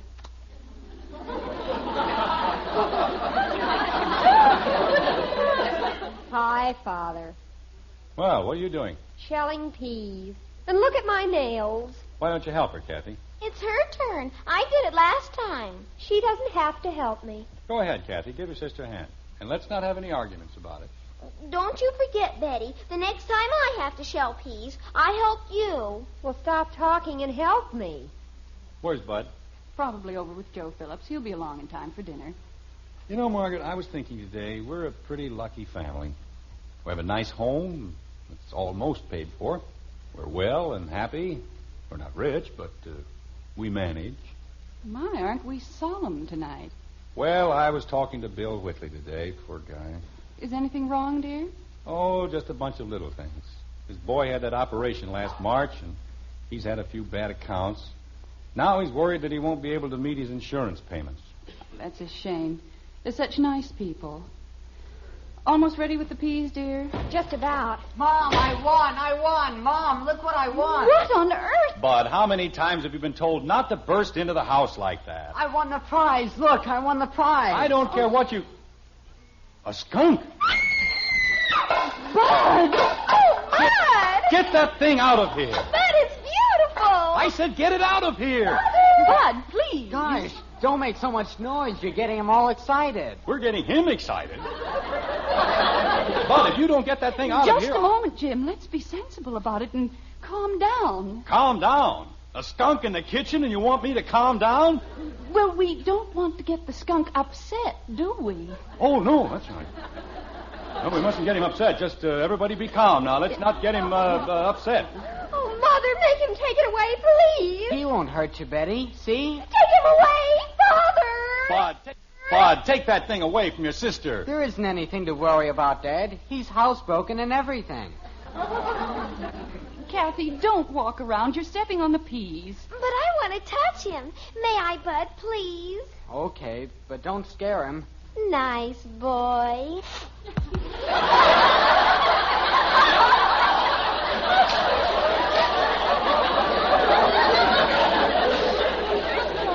See here, Bud. You don't have to worry, Dad. He's deodorized. The man said so. What man? The man who ran the raffle. You won that thing in a raffle? Wasn't I lucky? The things that can happen out of a clear sky. Betty, get down off the table. Nothing's going to hurt you. Tell him to keep it away from me. Thousands and thousands of children, and my son has to win a skunk. Look at him, Mommy. Isn't he beautiful? Bud, this is hardly the place to keep a skunk. But he's just like a cat, and lots of people have cats. Why didn't you bring home an elephant? A family like this can always use a nice, congenial elephant. I don't think the man has an elephant. Mother, look at his tail. It's twitching. Well, sure, he's happy. Aren't you, boy?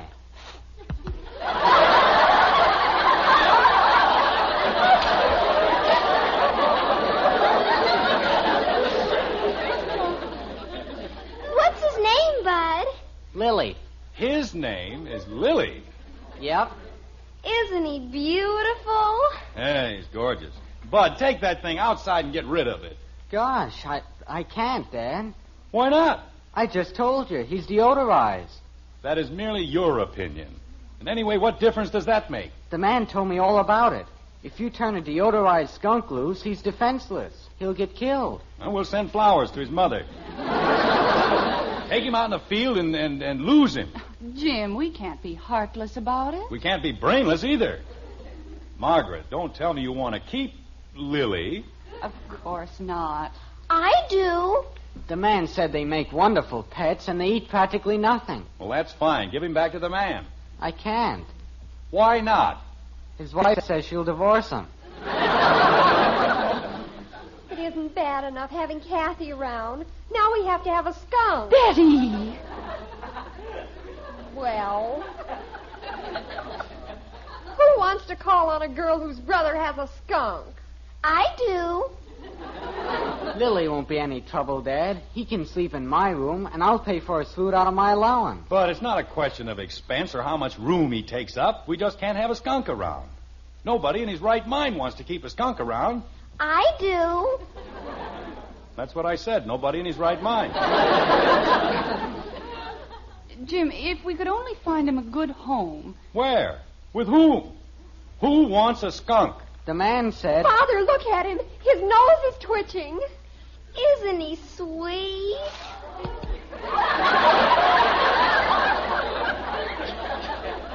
But his nose is twitching. Look at it.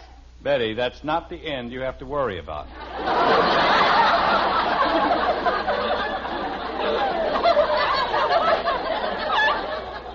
You don't have to worry about either end, Dad. The man said... I don't care what the man said. Why don't we call someone who likes skunks? Margaret, who outside of another skunk likes skunks? Well, there must be someone. I do. The man said everybody likes a pet skunk, and Lily's one of the finest pet skunks in Springfield. May I hold him, Bud? Sure, I guess so. Here. Come on, Lily. Attaboy.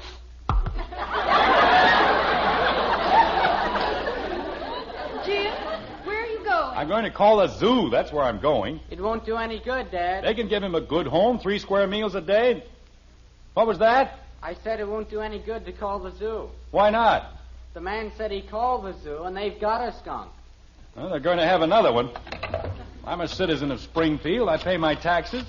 It's as much my zoo as anybody else's. If I want to give them a skunk, well, they'd better take it. The man said... Hello, Springfield Zoo. My name is Anderson, James Anderson, 607 Maple Street. We have a skunk. What? Oh, you know Lily. Oh, I was just saying to my wife that I thought it might be a very good idea if... They what? Well, if the other animals won't trust a skunk, why should we? I know it isn't your problem, but look, if you'll only let me explain, I had nothing to do with getting the skunk. It was my son. No, my son. Don't you think that shooting him is a little drastic? What? Well, if I can't think of anything else, I may. Holy cow. Thank you very much. A great help he turned out to be. Dad, I'm sorry. I'm sorry I got you mad about the skunk, but gee whiz. What did they say, Jim? They know all about Lily. People have been trying to give him to the zoo for years. Dad, before you do anything permanent, don't you think we ought to talk about it? Bud, what on earth happened to you? You're as white as a sheet. Always worried about that idiotic skunk. The man at the zoo said I ought to take Lily to the pound and have him shot. Lily?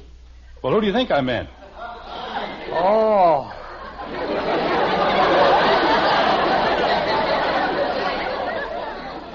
I think I'll go sit down. Jim, you're not going to have that poor little thing shot, are you? Daddy, you can't. Please. Well, what can I do? The zoo won't have him. We can't turn him loose. We don't know anybody silly enough to give him a home. You want to keep him here? Father, I don't like skunks, but you can't have him shot. Well, suppose you tell me... Wait a minute. I've got an idea. Of course. Jim, what are you going to do? There's only one thing we can do. We'll have a raffle.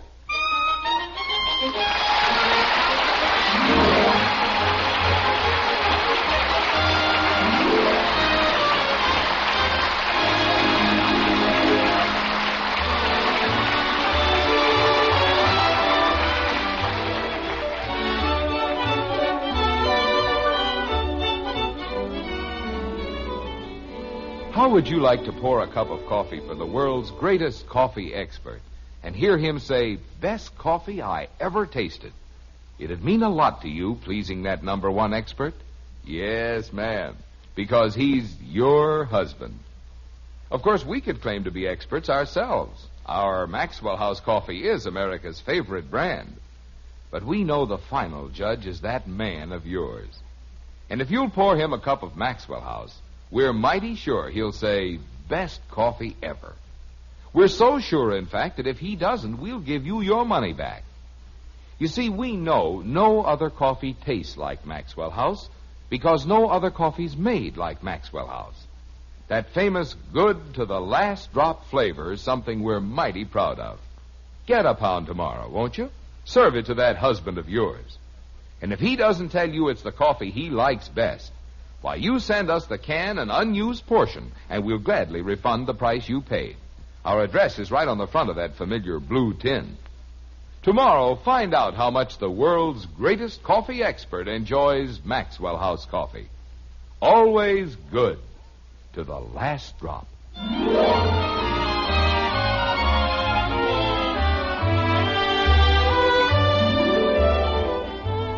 The skunk is a creature both calm and urbane, from whom other animals gladly abstain. He may be as fresh as the bright morning dew, and yet who can trust him? I wouldn't. Would you? It's a few days later in Springfield, and breakfast time in the white frame house on Maple Street. But it isn't just any day, nor yet any breakfast. This is a big day in the life of the Andersons. This is the day of the skunk raffle. Thusly. I don't care what anybody says. Bob Stewart had no right to charge me $7.50 for printing the tickets. Jim, it's for a very worthy cause. 100 tickets. Why, that's 7.5 cents apiece. The minister said you couldn't have found a better way to dispose of Lily. He must have printed each ticket by hand and sprinkled diamond dust over the ink. Here's your coffee, dear. Oh, thank you. I told him I wanted very plain tickets, the very plainest he had. Why did he have to be so fancy? Because he knows the money's going to the church, and he wanted everything to look nice.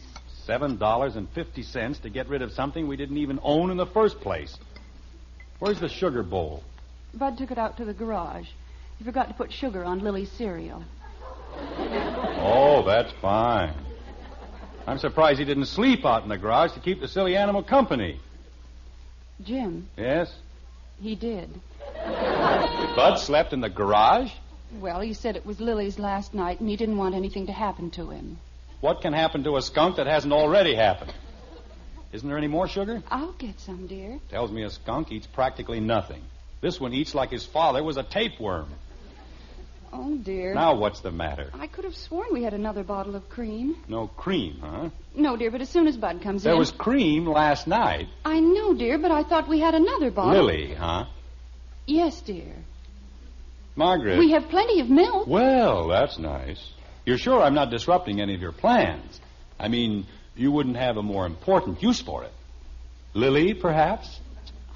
Jim, you know Lily doesn't like milk. Oh, well, then it's all right. I certainly wouldn't want to use anything you might need for Lily.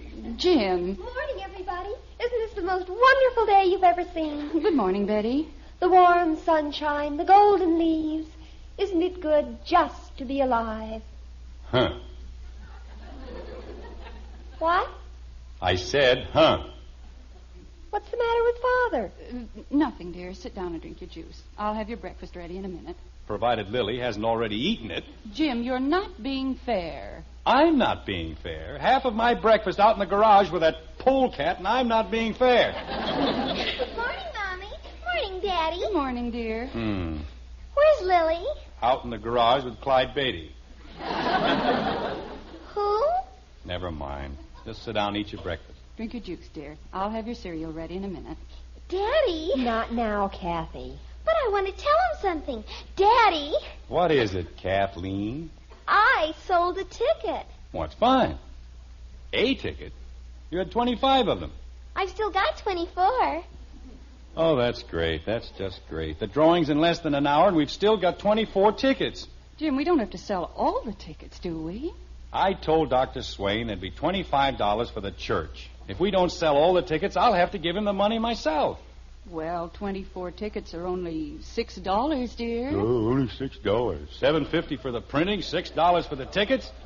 That's $13.50 to get rid of that miserable skunk. He isn't miserable, Daddy. He's cute. When your brother comes in here... You want me, Dad? Yes, come in here. What did I do now? But do you realize what that defrosted skunk is costing me? I don't know, Dad. $13.50. It is? Your sister was so positive she could sell 25 tickets. Do you know how many she sold? One. Dad. One measly little ticket for 25 cents. And I'll have to make good for the rest. Dad. When I was a boy, I never brought a skunk home. I had more consideration for my parents. Dad. I'd have been booted from here down to the city hall if I even mentioned bringing a skunk into the house. Dad. But my children waltz into the house with anything they please. Skunks, frogs, lizards, and I've got to get rid of them. Do you realize that we're stuck with 24 tickets? Dad. What is it? I didn't sell all mine either. Oh, no. Well, gosh, it isn't easy to sell tickets on a skunk. People are prejudiced. How many did you sell? And besides, somebody had to stay here and take care of Lily. How many did you sell? So I got a bunch of fellas to sell them for me. They took the 75 tickets. How many did you sell?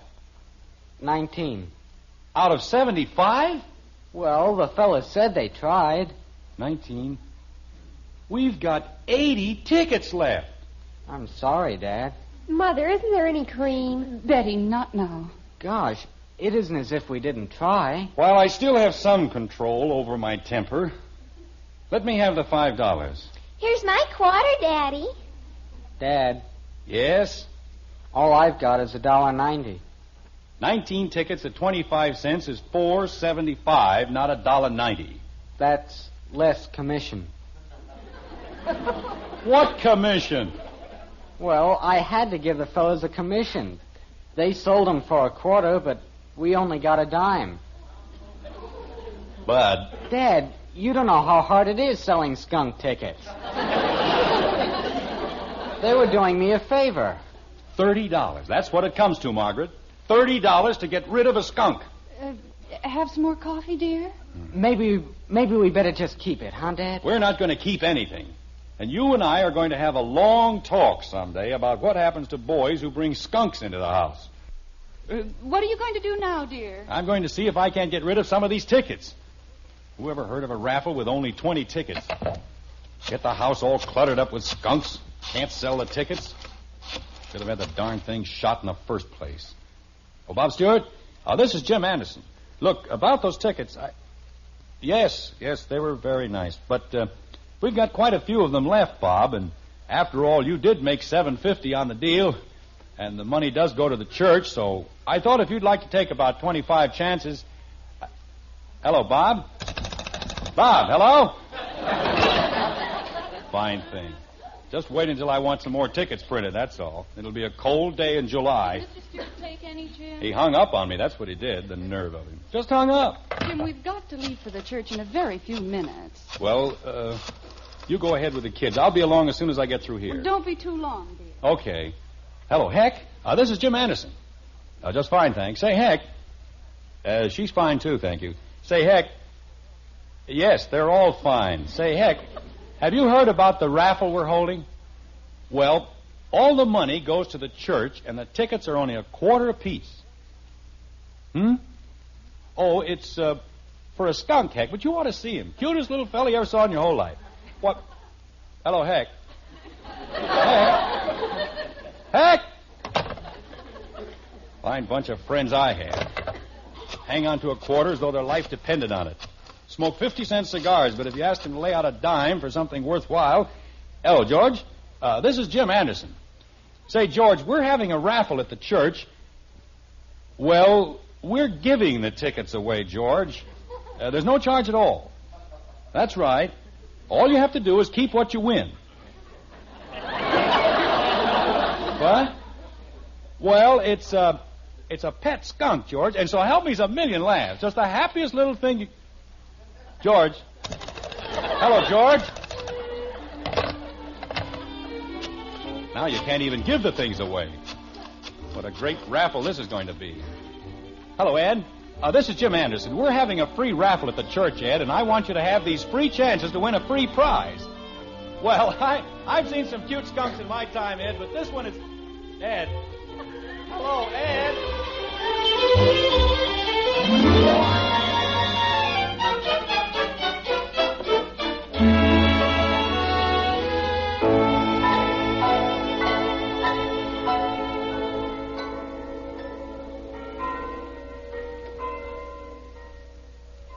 Are you sure he said he'd be here, Mrs. Anderson? I'm quite sure, Dr. Swain. I don't know what could have happened to him. Maybe Lily bit him. Lily?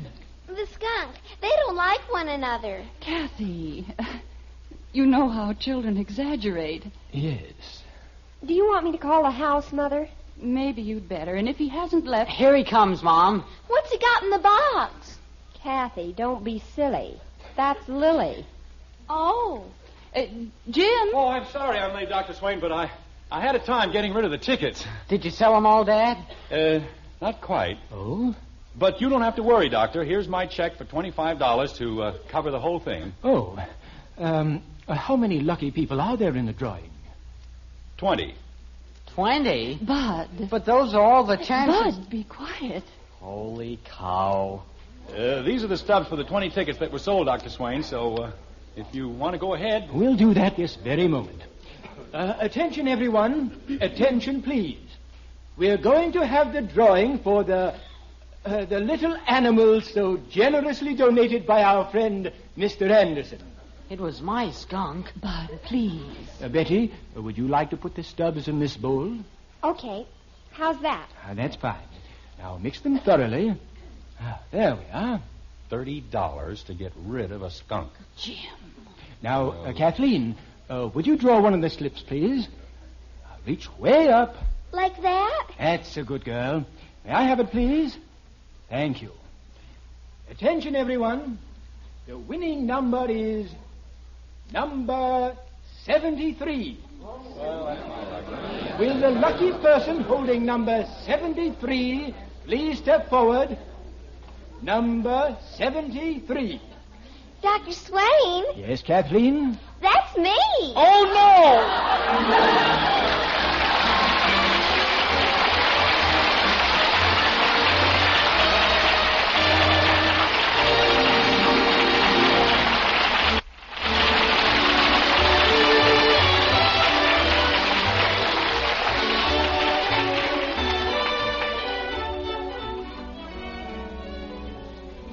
What is it that makes a cup of coffee really worth singing about? Why, it's flavor. Yes, and when you buy coffee, you certainly want the most in flavor for your money. Now, it's no trick to find it with the world's greatest coffee expert there to help you. Your husband, that's the number one expert we mean. Just pour him a cup of Maxwell House coffee. And when he says, that's what I call good coffee, you'll know Maxwell House is your coffee buy. Put it up to that coffee expert tomorrow. Get a pound of Maxwell House and start serving it to your husband. And count all the truly good cups of coffee you get from that 1 pound. At your own table, find out how much more you get for your money with Maxwell House coffee.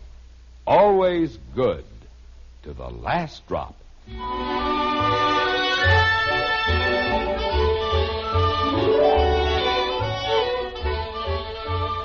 Once again, it's breakfast time in the White Frame House on Maple Street. A skunkless breakfast time, if not exactly a happy one, like this. The only thing I ever won in my whole life, and you wouldn't let me keep it. I couldn't let you keep it, Kathy. You let Jimmy Woody keep it. Jimmy Woody is not my child. How can you have a raffle and let your own daughter win it? I'll see who it is. Kathy, your father knows best, and it really wouldn't have looked right. Why not? I paid my quarter. I had as much right as anyone else. But you pulled a number out of the bowl, stupid. What's stupid about pulling my own number? Kathy, it just isn't done. It isn't? No.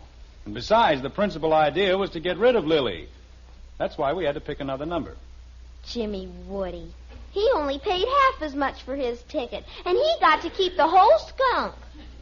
Fine. It couldn't have happened to a nicer boy. He's an only child, and his father lets him have everything. Why couldn't I be an only child? Why couldn't you be a child, period? Jim. Well, My quarter. If I don't get the skunk, I ought to get my quarter back.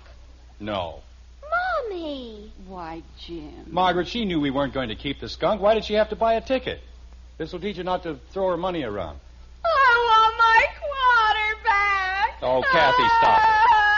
Kathy, I said stop it. Kathleen. Yes, Mommy? That will be quite enough. Yes, Mommy. What were you saying, Jim? Nothing. Who was it, Bud? You mean at the door? Just Jimmy Woody. What did he want? Oh, nothing much. He just wanted to know if we wanted to buy a chance on a skunk raffle.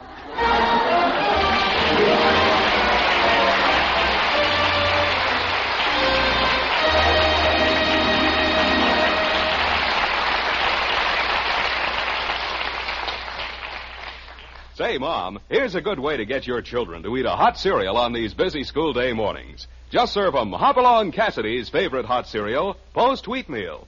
Just tell them how swell wheatmeal tastes, how nourishing it is. And look, you'll like Post Wheatmeal, too, because it cooks in just 3.5 minutes. Yes, once you try it, you'll go along with Hopalong. You'll say Post Wheatmeal is the best hot cereal you ever ate.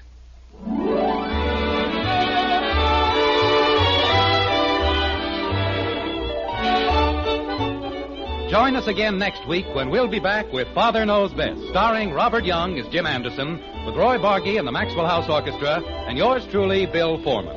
So until next Thursday, good night and good luck from the makers of Maxwell House, America's favorite brand of coffee.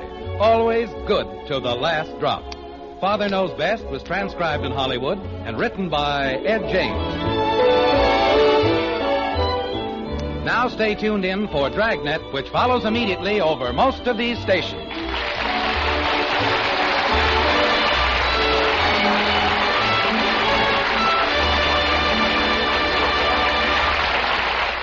Yes, Dragnet makes exciting listening. Stay tuned to NBC.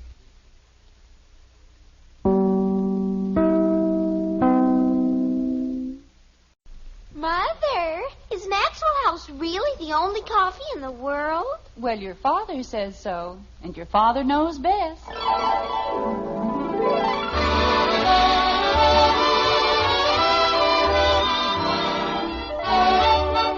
Yes, it's Father Knows Best, transcribed in Hollywood, starring Robert Young as father.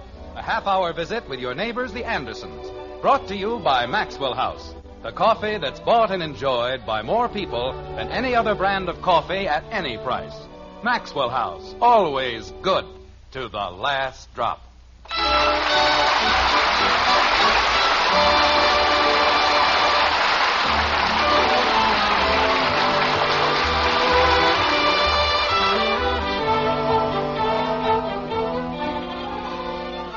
And all us other chillun, when the supper things is done, we set around the kitchen fire and has the mostest fun. A-listening to the witch tales that Annie tells about, and the goblin that gets you if you don't watch out. It's Halloween in Springfield, and the white frame house on Maple Street looks dark and deserted. Maybe that's because it is dark and deserted. The Andersons, you see, are heading home after a weekend in the country with their friends, the Palmers. And at the moment we find them, that is, their car is parked on a muddy and rain-spattered road between... How am I supposed to know where they are? They don't even know themselves, like this. What does the sign say, Bud? I don't know. It's dark out here. Well, light a match. Oh, okay. I don't know what's the matter with that boy. He doesn't have enough sense to come in out of the rain. If he did, he couldn't read the sign, could he, dear? Hmm? Can you see it now, Bud? Yep. Well, what does it say? No trespassing. That's a great help. All right, come on back. Okay. Daddy. What is it, Kathy? My feet are cold. Well, put them in your pocket. Mother. Jim, that wasn't very nice. She's done nothing but complain for the last 3 hours. She's hungry, she's sleepy, she's tired, she's cold. Father. Yes, Betty. So am I. Fine, I'll make a note of it. Boy, it's sure wet out here. Well, get in and close the door. Don't just stand there. Shove over, will you, Betty? Bud, you're getting me all wet. You poor thing. How would you like to get out every 2 minutes and look at a dopey sign? Bud, stop complaining and shut the door. I'm not complaining, Dad, but just because she gets a few drops of water on Shut the door. Holy cow. Once we get back on the main road, I'll have you home in 30 minutes. That's what you said 2 hours ago. Well, I'm certainly not going to change my mind now. If you hadn't spent so much time lollygagging with the Palmer boy, we wouldn't have had to take this shortcut. Shortcut? Huh? What was that? Oh, nothing, Dad. I was just thinking. Well, stop thinking out loud. This is a very good shortcut. If I can ever find it. Oh, dear, it's too bad this had to happen. It was such a nice weekend, wasn't it, Jim? Yes. The Palmers are wonderful people, aren't they? Oh, they're nice people, all right. But Will didn't have to knock himself out that way. He was merely trying to be pleasant. He scared me. Oh, he didn't really, Kathy. He was just having fun. Some fun, you bet. Ha-cha. Betty. Well, let's face it, Margaret. Just because it's Halloween, he didn't have to have ghosts popping out of the closet every time you opened a door. And I was scared. I don't like ghosts. Oh, Kathy, for the 8 millionth time, there's no such thing as a ghost. There isn't? No. Well, you just said he had them in all the closets. He had sheets in all the closets. You mean they weren't real live ghosts? There is no such thing as a real live ghost. How about a real dead ghost? Betty, you keep out of this. I was only trying to help. You've helped quite enough, thank you. You and Marshall, the mechanical wizard. Now what did we do? The gas gauge doesn't work, the radio doesn't work, nothing works. Marshall said it just needed a fuse. Marshall said. He works 1 week at a filling station, and that makes him an expert mechanic. Jim, how do you suppose Will did that thing with the bridge table? What thing? Well, where the bridge table floated in the air. It was very clever. I don't know. I suppose he had wires hooked on it or something. I didn't see any wires. There's another sign. Where? Over there. Well, maybe now we'll find out where we are. Bud? Oh, no, Dad. Do I have to go out again? A little rain isn't going to hurt you. But I'm wet clear through now. Then you can't get any wetter. Go ahead, Bud. Holy cow. What they need in this family is a seeing-eyed duck. Daddy, Now what? if there aren't any ghosts, why do people say there are? Because they don't have anything better to talk about. I know you don't believe in those things, Jim, but there was a chair in my grandmother William's bedroom. And it rocked back and forth and back and forth. It certainly did. You've told me about it 8,000 times, and there's still a logical explanation for it. Maybe the termites were pacing up and down. Betty, that isn't funny. The floor was probably crooked, or the chair was standing in a draft. It could have been anything. But it was not being rocked by a ghost. I'm scared. Dad. What's the matter, Bud? Hey, Dad, you know what? Don't stand out there in the rain. Get inside. Okay, move over, will you, Betty? Oh, you're a pest. Well, Bud? What? What did you find out? Oh. Well, remember the sign that said Bensonville, 12 miles? And you said now you knew where you were? What about it? That's it. What? Oh, Jim. You mean it's the same sign? Sure. On the bottom it says Blossom Loves Rocky with a skull and crossbones. Bensonville. Father, we were here 2 hours ago. Jim Anderson? Margaret, it was an honest mistake. When I took the right turn, I guess I should have taken the left, that's all. Kathy said we should have taken the left turn. Since when does a 9-year-old child know more about roads than I do? Now. Well, if you're going to be insulting about it. If you'd only stop someone and ask... Like who? We haven't seen a soul since we left Mansfield, and that was 3 hours ago. Now what's wrong with a fool motor? Maybe you flooded it, Dad. Pull way out on the choke. Bud, would you like to drive? Okay. No, stay right where But you just said... I was driving cars before you were born, and I can drive rings around you right now. Well, sure, but... Father, is the switch on? The switch is on. Contact Roger, Wilco, Wahoo, only it won't start. Now, are you happy? Jim, you're losing your temper. I'm not losing my temper. I'm calm. I'm cool. And I'd like to take Marshal Palmer and stuff him down the nearest well. Why blame it on Marshall? He was only trying to help. The two of you fussed around with this car for 2 hours, and you've wrecked it. Does it take 2 hours to put gas in a car? Gas?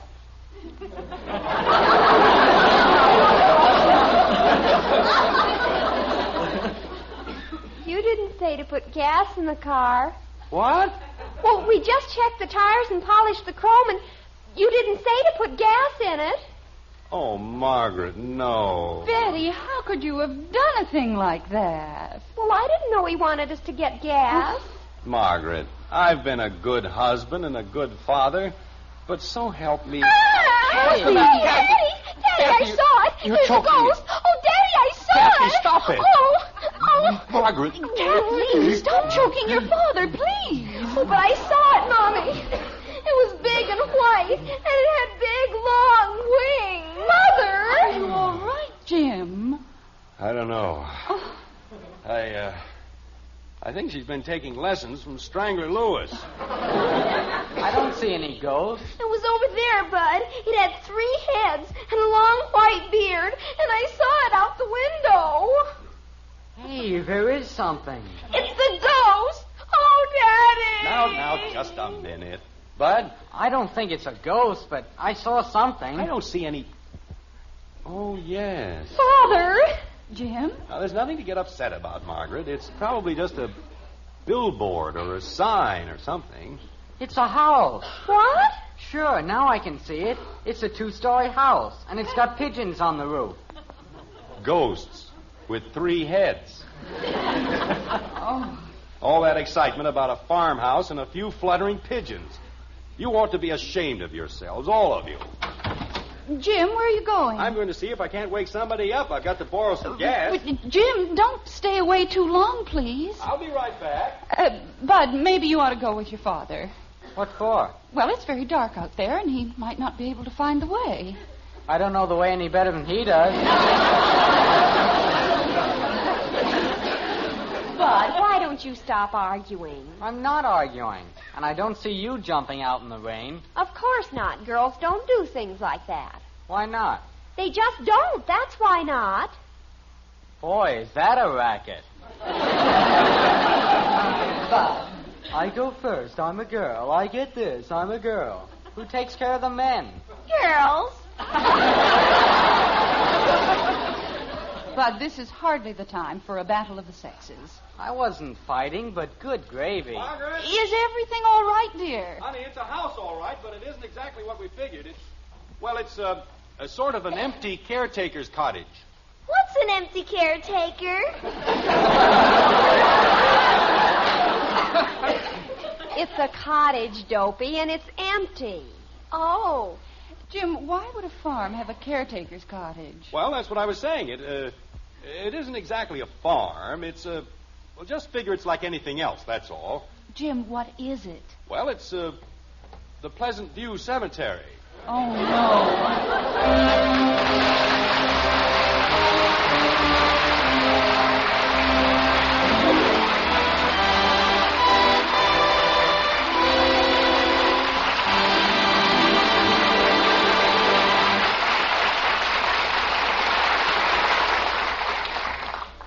Well, on Halloween night, most of us won't be in quite such a fix. Instead, the pumpkins will glow on the table when the children come in from their chilly rounds, eager for the cookies and donuts and fresh sweet cider. And you know who else will be there to drink a cup or two of steaming coffee? The world's greatest coffee expert. Yes, ma'am, that #1 expert will be on hand because he's your husband. Now, we could say we're the experts. Our Maxwell House coffee is America's favorite brand. But we know the final judge is that man of yours. And if you'll pour him a cup of Maxwell House, we're mighty sure he'll say, best coffee I ever tasted. In fact, if he doesn't, we'll give you your money back. You see, we know there's no coffee tastes like Maxwell House because no coffee's made like Maxwell House. We're proud as can be of that wonderful good to the last drop flavor. So we'd like you to buy a pound and start serving it to that husband of yours. And if he doesn't say it's the coffee for him, why, you send us the can and unused portion, and we'll gladly refund the price you paid. Our address is right on the front of that familiar blue tin. Find out just how much the world's greatest coffee expert, your husband, enjoys Maxwell House coffee. Always good to the last drop.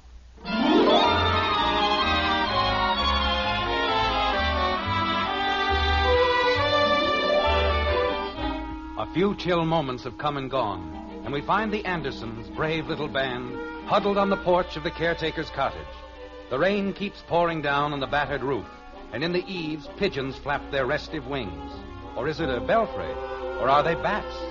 Well, anyway, the Andersons aren't worried, not in the least.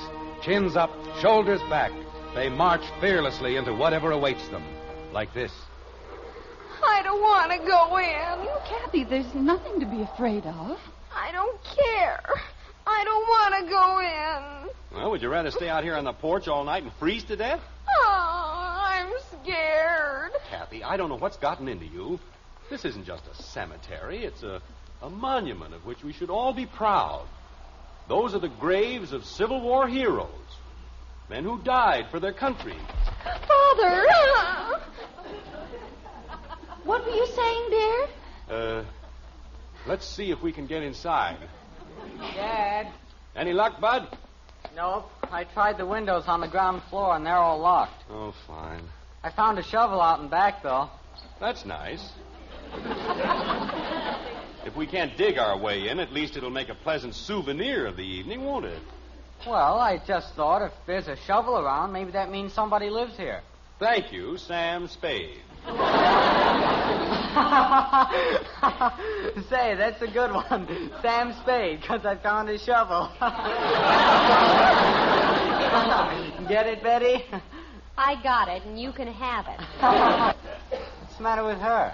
I want to go home. We can't go home, Kathy. There isn't any gas in the car. And I'm not walking 12 miles in the rain to get any either. Jim, we can't just stand here all night. I have no intention of standing here all night. First, let's see if we can't... Jim!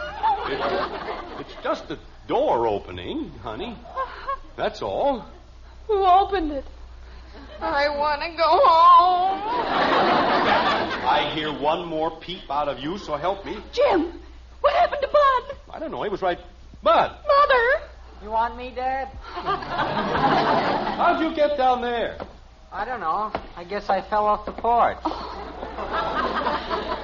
Who opened the door, Dad? How do I know? But it's open, so we don't have to worry about that anymore. It used to be open. Oh, that's funny. It's locked, huh? No, I just like to rattle doorknobs. How could it be open 1 minute and locked the next minute? The wind, that's all it is. The wind blew it shut. Who blew it open? Betty, stop asking silly questions. What's silly about that? Bud, let's see if... Jim, Father. Never mind, Bud. It's open again. Holy cow. All right, everybody. Let's get inside before the darn thing changes its mind again. Jim, if this is a haunted house... Margaret. I don't want to go into the haunted house. Kathy, stop being ridiculous. There's no such thing as a haunted house. Jim, I know you don't believe in ghosts and haunted houses. Margaret, you don't either. No sensible person does. Of course, dear. But why did the bridge table float in the air at the Palmers? It was a trick, Margaret, just like all the other stupid things Will Palmer did. Tapping on the floor and weird voices. You saw how he did those. But he didn't explain about the table. He forgot, that's all. And if you don't mind, I'd just as soon forget, too. Let's go inside. All right, Kathy. I'm only a little girl. I'm only 9 years old. Angel, nothing's going to hurt you. Turn on the lights, Bud. Mother, is it all right if I just wait in the car? You're staying right here with us. How about it, Bud? Nothing happens. Well, we'll get a light somehow. Now what's the matter? I just walked into a spider web. Ew. Will you please stop complaining and close the door? Jumping creepers. All I wanted to do was get into the 6th grade.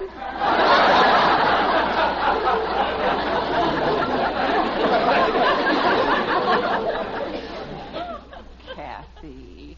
Dad, there's an oil lamp over here. Fine, now we're getting somewhere. But there isn't any oil in it. Bud, Yes, Dad? see what else you can find that isn't any good. Isn't any good for what? Just... Never mind. Oh, gosh, I was only trying to... Mother, now I'll settle for the 5th grade.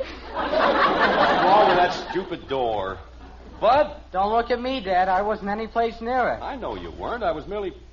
Oh, here's what it is. It's just a loose screw. I knew there was a screw loose someplace. You see this, Margaret? The latch is unfastened. When the wind blows, the latch slides over and the door opens. Why couldn't you open it before? Because the latch gets hung up when the door bangs shut. And stop bothering me. There's nothing mysterious about it. I'll be happy to finish the 4th grade. Jim, it's very cold in here. Yeah, kind of clammy.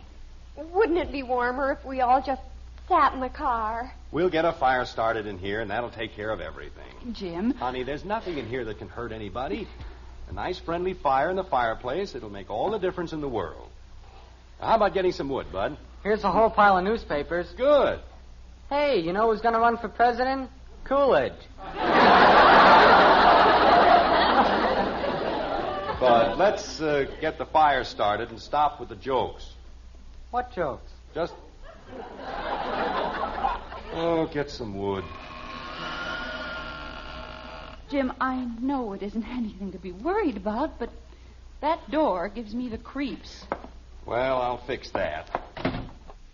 Get this chair wedged under the doorknob and... There we are. Now I'd like to see it open. Come on, Bud, let's get going with the wood. Where do I get wood? I don't care where you get it, just get it. Good grief. Well, that's a novelty. Daddy. Kathy, you know I can't stand that. What? Stop whining. I wasn't whining, Daddy. Hand me some of that newspaper, Betty, will you please? What a time to read. Betty, help your father build a fire. Okay. Kathy, Yes, Daddy. you're whining again. I didn't even make a sound. Here's the paper, Father. Thank you. We'll have some light in here in just about 2 seconds. How's this for wood, Dad? Fine, Bud. There we are. Ah, that's a little better, isn't it? Let's have the wood, Bud. Father, Jim? It's an owl, Margaret. That's all it is, just an owl. I don't like owls. You don't like anything. Jim, what is it? Smoke. Doesn't seem to be going up the chimney. Oh. Guess they must have their nest up there. Want me to open a window, Dad? Yeah, I guess I bet. Father! Jim! The chair, it's gone! I want to go home. Now, just a minute. There must be a little logical explanation. Chairs don't just walk off by themselves, do they, Bud? This one didn't. You just put it in the fireplace. What? Well, you said you didn't care where I got the wood. Jim, the smoke is getting awful. Bud, open the window at the top of the stairs and see if we can't get a little cross ventilation in here. Bud do this, Bud do that. Sounds like the only name you ever heard of was Bud. What was that? I said I have to open the window. Hey! Father! I want to go home. Bud, what is it? It was a cat. I guess I stepped on its tail. Well, stop fooling around and open the window. Father! Daddy, I have a wonderful idea. Let's go home. Jim. It's a dog, Margaret, that's all. Just a dog howling at the moon. Dogs howl when somebody dies. Now, there's a pleasant bit of information. I'm only a little girl. Kathy, please. I'm not having a bad enough time. People jumping every time a dog howls or an owl hoots or a door squeaks. Dad.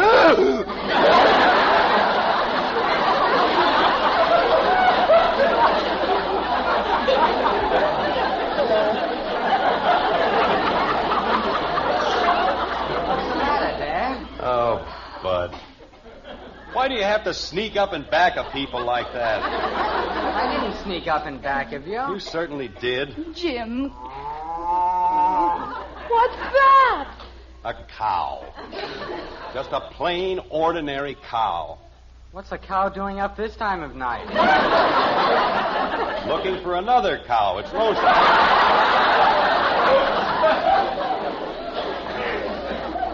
Jim, all those peculiar noises. They aren't peculiar noises. We're out in the country. And they're just plain, ordinary noises. But they sound so weird. Father! What's the matter? We heard something. You're imagining things, all of you. You heard the wind whistling through the trees. It didn't sound like the wind. All right, what did it sound like?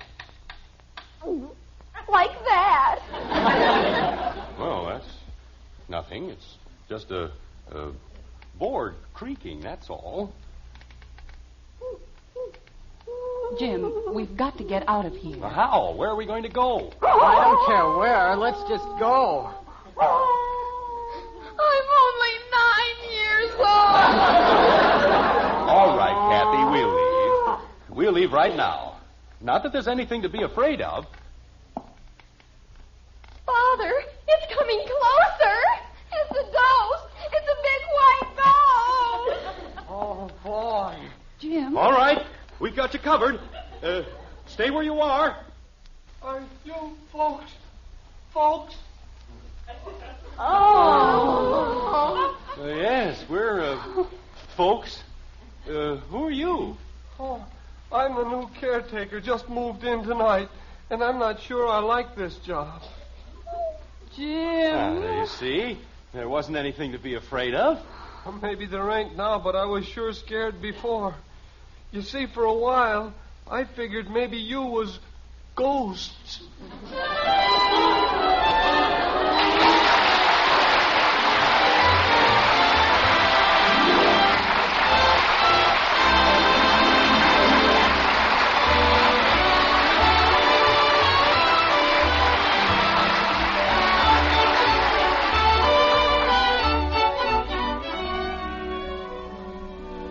When you buy coffee, you certainly want to get the most in flavor for your money.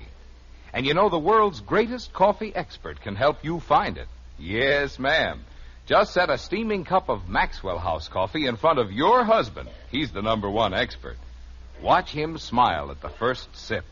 Listen to him say, "Best coffee I ever tasted." Right then, you'll know you found the flavor. You'll know that Maxwell House is your coffee buy. Bring home a pound of Maxwell House tomorrow. See how much your husband enjoys every cupful. And count all the truly good cups of coffee you get from just one of those familiar blue tins. We think you'll be convinced that Maxwell House coffee gives you the most for your money, because it's always good to the last drop. The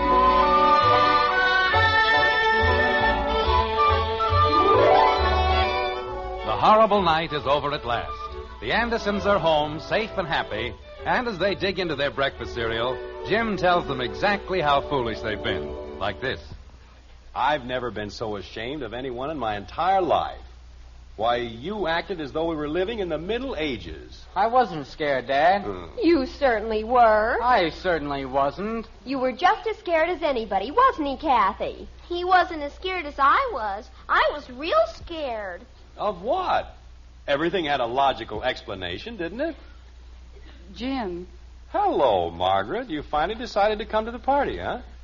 You haven't said a word since we sat down at the table.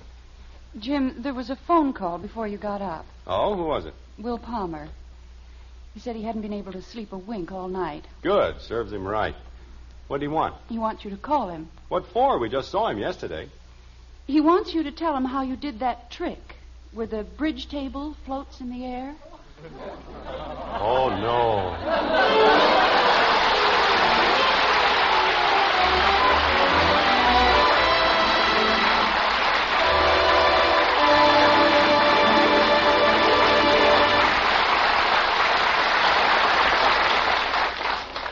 Tell the kids it's a hot favorite with Hoppy.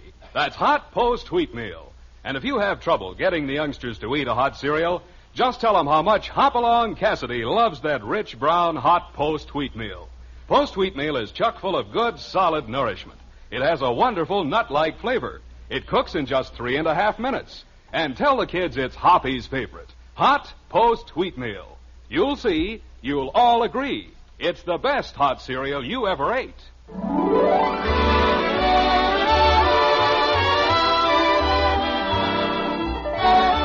Join us again next week when we'll be back with Father Knows Best, starring Robert Young as Jim Anderson, with Roy Barbeque and the Maxwell House Orchestra, and yours truly, Bill Foreman. So until next Thursday, good night and good luck from the makers of Maxwell House, America's favorite brand of coffee. Always good to the last drop. Father Knows Best was transcribed in Hollywood and written by Ed James. Now stay tuned in for Dragnet, which follows immediately over most of these stations.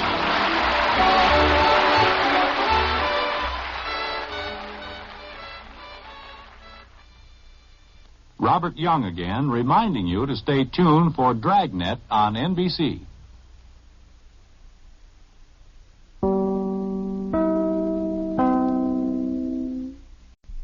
Mother, is Maxwell House really the only coffee in the world? Well, your father says so, and your father knows best.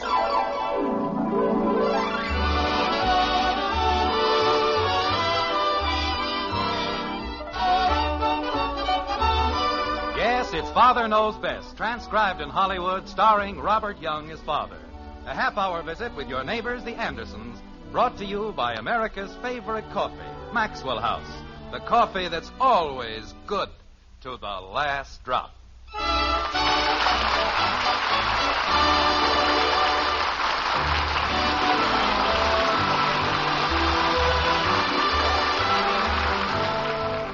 In every week, there are 7 days. In every day, there are 24 hours. In every hour, there are 60 minutes, or 3,600 seconds. That's a lot of time, isn't it? Time enough to do almost anything. Unless, of course, you happen to be a father. If you're a father, like Jim Anderson, there's never enough time. Never enough minutes or hours or days. That's why, as a conscientious father, you're forced to take steps like this. And so, gentlemen of the Springfield Service Club, let's take a look at the record. Let's put a microscope on the past year and see exactly how much cooperation I have received. Jim? Honey, if you're going to keep interrupting me, I'm sorry, dear, but microscope sounds so funny. Don't you mean magnifying glass? Well, you're being very technical, Margaret. It's just a figure of speech, so what difference does it make which one I use? Not a great deal, I suppose, except that when you say microscope, you think of germs. And that's exactly what they are, a bunch of germs. Elect a man president and then don't lift a finger to help him. I know, dear, but as long as you're going to resign... Supposed to be such a great honor. I'd better wear this tie, huh? Yes, dear, and I've laid your shirt out in the bed. President of the Service Club. It's just another way of saying I'm too tired. Let Jim do it. Jim, if you want me to hear the rest of your speech... They can get another president. He can do all the work. I'm going to stay home with my family. Where was I? You were looking at the record. Oh, yeah. Let's take a look at the record. Let's put a magnifying glass on the past year and see exactly... Jim. Yes, Margaret. You were right. Microscope sounds better. Thank you. Let's take a look at the record. Let's put a microscope on the past year and see exactly... It's a very peculiar picture. I mean, putting a whole year into a tiny little microscope. But it does sound better when you say it. Margaret. Yes, dear. This is a large microscope, the year size. Well, let's not worry about it. It isn't very important. Yes. I won't interrupt you again. Margaret, if there's anything else you'd rather do... Jim, I'm trying my best to listen. Oh, that's what you were doing. Of course, if you don't want me to hear the speech... I do want you to hear the speech, but we've been at it for 15 minutes, and I haven't been able to get past the introduction. I'm so confused, I don't know if I'm getting dressed or undressed. Mother! I'm in the bedroom, Betty. I think the string beans are burned. Oh, dear, I forgot all about them. I'll be right down. Okay. Between the string beans and Kathy's bath and Betty's fingernails... Jim, just because you're going out to dinner, that doesn't mean that we don't have to eat. I didn't say that. I have 3 growing children to take care of, and they're going to be fed in spite of you and the service club. I suppose I burned the string beans. Well, they certainly didn't burn by themselves.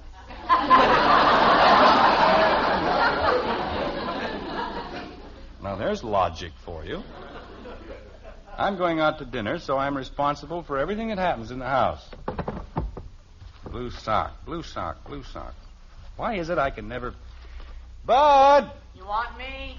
What happened to my... Oh. What's that, Dad? Never mind, I found it. What? I said, never mind, I found it. You found what? My other blue sock. I haven't got it. I know you haven't, I just found it. Did? Yes. That's nice. I thought you'd be happy. I'll give you 10-1 right now. He doesn't know what I'm talking about. And so, gentlemen of the Springfield Service Club, let us take a look at the record. Let's put a microscope on the past year. Let's put a magnifying glass on the past year. Let's take a close look at the past year. Look at the record. Look at the year. Well... Daddy? Oh, no, not this. Daddy, are you still here? Me? Of course not. Didn't your mother tell you? I left 5 minutes ago. What? If you look out the window, you can see me just turning the corner. You're kidding me. Somebody told you. Daddy. Kathy, I haven't time to talk. I've got to leave in very few minutes. Isn't that wonderful? What? Oh, I mean, going out for dinner and everything. That's what I meant, Daddy. It is, huh? Oh, yes. I wonder. Kathy. Yes, Daddy? I've got to change my shirt and my trousers, so if you don't mind. What? Kathy, get out and close the door, please. But I don't mind, Daddy. Well, I do. Now, please get out and close the door. Gee whiz, nobody ever lets me stay anyplace. All I do is get out. Just like living in an alley, that's what it is. Give a man the privacy of a goldfish. Let's take a close look at the past year and see exactly how much cooperation I have received. As president of the local service club, I've neglected my family, my business, even my golf for the sake of this organization. Examine your own consciences and ask yourselves, what did I do to help? Now, what happened to the darn things? You can never find anything around here. Margaret! She isn't here, Father. Well, she was here 2 seconds ago. She's trying to borrow some string beans from Miss Davis. Oh, thank you. You're welcome. String beans. I can't find my cufflinks, and she's gallivanting all over the neighborhood chasing string beans. Examine your own consciences and ask yourselves, in the past year, what did I do to help? What did I do to help? What did I do to help? What did I do to help? Bud, he's taking those cufflinks again, so help me. Bud, come in here. Okay, Dad, I'll be right in. If I've told him once, I've told him 1,000 times. I couldn't have made it any plainer. You want me for something, Dad? How many times have I told you to leave my cufflinks alone? Which cufflinks? My gold cufflinks, the ones the service club gave me. Oh, those. Well? I don't know. You don't know what? How many times you told me?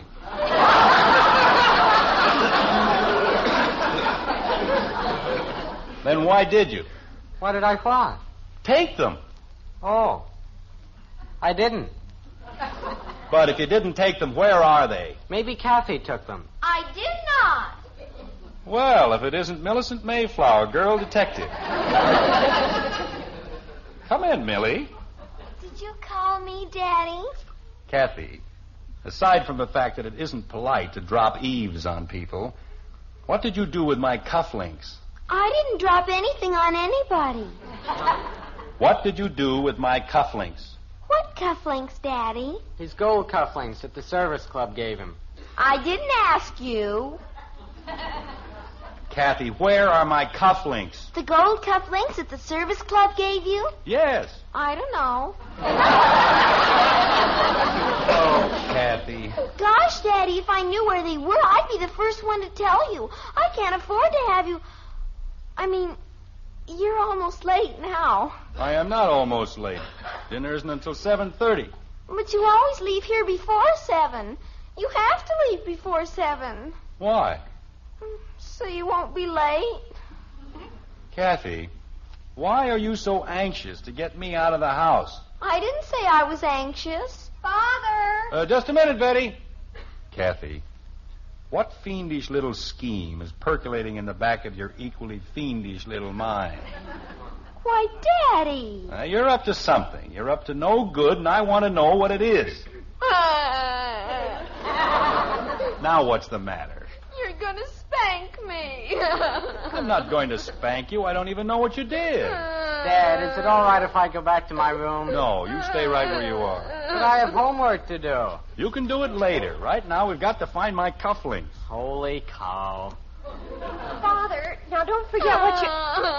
What's the matter with her? Daddy's going to spank me. What for? I don't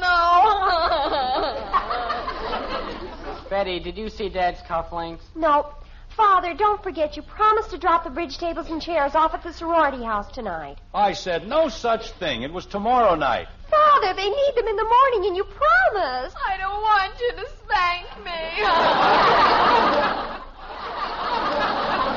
What if you don't ever find your cufflinks? Then what happens to my homework? You said you'd take them, and they're counting on it, and if you don't, they won't ever speak to me again. I'm going to be a hermit. That's what I'm going to be. I'm going to grow a long white beard and live on top of a mountain in Tibet.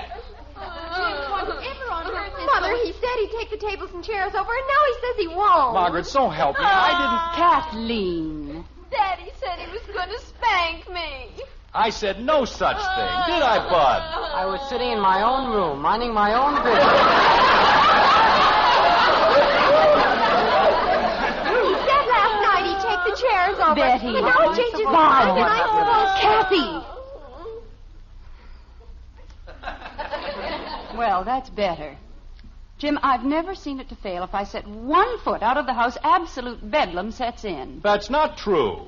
But if you're going to walk out in the middle of an emergency... What emergency? What emergency? The place is crawling with them. Why don't you take them one at a time? All right, I will. Bud? All I want to do is my homework. Go down to the kitchen and watch the string beans. Yes, ma'am. Betty? Father promised me. You'd better set the table in the breakfast room. But Father said... We'll take care of the chairs later. Stomping creepers. Now, my 2 little ones.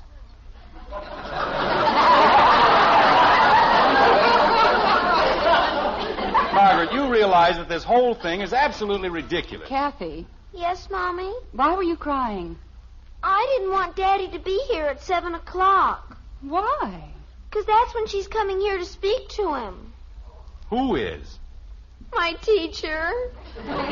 Oh, that's what it was. Now, you see, Margaret, I had a feeling from the very beginning. Jim. What was your little problem? My gold cufflinks are gone. They've disappeared. Vanished, that's all. What are those in your cuffs? What? Oh. How'd they get there?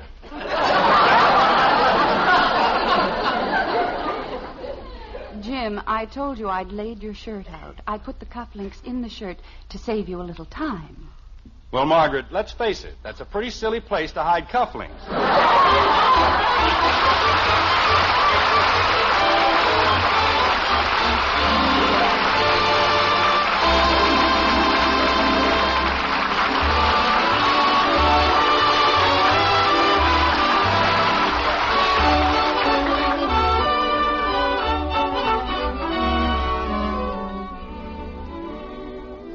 Breakfast ready, darling? Here's your coffee. The eggs will be done in a minute. Good. Best coffee I ever tasted. That man you serve coffee to, here's something about him you ought to know. He's the world's greatest coffee expert. Yes, ma'am, your husband is the #1 expert on coffee. Of course, we Maxwell House people, we think we're pretty fair experts. Our coffee is America's favorite brand. But the final judge, the real expert, is that man of yours. And if you'll pour him a cup of Maxwell House, we're mighty sure he'll say, best coffee I ever tasted. In fact, if he doesn't, we'll give you your money back. You see, we know there's no coffee tastes like Maxwell House because no coffee's made like Maxwell House. No other coffee has that wonderful good to the last drop flavor. Get Maxwell House tomorrow. Start serving it to your husband. And if he doesn't say it's the best coffee there is, why, you return the can and unused portion to us, and we'll gladly refund the price you paid. Our address is right on the front of that familiar blue tin. Tomorrow, see how much the world's greatest coffee expert, your husband, enjoys Maxwell House coffee.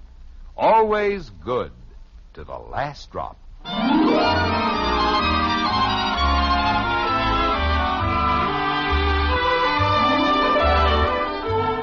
It's 7 o'clock in Springfield. Of course, it's 7 o'clock in other places as well. But in other places, the hour doesn't contain the same drama, the same suspense that it does in the Anderson Den. There, 7 o'clock is a magic hour, fraught with excitement and just a small touch of mystery, like this. Kathy, Yes, Daddy? what did you do in school? I didn't do anything. Jim, why do you immediately assume that Kathy has done something wrong? Well, why else would her teacher want to see me? Maybe she doesn't want to see you specifically. Yes, she does, Mommy. She said she had to see Daddy and she'd be here at 7 o'clock. And naturally, she'd have to pick tonight. Kathy, why didn't you tell us about this earlier? Well, don't you have anything to say? I'm trying to think of something. Say, Mom. Bud, we're very busy in here. We've got problems. So have I. If I don't finish my homework, how can I go to the movies with Joe Phillips? You can't. Well, then why can't I... Bud, please go back to the kitchen and watch the string beans. We don't want them to burn again, do we? Go ahead, Bud. Holy cow. 15 years old, and what am I? A string bean watcher.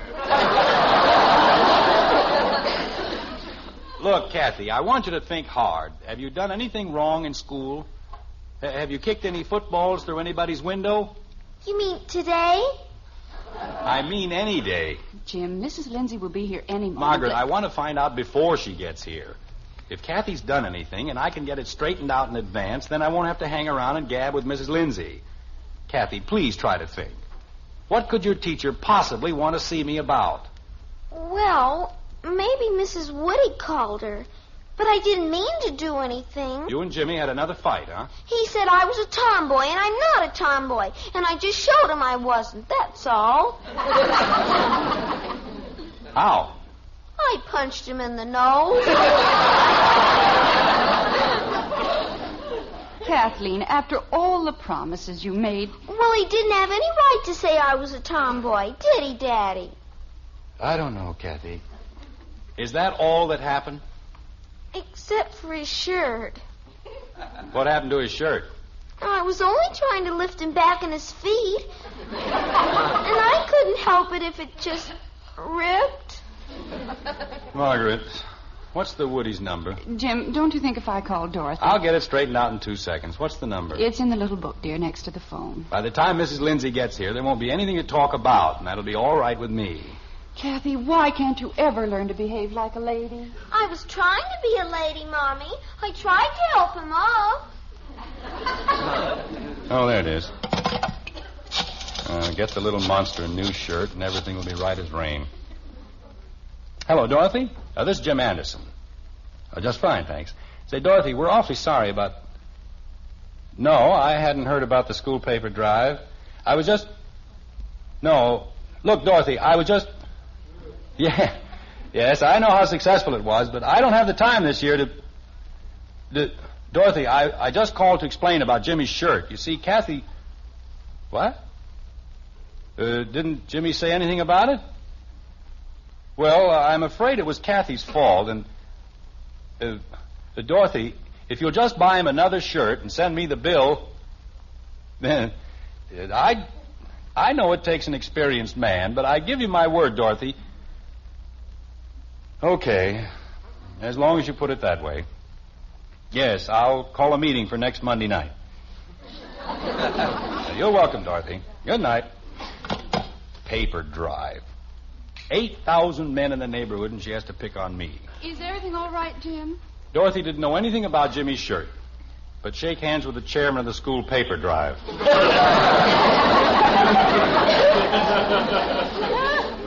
Jim, it won't do any good to give up your office in the service club if you're going to turn around... It wasn't my idea, Margaret. She said I owed it to her on account of Jimmy's shirt. Well, what could I do? Well, it'll only be for a month, and then you'll have all your evenings to spend with us. Father, Bud and I put the bridge tables and chairs in the back of the car. What for? You said you'd deliver them. I said I'd deliver them tomorrow, not tonight. Mother! Margaret, it's clear over on the other side of town. It'll take me all night. I know, dear, but after all, Betty promised. Please, Father. All right. I'll take them over after I leave the dinner. Oh, thank you, Father. You're a lamb. I'm getting just a little tired of being led to the slaughter.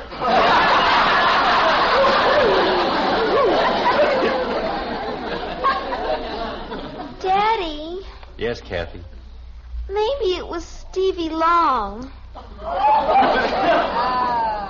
What about Stevie Long? I didn't know it was his good sweater. Margaret. Kathy, did you tear Stevie's sweater? Oh, no, Mommy. I was trying to fix it. I can just see that. Well, I didn't know that was the thread that held the sleeve on.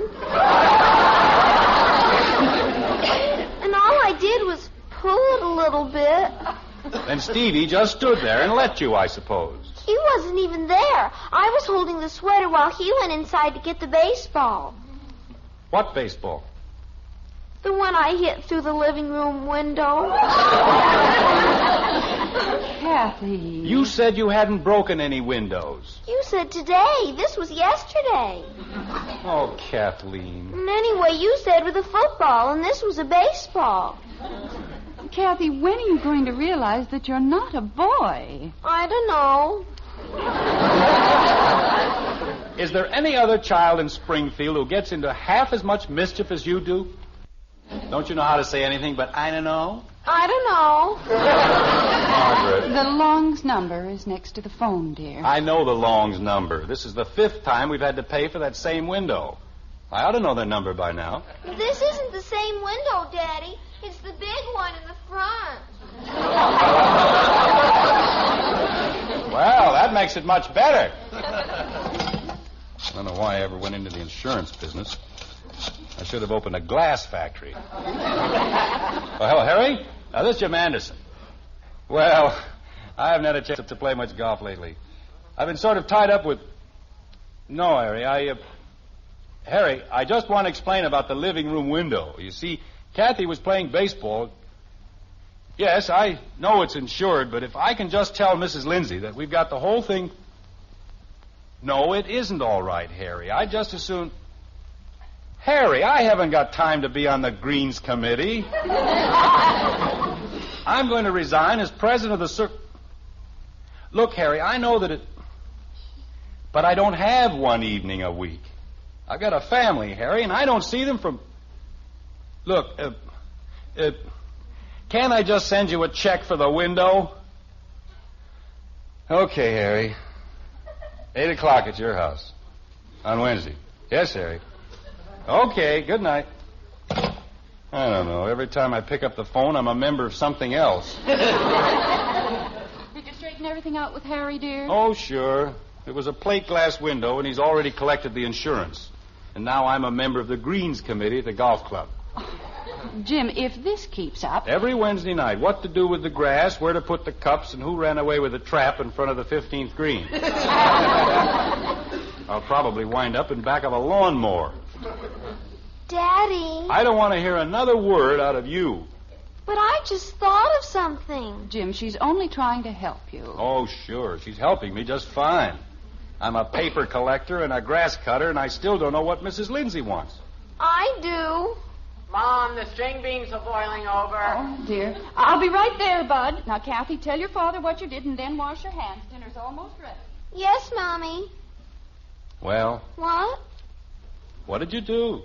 Oh, I think I know what I did, but it wasn't my fault, Daddy. Nothing is ever your fault. I've never seen a child who could do more things that weren't her fault. Well, how did I know her father wasn't through with them? Wasn't through with what? The neckties. What neckties? The ones I told Lori Hathaway to use. For what? To tie up the goat. What goat? The one I found in the lot. You brought a goat over to the Hathaways? Well, you wouldn't let me keep it here, would you? And I didn't know it was going to eat all Mr. Hathaway's flowers. Oh, Kathy. What am I going to do with you? Spank me? Now I've got to call the Hathaways. And I don't care what committee he wants me to be on. I'm going to pay for the flowers and the ties, and that's all. I'm sorry, Daddy. Can you think of anything else? You mean lately? Margaret! Oh, it's Mrs. Lindsay. Did you call me, Jim? Never mind. Never mind.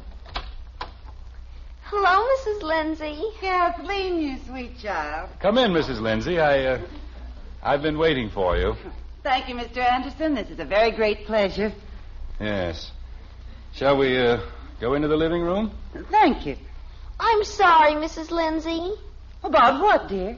About whatever I did. Mrs. Lindsay, I've been calling people all night. Why, Kathleen, you haven't done anything. Have you? Haven't I? Not that I know of. Gosh. Oh, wait a minute. If she hasn't done anything, what did you want to see me about? Mr. Anderson, I have the most wonderful news for you. You've been elected president of the PTA. Congratulations. Oh, no.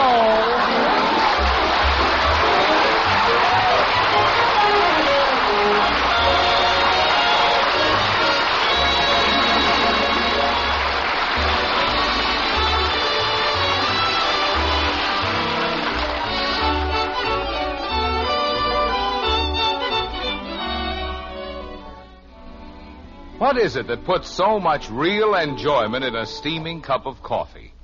Why, it's flavor. Yes, and when you buy coffee, you certainly want to get the most in flavor for your money. Now, that's something the world's greatest coffee expert can help you find. Your husband. He's the expert we mean. Just serve him a cup of Maxwell House coffee.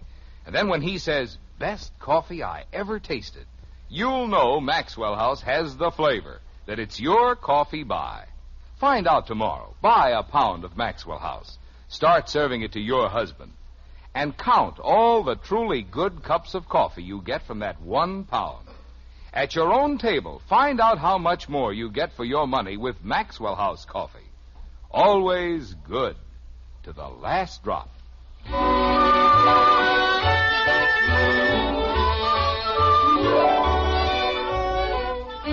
The night is dark, the clock strikes 2, and the white frame house on Maple Street stands hushed beneath a starless sky.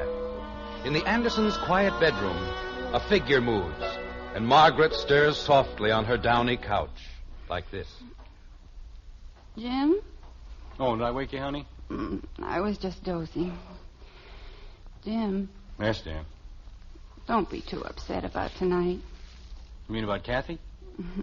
I mean about giving up the presidency of the service club. I know it meant a great deal to you. Yes.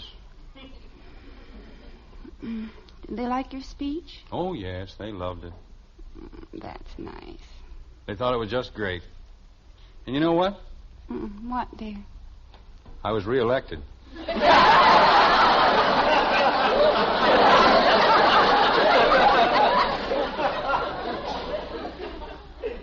Good night, Jim. Good night, dear.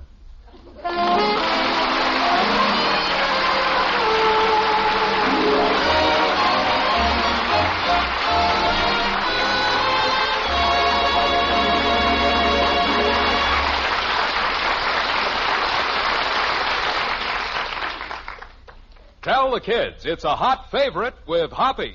That's hot post wheat meal. And you won't have to coax the youngsters to eat a hot cereal for breakfast if you tell them how Hopalong Cassidy loves hot post wheat meal. Hoppy knows it's chock full of good, solid nourishment. He goes for the rich, nut-like flavor. And you'll go for the fact that post wheat meal cooks in just 3.5 minutes. So get hot post wheat meal and tell the kids it's Hoppy's favorite. You'll see, you'll all agree, it's the best hot cereal you ever ate.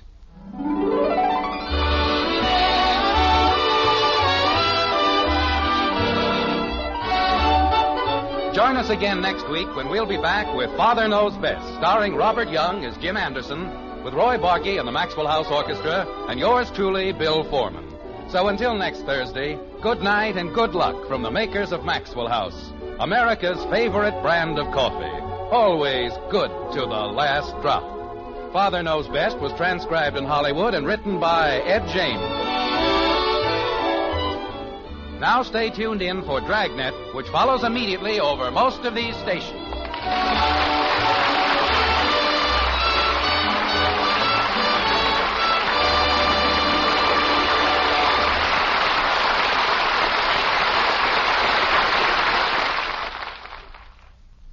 Mother, is Maxwell House really the only coffee in the world? Well, your father says so, and your father knows best.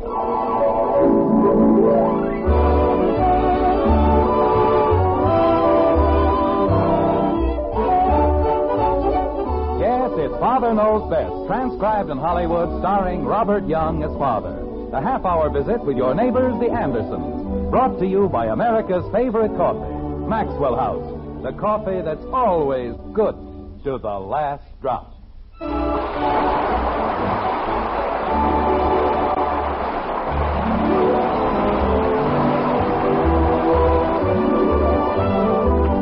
It was Byron who said, "All history attests that happiness for man, the hungry sinner, since Eve ate apples, much depends on dinner." Well, if you were making plans for a dinner party, you'd probably start with a fruit cocktail or canapes or oysters on the half shell, something like that. In Springfield, however, in the white frame house on Maple Street, they do things in a much more logical way. When Jim Anderson plans a dinner, he starts in a basic, concrete manner, like this. All right, Bud, let me have the cement. Here you are, Dad. Thank you. Now, wait a minute. You didn't use the whole sack. Didn't you want me to? Bud, that's enough cement to build a second Boulder Dam. Oh, gosh, I didn't know. You just said to mix We're building a barbecue pit, not another porch for the White House. Jim, I told you in the very beginning... Honey, I know you don't approve, but I guarantee that when I get through, we'll have the finest brick barbecue in Springfield. Gorman's had a sale of portable barbecues, and there was no reason... That's the trouble with this family. They're always buying things. Wouldn't you much rather use something you'd built yourself? Not if someone else can build it better. Margaret, why do you assume that someone else can build a barbecue better than I can? Because you've built a barbecue.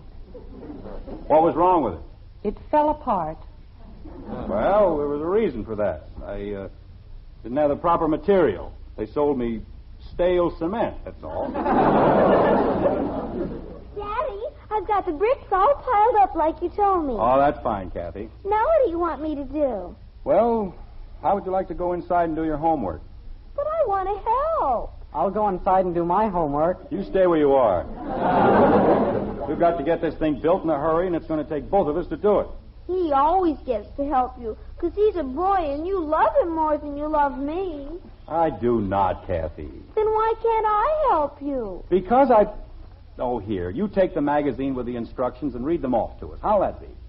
Is that important? Of course it's important. It's probably the most important part of the whole job. Why can't I help Bud stir up the goop? Because the goop is all stirred up. Now, do you want to read the instructions, or would you prefer to go inside and do your homework? I'll read the instructions, Daddy. All right. Jim. 1 second, honey. We've got to get this thing going before the cement hardens. What does it say, Kathy? Mix 2 parts of cement, 1 part hydrated, lime, 9 parts grated sand. We've already mixed the cement, Kathy. What comes next?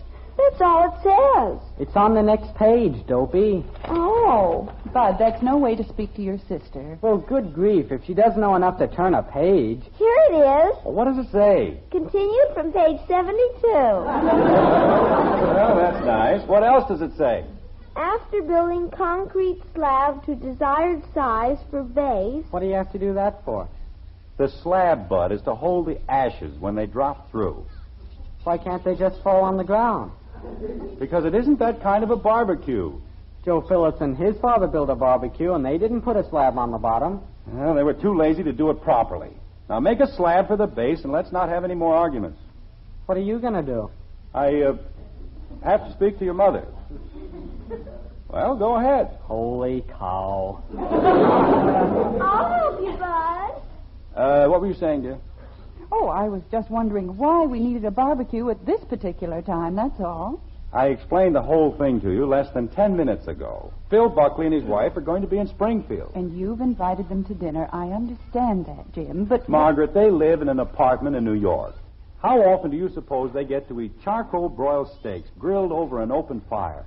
How often do they have a chance to eat out of doors with the sky for a roof and the green grass for carpet? How often do you suppose they can get pneumonia? What? This is November, Jim. It's cold. What's that got to do with it? This is not the sky for a roof and green grass season. I promised Phil Buckley barbecued steaks, and when I make a promise... Yes? You don't suppose they'd rather eat indoors, do you? Not unless they're normal human beings. Well, that's all right, then. Nobody ever accused a district supervisor of being either normal or human. Well, how about Mrs. Buckley? Well, anybody who can be happily married to a stuffed shirt like Phil Buckley won't know the difference. Jim? Well, Buckley keeps telling me what an outdoor man he is. Sits in a duck blind all winter. Fishes with the icy spray bouncing over the poop deck. Or wherever it bounces. He'd probably be insulted if we even mentioned going indoors. Of course, the steaks do seem to taste better outside. You bet they do. The smell of charcoal smoke, steak sizzling on the grill. Bud, haven't you finished that slab yet? I'm just moving it out, Dad. Well, that's smooth enough. Now, there you see, Bud, it wasn't any trouble at all. What's next, Kathy? Lay 3 rows of bricks, building up the corners first. Okay, nothing very complicated about that. If you lay the bricks all the way around, how do you get the ashes out? Bud, this is a very reliable magazine, and if they say to put the bricks all around, you put them all around. Maybe they send a man out for the ashes, huh? That's not very funny.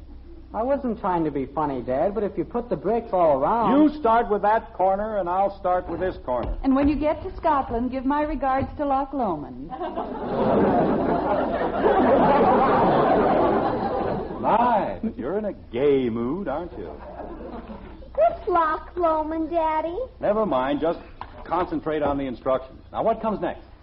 Use a plumb level and a 4-foot straight edge of wood to keep ends plumb. What's that? Well, we'll skip that part. We don't have to be too technical about it, do we, Bud? The Phillips built theirs without a magazine, and they can take the ashes out. Bud, I asked you something. Oh, I'm sorry, Dad. I guess I wasn't listening. Well? Well, what? Your father wasn't listening either. Now, look here, Margaret. You said Dewey, Daddy. Oh, of course, that's what I said. Well, Bud, Dewey? Dewey what? Hand me a few bricks, Kathy, please. Hey, where is everybody? We're in the backyard, Betty. Dad, if the ashes fall down and you've got bricks all around the bottom... The magazine says 3 rows of bricks, and that's what we put in. Unless you think you know more about it than they do. I didn't say that, Dad. What's going on out here? We're building a barbecue. What for? Cat's fur to make kitten britches. What? I'm all through with my side, Dad. Want me to help you with yours? Never mind. I'll have it finished in 2 seconds. Mother, Yes, dear. why the barbecue all of a sudden? Well, Mr. Buckley and his wife are coming to dinner on Saturday, and your father promised them... Saturday? Now what's the matter? Father, you can't have anybody for dinner on Saturday.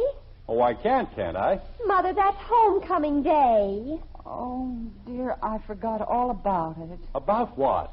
I'm giving a party on Saturday after the football game. Well, this is a fine time to tell me. I did tell you, Father. You even suggested the chili and beans dinner. Is that this Saturday? 30 people, and you have to pick that day for a barbecue.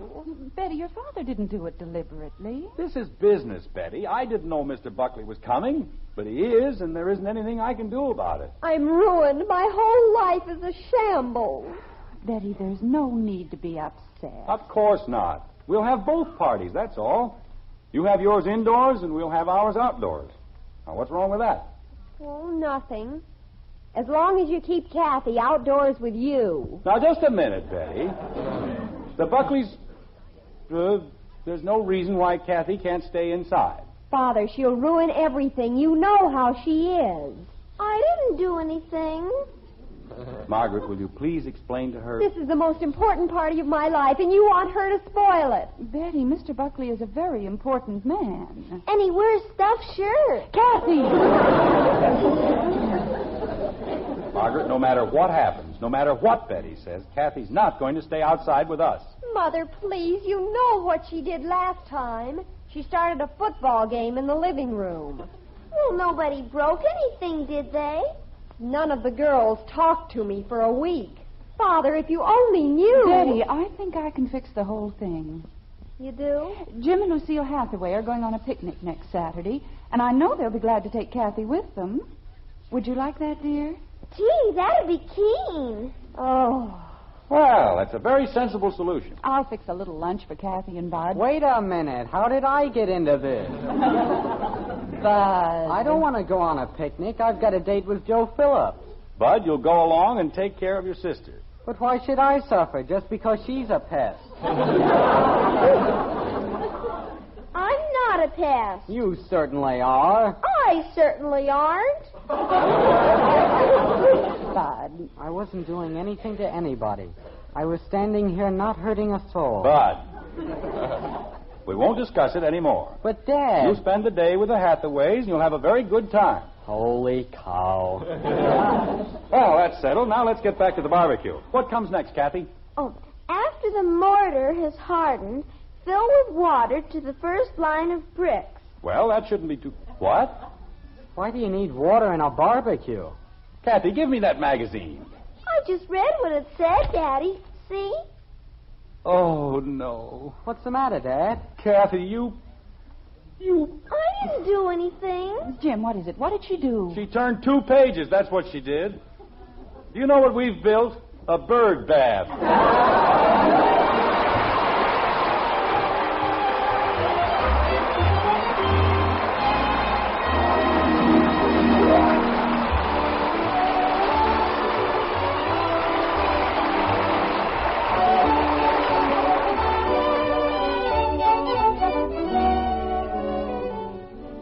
A cup of coffee is making some good news these days. All over the country, grocers are featuring Maxwell House coffee at lower prices. Yes, lower prices on Maxwell House. Something we've all been wanting to see. You, your grocer, and the Maxwell House people. Now that wonderful good to the last drop flavor is yours to enjoy at the lowest prices in months. Rich, satisfying flavor you can count on, cup after cup, day after day. Because with Maxwell House coffee, we have just one aim, to bring you the most in flavor and real enjoyment every pound you buy. To bring you truly good coffee at the lowest possible price. That's why Maxwell House gives you so much more flavor for your money. Your money's worth and more in pleasure and satisfaction. And at today's prices, it's more than ever today's coffee buy. Next time you shop, look for that familiar blue Maxwell House tin in your store. Featured these days at the lowest prices in months. Bring home a pound and start enjoying coffee that's always good to the last drop.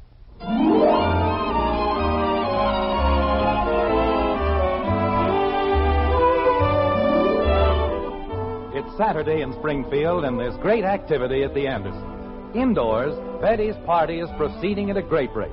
Outdoors, things aren't going as well as they might. Like this. The outdoor life, Mrs. Buckley, that's the thing. Living in the open, close to nature. We're very happy with our apartment. Yes, it has steam heat. Jim was telling me that you have some wonderful plans for the future, Mr. Buckley. Right now, I'm beginning to doubt that there is any future. Yes, sir, this is the sort of thing you New Yorkers miss. The peace and quiet of a small community. A chance to look at the blue sky and the green grass. The simple life.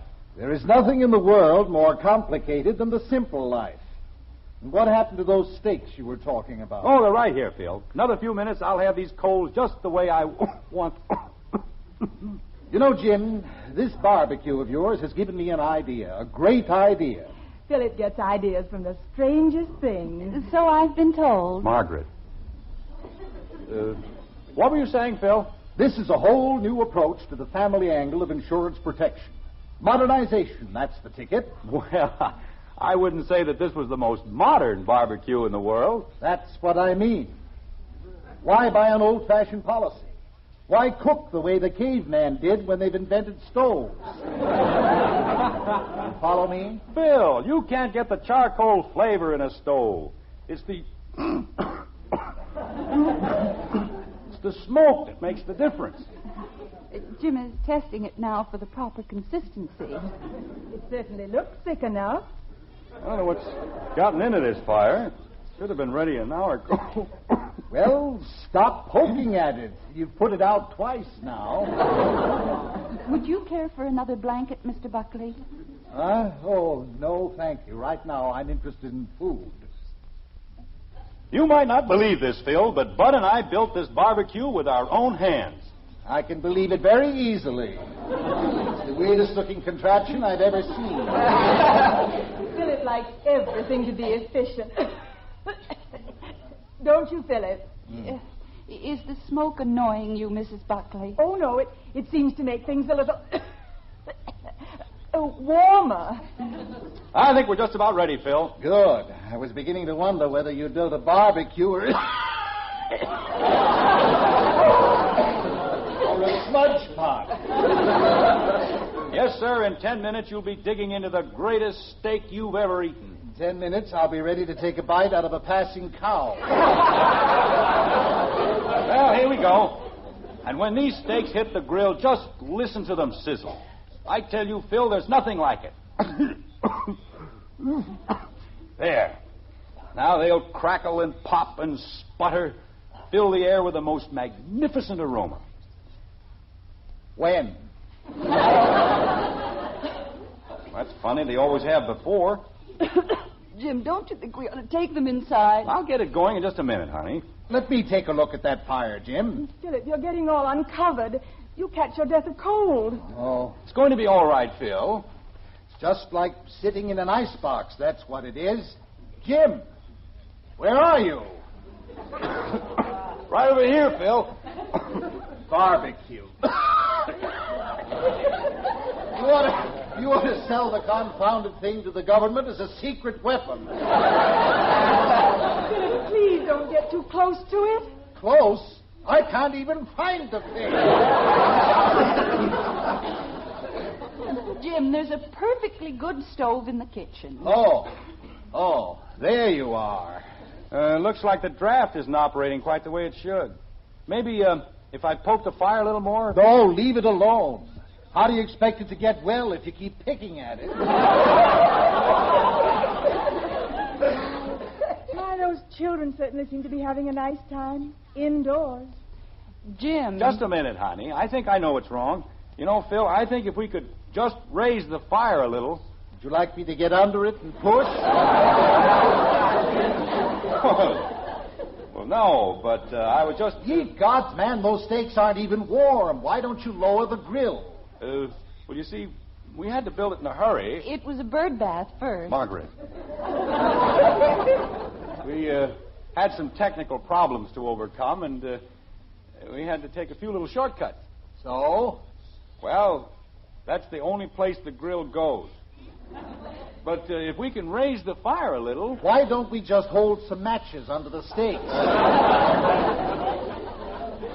Jim, I think this has gone quite far enough. Honey, if you'll just give me a few more minutes... Are you going to take the steaks inside, or shall I? Why don't we all go inside? No, you'd better stay right here, Phil. All those kids running around, they'd trample all over you. Well, that would be quicker than dying of cold and starving. Put your blankets back on, Philip. Jim. I'll take the steaks inside. I'll have them cooked in 2 minutes. Well, please hurry, dear. Now, you stay right where you are and enjoy yourselves. The simple life. Ha!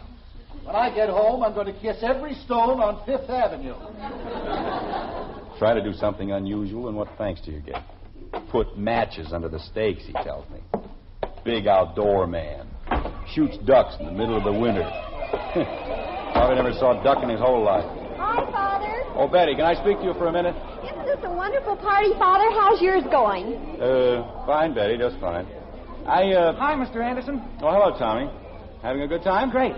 Say, Betty, the gang needs some more chili and beans. Well, there's lots of it on the stove. Grab a pot. Okay. See you around the drugstore, Mr. Anderson. Yes, I'll see you around the drugstore.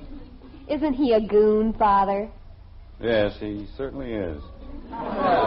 Betty, Yes, Father? I know I promised to keep the Buckleys outside, but we're freezing to death. Father. The barbecue doesn't work. The steaks won't cook. You've got to let us come in, that's all. Father, you're going to ruin everything. Everything is ruined. I'll be lucky if I don't get fired. Father, if you'll just wait another few hours. You'll be dead in another few hours. Look, just get all of those things out of the oven. Let me cook the steaks, and we'll discuss the rest of it later. But you can't take the biscuits out of the oven. They'll be ice cold. Well, we're ice cold. Why should they be any better? Father. Daddy! Oh, no. They came back. They're not supposed to, and they came back.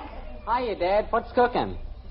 Very little, believe me. What are you doing here? We live here.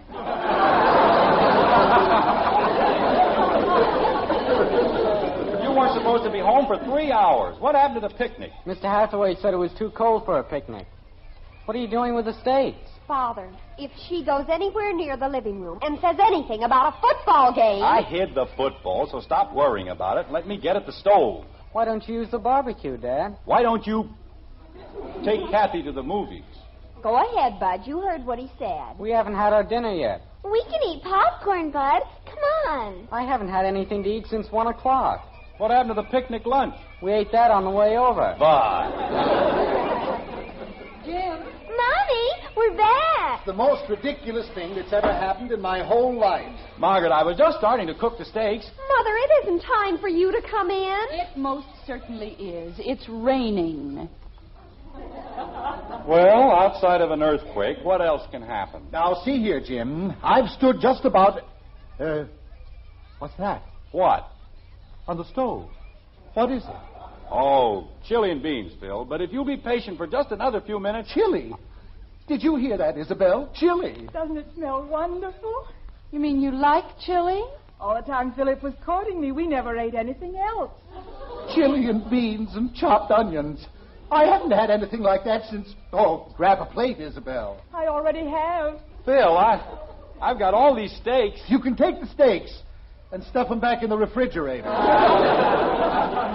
Dad. What is it, Bud? I'll eat a steak. Grab some of this chili, Bud. It's terrific. I made it, Mr. Buckley, all by myself. Betty, if I were 2 years younger, I'd marry you. Don't listen to him, Betty. He tells that to all the girls. Can I have some chili? I'll have a steak ready in 5 minutes, Kathy. I don't want a steak. I want some chili. Kathy, I don't think you should. Oh, a little chili isn't going to hurt her, Margaret. You don't mind if I call you Margaret, do you? Why, no. Hey, Betty, hurry up. We're waiting for you. Oh, just a minute, Tommy. They're going to do Birdie in a cave. Oh, I'll be right there. Wait a minute. You mean you're going to square dance? Philip, that's just for the young people. Well, we're young people. Come on. But I haven't finished my chili. Bring it along. Come on, Isabel. I'm sorry, Margaret, but he's so impetuous. Betty, you're holding up the whole works. You want me to carry your plate, Mrs. Buckley? I can manage it, dear. May I come too, Betty? Oh, sure. Come on. We'll be back later.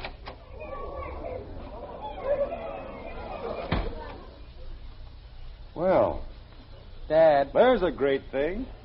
$9.60 per steak. And they want chili. Dad. So help me, Margaret, this is the last time I try to do anything. For anybody. Dad. What do you want, Bud? I'll eat a steak. Thank you very much.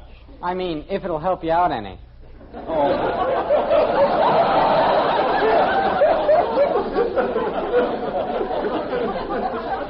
All right, Bud, go ahead. Eat all of them. All of them? Holy cow. Where are you going? To get Joe Phillips. I'm going to need help. Bud! Jim, Yes, Margaret. while we were waiting for you outside, I had a long talk with the Buckleys. Good for you. Do you know why Mrs. Buckley made this trip to Springfield? At this stage, I don't know anything. Well, Mr. Buckley had told her so much about our children that she wanted to meet them. She did? They weren't interested in barbecues and steaks. They wanted to spend the day with Kathy and Betty and Bud. Well, how was I supposed to know? They don't look like the sort of people who like children. But they do, Jim. They like them very much. They like us all very much. Well, what's so funny? Just something Mrs. Buckley said. Well, all right. Go ahead. Drop the other shoe. What did she say? Now, you won't be angry. Of course not. What did she say? Well, she said that Mr. Buckley had a great deal of respect for your business ability. Yes? And isn't it too bad you're such a stuffed shirt?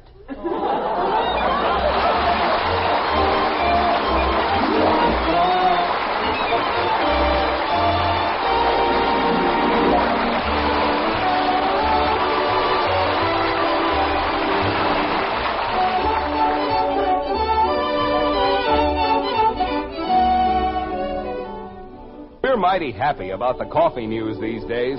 Grocers everywhere are featuring Maxwell House at lower prices. Yes, lower prices on the coffee more people buy and enjoy than any other brand.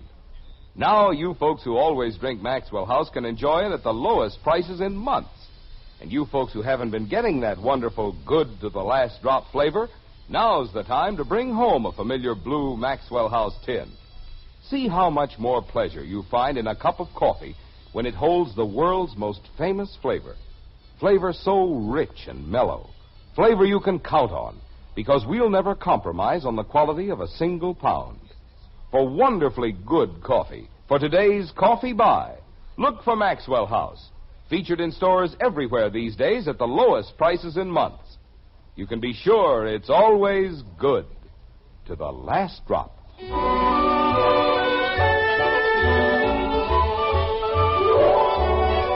Now it's Sunday in Springfield, and in the Anderson backyard, Jim, he's the stubborn Rover boy, is still determined to make the barbecue work. Like this. There, you see? Nothing wrong with it now, is there? No, dear. Weren't the Buckleys fun, Mother? Boy, could he square dance. How do you suppose he learned a new thing like square dancing? Look at those hamburgers cooked, Margaret. I ask you, isn't that beautiful? Yes, dear, just beautiful. I can't figure out what got into the darn thing yesterday. Well, it's like a new baby, I guess. Invite a bunch of people over to see it, and what happens? Probably cries for the first time in his whole life. Know what I mean? Yes, I know what you mean. Now you take last night. Smoked like a chimney and... Probably won't smoke again as long as we have it. Bud. I've got the plate, Mom. Just one of those things. Won't happen again in a million years. Go ahead, Bud. Where are you taking the hamburgers? Into the kitchen where they belong. Wait a minute, Margaret. There's nothing wrong with a barbecue. It's just that...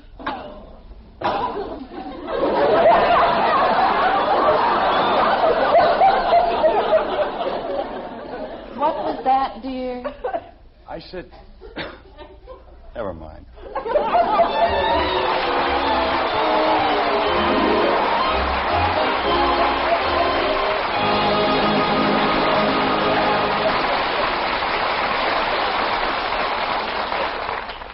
Tell the kids it's a hot favorite with Hoppy.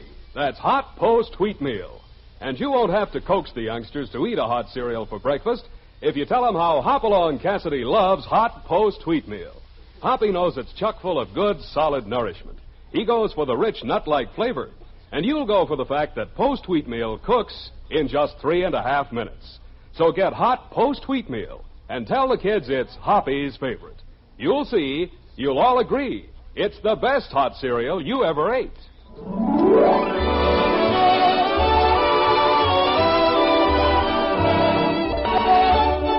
Join us again next week when we'll be back with Father Knows Best, starring Robert Young as Jim Anderson, with Roy Barbeque and the Maxwell House Orchestra, and yours truly, Bill Foreman. So until next Thursday, good night and good luck from the makers of Maxwell House, America's favorite brand of coffee. Always good to the last drop. Father Knows Best was transcribed in Hollywood and written by Ed James. Now stay tuned in for Dragnet, which follows immediately over most of these stations.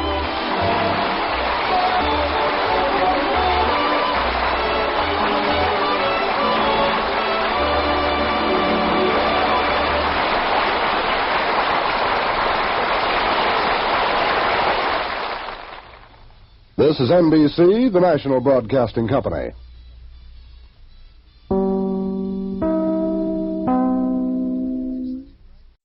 Mother, is Maxwell House the best coffee in the whole world? Well, your father says so, and your father knows best.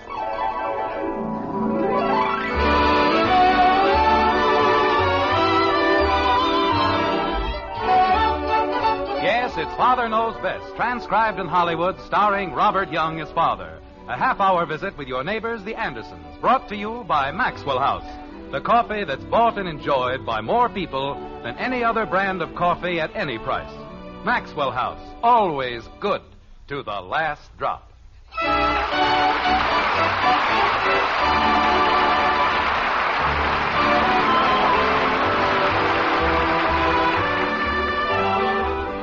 A wonderful bird is the pelican. His bill will hold more than his belly can.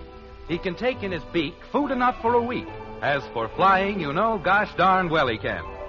With this bit of deathless verse, we hie us to Springfield in the white frame house on Maple Street. There we find the Andersons at dinner, and there, as usual, we find a problem. It's all about socks. Or is it a dress? Or, well, it's about something like this. So this little girl said to me, Kathy, she said, I'm going away. I'm going out west where there's wide open spaces and cattle and rustlers and bandits and everything. And I said to her, you are? And she said to me... Kathy. Yes, Daddy? Pass the butter, please. Yes, Daddy. They only cost $2, Dad, and that's for the cap and the socks. It's a bargain, Bud. That's what it is. An absolute bargain. You mean I can get them? No. This is very good roast, Margaret. Oh, well, thank you, dear. If it's a bargain, why can't I get them? Because I'm not giving you the $2, that's why. Oh. And she said to me, I'm tired of being treated like a criminal. That's what. And I said to her... Kathy. Yes, Daddy? Has anyone ever told you that you talk too much? Oh, yes. And I said to her, who's treating you like a criminal? And she said... Father, it was $15.95 less than a week ago, and now it's only $8.50. Daddy, I wasn't finished. And if you can give Bud $2 for something dopey like a hat and socks that light up... They don't light up, Betty. They just look like they light up. I wasn't finished. Mother, it's in that new shade of gunmetal, and if I don't get it, I'll simply die. We'll miss you, dear. Joe Phillips' father gave him the $2, and you can see Joe coming 2 blocks away. I don't care if you can see him clear over in West Springfield. So I said, why do you have to go out west? And she said... Kathy. What? We don't care. You don't? Kathy, you haven't touched your dinner. I'm not very hungry. Kathy, we have an appointment to spend the evening with Mr. and Mrs. Smith. We haven't got all night to fool around, so eat your dinner and behave yourself. What if I was riding along on my bicycle and the truck driver didn't see me? What truck driver? Any truck driver. If I had a fluorescent cap on... Bud. Yes? No. Father. I am not going to give Bud $2 for pink socks. And I'm not going to give you $8.50 for a dress. Now, is that understood? But, Father, I need it. All right, then it's up to you to figure some way of getting it. That's what I was trying to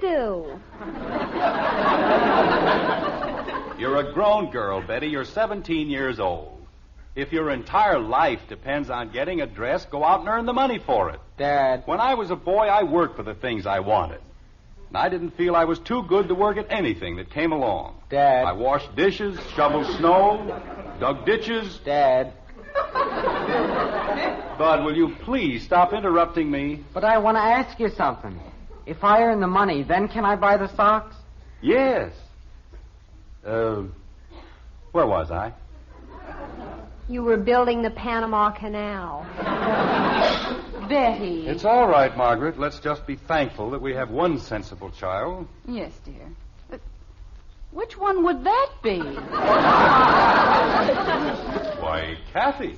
Kathy? Me? That's right, Kathy. She wanted a doll, but did she bother me for the money? No. She's earning it by selling those Pelican banks. Kathleen. I'm sorry, Mommy. I guess it slipped. Kathy, what's the matter with you? Why, nothing, Daddy. Jim, something is the matter. She's shaking like a leaf. I'll get it. You stay right where you are. Bud? That isn't the doorbell. It's the phone. Answer it. I'm supposed to answer the doorbell. Why do I have to answer the phone, too? That's what's wrong with this country. We're a nation of specialists.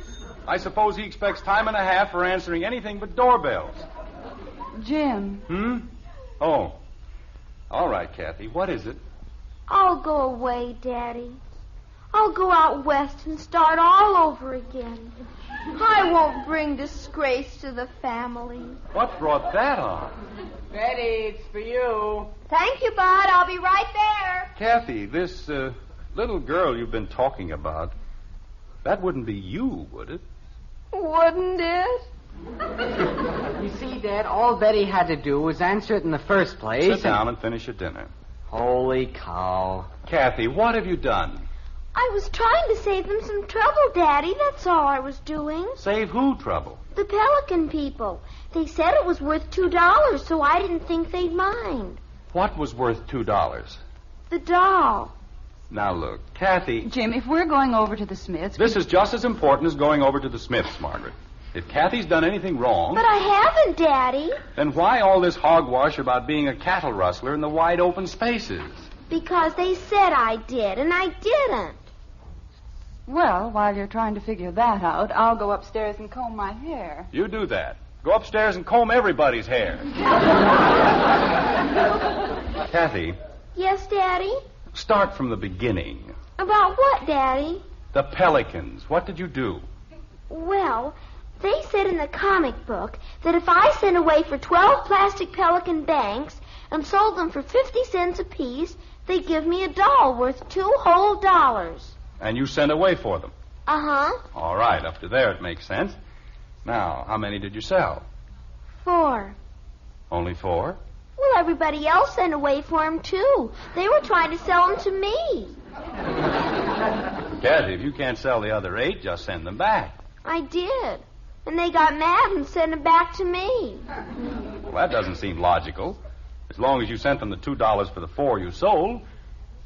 You did send them that, didn't you? How could I? I used that to pay for the doll. Kathy. They said they were going to send me a doll, and I just thought I'd save them the trouble, and I bought the doll myself.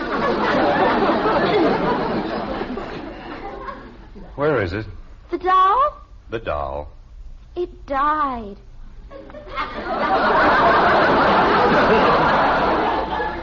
Kathy. I was playing Red Cross with Patty Davis, and that was the doll we used for blood confusions.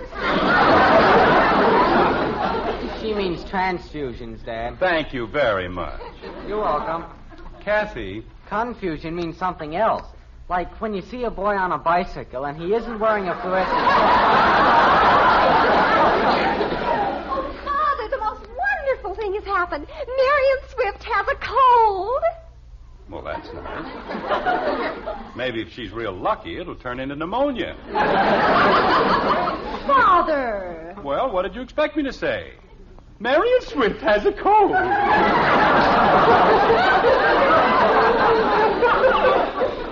But don't you see? She was going to babysit for the Hathaways tonight, and Friday and Saturday. And now she can't, and I'm going to.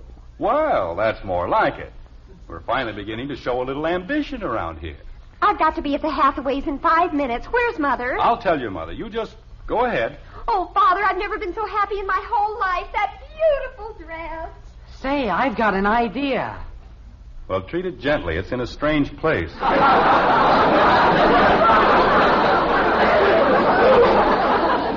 What an idea. I'll make $1 million. Betty, hey, Betty, wait a minute. I want to ask you something. And he wanted to tell me what confusion was. All right, Kathy, now, where were we? They were going to put me in prison. Oh, no one's going to put you in prison. But the letter said I was responsible, and I have to send them $6, and I don't have $6. I'll give you $2, and you can send them that and the rest of the banks. They don't want them. The man said they've got enough banks. Oh, fine. What am I going to do, Daddy? Well, there's only one thing you can do. You've got to sell the other 8 pelicans. But I tried, and I couldn't. Well, you didn't go about it the right way. You've got to create a market, build up a desire for pelicans, make the entire neighborhood pelican bank conscious. How do I do that? Well, it's very simple, Kathy. Put up little signs, advertise, get yourself a slogan and spread it all over town, like pelicans, they fill the bill. Or you can bank on Kathy's pelican. You mean then they'll buy them? Of course. With men who know their banking best, it's pelicans 2 to 1. Watch the pelicans go by. That's the idea. Pelicans are better than ever. Now you're rolling. Be a pelican of distinction. That's enough, Kathy. What this country needs is a good 5-cent pelican. I said that's enough. I'm sorry, Daddy. I guess I was just carried away. That isn't a bad idea either. Jim, I'm ready. Just a second, honey. Now, are you all straightened out? Oh, yes, Daddy. Good. Jim, while you're getting your coat, I want to tell where are Betty and Bud? Margaret, you can make fun of my little lectures all you like. But every once in a while, they do hit home. Daddy told me how to sell my pelican banks, Mommy. Oh, that's fine, dear. Jim, Betty and Bud haven't even started on the dishes. Where are they? Oh, I guess I forgot about the dishes, honey. But you know that little talk I gave them tonight? Well, Betty has already gotten a job as a babysitter. She has she? That's right. And Bud? I don't know. He went off screaming that he's going to make millions. Really took it to heart. Don't take your coat off, Margaret. I'll be ready to go in 2 seconds. To go where? To the Smiths, naturally. And who is going to take care of Kathy? Oh, no. How could anybody be that stupid? Oh, Daddy, you aren't stupid. Stop arguing, Kathleen. This is one time when your father knows best.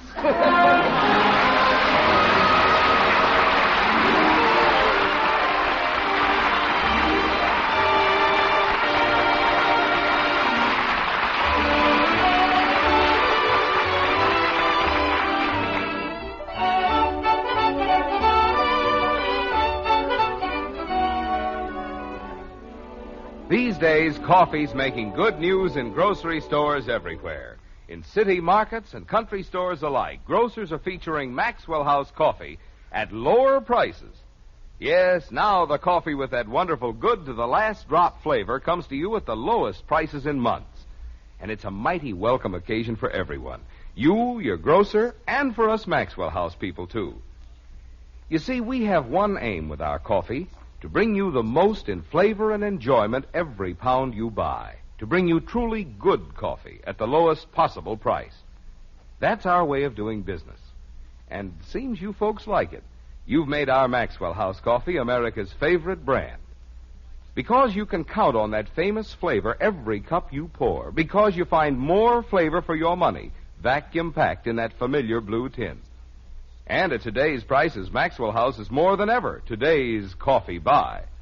Look for it, featured these days at the lowest prices in months. Enjoy the coffee that's always good to the last drop.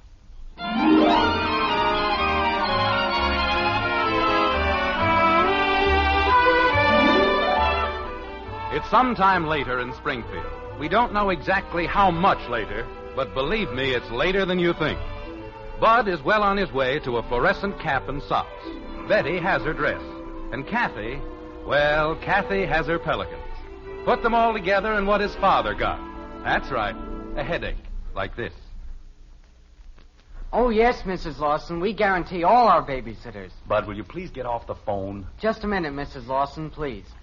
Dad, Mrs. Lawson is a brand new customer. I have to be polite to her. I would like to use the phone. You bet, Dad. Hello, Mrs. Lawson? No, it was just my father. Bud. Well, I can give you Joe Phillips. He's one of our best babysitters. Bud. Oh, yes, ma'am. He's as good as any girl babysitter in town. Bud. That's 8 o'clock Friday. Okay, Mrs. Lawson, he'll be there. And thank you very much. Isn't that wonderful, Dad? That's 3 for just Friday. Let me have the phone. But I have to call Joe before he goes out. Let me have the phone. Holy cow, Dad. This is business. I wouldn't care if it was... Oh, no. Excuse me, Dad. Anderson Babysitters Incorporated, Bud Anderson. Now I've heard everything. Oh, sure. He's right here. It's for you. Well, how did that ever happen? Please don't talk too long, Dad. I've got important things to do. Yes. Hello? Oh, yes, Mr. Bryant. Kathy's principal? Just a minute, please, Bud. Yes, Dad? Go away. But I have to... Go away. Good gravy. Try to run a business around this place. I'm sorry, Mr. Bryant. I was just telling my son... They have? They were? She did? Well, naturally you'd be upset. Yes, of course. Oh, I promise you it'll never happen again. Thank you, Mr. Bryant, and thank you for calling. Good night. Kathy! Did you call me, Daddy? I just got a call from Mr. Bryant. The principal? The principal. And he tells me you've been defacing public property. I have? Well, haven't you? Oh, no, Daddy. I wouldn't do a thing like that. Mr. Bryant said you've practically ruined the entire west wall of the school. Oh, I did not. All I did was write signs on it. Kathy, Well, you told me to advertise, Daddy. I just wrote slogans about the pelicans. I told you to write little signs on paper. I didn't tell you to put chalk marks all over the school. It wasn't chalk, Daddy. It was paint. Oh, I don't believe it. I didn't think anybody would mind, and I sold practically all the pelicans. Pelicans. Morning, noon, and night pelicans. Kathy, why do you do things like this to me? But it was my best printing, Daddy. I thought you'd be proud of me. I've got to pay to have the whole wall cleaned. Maybe if I told Mr. Bryant I was sorry. That'll do a lot of good, telling him you're sorry. Mr. Anderson? Good evening, officer. Now what have we done? May I come in? Oh, sure. Just come on in and make yourself at home. Thank you. Miserable night, isn't it? Yes, miserable. Don't go away, Kathy. This probably concerns you. Yes, Daddy. Go ahead, officer. Mr. Anderson, we understand that you're operating an employment office at this address. That's my son. Bud, the king of the boy babysitters. I guess it isn't anything I did, huh, Daddy? All right, get back to whatever you were doing. Thank you, Daddy. Mr. Anderson, your son has been operating an employment office, charging a fee of 10%, and he has no state license. A license? Well, they're just kids. I know, but the state law says... Officer, all he did was organize the boys of the neighborhood as babysitters. And they pay him a fee. That's the point, Mr. Anderson. They pay him a fee. And in order to collect that fee, he must have a state license. There's a fine of $500. Bud! While we naturally feel... Bud! You want me, Dad? Come in here. Now, there's no reason to be upset, Mr. Anderson. I'm sure you can explain to the judge. Judge? You mean I have to go to court? Well, according to the law, I have to give you a summons, but I'm sure that if you explain... Bud! What's the matter, Dad? You name it and we've got it. Kathy puts paint all over the school. You run an employment office without a license. A what? Father! Mr. Anderson, if you'll just... Margaret! Father, look what that little monster did to me. I didn't know you needed a license. My new dress, my beautiful dress. Is anything wrong, Jim? Is anything right? That's the question. I'll be right down. Nobody said you needed a license to be a babysitter. All I did was sit on the bench at the bus stop and look at it. Pelicans. Thief! Mr. Anderson... I'm coming, Daddy. If the girls can be babysitters and they don't need a license, why do we need a license? You were running an employment agency. You were getting jobs for people. Just babysitting jobs. Did you want me, Daddy? Kathy, I could strangle you. I didn't do anything. Look at your sister's dress. My pelicans, it worked. Mr. Anderson, Don't they look wonderful, Daddy? And it was my idea. The first time I've even had the dress on and look at it. Kathy, what was your idea? Well, drawing pelicans on the benches with chalk. Then when the people sit down, they get pelicans on them. Oh, Kathy. And then when they walk around, everybody sees them. Isn't that the way you advertise? Kathy, go up to your room. But you said if I wanted to sell pelicans... I said go up to your room. Gee whiz. I babysat for 3 whole nights and look at my dress. Betty, stop acting like an infant. It's only chalk and we'll have it cleaned. But I was going to wear it tonight. You can wear something else. Jumping creepers. Dad. I'll talk to you in just a minute.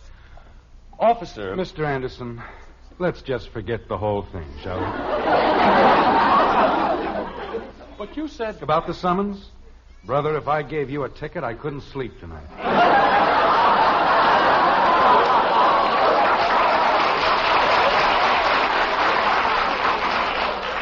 You, couldn't, huh? I don't have any kids of my own, Would but... you like some of mine? No. I'll just tell them down at the station that everything's all taken care of. Well, thank you, officer. And there won't be any more of, you know... The employment office folded 5 minutes ago. That's the idea. Thanks again, officer. Good luck, Mr. Anderson. And, brother, you can use it. Good night. How did I know you needed a license? Nobody told Bud. me. Jim, what on earth is going on down here? Margaret, 5 minutes ago, I was practically on my way to jail. What? A $500 fine. That's what it was going to cost me. Jim, that's impossible. How could a little girl like Kathy... It wasn't Kathy. It was Bud. Bud? Oh, Bud, how could you? How could I what? Look, Margaret, it's all over now, so let's just forget about it. But the next time anybody says babysitter or pelican or... Bud, what have you got in your hand? In my hand? What is it? What is it? Bud, will you stop repeating everything I say? What have you got in your hand? A pelican. Take it outside and burn it. But it's Kathy's, Dad. I found it on the dining room table. I said burn it. Put it in the incinerator. I never want to see another pelican as long as I live. But this is the last one. Good. Let's make sure it is the last one. Mom? Do as your father tells you, Bud. You mean a perfectly good pelican? Bud. Holy cow. Jim. Honey, we've got to do something about the children. I know, dear, but... When you get to the point where a policeman feels sorry for you... well, that's the end. Jim, I don't know what you're talking about, but I do know that you've broken Kathy's heart. Well, that isn't where she's going to be affected next. She's been working very hard, and she's been doing it all for you. For me? That's what she said. She didn't have to paint signs all over the school to sell 8 puny little pelicans. 8? She's already sold 8 dozen. What? 8 dozen. And she's getting more orders every day. But why? What can she possibly do with that many dolls? She's going to sell them, too, and give you the money to pay for the damage she's done. Well... Frankly, I think you owe her an apology. Margaret. Kathy! Honey, you don't know what she's been doing. She smeared paint all over the school. You want me, Mommy? Your father has something to say to you, dear. Okay. She put chalk pelicans all over the bus benches. And if I have to pay for cleaning the clothes of all the people who sat down on them... Here I am, Daddy. Go ahead, Jim. Kathy, your mother tells me you've been selling a lot of pelicans. Oh, I have, Daddy. I've sold 95, and when I sell one more, I'll be all finished. Well, that's fine, dear. I'm very proud of you. I've got almost $48, and when I sell the last pelican... Gosh. Well, what is it, Kathy? My pelican, what happened to it? Kathy... But I just saw it. It was in the dining room, and I went upstairs. We won't worry about that pelican, Kathy. I'll give you the 50 cents, and we'll consider the whole matter closed. Oh, Daddy, you have to help me. I have to find the pelican. Sweetheart, one little pelican isn't that important. This one is. That's where I hid all the money. Oh, no!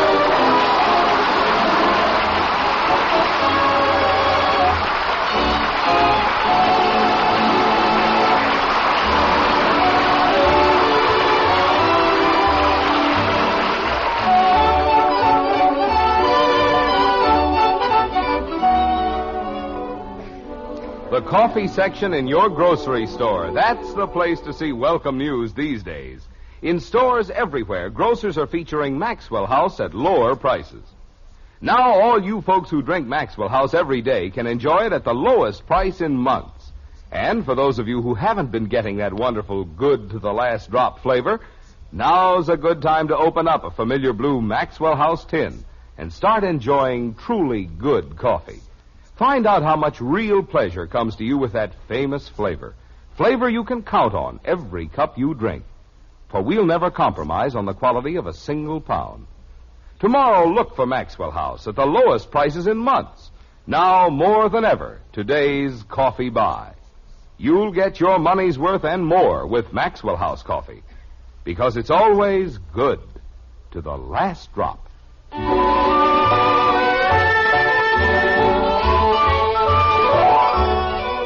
Digging into our book of Proverbs, we find a happy facet to our sad little tale. All is well that ends well. That's what they say. And so let's listen in at the Anderson breakfast table to a happier conclusion than we might imagine. Like this. Jim. Margaret, I'm in no mood to discuss anything. May I please be permitted the pleasure of suffering in silence? But Bud has something very important to tell you. Oh, yes. I'm sure it must be. Well, go ahead, Bud. Dad, I'm sorry I disobeyed you. About what? About the pelican, but gosh, I didn't see any sense to burning a perfectly good thing like that. What? He didn't burn it, Jim. He didn't? I found it up in his room. With the money? Yes, dear. Oh. I'm sorry, Dad. Bud, don't ever disobey me again. No, Dad. It's the worst thing a boy can do. I know, Dad. When I give you an order, I expect it to be carried out. Yes, Dad. So, here's $2. Go get yourself a fluorescent cap and socks. On the other hand, there's another proverb. Everything hath an end, it says, and a pudding hath two. Kathy, it would seem, is the other end of the pudding. Like this. Daddy! Kathy, don't you think you've caused enough trouble around here for the time being? Oh, but this isn't any trouble, Daddy. This is just wonderful. I won the prize. What prize? I sold more pelican danks than anybody in Springfield, and they gave me the grand prize. That's fine. And you know what it is? A real live pelican.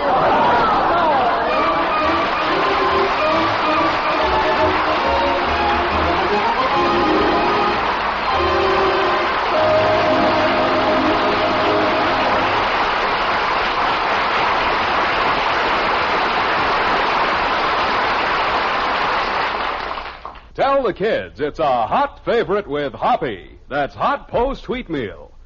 You shouldn't let youngsters go to school without a hot cereal these mornings. So just tell them how Hopalong Cassidy goes for hot post wheatmeal and watch those kids gobble it up.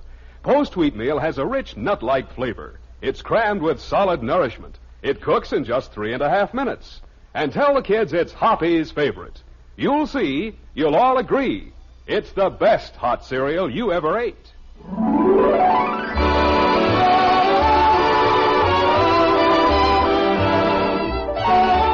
Join us again next week when we'll be back with Father Knows Best, starring Robert Young as Jim Anderson, with Roy Barbeque and the Maxwell House Orchestra, and yours truly, Bill Foreman. So until next Thursday, good night and good luck from the makers of Maxwell House, America's favorite brand of coffee. Always good to the last drop. Father Knows Best was transcribed in Hollywood and written by Ed James. Now stay tuned in for Dragnet, which follows immediately over most of these stations.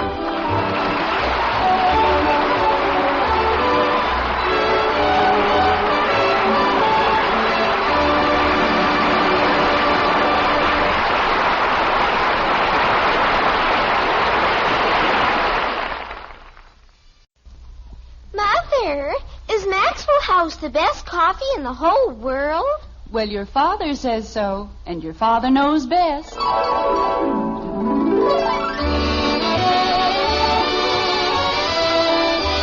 Yes, it's Father Knows Best, transcribed in Hollywood, starring Robert Young as father. A half-hour visit with your neighbors, the Andersons, brought to you by Maxwell House, America's favorite brand of coffee. Look for that familiar blue Maxwell House tin, featured in stores everywhere at lower prices, the lowest prices in months. Enjoy coffee that's always good to the last drop.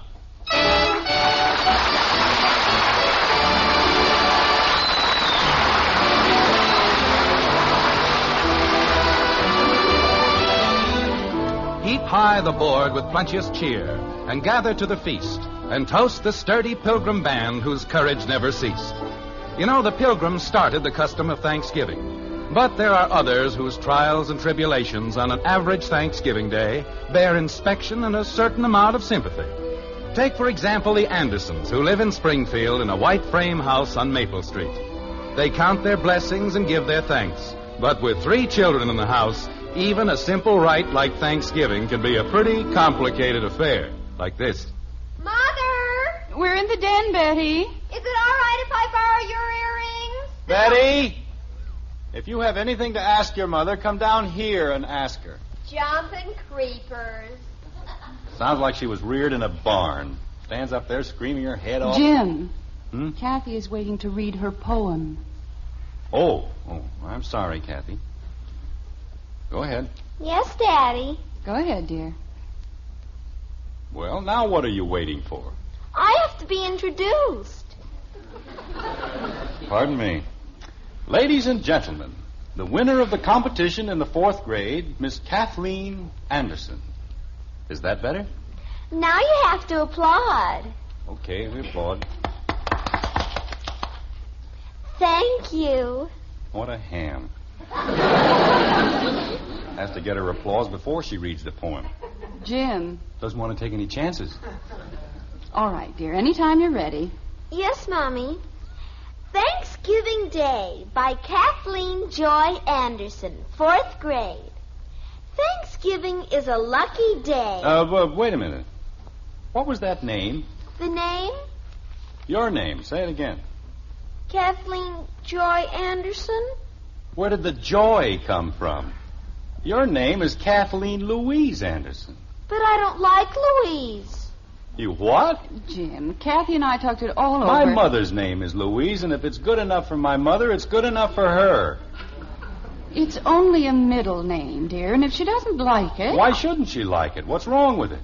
Nothing, Jim, but it's her name. You're darn right it's her name. She's not going to change it. Now, go ahead. Mommy? Go ahead, dear. Gee whiz. My grandmother and her mother were named Louise. There's no reason why she should want to change it. Well? What? Read the poem. Yes, Daddy. Thanksgiving Day by Kathleen Louise Anderson. That's more like it. 4th grade. That's much better. Jim, please. All right, Kathy, go ahead. Thanksgiving is a lucky day for all the girls and boys. It isn't just like Christmas when your parents give you toys. It isn't even like Easter when you get an Easter bunny. Or even like your birthday when your uncle sends you money. What? Jim. When did her uncle ever send her money? Or anything else? Kathy. She's 9 years old. He's never sent her a button. Gives her money. He's so tight he can't even sit down. Jim Anderson, I know you don't like him, but he's been very good to my sister, and if Kathy needs him for her poem... Santa Claus and the Easter Bunny and your brother-in-law. Boy, is that a combination. Go ahead, Kathleen. Yes, Mommy. Thanksgiving Day by Kathleen... Not from the beginning, Kathy. Start where you left off. I don't remember where I was. Your uncle was giving you money. Oh. That's something we can all remember. Yes, Daddy. This isn't a poem, it's a fairy tale. Jim, if you say one more word... I'm sorry. Go ahead, Kathy. Is it all right if I start up near Christmas? Start anywhere you like, but start. Okay. Thanksgiving Day by Kathleen Louise. 4th grade. Oh, dear. Thanksgiving is a lucky day for all the girls and boys. It isn't just like Christmas when your parents give you toys. It isn't even like Easter when you get an Easter bunny. Or even like your birthday when your uncle gives you money. I didn't say a word. Go ahead, dear. It isn't like the 4th of July or Decoration Day or summer vacation or Halloween. Kathy, when are you going to stop telling us what it isn't like and tell us what it is like? How can she when you keep interrupting? Well, it's supposed to be a poem about Thanksgiving, isn't it? And what has she said? It isn't like Christmas. It isn't like the 4th of July. Who said it was? Jim, the poem has already won the contest. We're just supposed to listen. But as long as... We're just supposed to listen. Go ahead, dear. You mean from the beginning? No.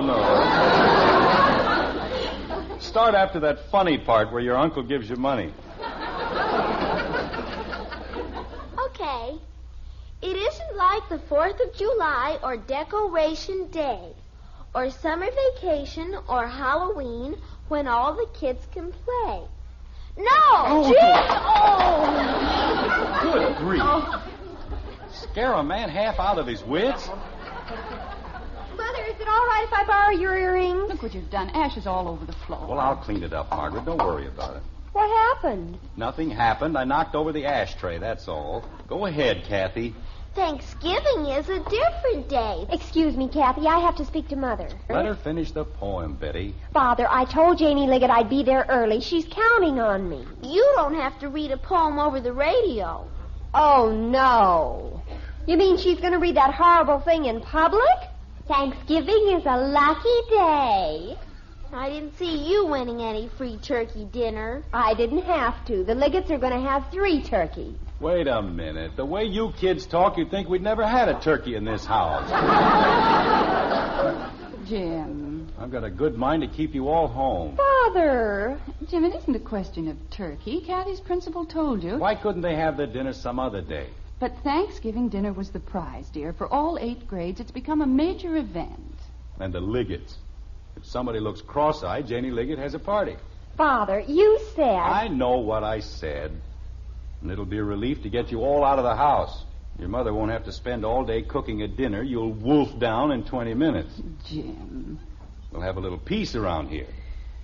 Even if it is Thanksgiving. Thanksgiving is a different day. The day I like the best. Kathy, I haven't asked about the earrings. Which earrings, Betty? The ones with the rhinestones. Oh, dear, those are much too old for you. Oh, no, they aren't, Mother. Really, they aren't. Thanksgiving is a different day. Just a minute, Kathy. Betty, if your mother says they're too old for you... But they aren't, Father. I tried them on. Don't you think something less formal would be more suitable? But, Mother... After all, rhinestones in the afternoon.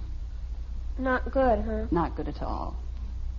How about the little pearl ones? Oh, much better. May I? Of course, dear. Oh, thank you, Mother. You're an angel. Go ahead, Kathy. Maybe I ought to get the vacuum cleaner. The whole rug's a mess. Just leave it, Jim. I'll clean it later. It'll only take me a second. Jim! All right, Kathy. No.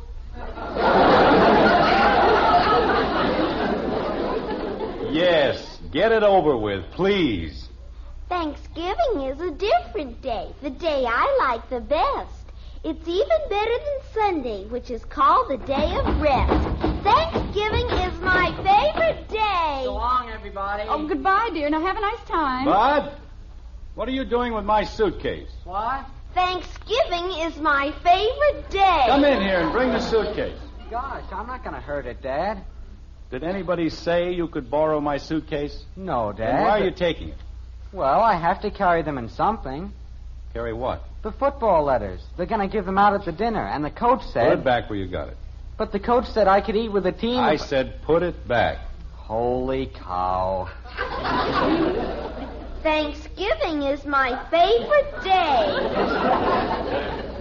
Jim, he isn't going to hurt anything. That's not the point. He has no right to take things without asking for them. But you were busy, Dad. I tried to ask you this morning, remember? I said, Dad, and you said you thought it was going to be wonderful for you and Mom to have Thanksgiving dinner in a restaurant for a change. And I said, Dad, and you said you thought everybody made too much of a fuss about Thanksgiving anyway. And I said, Dad, and you said... Bud. Take the suitcase. Oh, boy. And next time, ask for it. I tried to, Dad. I said... Bud. Okay, Dad. Goodbye now. Oh, is Billy here, dear? He's parked out front. Well, have a good time. Don't eat too much turkey. I won't. See you later. Goodbye, dear. Goodbye, Betty. Bye. Thanksgiving is my favorite day. Just a minute, Kathy. Bud, are you driving downtown with Joe Phillips? Yes, Dad. Why don't you drop Kathy off at the school? Okay. Come on, Kathy. I haven't finished my poem. Well, why haven't you? I haven't heard anything else for the past hour. I tried to read it, and first you said that Uncle Richard... Come on, Kathy, will you? I'm late. Nobody ever lets me do anything just because I'm the littlest one in the family. Kathy, read the poem. Everybody thinks they can pick on me. Kathy. Thanksgiving is my favorite day, dear. That's where you left off. And they don't have any right to... Thanksgiving is my favorite day, though the skies are gray and murky. 'Cause that's the day when I get to eat the drumstick of a turkey.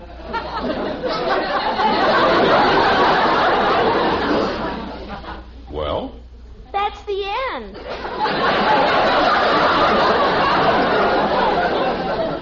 Some poem. Bud. It's a very lovely poem, Kathy. Thank you, Mommy. You mean that won the competition? Jim. Well, I'm not surprised. It's very good. A little sentimental, perhaps, but very good. Thank you, Daddy. Get your coat, Kathy, and let's go. Mr. Bryant said he'd bring me home, Mommy. That's fine, dear. And don't forget to listen to the broadcast. We won't, and behave yourself. Come on, will ya? Well, stop pulling me. Why do you always have to pull me? Thanks for the suitcase, Dad. That's all right. Have a nice time, Bud. You too, Kathy. Bye. Be a good girl, Kathleen. I will. So long. Goodbye, dear. Well, I'm completely exhausted. I don't know where they get all that energy. Margaret, did she really win the competition with that poem? She's only in the 4th grade, Jim. That's very good for the 4th grade. When I was 9, I could write poems like that standing on my head. Well, if you've ever seen Kathy study, you'd know that that's probably the way she wrote it. Margaret. Yes, dear. Have you noticed how quiet it is? Yes, dear. Hasn't been this quiet for weeks, has it? No, dear. It does you good to get away from the kids for a while. Gives you a chance to relax, take things easy. Read your paper and things. Yes, dear. Get the kids out of the house, and it makes all the difference in the world. Get a little peace and quiet. Don't you? Yes, dear. All that excitement and shouting and running up and down stairs, absolutely unnecessary, isn't it? I suppose so, dear. Margaret. Yes, dear. I'm lonesome. Yes, dear.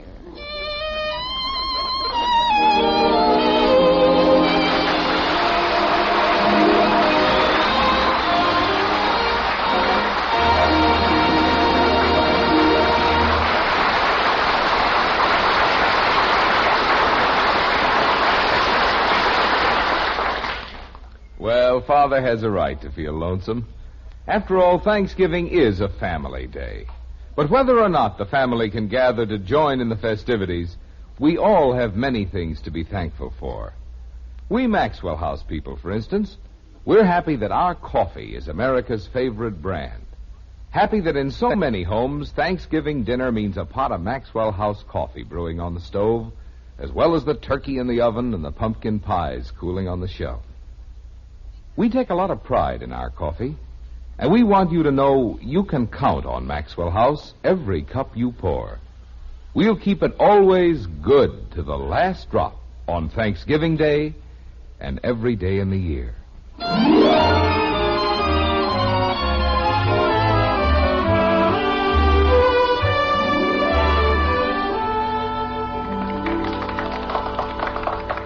That was very good, Barbara. Very good indeed.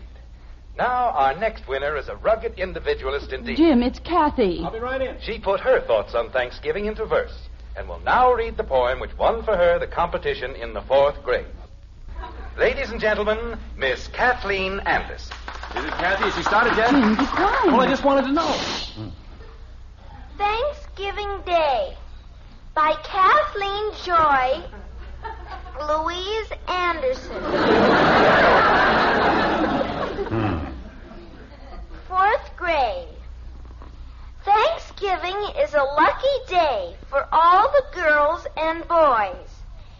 It isn't just like Christmas when your parents give you toys. Well, why doesn't she go on? Jim, please. Go ahead, Kathleen.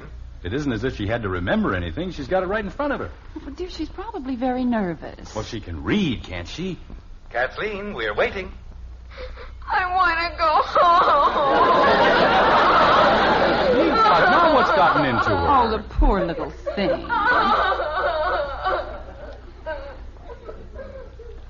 Miss Anderson just remembered a previous engagement. But perhaps we'll have better luck with our next little guest. The winner of the competition in the 5th grade. You see, Margaret, I told you she shouldn't have gone. Oh, my poor baby. I've never heard anything like that in my entire life. She was frightened, Jim, that's all. Frightened of what? You can't shut her up when she's in the house. As soon as she's supposed to talk, she makes an oyster sound like Georgie Jessel. I tell you, Margaret. Yes, Jim. Do you think we ought to go down and get her? Oh, I don't think so. Poor kid's probably crying her heart out. She'll get over it. And don't forget, they promised her 2 drumsticks. I don't know. She didn't sound very hungry. Do I? What? You promised me a Thanksgiving dinner at the townhouse, remember? Oh, yes, I did, didn't I?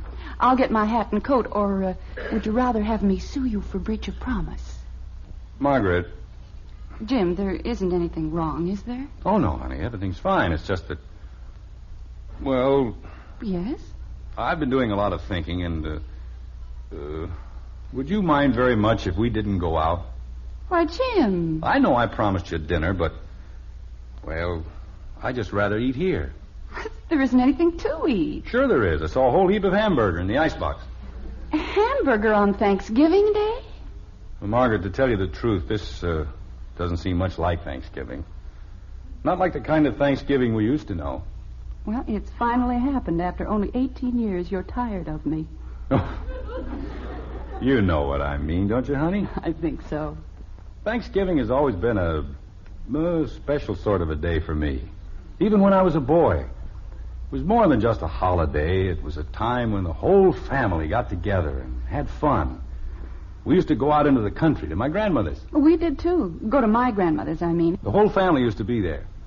My Uncle Rob and his wife and their 8 children, and my Uncle Will and his wife and their 10 children. That must have been cozy. Oh, it was. We ate in shifts.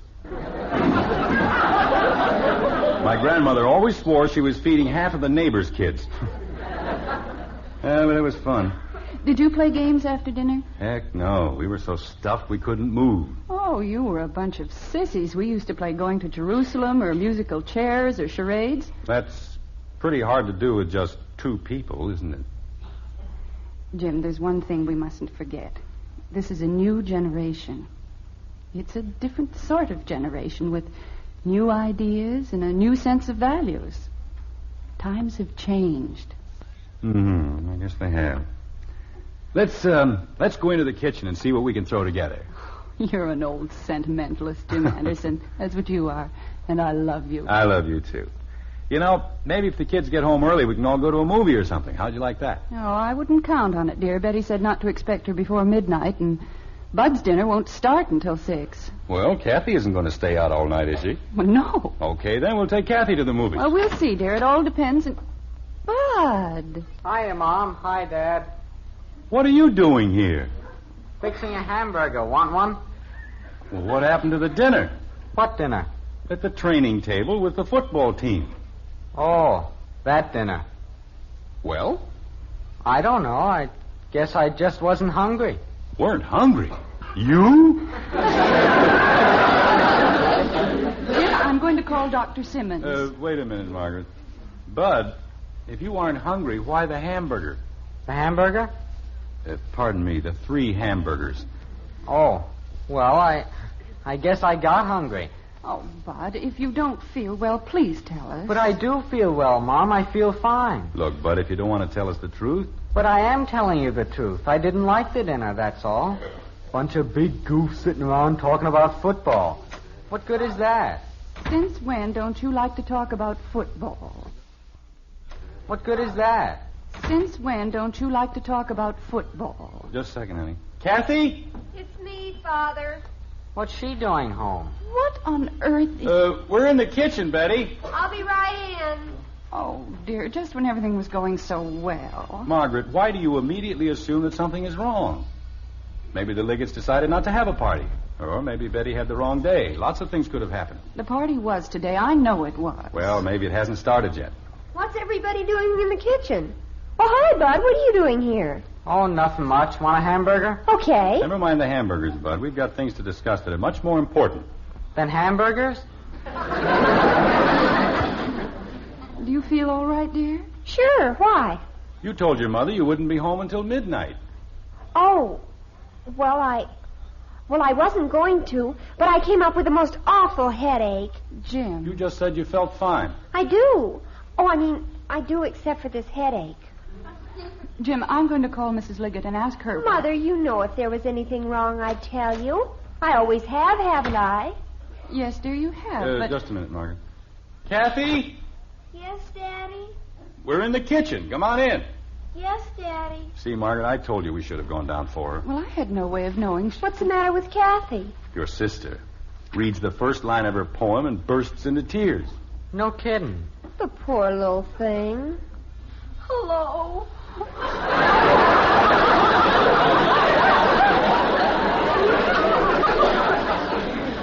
Oh, Angel. Hello, sweetheart. Come on over here and tell your daddy all your troubles. I don't have any troubles, Daddy. I'm just not happy. Well, it isn't anything to cry about, is it? It was a lovely poem, darling, even if you didn't read it. And don't you worry, knothead. If anybody makes fun of you, I'll poke 'em right in the nose. Oh, Bud. I don't care if they do make fun of me. I didn't want to read my poem, not to them. Why, Kathy, they're your friends. I don't want them. It's Thanksgiving, and I wanted my mommy and my daddy and my sister and my brother. I was lonesome. Kathy, darling. She's all right, Margaret. Just leave her alone. Mother, Yes, Betty. I was lonesome too. Oh, now, wait a minute. Oh, Jim. Margaret, not you.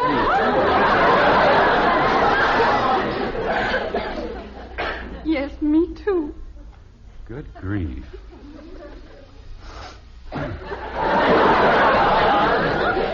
You sound like the third act of Uncle Tom's Cabin.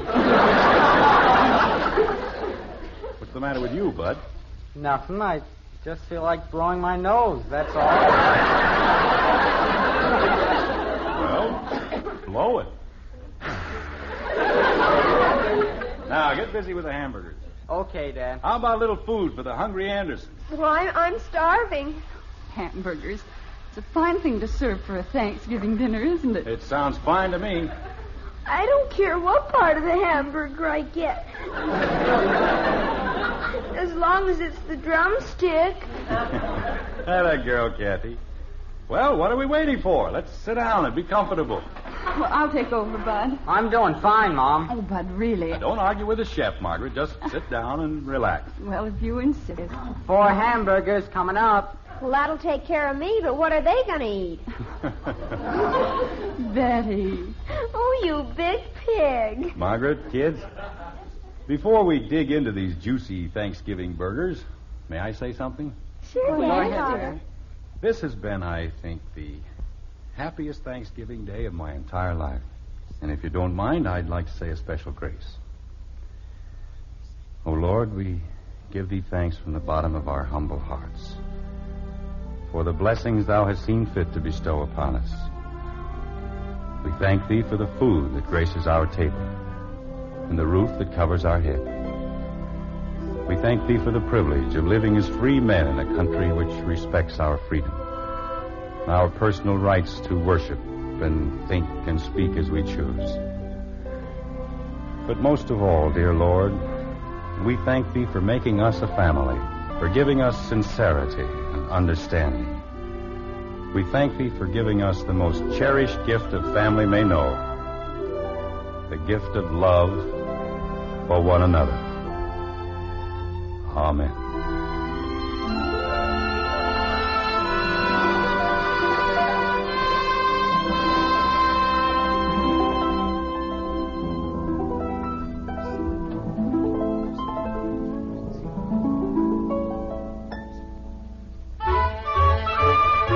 It's morning now, and in the Anderson Breakfast Nook, life has eased back into its accustomed groove. Thanksgiving Day is over, but the Andersons, well, they go on forever, like this. Why can't I wear lipstick? Claudia McHugh does, and she's only 12. Here's your coffee, dear. Thank you. Well? Well, what? Well, why can't I? Because I said you couldn't. And eat your breakfast. Gee whiz. Oh, Margaret, we've got to do something about that boy. He's beginning to shake the house. I'll speak to him, dear. If he can't take it easy on the stairs, don't feed him so much.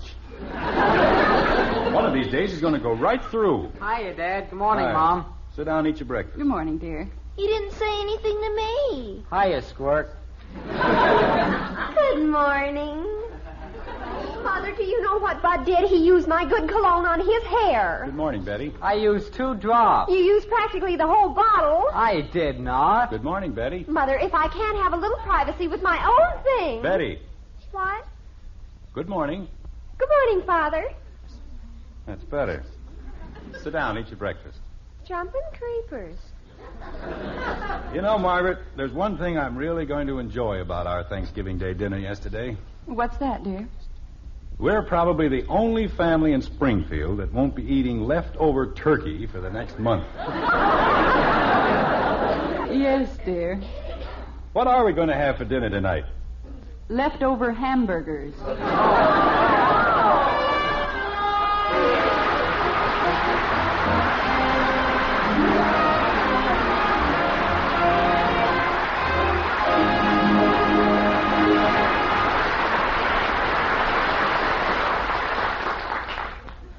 So you don't think your family will ever be hungry again? Well, you just wait till tomorrow morning. The kids will be banging their spoons for breakfast the same as ever.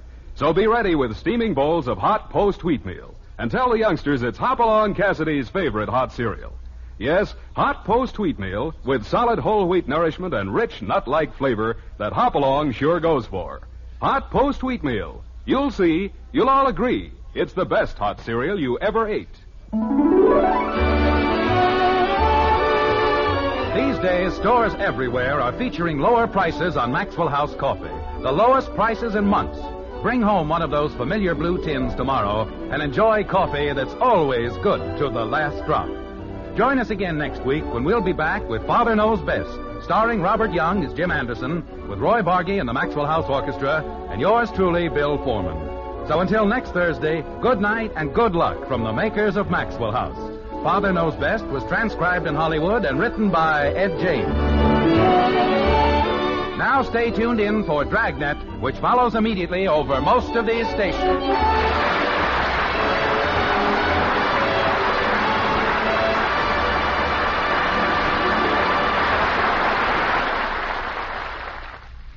Exciting Dragnet is next, then We the People on NBC.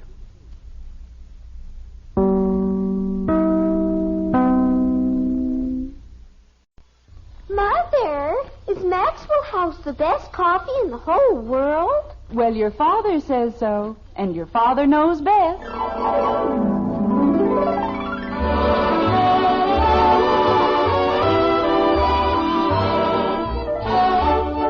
Yes, it's Father Knows Best, transcribed in Hollywood, starring Robert Young as father. A half-hour visit with your neighbors, the Andersons. Brought to you by Maxwell House, the coffee that's bought and enjoyed by more people than any other brand of coffee at any price. Maxwell House, always good to the last drop.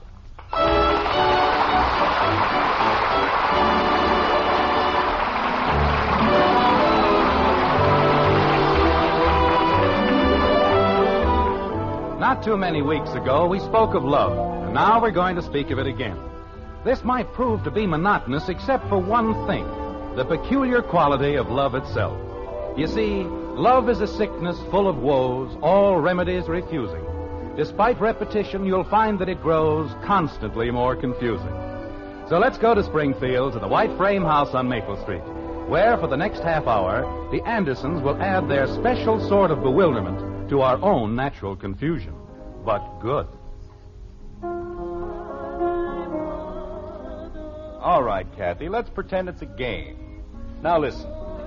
A has 12 apples. He gives 1/3 to B. Why? What do you mean, why? Why does he give 1/3 to B? Kathy, Well, how can I understand it if I don't know why he's giving the apples away? Jim, Bud isn't busy, and I'm sure... Margaret. Yes, dear. I'm perfectly capable of explaining simple fractions even to this genius. All right, dear. I suppose you know best. Now look, Kathy. If I just knew why he was giving the apples away, then maybe I could figure it out. They're very good friends, Kathleen. A and B? Yes. How come? Well, they were in the Army together. While they were in the Army, they decided that if they ever had any apples, they'd share them. Now, is that clear? It didn't say that in the book. It was on another page, and the page fell out. Oh, well, no wonder I didn't understand it. All right. A has 12 apples. He gives 1/3 to B, and he gives 1/4 to C. Was he in the Army, too? It's possible. Then why did he give C more than B? He didn't. He gave him less. You said he gave him 1/4. He did. But he only gave B 1/3. Kathy, 1/3 is more than 1/4. You mean a 3 is more than a 4? No, it's less. But 1/3 is more than 1/4.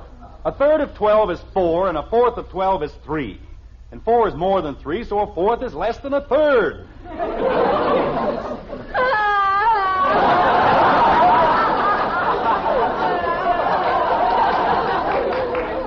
Jim, don't you think... Margaret, I've explained it as simply as anyone possibly could. I've done everything but produce A, B, and C in person. And if she had the faintest idea of what the whole thing was about, Betty, stop that pounding! Did you call me, Father? I said stop it. She's been playing that same idiotic song for the last hour. How did I know the page fell out? Kathy, suppose we call your brother and ask him... Margaret, why do you keep insisting that we call Bud? There's no reason to believe that he can do better than I, is there? Well, he can't do any worse, can he, dear? Bonsoir, mon père. Dites-moi pourquoi. What? I said, bonsoir, mon père. Dites-moi. Oh, stop it. But you said... You've done nothing but spout bad French around here for 3 days, and I've had just about all I can stand. But how can I learn to speak French if I don't practice? Well, practice on somebody else. Now, look, Kathy. Yes, Daddy. A has 12 apples. He gives 1/3 to B. French is the most beautiful language in the world. Everybody says so. I don't. I'm perfectly happy with English. How much is 1/3 of 12? 4. I wasn't talking to you. Oh, je ne sais pas encore. Dans le jardin de mon fils.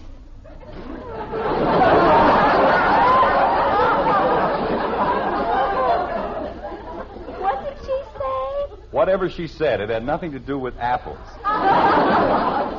A has 12 apples. In French, apple is pomme. Betty. All right. A has 12 palms. He gives 1/3 of the palms to B and 1/4 of the palms to C. Now, how many palms does he have left? 5. Where did that come from? Isn't it right? Yes, it's right. Well...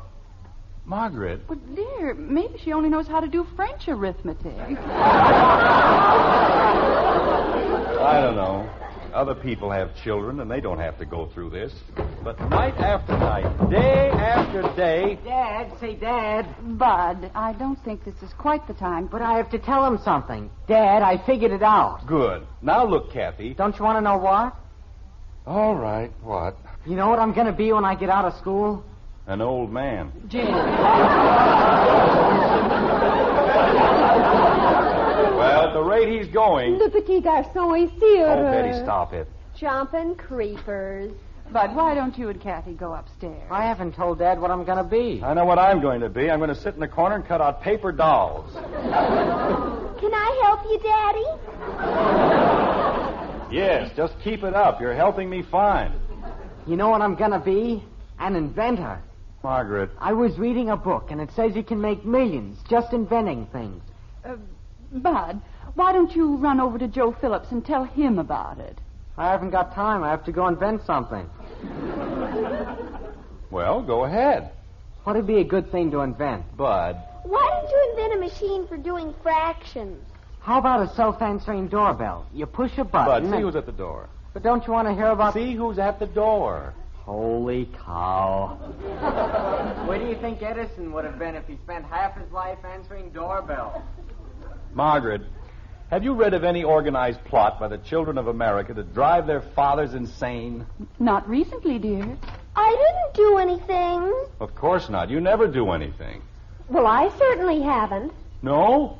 I had less trouble with French at the Battle of the Bulge than I've had Betty, with you. it's Billy Smith. Oh, fine. Now we're going to have poetry. What do you suppose he wants? Oh, dear, I forgot to tell you. Billy called when you were out. Mother, you didn't tell him he could come over. Well, he asked if you were going to be home. Mother. I thought you and Billy were getting along fine. Oh, but he's so aujourd'hui. He's what?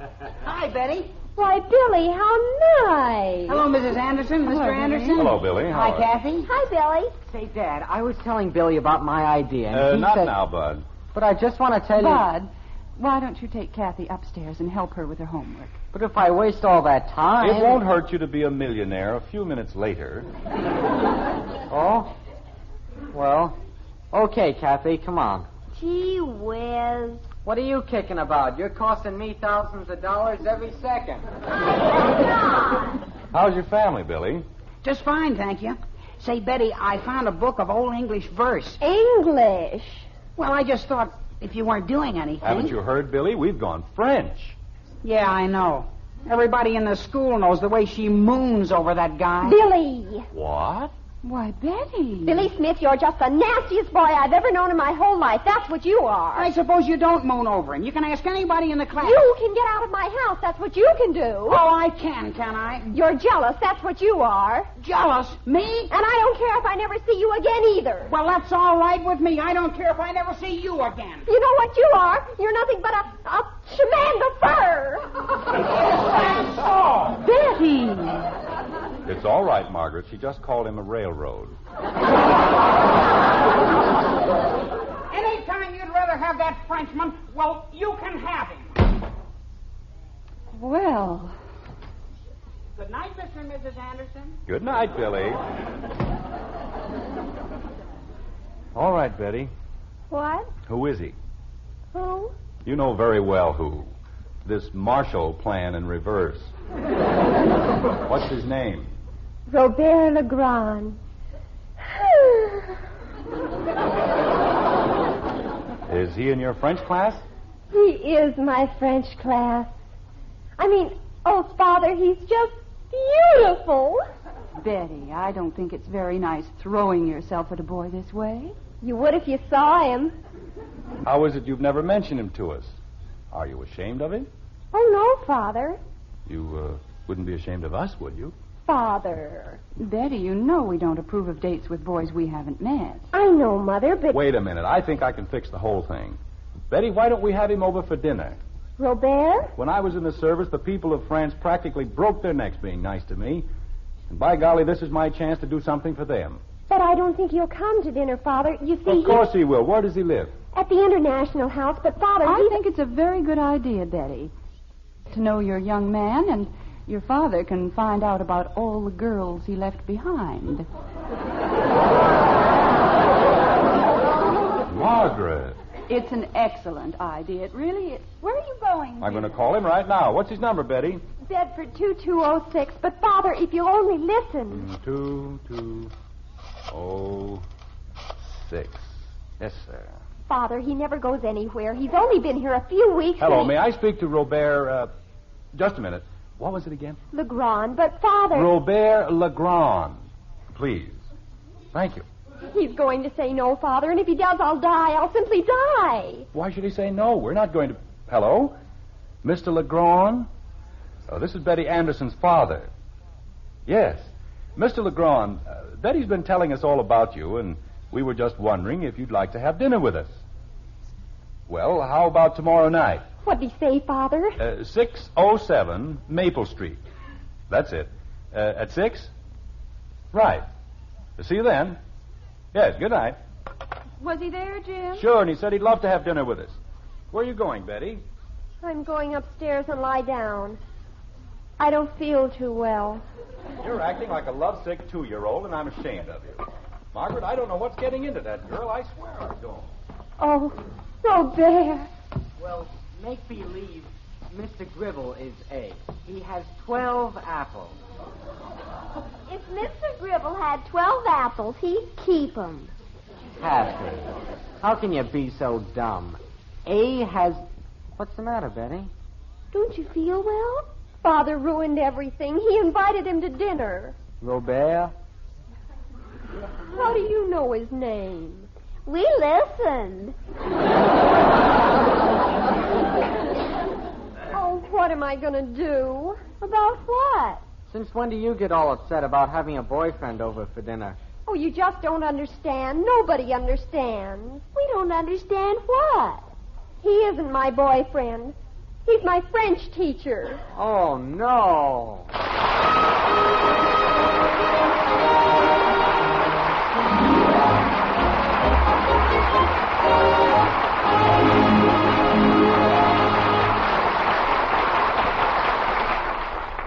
So Betty's latest boyfriend is also her French teacher.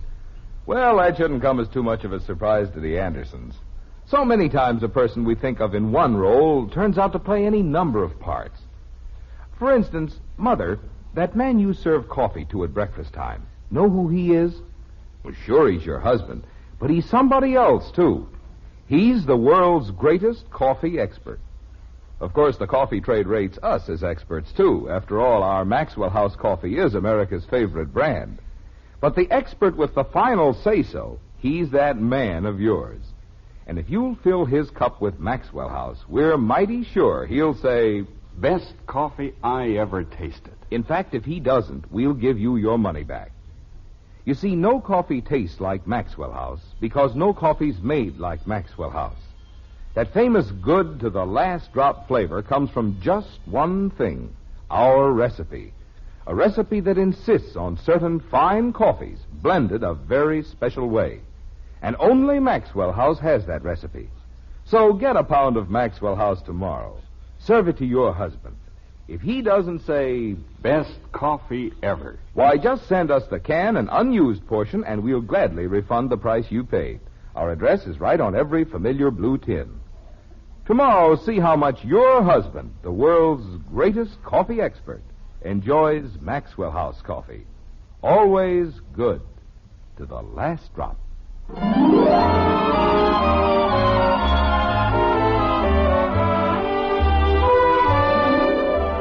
Remember what we said in the beginning about love?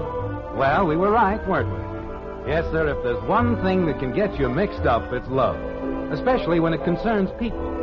And whether you believe it or not, children are people. At times. Betty, do the forks go on the left in France? Just put them down and don't talk so much. I don't have to do what you tell me. You're not my mother. Kathy, please, for my sake. Well, all right, but he doesn't have to be so bossy. Gosh, Betty, you don't have to look so scared. It'll turn out all right. If it only would.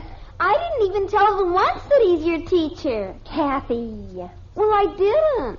Betty, you know, it's none of my business, but wouldn't it have been better if you told him? Oh, I don't know. I've tried to tell him 12 times, and it just won't come out. I'll tell him. You set the table. Well, I just want to help. If I tell them, they might get mad and tell him not to come. And I want him to come. Only sometimes I don't. But... What? Did you understand that? Sure. She wants him to come to dinner, only she doesn't. Oh! I keep telling myself, once he gets here, everything will be all right. Except maybe it won't be. Well, good gosh, just because he's a teacher. My teacher was here last month, and I didn't care. You don't understand. Nobody understands. Nobody understands what? Oh, hello, Dad. We were just talking. About what? Well, we were just... Just talking, Father, that's all. Well, you must have been talking about something. Well, doesn't the table look beautiful?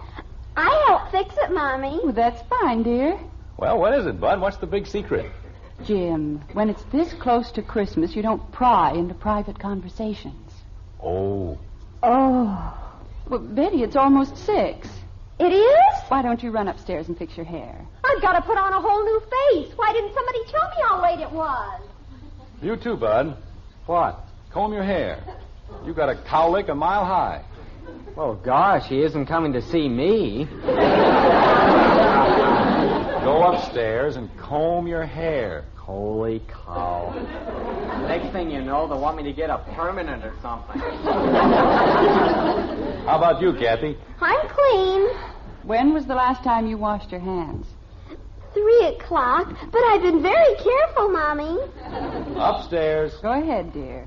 Gee whiz. Nobody made this much of a fuss when my teacher came over. Well, just the same. What was that? Come back here. I have to wash I said come back here. Yes, Daddy. Jim, you're frightening the child. But did you hear what she said? I'm afraid I did. What was that about a teacher, Kathleen?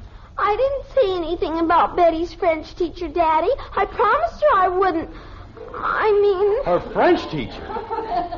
Oh, this is fine, Margaret. Just fine. I didn't mean to tell you. And now Betty'll be mad at me. Betty! Do you want me, Father? Come down here right now. Jumping creepers. Jim, don't forget, you were the one who invited him to dinner. I invited a boy, not a man. All right, Kathy, you may go upstairs. Go ahead, dear. I tried so hard not to tell you. What's the matter with you? It slipped.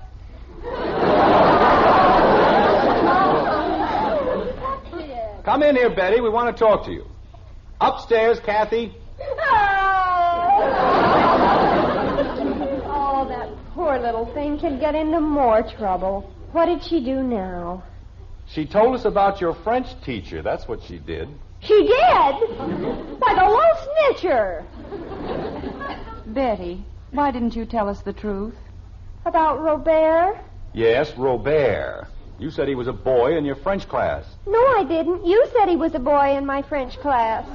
He's an older man, Betty. You have no right to go out on dates with him. He isn't an older man. He's only 35.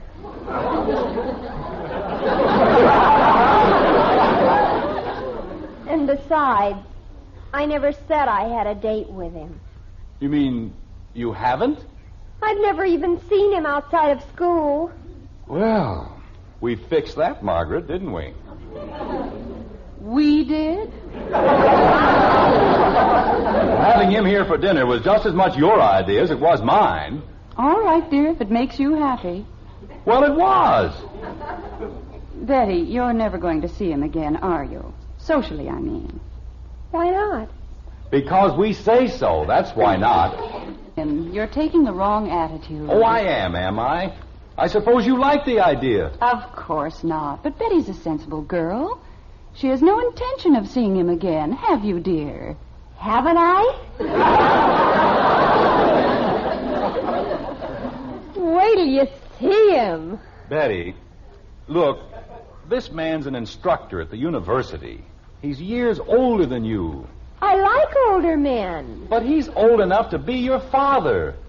He's a man of the world. You have nothing in common with him. Well, that's why I'm studying French, so we will have something in common.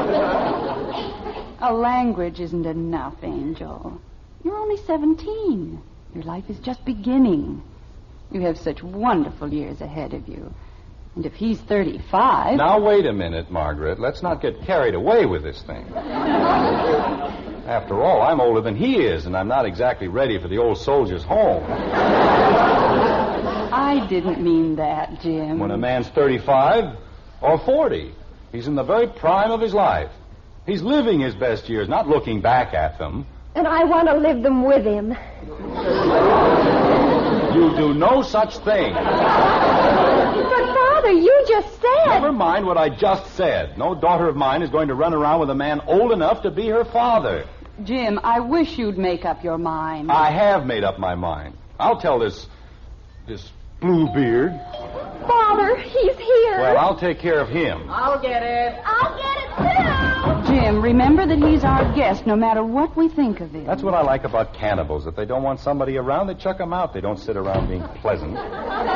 Father, if you do one thing to disgrace me... Yes? You won't, will you, Father? Please? Of course not, baby.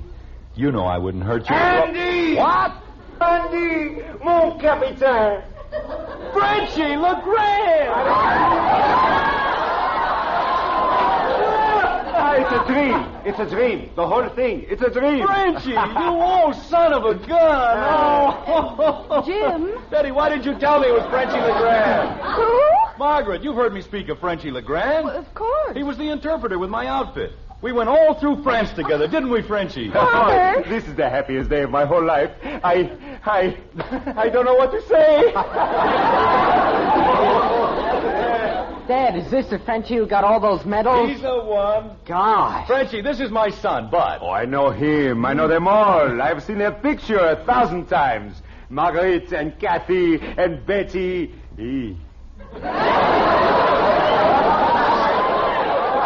Betty! Bonsoir, Monsieur Legrand. This girl sits in my class, and I say, where have I seen this face? And I'm such a fool, I don't think. Jim, if we're going to have dinner... There's lots of time for dinner, honey, on occasion. You don't find an old friend like Frenchie every day. I was telling my father. Come in here, Kathy. Don't stand out in the hall. Yes, Daddy. You mean this is Kathy? That's my baby. Oh, but she was an infant. I'm 9 years old. 9 years old. And in the picture, she's lying on a rug. Oh, Kathy, the picture your father had of you. Daddy! Father and I were just saying... Jim, everything's going to be burned to a crisp. Oh, madame, how can we think of food at a time like this? Never in my entire life am I so excited. Oh, this is wonderful. Say, you remember Eddie Miller, don't you? Oh, you mean Laughing Boy. Yeah. Well, wait till you see what happened to him. I've got a picture in my wallet here someplace. What did I do with Go it? into the kitchen and turn everything off. Yes, Mommy. Bud, you'd better put the celery and things back in the icebox. Yes, ma'am.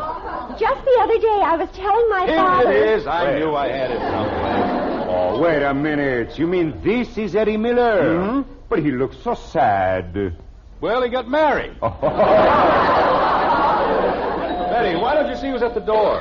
The door? Well, don't just stand there. Go ahead, dear. See who it is. Jumping creepers. Here's another one you ought to remember. Why not hit that DiMartino? He was the one with you on that champagne deal, wasn't he? No. That was the other one. You know, what was his name? The one he used to... Oh, yeah. Hello, Billy. Here are your books. I brought them back. Thank you very much. What's the matter? Don't you feel well? I feel fine. Would you like to come in? You want me to come in? If you want to. Well, I don't want to if you don't want me to. Betty, close the door. You better come in. Okay. What's going on in there? Oh, it's just my father and my French teacher. Oh. Well, I better go. Billy, don't be ridiculous. I'm not being ridiculous, but I know how you feel about him, and why should I hang around? Billy, will you stop being childish? Why, he's old enough to be my father.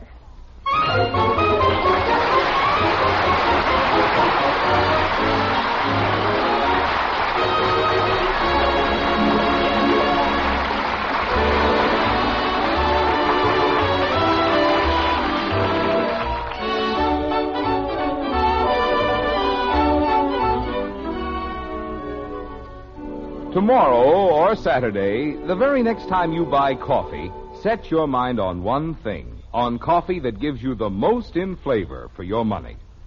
Now there's an expert ready to help you find that coffee, the world's greatest coffee expert. Yes, ma'am, your husband. He's the expert we mean.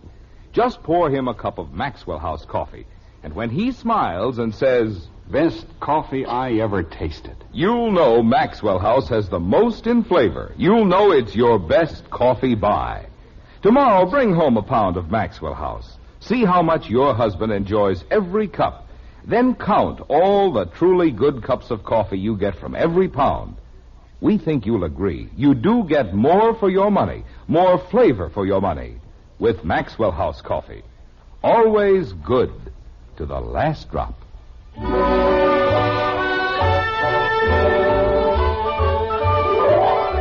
You know, it's a funny thing about love. It picks you up and it lets you down. But somehow, well, there's always time for breakfast. Like this. Boy, has he got medals. He's got some I never even heard of. Medals? What good are medals? May I have my coffee, Margaret, please? Of course, dear. Thank you. Billy's going to write a poem about my eyes. What a drip. He says they're like limpid pools of stardust. Isn't that beautiful, Father? Oh, yes. Very original, too. Limpid pools of stardust. I'll bet he's the only guy in Springfield with a Legion of Honor. Isn't that right, Dad? I wouldn't know, Bud. May I have the sugar, Kathy? Kathy, may I please have the sugar? Frère Jacques.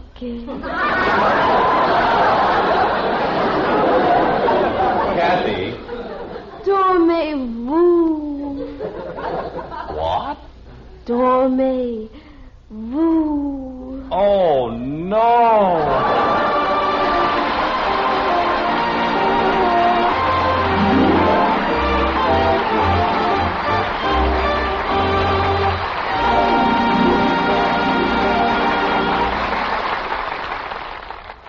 Tell the kids it's a hot favorite with Hoppy. That's hot post-wheat meal. And if you have trouble getting the youngsters to eat a hot cereal, just tell them how much Hopalong Cassidy loves that rich brown hot post-wheat meal. Post-wheat meal is chock full of good, solid nourishment. It has a wonderful nut-like flavor. It cooks in just 3.5 minutes. And tell the kids it's Hoppy's favorite, hot post-wheat meal. You'll see, you'll all agree, it's the best hot cereal you ever ate.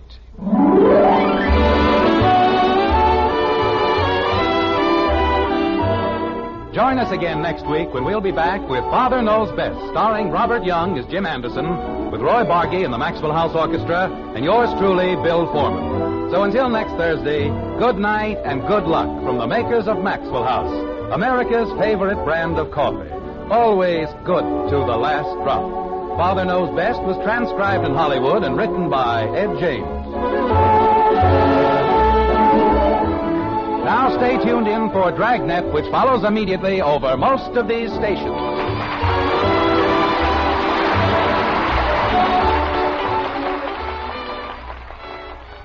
Exciting Dragnet is next. 3 chimes mean good times on NBC.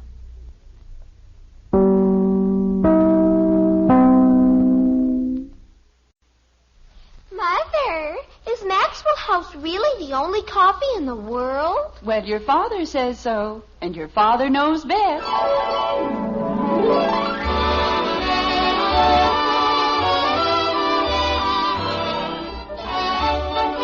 Yes, it's Father Knows Best, transcribed in Hollywood, starring Robert Young as father. A half-hour visit with your neighbors, the Andersons, brought to you by America's favorite coffee, Maxwell House. The coffee that's always good to the last drop.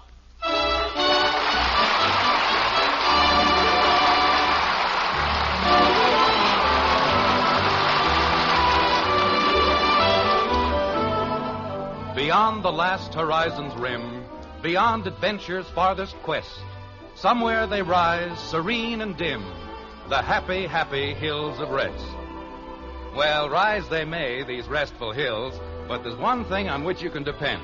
They have nothing to do with Springfield or the white frame house on Maple Street. When it comes to rest, the Andersons live in a world apart, a world in which sanity itself sometimes hangs by a slender thread. Like this. Jim. Jim. What? What's the matter? This is the 4th and last time. Are you or are you not going to get out of bed? I don't know. What time is it? 9 o'clock. It is, huh? It certainly is. To tell you the truth, I don't feel so hot. Why, Jim, what is it? I feel kind of achy all over. Darling, if you'd only said something. How could I say anything? I was asleep. I'd better call Dr. Simmons. Leave Dr. Simmons alone. But if you don't feel well... I don't need him, Margaret. I'm coming down with a little cold, and I don't need a doctor to tell me to stay in bed and keep warm. Jim. I'll do it myself and send him a bill.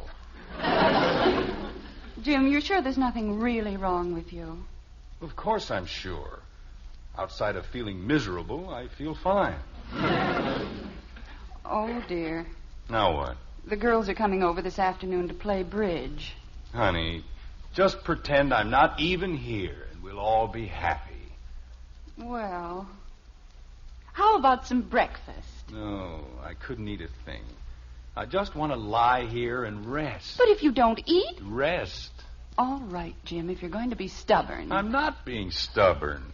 But I'm the one who doesn't feel well. I won't be out of this room for 2 minutes before you'll think of something you want. I want to rest. Very well. I'll be downstairs if you need me. Yes, dear. Thank you very much. I want to rest, that's all. I'm not asking any special favors. I just want everybody to leave me alone. That's what I want. Margaret! Margaret! Yes, Jim? Is there any coffee? If there isn't, I can fix some. Well, that'll be fine, honey. Just a little peace and quiet, that's all I want. Take it easy over the weekend, and Monday I'll be a new man. The way I feel now, I don't even care who the new man is. I didn't Get a even little rest. see That's the the old only way to make it glass. cold. It was right here on my desk. Well, then that's where it ought to be. Well, it would be if you hadn't taken it. I didn't either take it. You certainly did. Bud? I certainly didn't. Bud! You want me, Dad? Yes, come in here, please. And don't you tell him I took it, because I didn't. Dad, I had a glass retort for my chemistry set right on my desk, and if you're going to let her take anything she feels like taking... I did not take it, Daddy. I didn't even see it. Kathy. And he has no right to say I did. Kathy. Either. Kathy. Yes, Daddy? Why aren't you in school? It's Saturday. Oh, I would have to pick Saturday. Why don't you go outside and play? It's raining. It isn't raining, it's snowing. It's raining. Kathy. It's snowing. Bud. Well, it's rainy snow. Look, both of you. Father? Oh, no, it isn't possible. Father, look at this ad in the Herald. Formals for $11.95. Betty. And last week they were over $20. It's the biggest bargain since we bought Alaska. We bought Alaska? Not personally, Kathy. It's, Betty, I'm in no condition to talk about dresses. But, Father, I'm going to a New Year's party and I don't have a thing to wear. But not a thing. Well, you can go as the new year.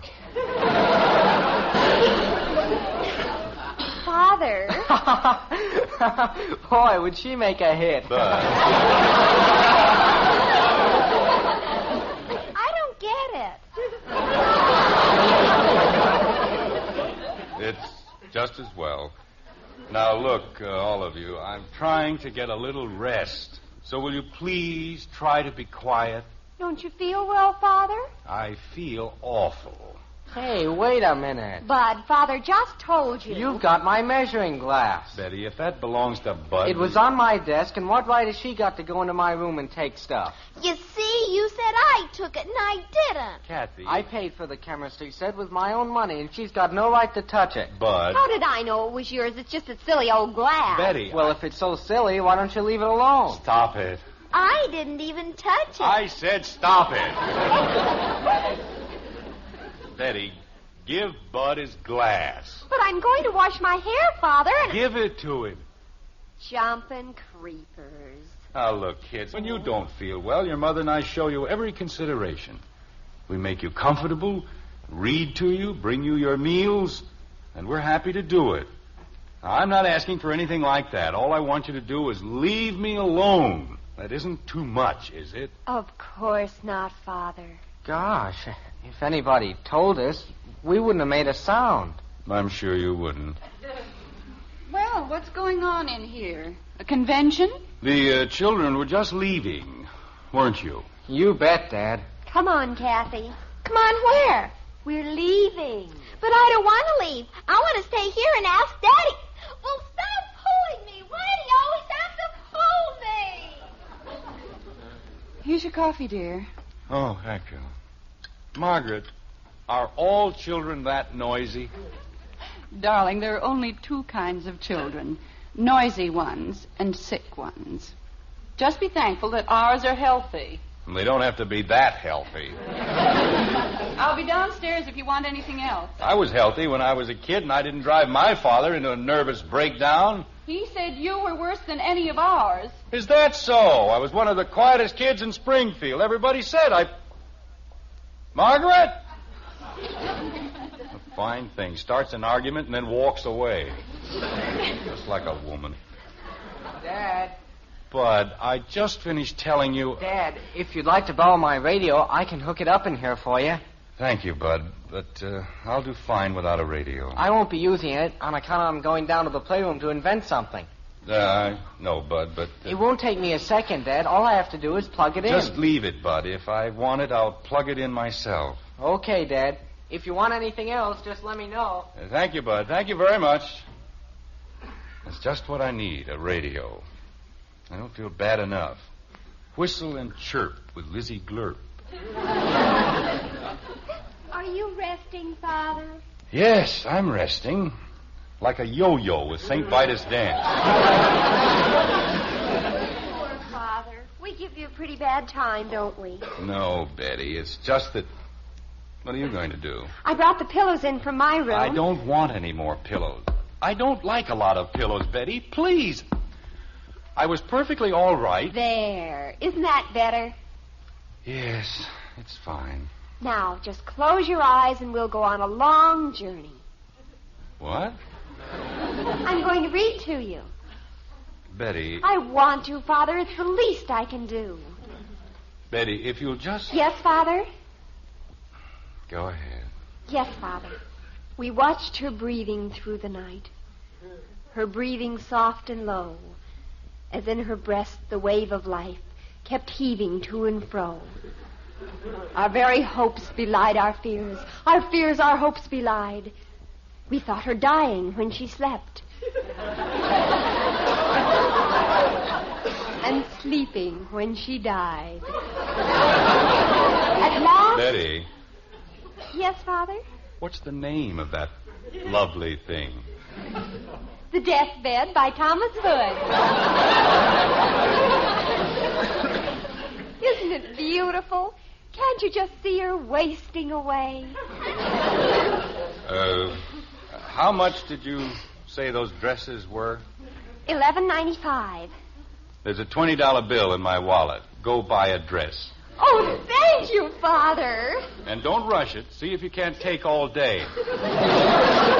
Oh, I will, Father. You're an angel. And bring back the change. Yes, Father. And look out, Kathy. Well, get out of my way. Deathbed. A fine way to cheer a man up. Hello, Daddy. Kathy, what on earth? I brought you breakfast, Daddy. Well, that's very nice, Kathy, but I told your mother... I carried it up all by myself. But I don't want any... Kathy, look out. Mommy said Kathy, you... Oh, no. Daddy! Kathy, when they say breakfast in bed, they don't mean you dump it in.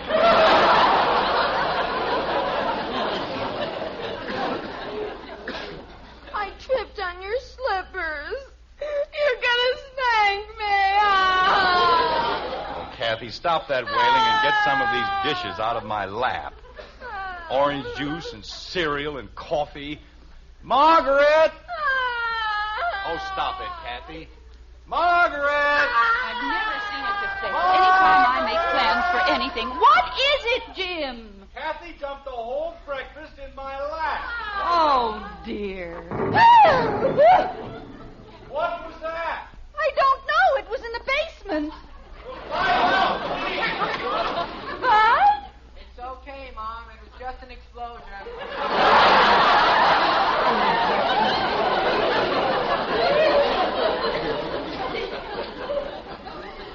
Well, open some of the windows. I don't have to. Half of them fell out.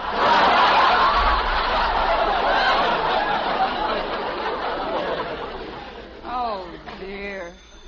What is it, Margaret? Bud says it's all right. It was just an explosion. The phone's ringing. I know it's ringing. The next time anyone wants to spend the day in bed, I'm going to leave town for a month. Hello. Oh, hello, Mr. Mr. Gribble. I'm sorry, but Jim doesn't feel very well today. Well, yes, I know, Mr. Gribble, but he can't possibly come to the phone. He's resting.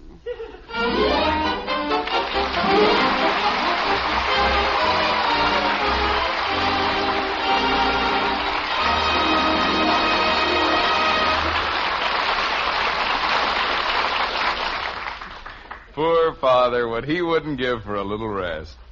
Peace and quiet can mean so much to a man now and then. Just like some things can mean a lot to you ladies. For instance, it'd mean a lot, wouldn't it, to pour a cup of your coffee for the world's greatest coffee expert and hear him say, "Best coffee I ever tasted." Yes, that'd really warm your heart.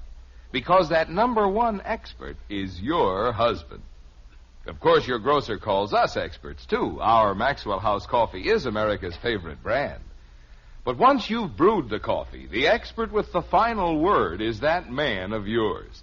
And if you'll make his coffee Maxwell House, we're mighty sure he'll say, "Best coffee I ever tasted." In fact, if he doesn't, we'll give you your money back. And here's why. We know there's no coffee tastes like Maxwell House because no coffee's made like Maxwell House. In all this world, there's only one recipe for that famous good to the last drop flavor. A recipe demanding certain fine coffees blended just so. And that recipe is ours alone. So tomorrow, get yourself a pound of Maxwell House. Serve your husband a cup.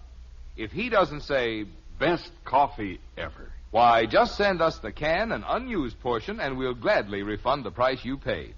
Our address is right on every familiar blue tin. Tomorrow, serve coffee that'll please the world's greatest coffee expert. Serve your husband Maxwell House coffee. Always good to the last drop.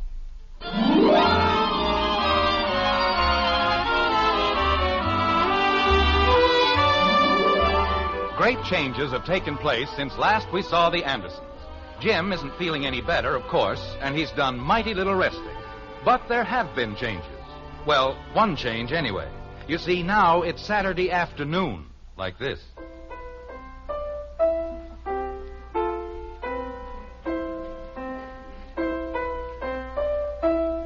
Kathy! Kathy! Did you call me, Daddy? Can I speak to you for a minute, please? I have to practice. You can practice some other time. Okay. Hasn't been near the piano for 3 weeks. Now she's got to do it all in one day. I'm coming, Daddy. Doesn't know which end of a piano is up anyway. Don't know why she keeps on taking lessons, except maybe to get even with the teacher. That's my new piece, Daddy. Isn't it pretty? Yes, it's beautiful. Kathy. Yes, Daddy? Why don't you go somewhere? I don't know any place to go. Find your brother and help him. You send him downtown with Betty. Oh. Well, why don't you go shopping with Mommy? She isn't going shopping. She's going to play bridge in the living room. Why don't you go next door to the Davises? You can play with Patty. We don't know what to play. Well, play games. Must be dozens of games you can play. Like what? Actress. You and Patty can act out stories. I used to do it all the time when I was a little boy.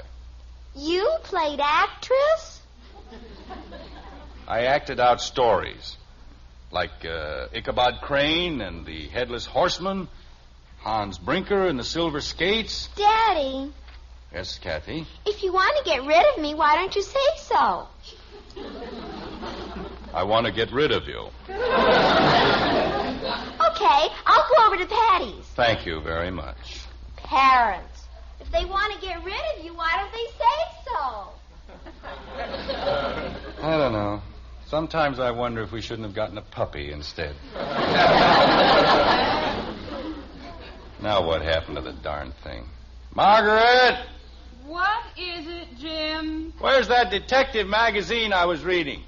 Which detective magazine? The one Hector Smith wanted to borrow. You loaned it to Hector Smith. But I wasn't through with it. Margaret! I have to answer the door. Fine bunch of friends I have. Don't even wait until you're finished with a magazine before... Margaret! Just a minute, Jim. Yoo-hoo, Oh, no. If she comes up here, so help me, I'll kill myself. What do you want, dear? Nothing, not a thing. Make believe you never even heard of me. Jim, you poor thing. Hold your hats, kids. Here we go again. I hadn't the faintest idea you didn't feel well. But my, you certainly do. I certainly do what? What? What do I certainly do? You look awful, and I think it's just a shame. Well, I haven't shaved today, Ellen, and I... All right, come on, let's get out of bed. Come on.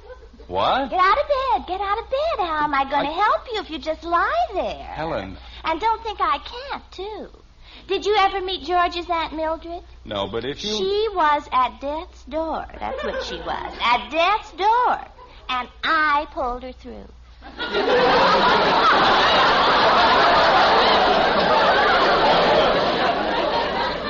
The door. I certainly did. Helen, if you'll just go downstairs with the rest of the girls... Jim, will you please stop arguing with me? Now go into the bathroom and stand in the tub. Stand in the tub? What for? Oh, man, they're all alike. George keeps saying the same thing. What for? What for? And what do you tell him? Well, it's perfectly simple. I have the most wonderful cold pills, but you have to take them in warm water.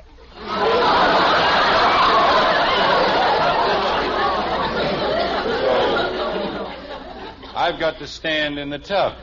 Well, you certainly don't want to get water all over the floor, do you? Margaret!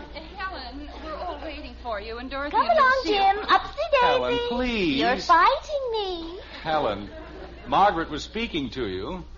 She was? Helen. Hello, Margaret. It's nice seeing you, dear. Honey. Why, Jim. Not you, Helen. I was talking to Margaret. Well, I should hope so.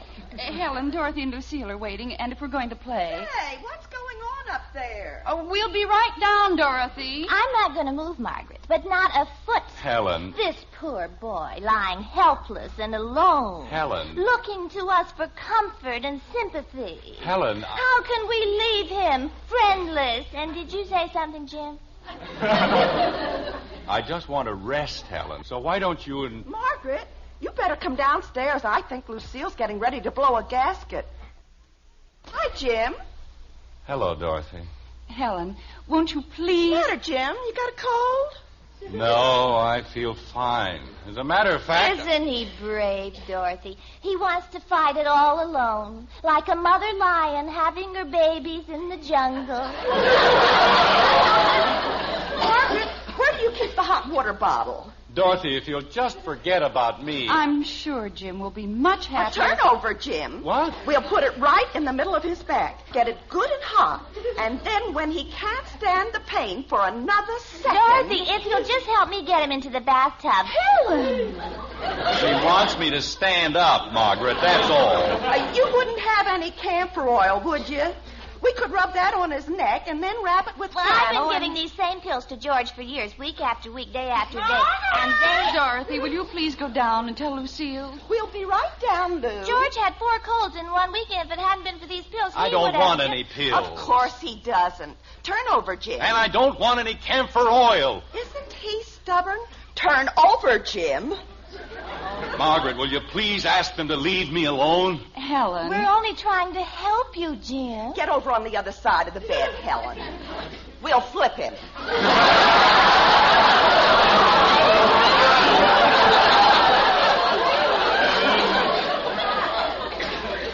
Dorothy, please. Well, who's winning? Oh, Lucille, I'm awfully sorry. Lou, you remember how sick my Jimmy was Why last don't week? you leave the poor man alone? Oh, don't be ridiculous. Helen. I'm not being ridiculous. All he needs is plenty of hot water and lemon juice. Lemon juice? For a cold? Margaret. Girls, if you'll just... Look at this, Margaret. It says right here on the bottle. Dr. Scholl... Oh, that's the wrong bottle.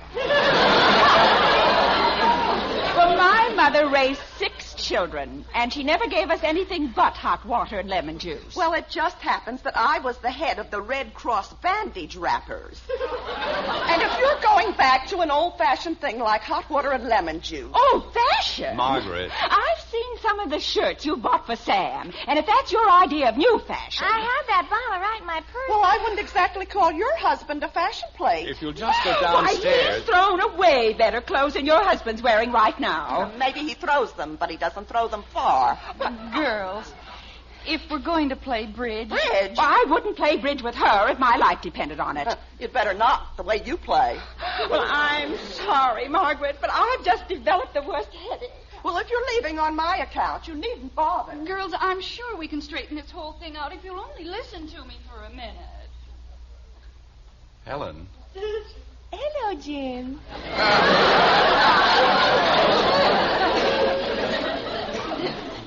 Hello, Helen.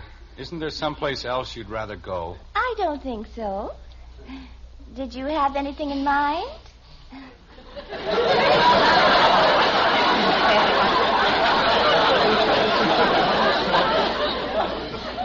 Well, wouldn't you like to go home or someplace? Oh, good gracious, no. It's always so noisy over there. And here it's so peaceful and quiet. Margaret! What is it, Jim? Call Helen. Helen! Just a minute, dear. I'm sorry, Jim, but I'll have to leave you. Margaret's calling me. That's all right, Helen. I understand. Take good care of your cold, dear. I will. Goodbye, Helen. Did you call me, Jim? No, I just said goodbye. Ah, sweet. I don't know. I'm good to my children. I'm kind to animals. I help more old ladies across the street than any 10 men in Springfield. Not again. Kathy! Do you want me, Daddy? Why aren't you at Patty Davis's? We were acting out the night before Christmas, and she got stuck in the chimney. Kathy, stop it. Jim, I told her to practice. She hasn't practiced all week. She's going to take a lesson on Monday. And listening to a piano isn't going to give you a cold. Well, tell her to keep her foot off the pedal. Okay, Daddy.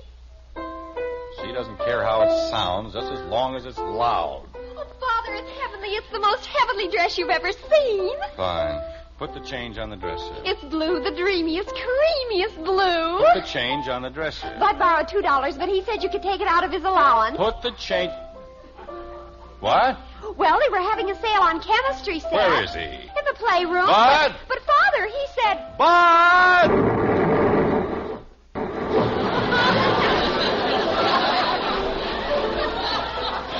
No, not twice. Not twice in one day. Margaret! Margaret! Beyond the last horizon's rim, beyond adventure's farthest quest, somewhere they rise, serene and dim, the happy, happy hills of rest.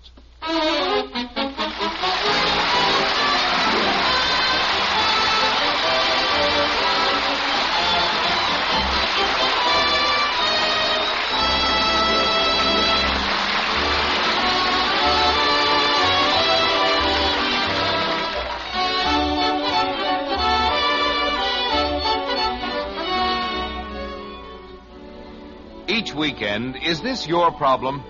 On your grocer's shelves, so many different kinds of coffee. And how are you to choose the one brand that gives you the most in flavor for your money? Now, that's something the world's greatest coffee expert can help you find. So check with your husband. He's the expert we mean. From your grocer's, bring home that famous blue tin with the big white cup and drop. Serve Maxwell House coffee to your husband. When he smiles and says, "Best coffee I ever tasted," you'll know Maxwell House has the most in flavor. You'll know it's your best coffee buy. Start enjoying Maxwell House coffee tomorrow. And count all the truly good cups of coffee you get from each pound. We think you'll be convinced. You get more for your money with Maxwell House coffee. Always good to the last drop.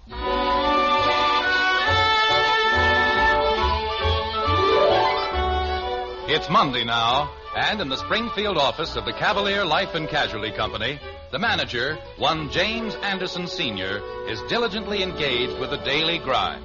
Thusly. What did I say, Miss Thomas? The enclosed form covers application for damages to glass and general furnishings on premises of the insured.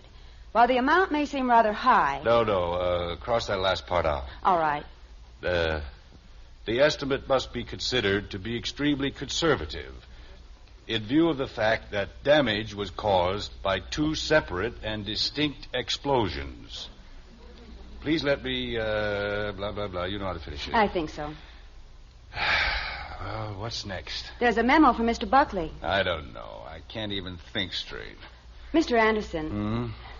Of course, it's none of my business, but I don't think you should have come in today. No?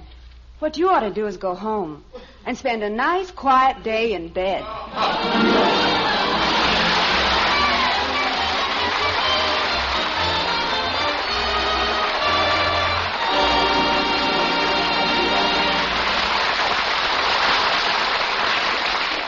If you have trouble getting the youngsters to eat a hot cereal these cold mornings, just tell them how Hopalong Cassidy goes for Hot Post Wheatmeal. Hot Post Wheatmeal has such a wonderful nut-like flavor, and it's chock full of solid whole wheat nourishment, the kind that Hoppy goes for and your youngsters need. Hot Post Wheatmeal cooks in just 3.5 minutes. And be sure to tell the kids it's Hoppy's favorite hot cereal, Hot Post Wheatmeal. You'll see, you'll agree. It's the best hot cereal you ever ate.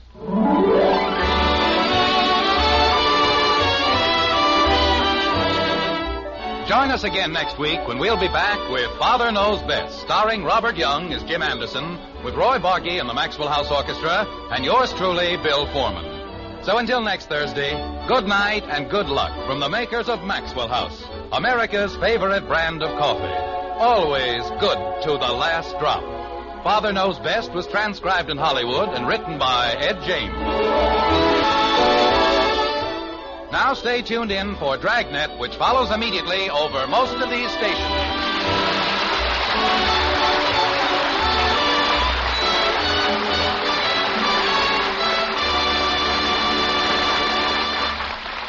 Exciting Dragnet is next. 3 chimes mean good times on NBC.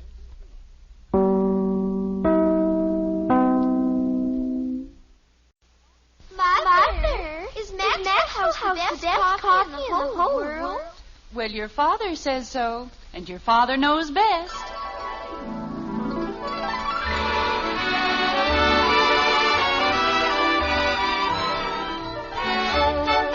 Yes, it's Father Knows Best, transcribed in Hollywood, starring Robert Young as father.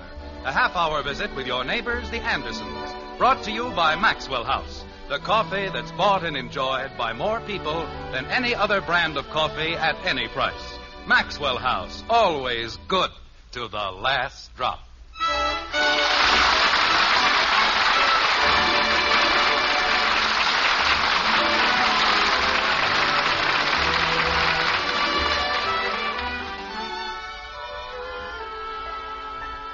'Twas the night before Christmas, when all through the house not a creature was stirring, not even a mouse. Kathy. I'm sorry, Daddy. Oh, Kathy, did you drop another box of ornaments? Well, they slipped. They slipped, did they? Margaret, what's the matter with that child? I asked her to do a perfectly simple little thing. Oh, I'm sorry. I didn't mean to interrupt. Please continue. Thank you.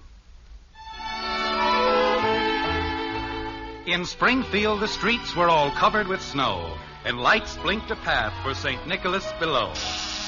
Ye gods and little fishes. Now what happened? You blew out a fuse, Dad.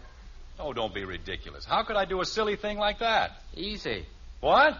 Oh, I said you were putting too many lights on one circuit. Oh, you did?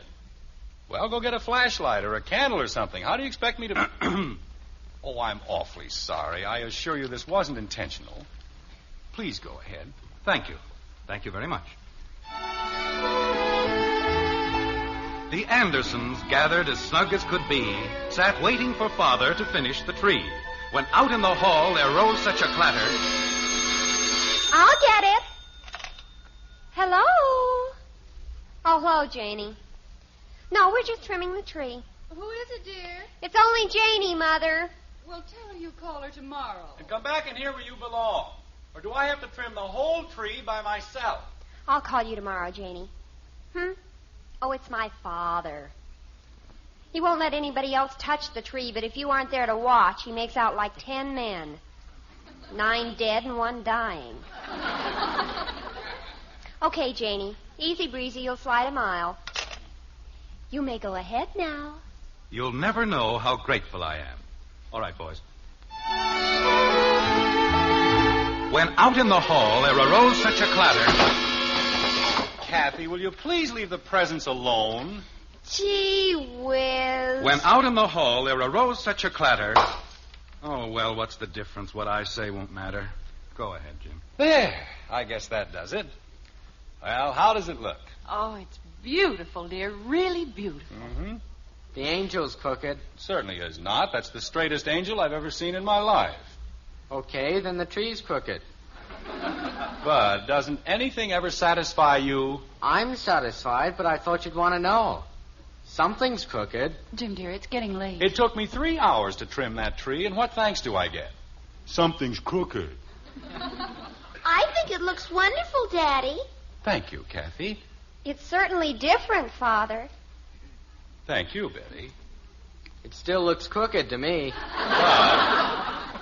Jim, it's awfully late. If you're going to tell the children their Christmas story, you'd better start. They'll be up until midnight as it is. Well, maybe they'd just as soon not hear the story this year. Oh, no, Daddy. Please. Betty? I'd like to hear it, Father. All right. Bud? If the tree isn't crooked, why are all the bells cockeyed?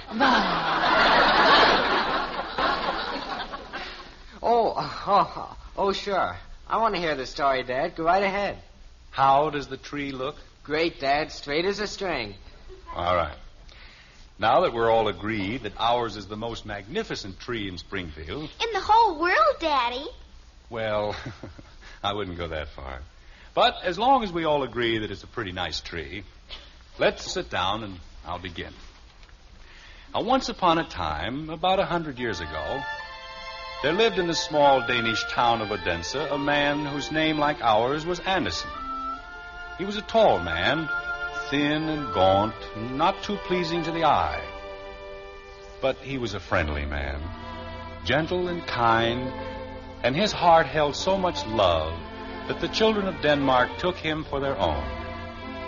One cold, brisk day in December, the day before Christmas, as a matter of fact, this gentle man plodded down the main street of Odense. The cobbled street was covered with snow, and aside from their jingling bells, the sleighs were soundless as they moved swiftly along their way.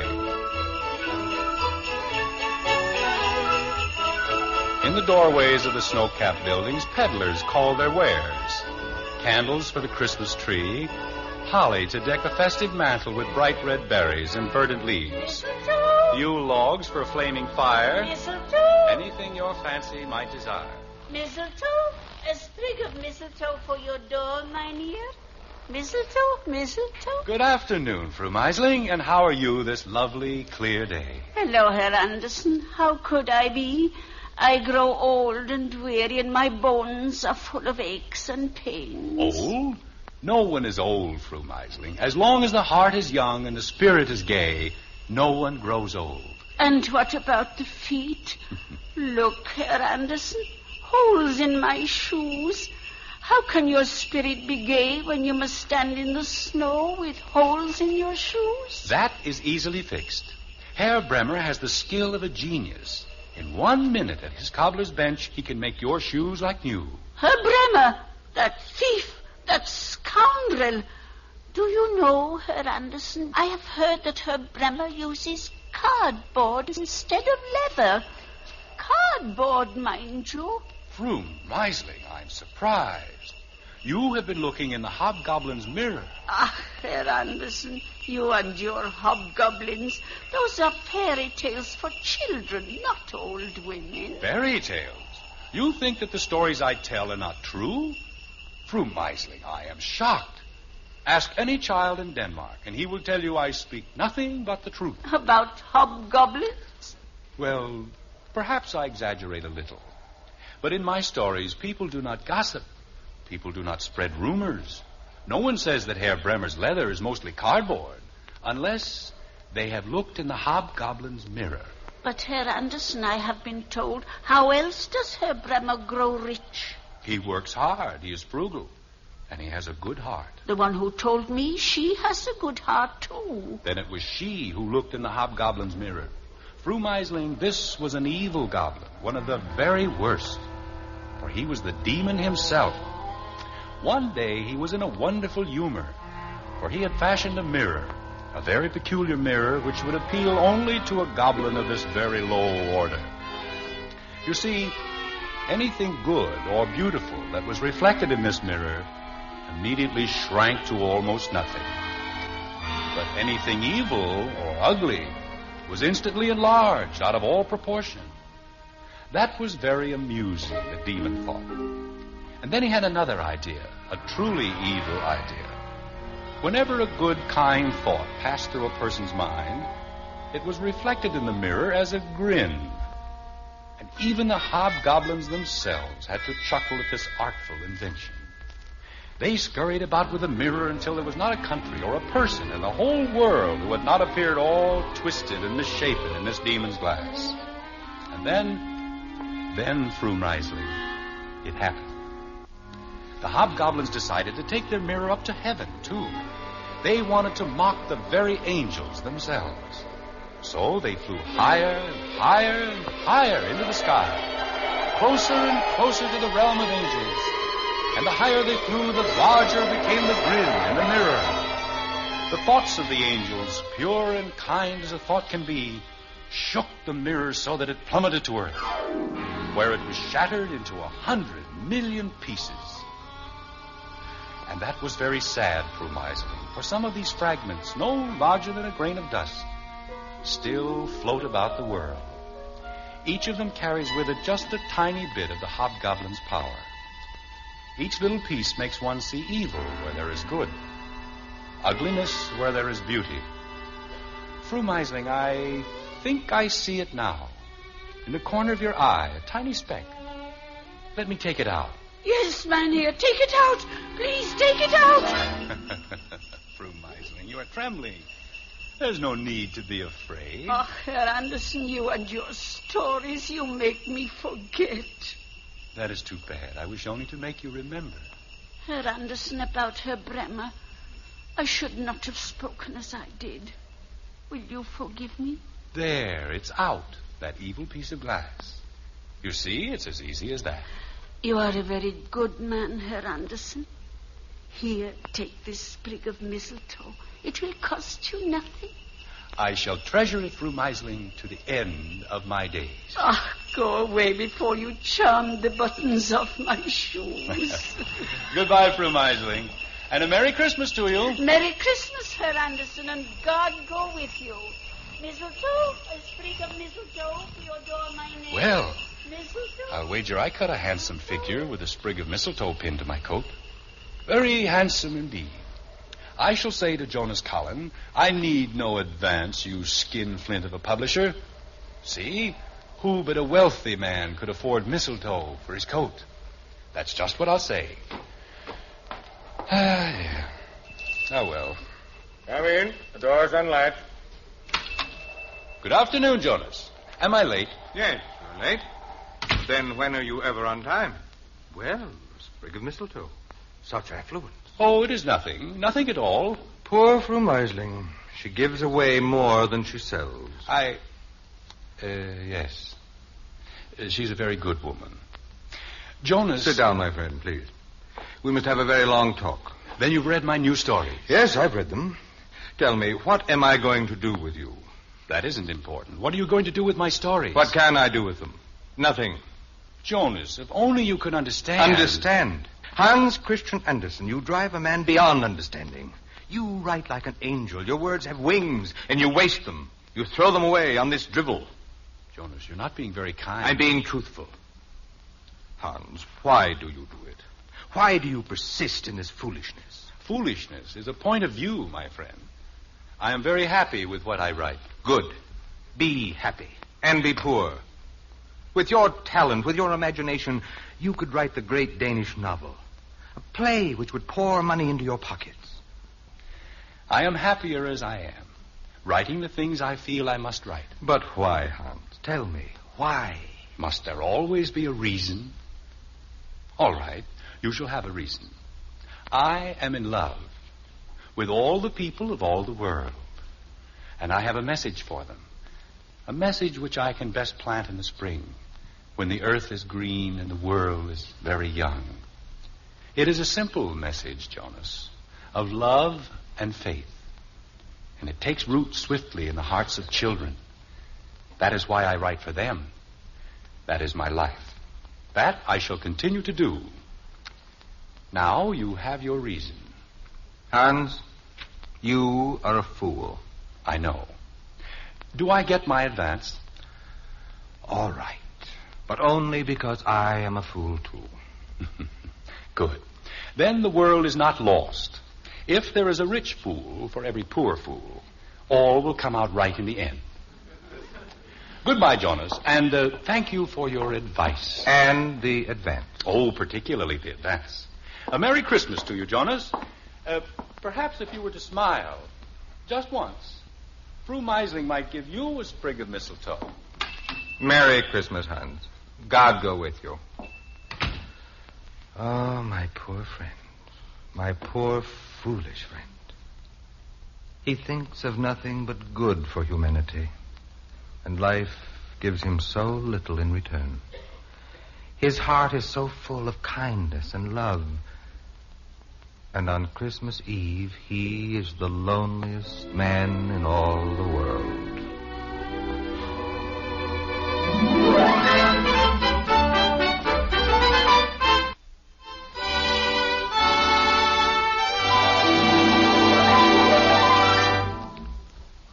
This warm and friendly holiday season of the year has always held special significance for all of us connected with Maxwell House Coffee.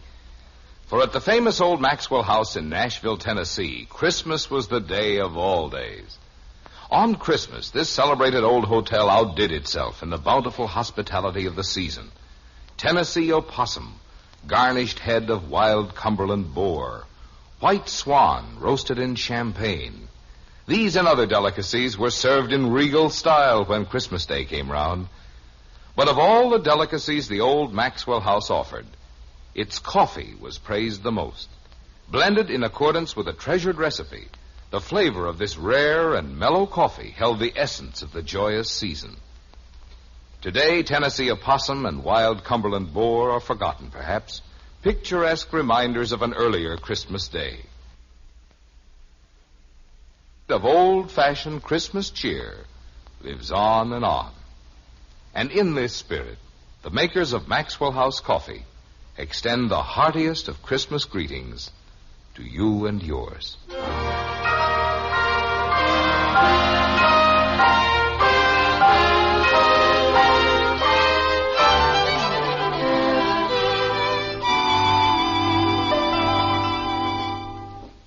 Daddy? Yes, Kathy? Jonas Collins said he couldn't put Mr. Anderson's stories in a book. But they are in a book. I have it. I know, Kathy. You see, he didn't really mean it. He published the stories all the time. And he sold them in every country in the world. But if the man said he wouldn't... Kathy, stop asking so many questions and let Father finish. Gee whiz. Go ahead, dear. All right. Well, after Hans Christian Andersen left the home of his publisher, he walked slowly through the streets of Odense. He walked for hours, looking at the bright candles burning in all the windows, at the holly wreaths hanging on every door. People nodded to him as he strolled by, smiled at him, and wished him a Merry Christmas. And then, after he passed, they shook their heads sadly and sighed because of his loneliness. You see, they too thought of him as a lonely man, childless and desolate. And when he reached a narrow, crooked street on the edge of the city and climbed the long staircase that led to his room, it began to seem as if perhaps the people of Odense were right. It was a very simple room, bare as a room can be. There were no rugs on the floor, no pictures on the wall, but strangely, he didn't seem to mind. A tiny fir tree stood green and shimmering in a corner, and a comfortable fire burned warm and bright in the fireplace. Hans Christian hummed a cheerful song as he bustled about the room. And then, moving slowly down the narrow street, he heard the carolers come.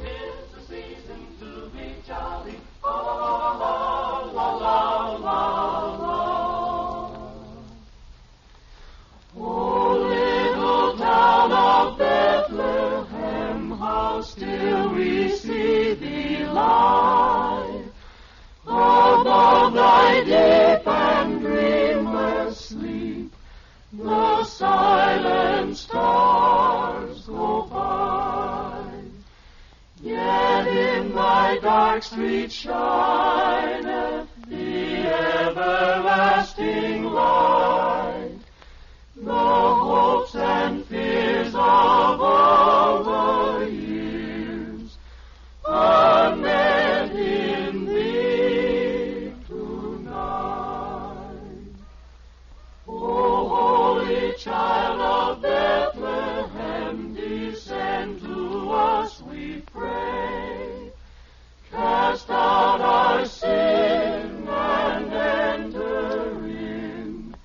Be born in us today. We hear the Christmas angels the great glad tidings tell.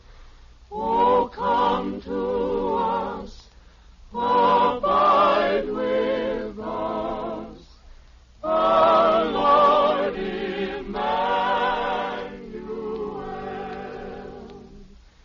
Oh, come to us, abide with us, our Lord Emmanuel.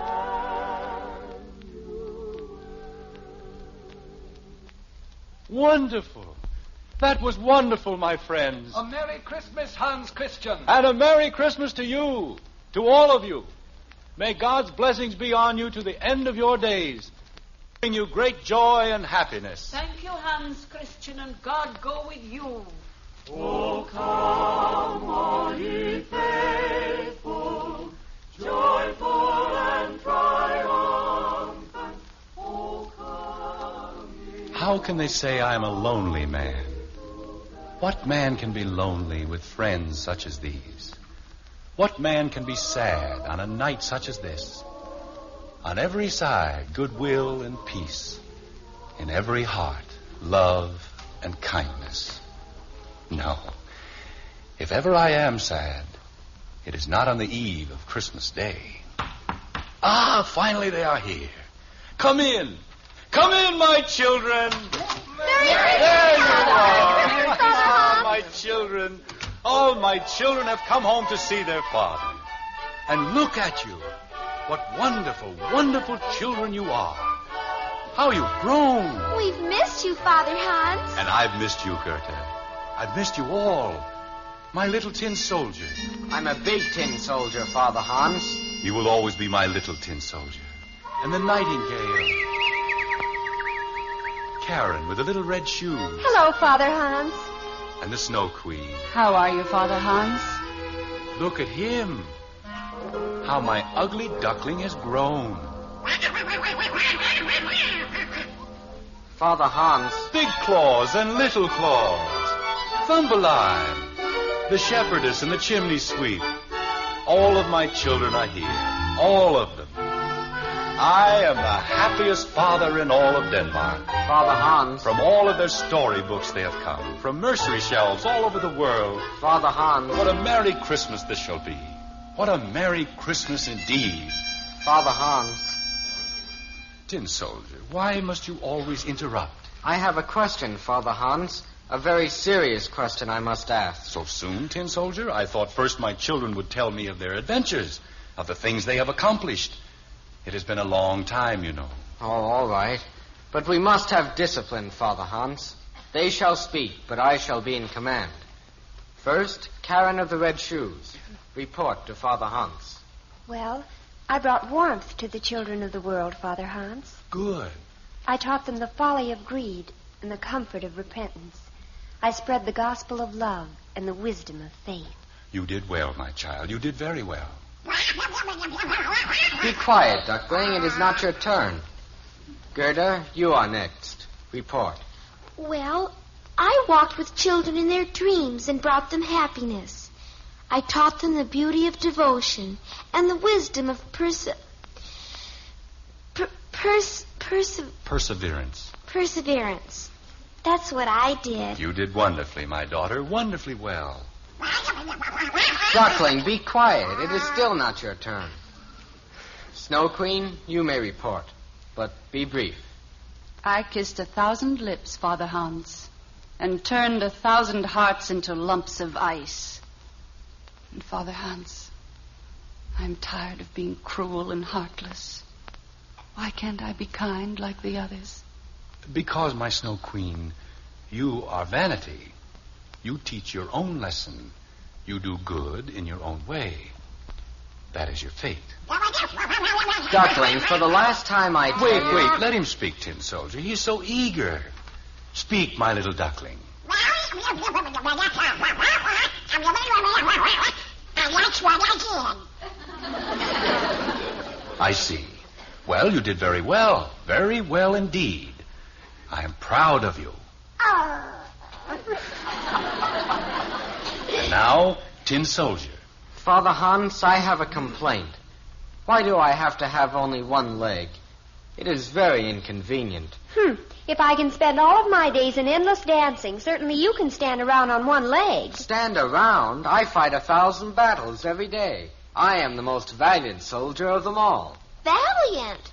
Pooh. Being gobbled up by a fish? I suppose you call that valiant. Children, please, we must not quarrel. Soon it will be midnight. You must return to your homes. But first, I must give you your Christmas gift. The most wonderful gift I can bestow. I give you all a new little sister. The Match Girl. Welcome, little sister. Well, hello, Match Girl. Father Hans. Yes, Gerda? Why doesn't she say something? Can't she talk? No, Gerda, I fear not. But she carries with her a wonderful gift for the world. 3 matches, which can bring wisdom and comfort to all mankind. She strikes her first match, so. And to the eyes of man are revealed all the beauties of the earth. The whisper of wind in a leafy tree. A soft crown of light on an angry cloud. Birds soaring through a clear blue sky. The surf as it pounds on a winding shore. All of these and many more our match girl brings to the world. She strikes her second match. And in its light we find truth. Here is the wisdom of man and his conscience. Here is the hope of man and his sorrow. Here is the power of man to build a world of righteousness and justice. Here is peace for all mankind, if man will but accept it. Then the third match, the most important match of all, for it brings love. Look carefully, my children, and see what it reveals. Love of a man for a woman, of a woman for a man, love of a parent for a child, and the love which is taught to us by God, who is our Father, the love of man for one another. Look again and see how in this love there is no prejudice, how it holds no restrictive covenants of color or creed. See how it glows in the hearts of men, worshiping in the church of their faith, whichever it may be, standing as equals in the sight of God. These are the lessons our match girl will teach. Now it is midnight, my children. It is Christmas Day, and there's work to be done. Now go back to your storybooks, to your countless shelves throughout the world. Teach the children of the world as I have taught you. Teach them beauty. Teach them truth. And teach them that which alone will bring them into the sight of God. Teach them love.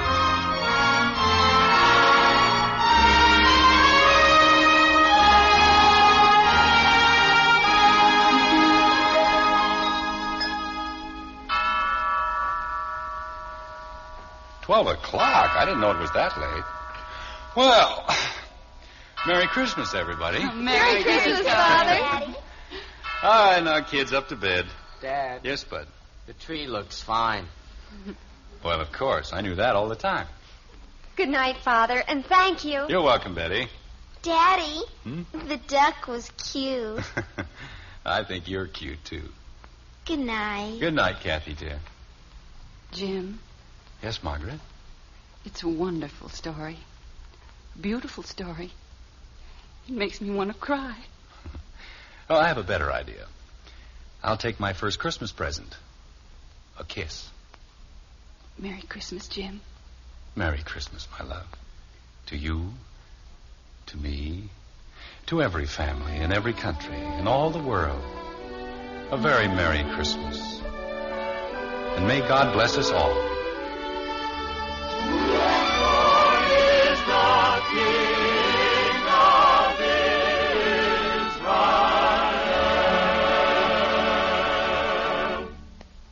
To Father Anderson's Christmas wish, the makers of Post Wheatmeal would like to add their greeting. In this holiday season, may Christmas bring the most in happiness to you and yours.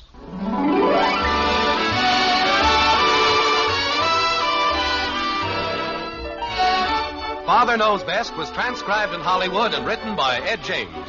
Join us again next week when we'll be back with Father Knows Best, starring Robert Young as Jim Anderson, with Roy Barbeque and the Maxwell House Orchestra, and yours truly, Bill Foreman. So until next Thursday night, for myself and for the makers of Maxwell House Coffee, let me wish you again a very Merry, Merry Christmas indeed, and the happiest of holiday seasons.